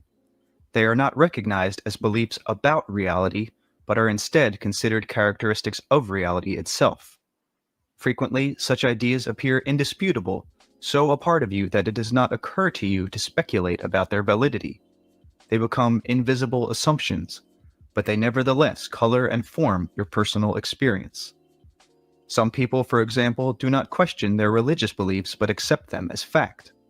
Others find it comparatively easy to recognize such inner assumptions when they appear in a religious context, but are quite blind to them in other areas. It is far simpler to recognize your own beliefs in regard to religion, politics, or similar subjects than it is to pinpoint your deepest beliefs about yourself and who and what you are, particularly in relationship with your own life. Many individuals are completely blind to their own beliefs about themselves and the nature of reality. Your own conscious thoughts will give you excellent clues. Often, you will find yourself refusing to accept certain thoughts that come to your mind because they conflict with other usually accepted ideas. Your conscious mind is always trying to give you a clear picture, but you often allow preconceived ideas to block out this intelligence. It has been fashionable to blame the subconscious for personality problems and difficulties, the idea being that early events, charged and mysterious, are lodged there. In this country, several generations grew up believing that the subconscious portions of the personality were unreliable, filled with negative energy, and contained only locked-up unpleasant episodes best forgotten. They grew up believing that the conscious mind was relatively powerless, that adult experience was set in the days of infancy. These concepts themselves set up artificial divisions. People learned that they should not be aware of quote-unquote subconscious material. The doors to the inner self were to be shut tight. Only lengthy psychoanalysis could or should open them. The normal individual felt that he had best leave such areas alone, so in cutting off these portions of the self, barriers were also set up against the joy of the inner spontaneous self. People felt divorced from the core of their own reality. The concept of original sin was a very poor, limited, and distorted one, but at least along with it went rather simple procedures. Through baptism you might be saved, or through certain words or sacraments or rituals redemption could be found. The idea of the tainted subconscious, however, left man no such relatively easy way out.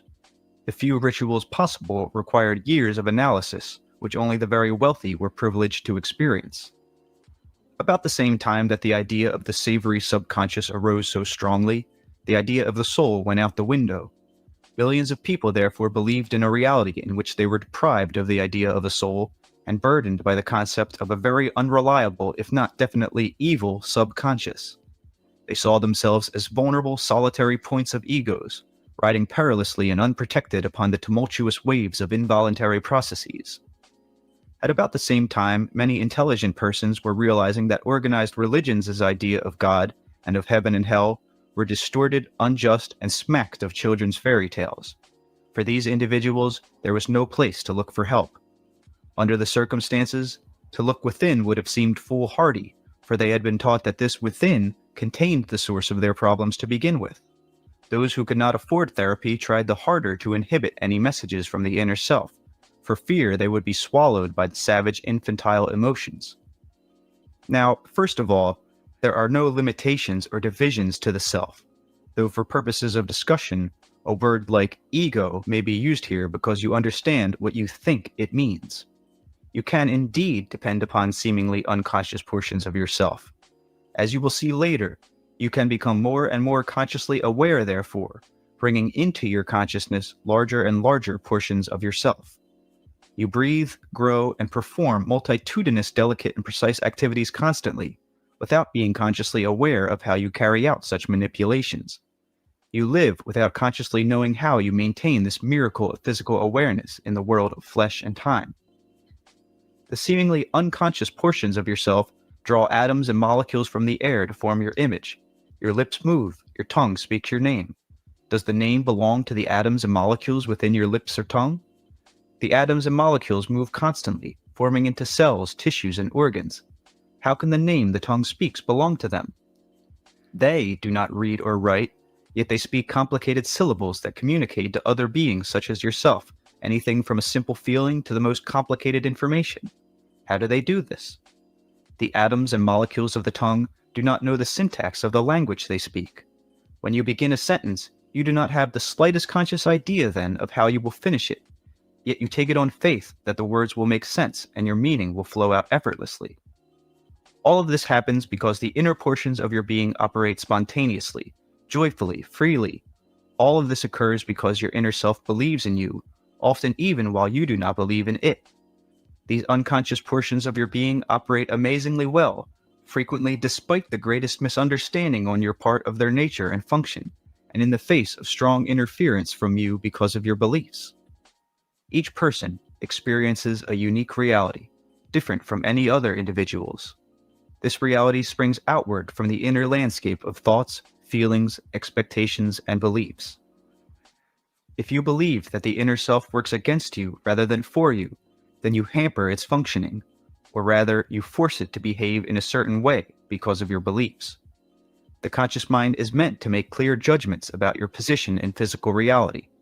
Often, false beliefs will prevent it from making these, for the egotistically held ideas will cloud its clear vision. Your beliefs can be like fences that surround you. You must first recognize the existence of such barriers. You must see them, or you will not even realize that you are not free, simply because you will not see beyond the fences. They will represent the boundaries of your experience. There is one belief, however, that destroys artificial barriers to perception, an expanding belief that automatically pierces false and inhibiting ideas. The self is not limited. That statement is a statement of fact. It exists regardless of your belief or disbelief in it. Following this concept is another. There are no boundaries or separations of the self. Those that you experience are the result of false beliefs. Following this is the idea that I have already mentioned. You make your own reality. To understand yourself and what you are, you can learn to experience yourself directly, apart from your beliefs about yourself. What I would like each reader to do is to sit quietly. Close your eyes. Try to sense within yourself the deep feeling tones that I mentioned earlier. This is not difficult to do. Your knowledge of their existence will help you recognize their deep rhythms within you. Each individual will sense these tones in his or her own way, so do not worry about how they should feel. Simply tell yourself that they exist, that they are composed of the great energies of your being made flesh. Then let yourself experience. If you are used to terms like meditation, try to forget the term during this procedure. Do not use any name. Free yourself from concepts and experience the being of yourself and the motion of your own vitality. Do not question, is this right? Am I doing this correctly? Am I feeling what I should feel? This is the book's first exercise for you. You are not to use other people's criteria. There are no standards but your own feelings. No particular time limit is recommended. This should be an enjoyable experience. Accept whatever happens as uniquely your own. The exercise will put you in touch with yourself. It will return you to yourself. Whenever you are nervous or upset, take a few moments to sense this feeling tone within you, and you will find yourself centered in your own being, secure. When you have tried this exercise several times, then feel these deep rhythms go out from you in all directions, as indeed they do. Electromagnetically, they radiate out through your physical being, and in ways that I hope to explain later, they form the environment that you know, even as they form your physical image. I told you that the self was not limited. Yet surely you think that your self stops where your skin meets space, that you are inside your skin. Yet your environment is an extension of yourself. It is the body of your experience, coalesced in physical form. The inner self forms the objects that you know as surely and automatically as it forms your finger or your eye. Your environment is the physical picture of your thoughts, emotions, and beliefs made visible. Since your thoughts, emotions, and beliefs move through space and time, you therefore affect physical conditions separate from you. Consider the spectacular framework of your body just from the physical standpoint. You perceive it as solid, as you perceive all other physical matter. Yet the more matter is explored, the more obvious it becomes that within it energy takes on specific shape, in the form of organs, cells, molecules, atoms, electrons, each less physical than the last, each combining in mysterious gestalt to form matter. The atoms within your body spin. There is constant commotion and activity. The flesh that seemed so solid turns out to be composed of swiftly moving particles, often orbiting each other, in which great exchanges of energy continually occur. The stuff, the space outside of your body, is composed of the same elements but in different proportions. There is a constant physical interchange between the structure you call your body and the space outside it, chemical interactions, basic exchanges without which life as you know it would be impossible. To hold your breath is to die.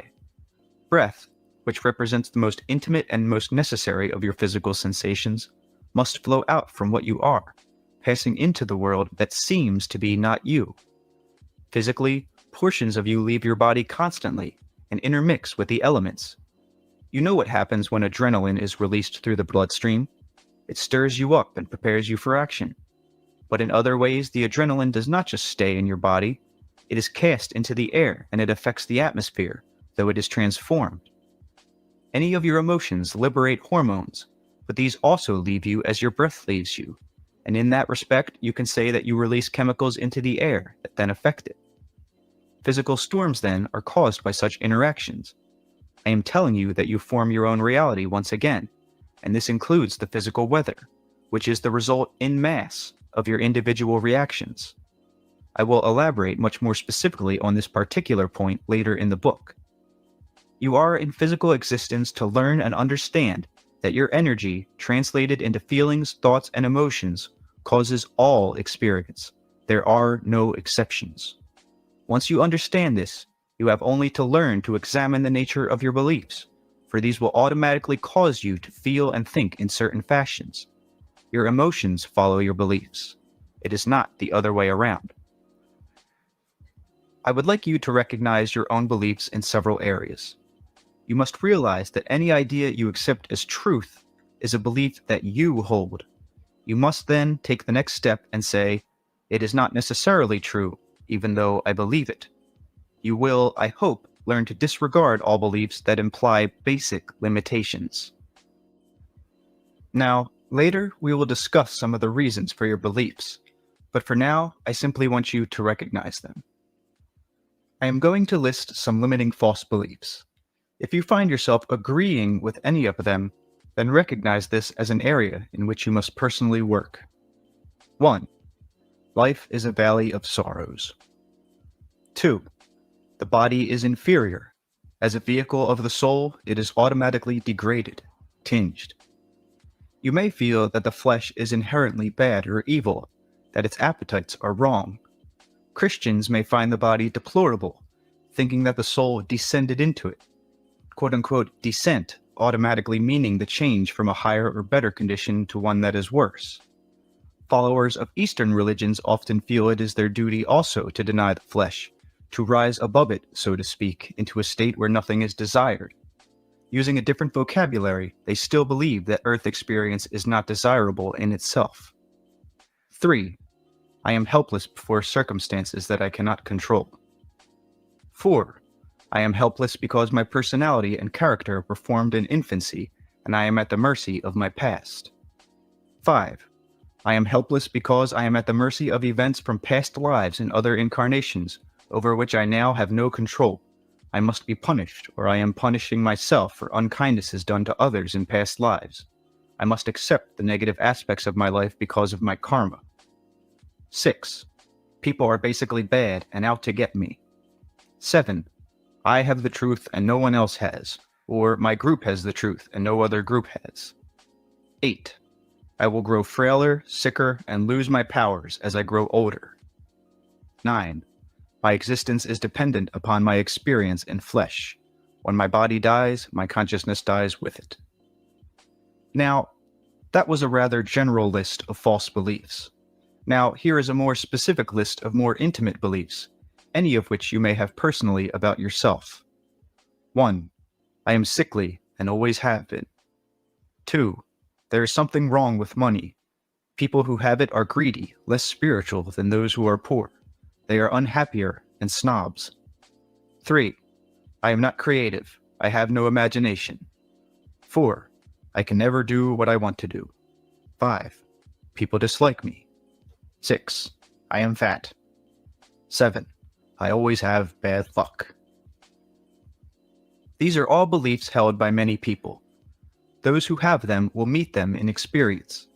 Physical data will always seem to reinforce the beliefs, therefore, but the beliefs formed the reality. We are going to attempt to knock down such limiting concepts. First of all, you must realize that no one can change your beliefs for you, nor can they be forced upon you from without. You can indeed change them for yourself, however, with knowledge and application. Look about you. Your entire physical environment is the materialization of your beliefs. Your sense of joy, sorrow, health, or illness. All of these are also caused by your beliefs. If you believe that a given situation should make you unhappy, then it will, and the unhappiness will then reinforce the condition.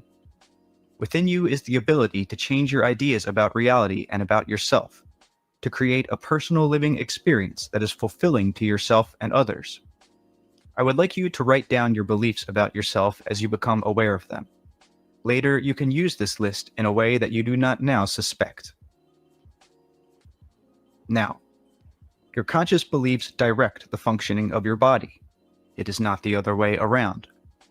Your inner self adopts the physically conscious, physically focused mind as a method of allowing it to manipulate in the world that you know. The conscious mind is particularly equipped to direct outward activity, to handle waking experience and oversee physical work. Its beliefs about the nature of reality are then given to inner portions of the self. These rely mainly upon the conscious mind's interpretation of temporal reality. The conscious mind sets the goals, and the inner self brings them about, using all its facilities and inexhaustible energy. The great value of the conscious mind lies precisely in its ability to make decisions and set directions. Its role is dual, however. It is meant to assess conditions both inside and outside, to handle data that comes from the physical world and from the inner portions of the self. It is not a closed system, then. To be human necessitates fine discrimination in the use of such consciousness. Many people are afraid of their own thoughts. They do not examine them. They accept the beliefs of others. Such actions distort data from both within and without. There is no battle between the intuitive self and the conscious mind. There only seems to be when the individual refuses to face all the information that is available in the conscious mind. Sometimes it seems easier to avoid the frequent readjustments in behavior that self-examination requires. In such cases, an individual collects many second-hand beliefs. Some contradict each other. The signals given to the body and to the inner self are not smoothly flowing or clear-cut, but a muddy jumble of counter-directions. These will immediately set off alarms of various natures. The body will not function properly, or the overall emotional environment will suffer. Such reactions are actually excellent precautions, meant to be taken as a sign that change is needed. At the same time, the inner self will transmit to the conscious mind insights and intuitions meant to clear its sight. But if you believe that the inner self is dangerous and not to be trusted, if you are afraid of its dreams or any intrusive psychic material, then you deny this help and turn aside from it. If you believe, moreover, that you must accept your difficulties, then this belief alone can deter you from solving them. I repeat, your ideas and beliefs form the structure of your experience. Your beliefs and reasons for them can be found in your conscious mind. If you accept the idea that the reasons for your behavior are forever buried in the past of this life or any other, then you will not be able to alter your experience until you change that belief. I am speaking now of more or less normal experience. Later, we will discuss more particular areas, such as circumstances in which illnesses date from birth. The realization that you form your own reality should be a liberating one. You are responsible for your successes and your joys. You can change those areas of your life with which you are less than pleased, but you must take the responsibility for your being. Your spirit joined itself with flesh, and in flesh to experience a world of incredible richness, to help create a dimension of reality, of colors, and of form. Your spirit was born in flesh to enrich a marvelous area of sense awareness, to feel energy made into corporeal form. You are here to use, enjoy, and express yourself through the body. You are here to aid in the great expansion of consciousness. You are not here to cry about the miseries of the human condition, but to change them when you find them not to your liking, through the joy, strength, and vitality that is within you, to create the spirit as faithfully and beautifully as you can in flesh. The conscious mind allows you to look outward into the physical universe and see the reflection of your spiritual activity, to perceive and assess your individual and joint creations. In a manner of speaking, the conscious mind is a window through which you look outward, and looking outward, perceive the fruits of your inner mind. Often, you let false beliefs blur that great vision.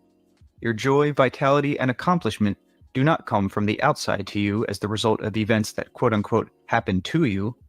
They spring from inner events that are the result of your beliefs. Much has been written about the nature and importance of suggestion. One of the current ideas in vogue holds that you are constantly at the mercy of suggestion. Your own conscious beliefs are the most important suggestions that you receive. All other ideas are rejected or accepted according to whether or not you believe they are true, in line with the steady conscious chattering that goes on within your mind most of the day. The suggestions given to you by yourself. You will accept the suggestion given by another only if it fits in with your own ideas about the nature of reality in general, and your concepts about yourself in particular. If you use your conscious mind properly, then, you examine those beliefs that come to you. You do not accept them willy-nilly. If you use your conscious mind properly, you are also aware of intuitive ideas that come to you from within. You are only half-conscious when you do not examine the information that comes to you from without, and when you ignore the data that comes to you from within. Many false beliefs, therefore, are indiscriminately accepted because you have not examined them. You have given the inner self a faulty picture of reality. Since it is the function of the conscious mind to assess physical experience, it hasn't been able to do its job properly. If the inner portions of the self were supposed to have that responsibility, then you would not need a conscious mind. When the inner self is alerted, it will immediately try to remedy the situation by an influx of self-corrective measures. On occasion, when the situation gets out of hand, it will bypass those restrictive areas of the conscious mind and solve the problems by shooting forth energy in other layers of activity. It will manage to work around the blind spots in the reasoning mind, for example. Often, it will sift out from the barrage of conflicting beliefs the particular set that is the most life-giving, and send these forth in what then appears as a burst of revelation. Such revelations result in new patterns that change behavior. You must be aware of the contents of your own reasoning mind. Find the ambiguities. Regardless of the nature of your beliefs, they are indeed made flesh and material. The miracle of your being cannot escape itself. Your thoughts blossom into events. If you think the world is evil, you will meet with events that seem evil. There are no accidents in cosmic terms, or in terms of the world as you know it. Your beliefs grow as surely in time and space as flowers do. When you realize this, you can even feel their growing. Now, the conscious mind is basically curious, open. It is also equipped to examine its own contents. Because of the psychological theories of the last century, many Western people believed that the primary purpose of the conscious mind was to inhibit so-called unconscious material. Instead, as mentioned, it is also meant to receive and interpret important data that comes to it from the inner self. Left alone, it does this very well. It receives and interprets impressions. What has happened, however, is that man has taught it to accept only data coming from the outside world, and to set up barriers against inner knowledge. Such a situation denies the individual his full strength, and cuts him off, consciously now, from the important sources of his being. These conditions inhibit creative expression in particular, and deny the conscious self the continually emerging insights and intuitions otherwise available. Thought and feeling then seem separate. Creativity and intellect do not show themselves as the brothers that they are, but often as strangers. The conscious mind loses its fine edge. It cuts out from its experience the vast body of inner knowledge available to it. Divisions, illusionary ones, appear in the self. Left alone, the self acts spontaneously as a unit, but as an ever-changing one. Listening to voices both within and without, the conscious mind is able to form beliefs that are in league with the self's knowledge as received from material and non-material sources. Then examination of beliefs takes its place along with other activities, naturally, easily, without effort. Once the conscious mind has accepted a collection of conflicting beliefs, however, a definite attempt is necessary to sort these out. Remember, even false beliefs will seem to be justified in terms of physical data, since your experience in the outside world is the materialization of those beliefs. So you must work with the raw material of your ideas, even while your sense data may tell you that a given belief is obviously a truth. To change your experience, or any portion of it then, you must change your ideas. Since you have been forming your own reality all along, the results will follow naturally. You must be convinced that you can alter your beliefs. You must be willing to try. Think of a limiting belief as a muddy color, and your life as a multidimensional painting that is marred. You change the idea as an artist would his palette. The artist does not identify with the colors he uses. He knows he chooses them and applies them with a brush. So you paint your reality with your ideas in the same manner. You are not your ideas, nor even your thoughts. You are the self who experiences them. If a painter finds his hands stained with pigment at the end of a day, he can wash the stain off easily, knowing its nature. If you think that limiting thoughts are a portion of you, permanently attached therefore, you will not think of washing them off. You would behave instead like a mad artist who says, "My paints are a part of me, they have stained my fingers, and there is nothing I can do about it." There is no contradiction, though there may seem to be, between spontaneously being aware of your thoughts and examining them. You do not have to be blind to be spontaneous. You are not being spontaneous when you indiscriminately accept as your own, for a fact, every bit of data that comes to you. Many beliefs would automatically fall away quite harmlessly if you were being truly spontaneous. Instead, you often harbor them. Previously limiting ideas, accepted, figuratively form a restraining bed, gathering other such material so that your mind becomes filled with debris. When you are spontaneous, you accept the free nature of your mind, and it spontaneously makes decisions as to the validity or non-validity of data it receives. When you refuse to allow it this function, it becomes cluttered. No apple tree tries to grow violets. Quite automatically, it knows what it is and the framework of its own identity and existence. You have a conscious mind, but this is only the quote-unquote topmost portion of your mind. Much more of quote-unquote it is available to you.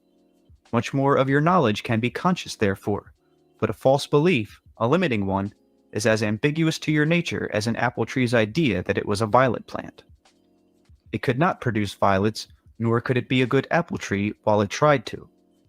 The mistaken belief is one that does not fit with the basic conditions of your inner being. So if you believe that you are at the mercy of physical events, you entertain a false belief. If you feel that your present experience was set in circumstances beyond your control, you entertain a false belief. You had a hand in the development of your childhood environment. You chose the circumstances. This does not mean that you are at the mercy of those circumstances.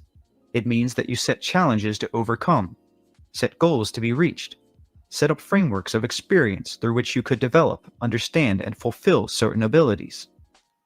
The creative power to form your own experience is within you now, as it has been since the time of your birth and before. You may have chosen a particular theme for this existence, a certain framework of conditions, but within these you have the freedom to experiment, create, and alter conditions and events. Each person chooses for himself the individual patterns within which he will create this personal reality. But inside these bounds are infinite varieties of actions and unlimited resources. The inner self is embarked upon an exciting endeavor in which it learns how to translate its reality into physical terms. The conscious mind is brilliantly attuned to physical reality then, and often so dazzled by what it perceives that it is tempted to think physical phenomena is a cause rather than a result. Deeper portions of the self always serve to remind you that this is not the case. When the conscious mind accepts too many false beliefs, particularly if it sees that inner self as a danger, then it closes out these constant reminders. When this situation arises, the conscious mind feels itself assailed by a reality that seems greater than itself, over which it has no control.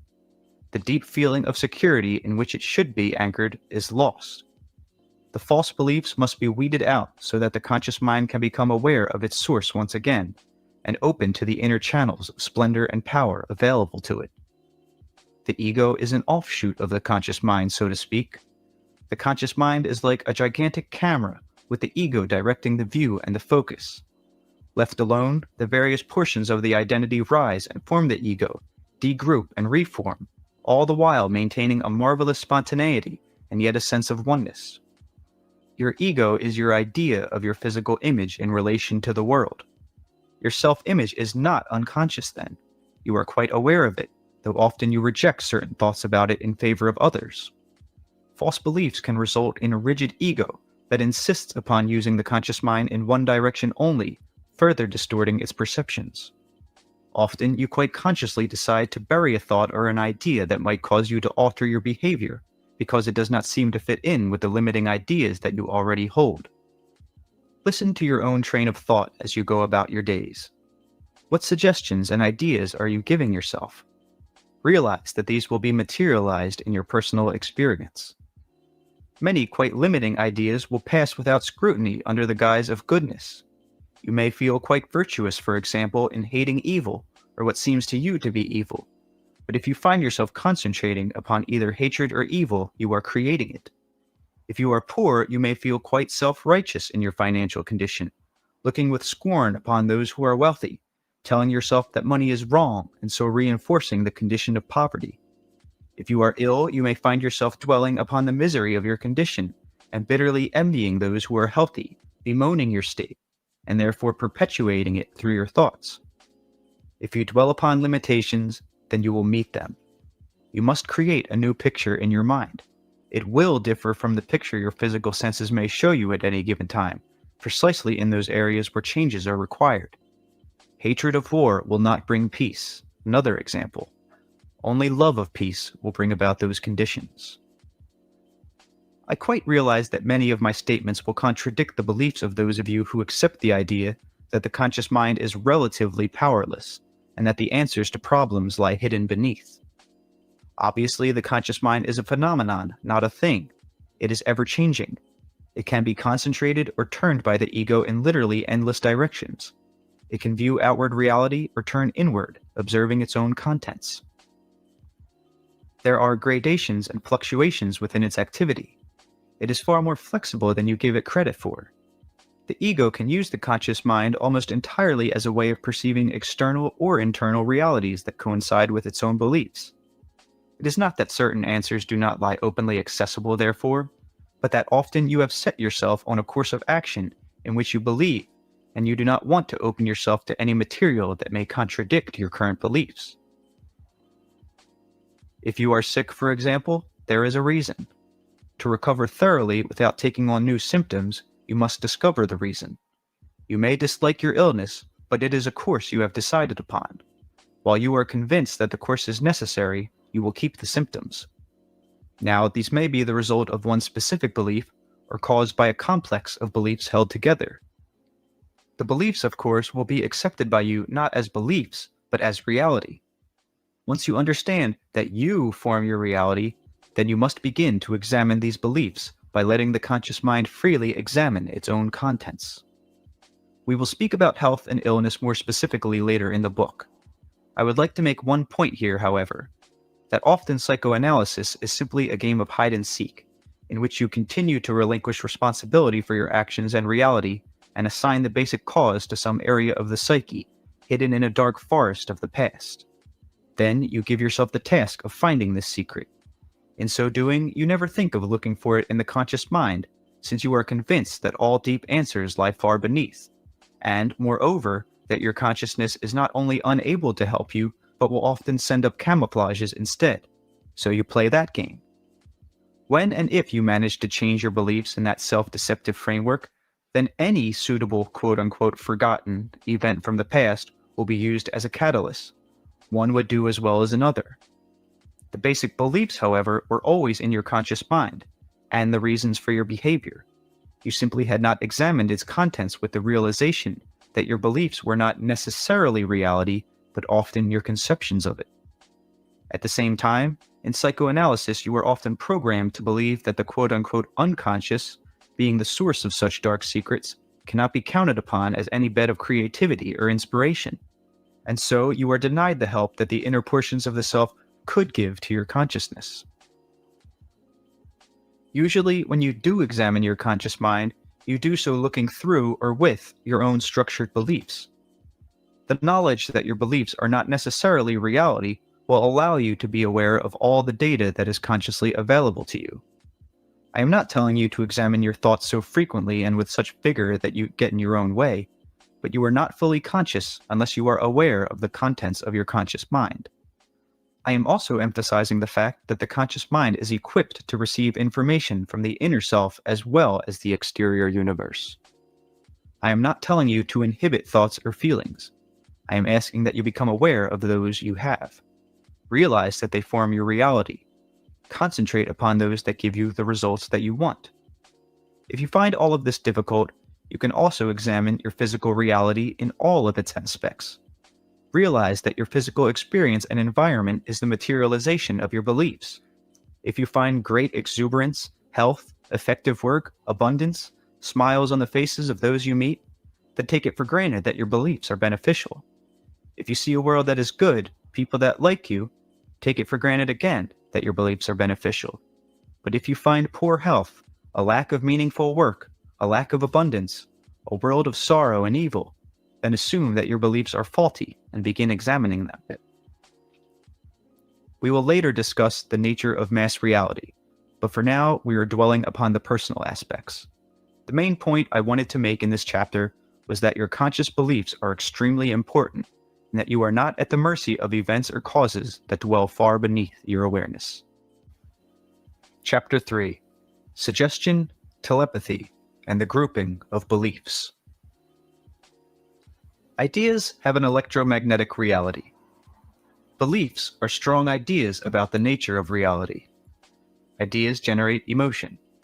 Like attracts like, so similar ideas group about each other, and you accept those that fit in with your particular quote-unquote system of ideas.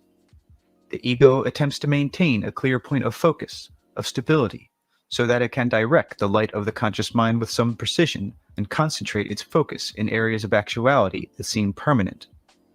As mentioned, the ego, while a portion of the whole self, can be defined as a psychological quote-unquote structure, composed of characteristics belonging to the personality as a whole, organized together to form a surface identity.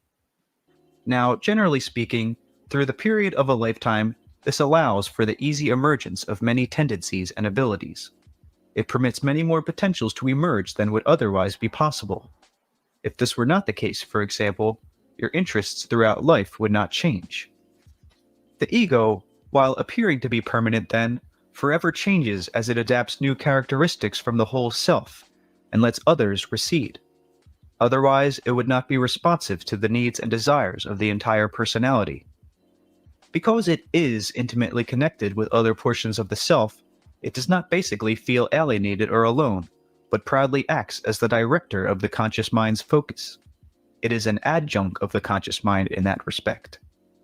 Basically, it understands its source and its nature. It is the portion of the mind, then, that looks out upon physical reality and surveys it in relation to those characteristics of which it is composed at any given time.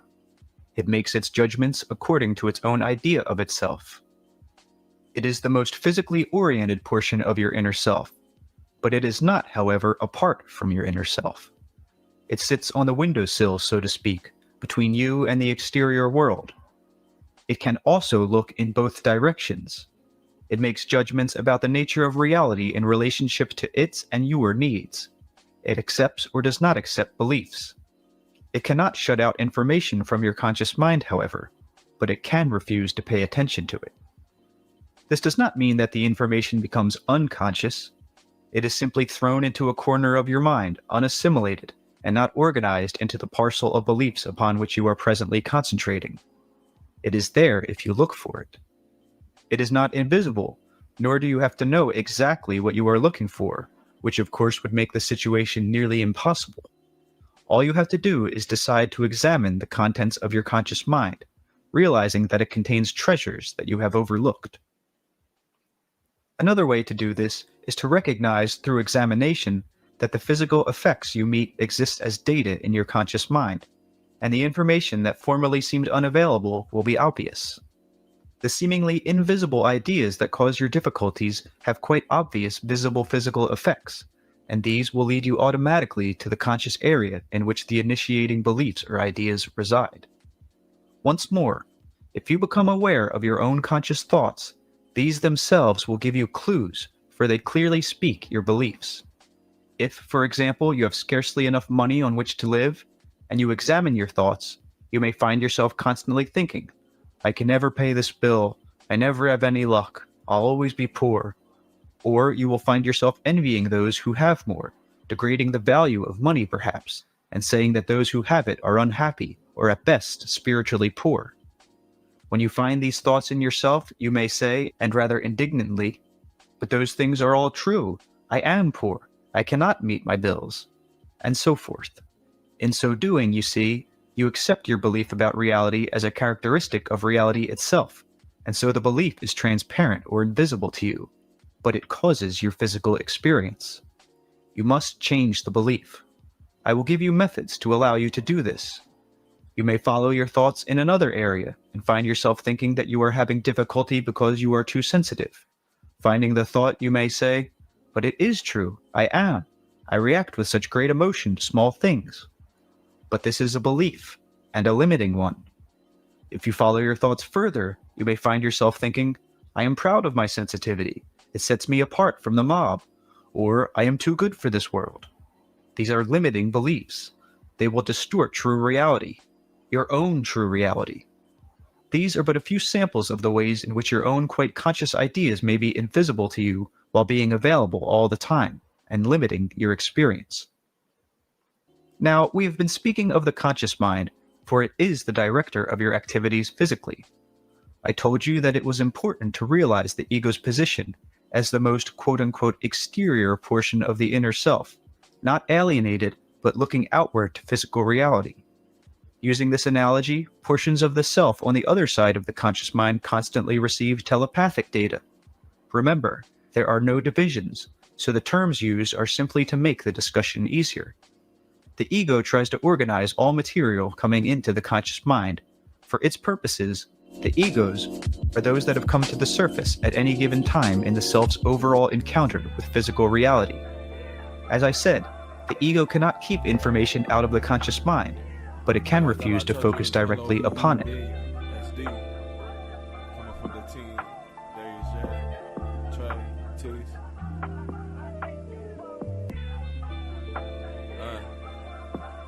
Y'all know what this means to me.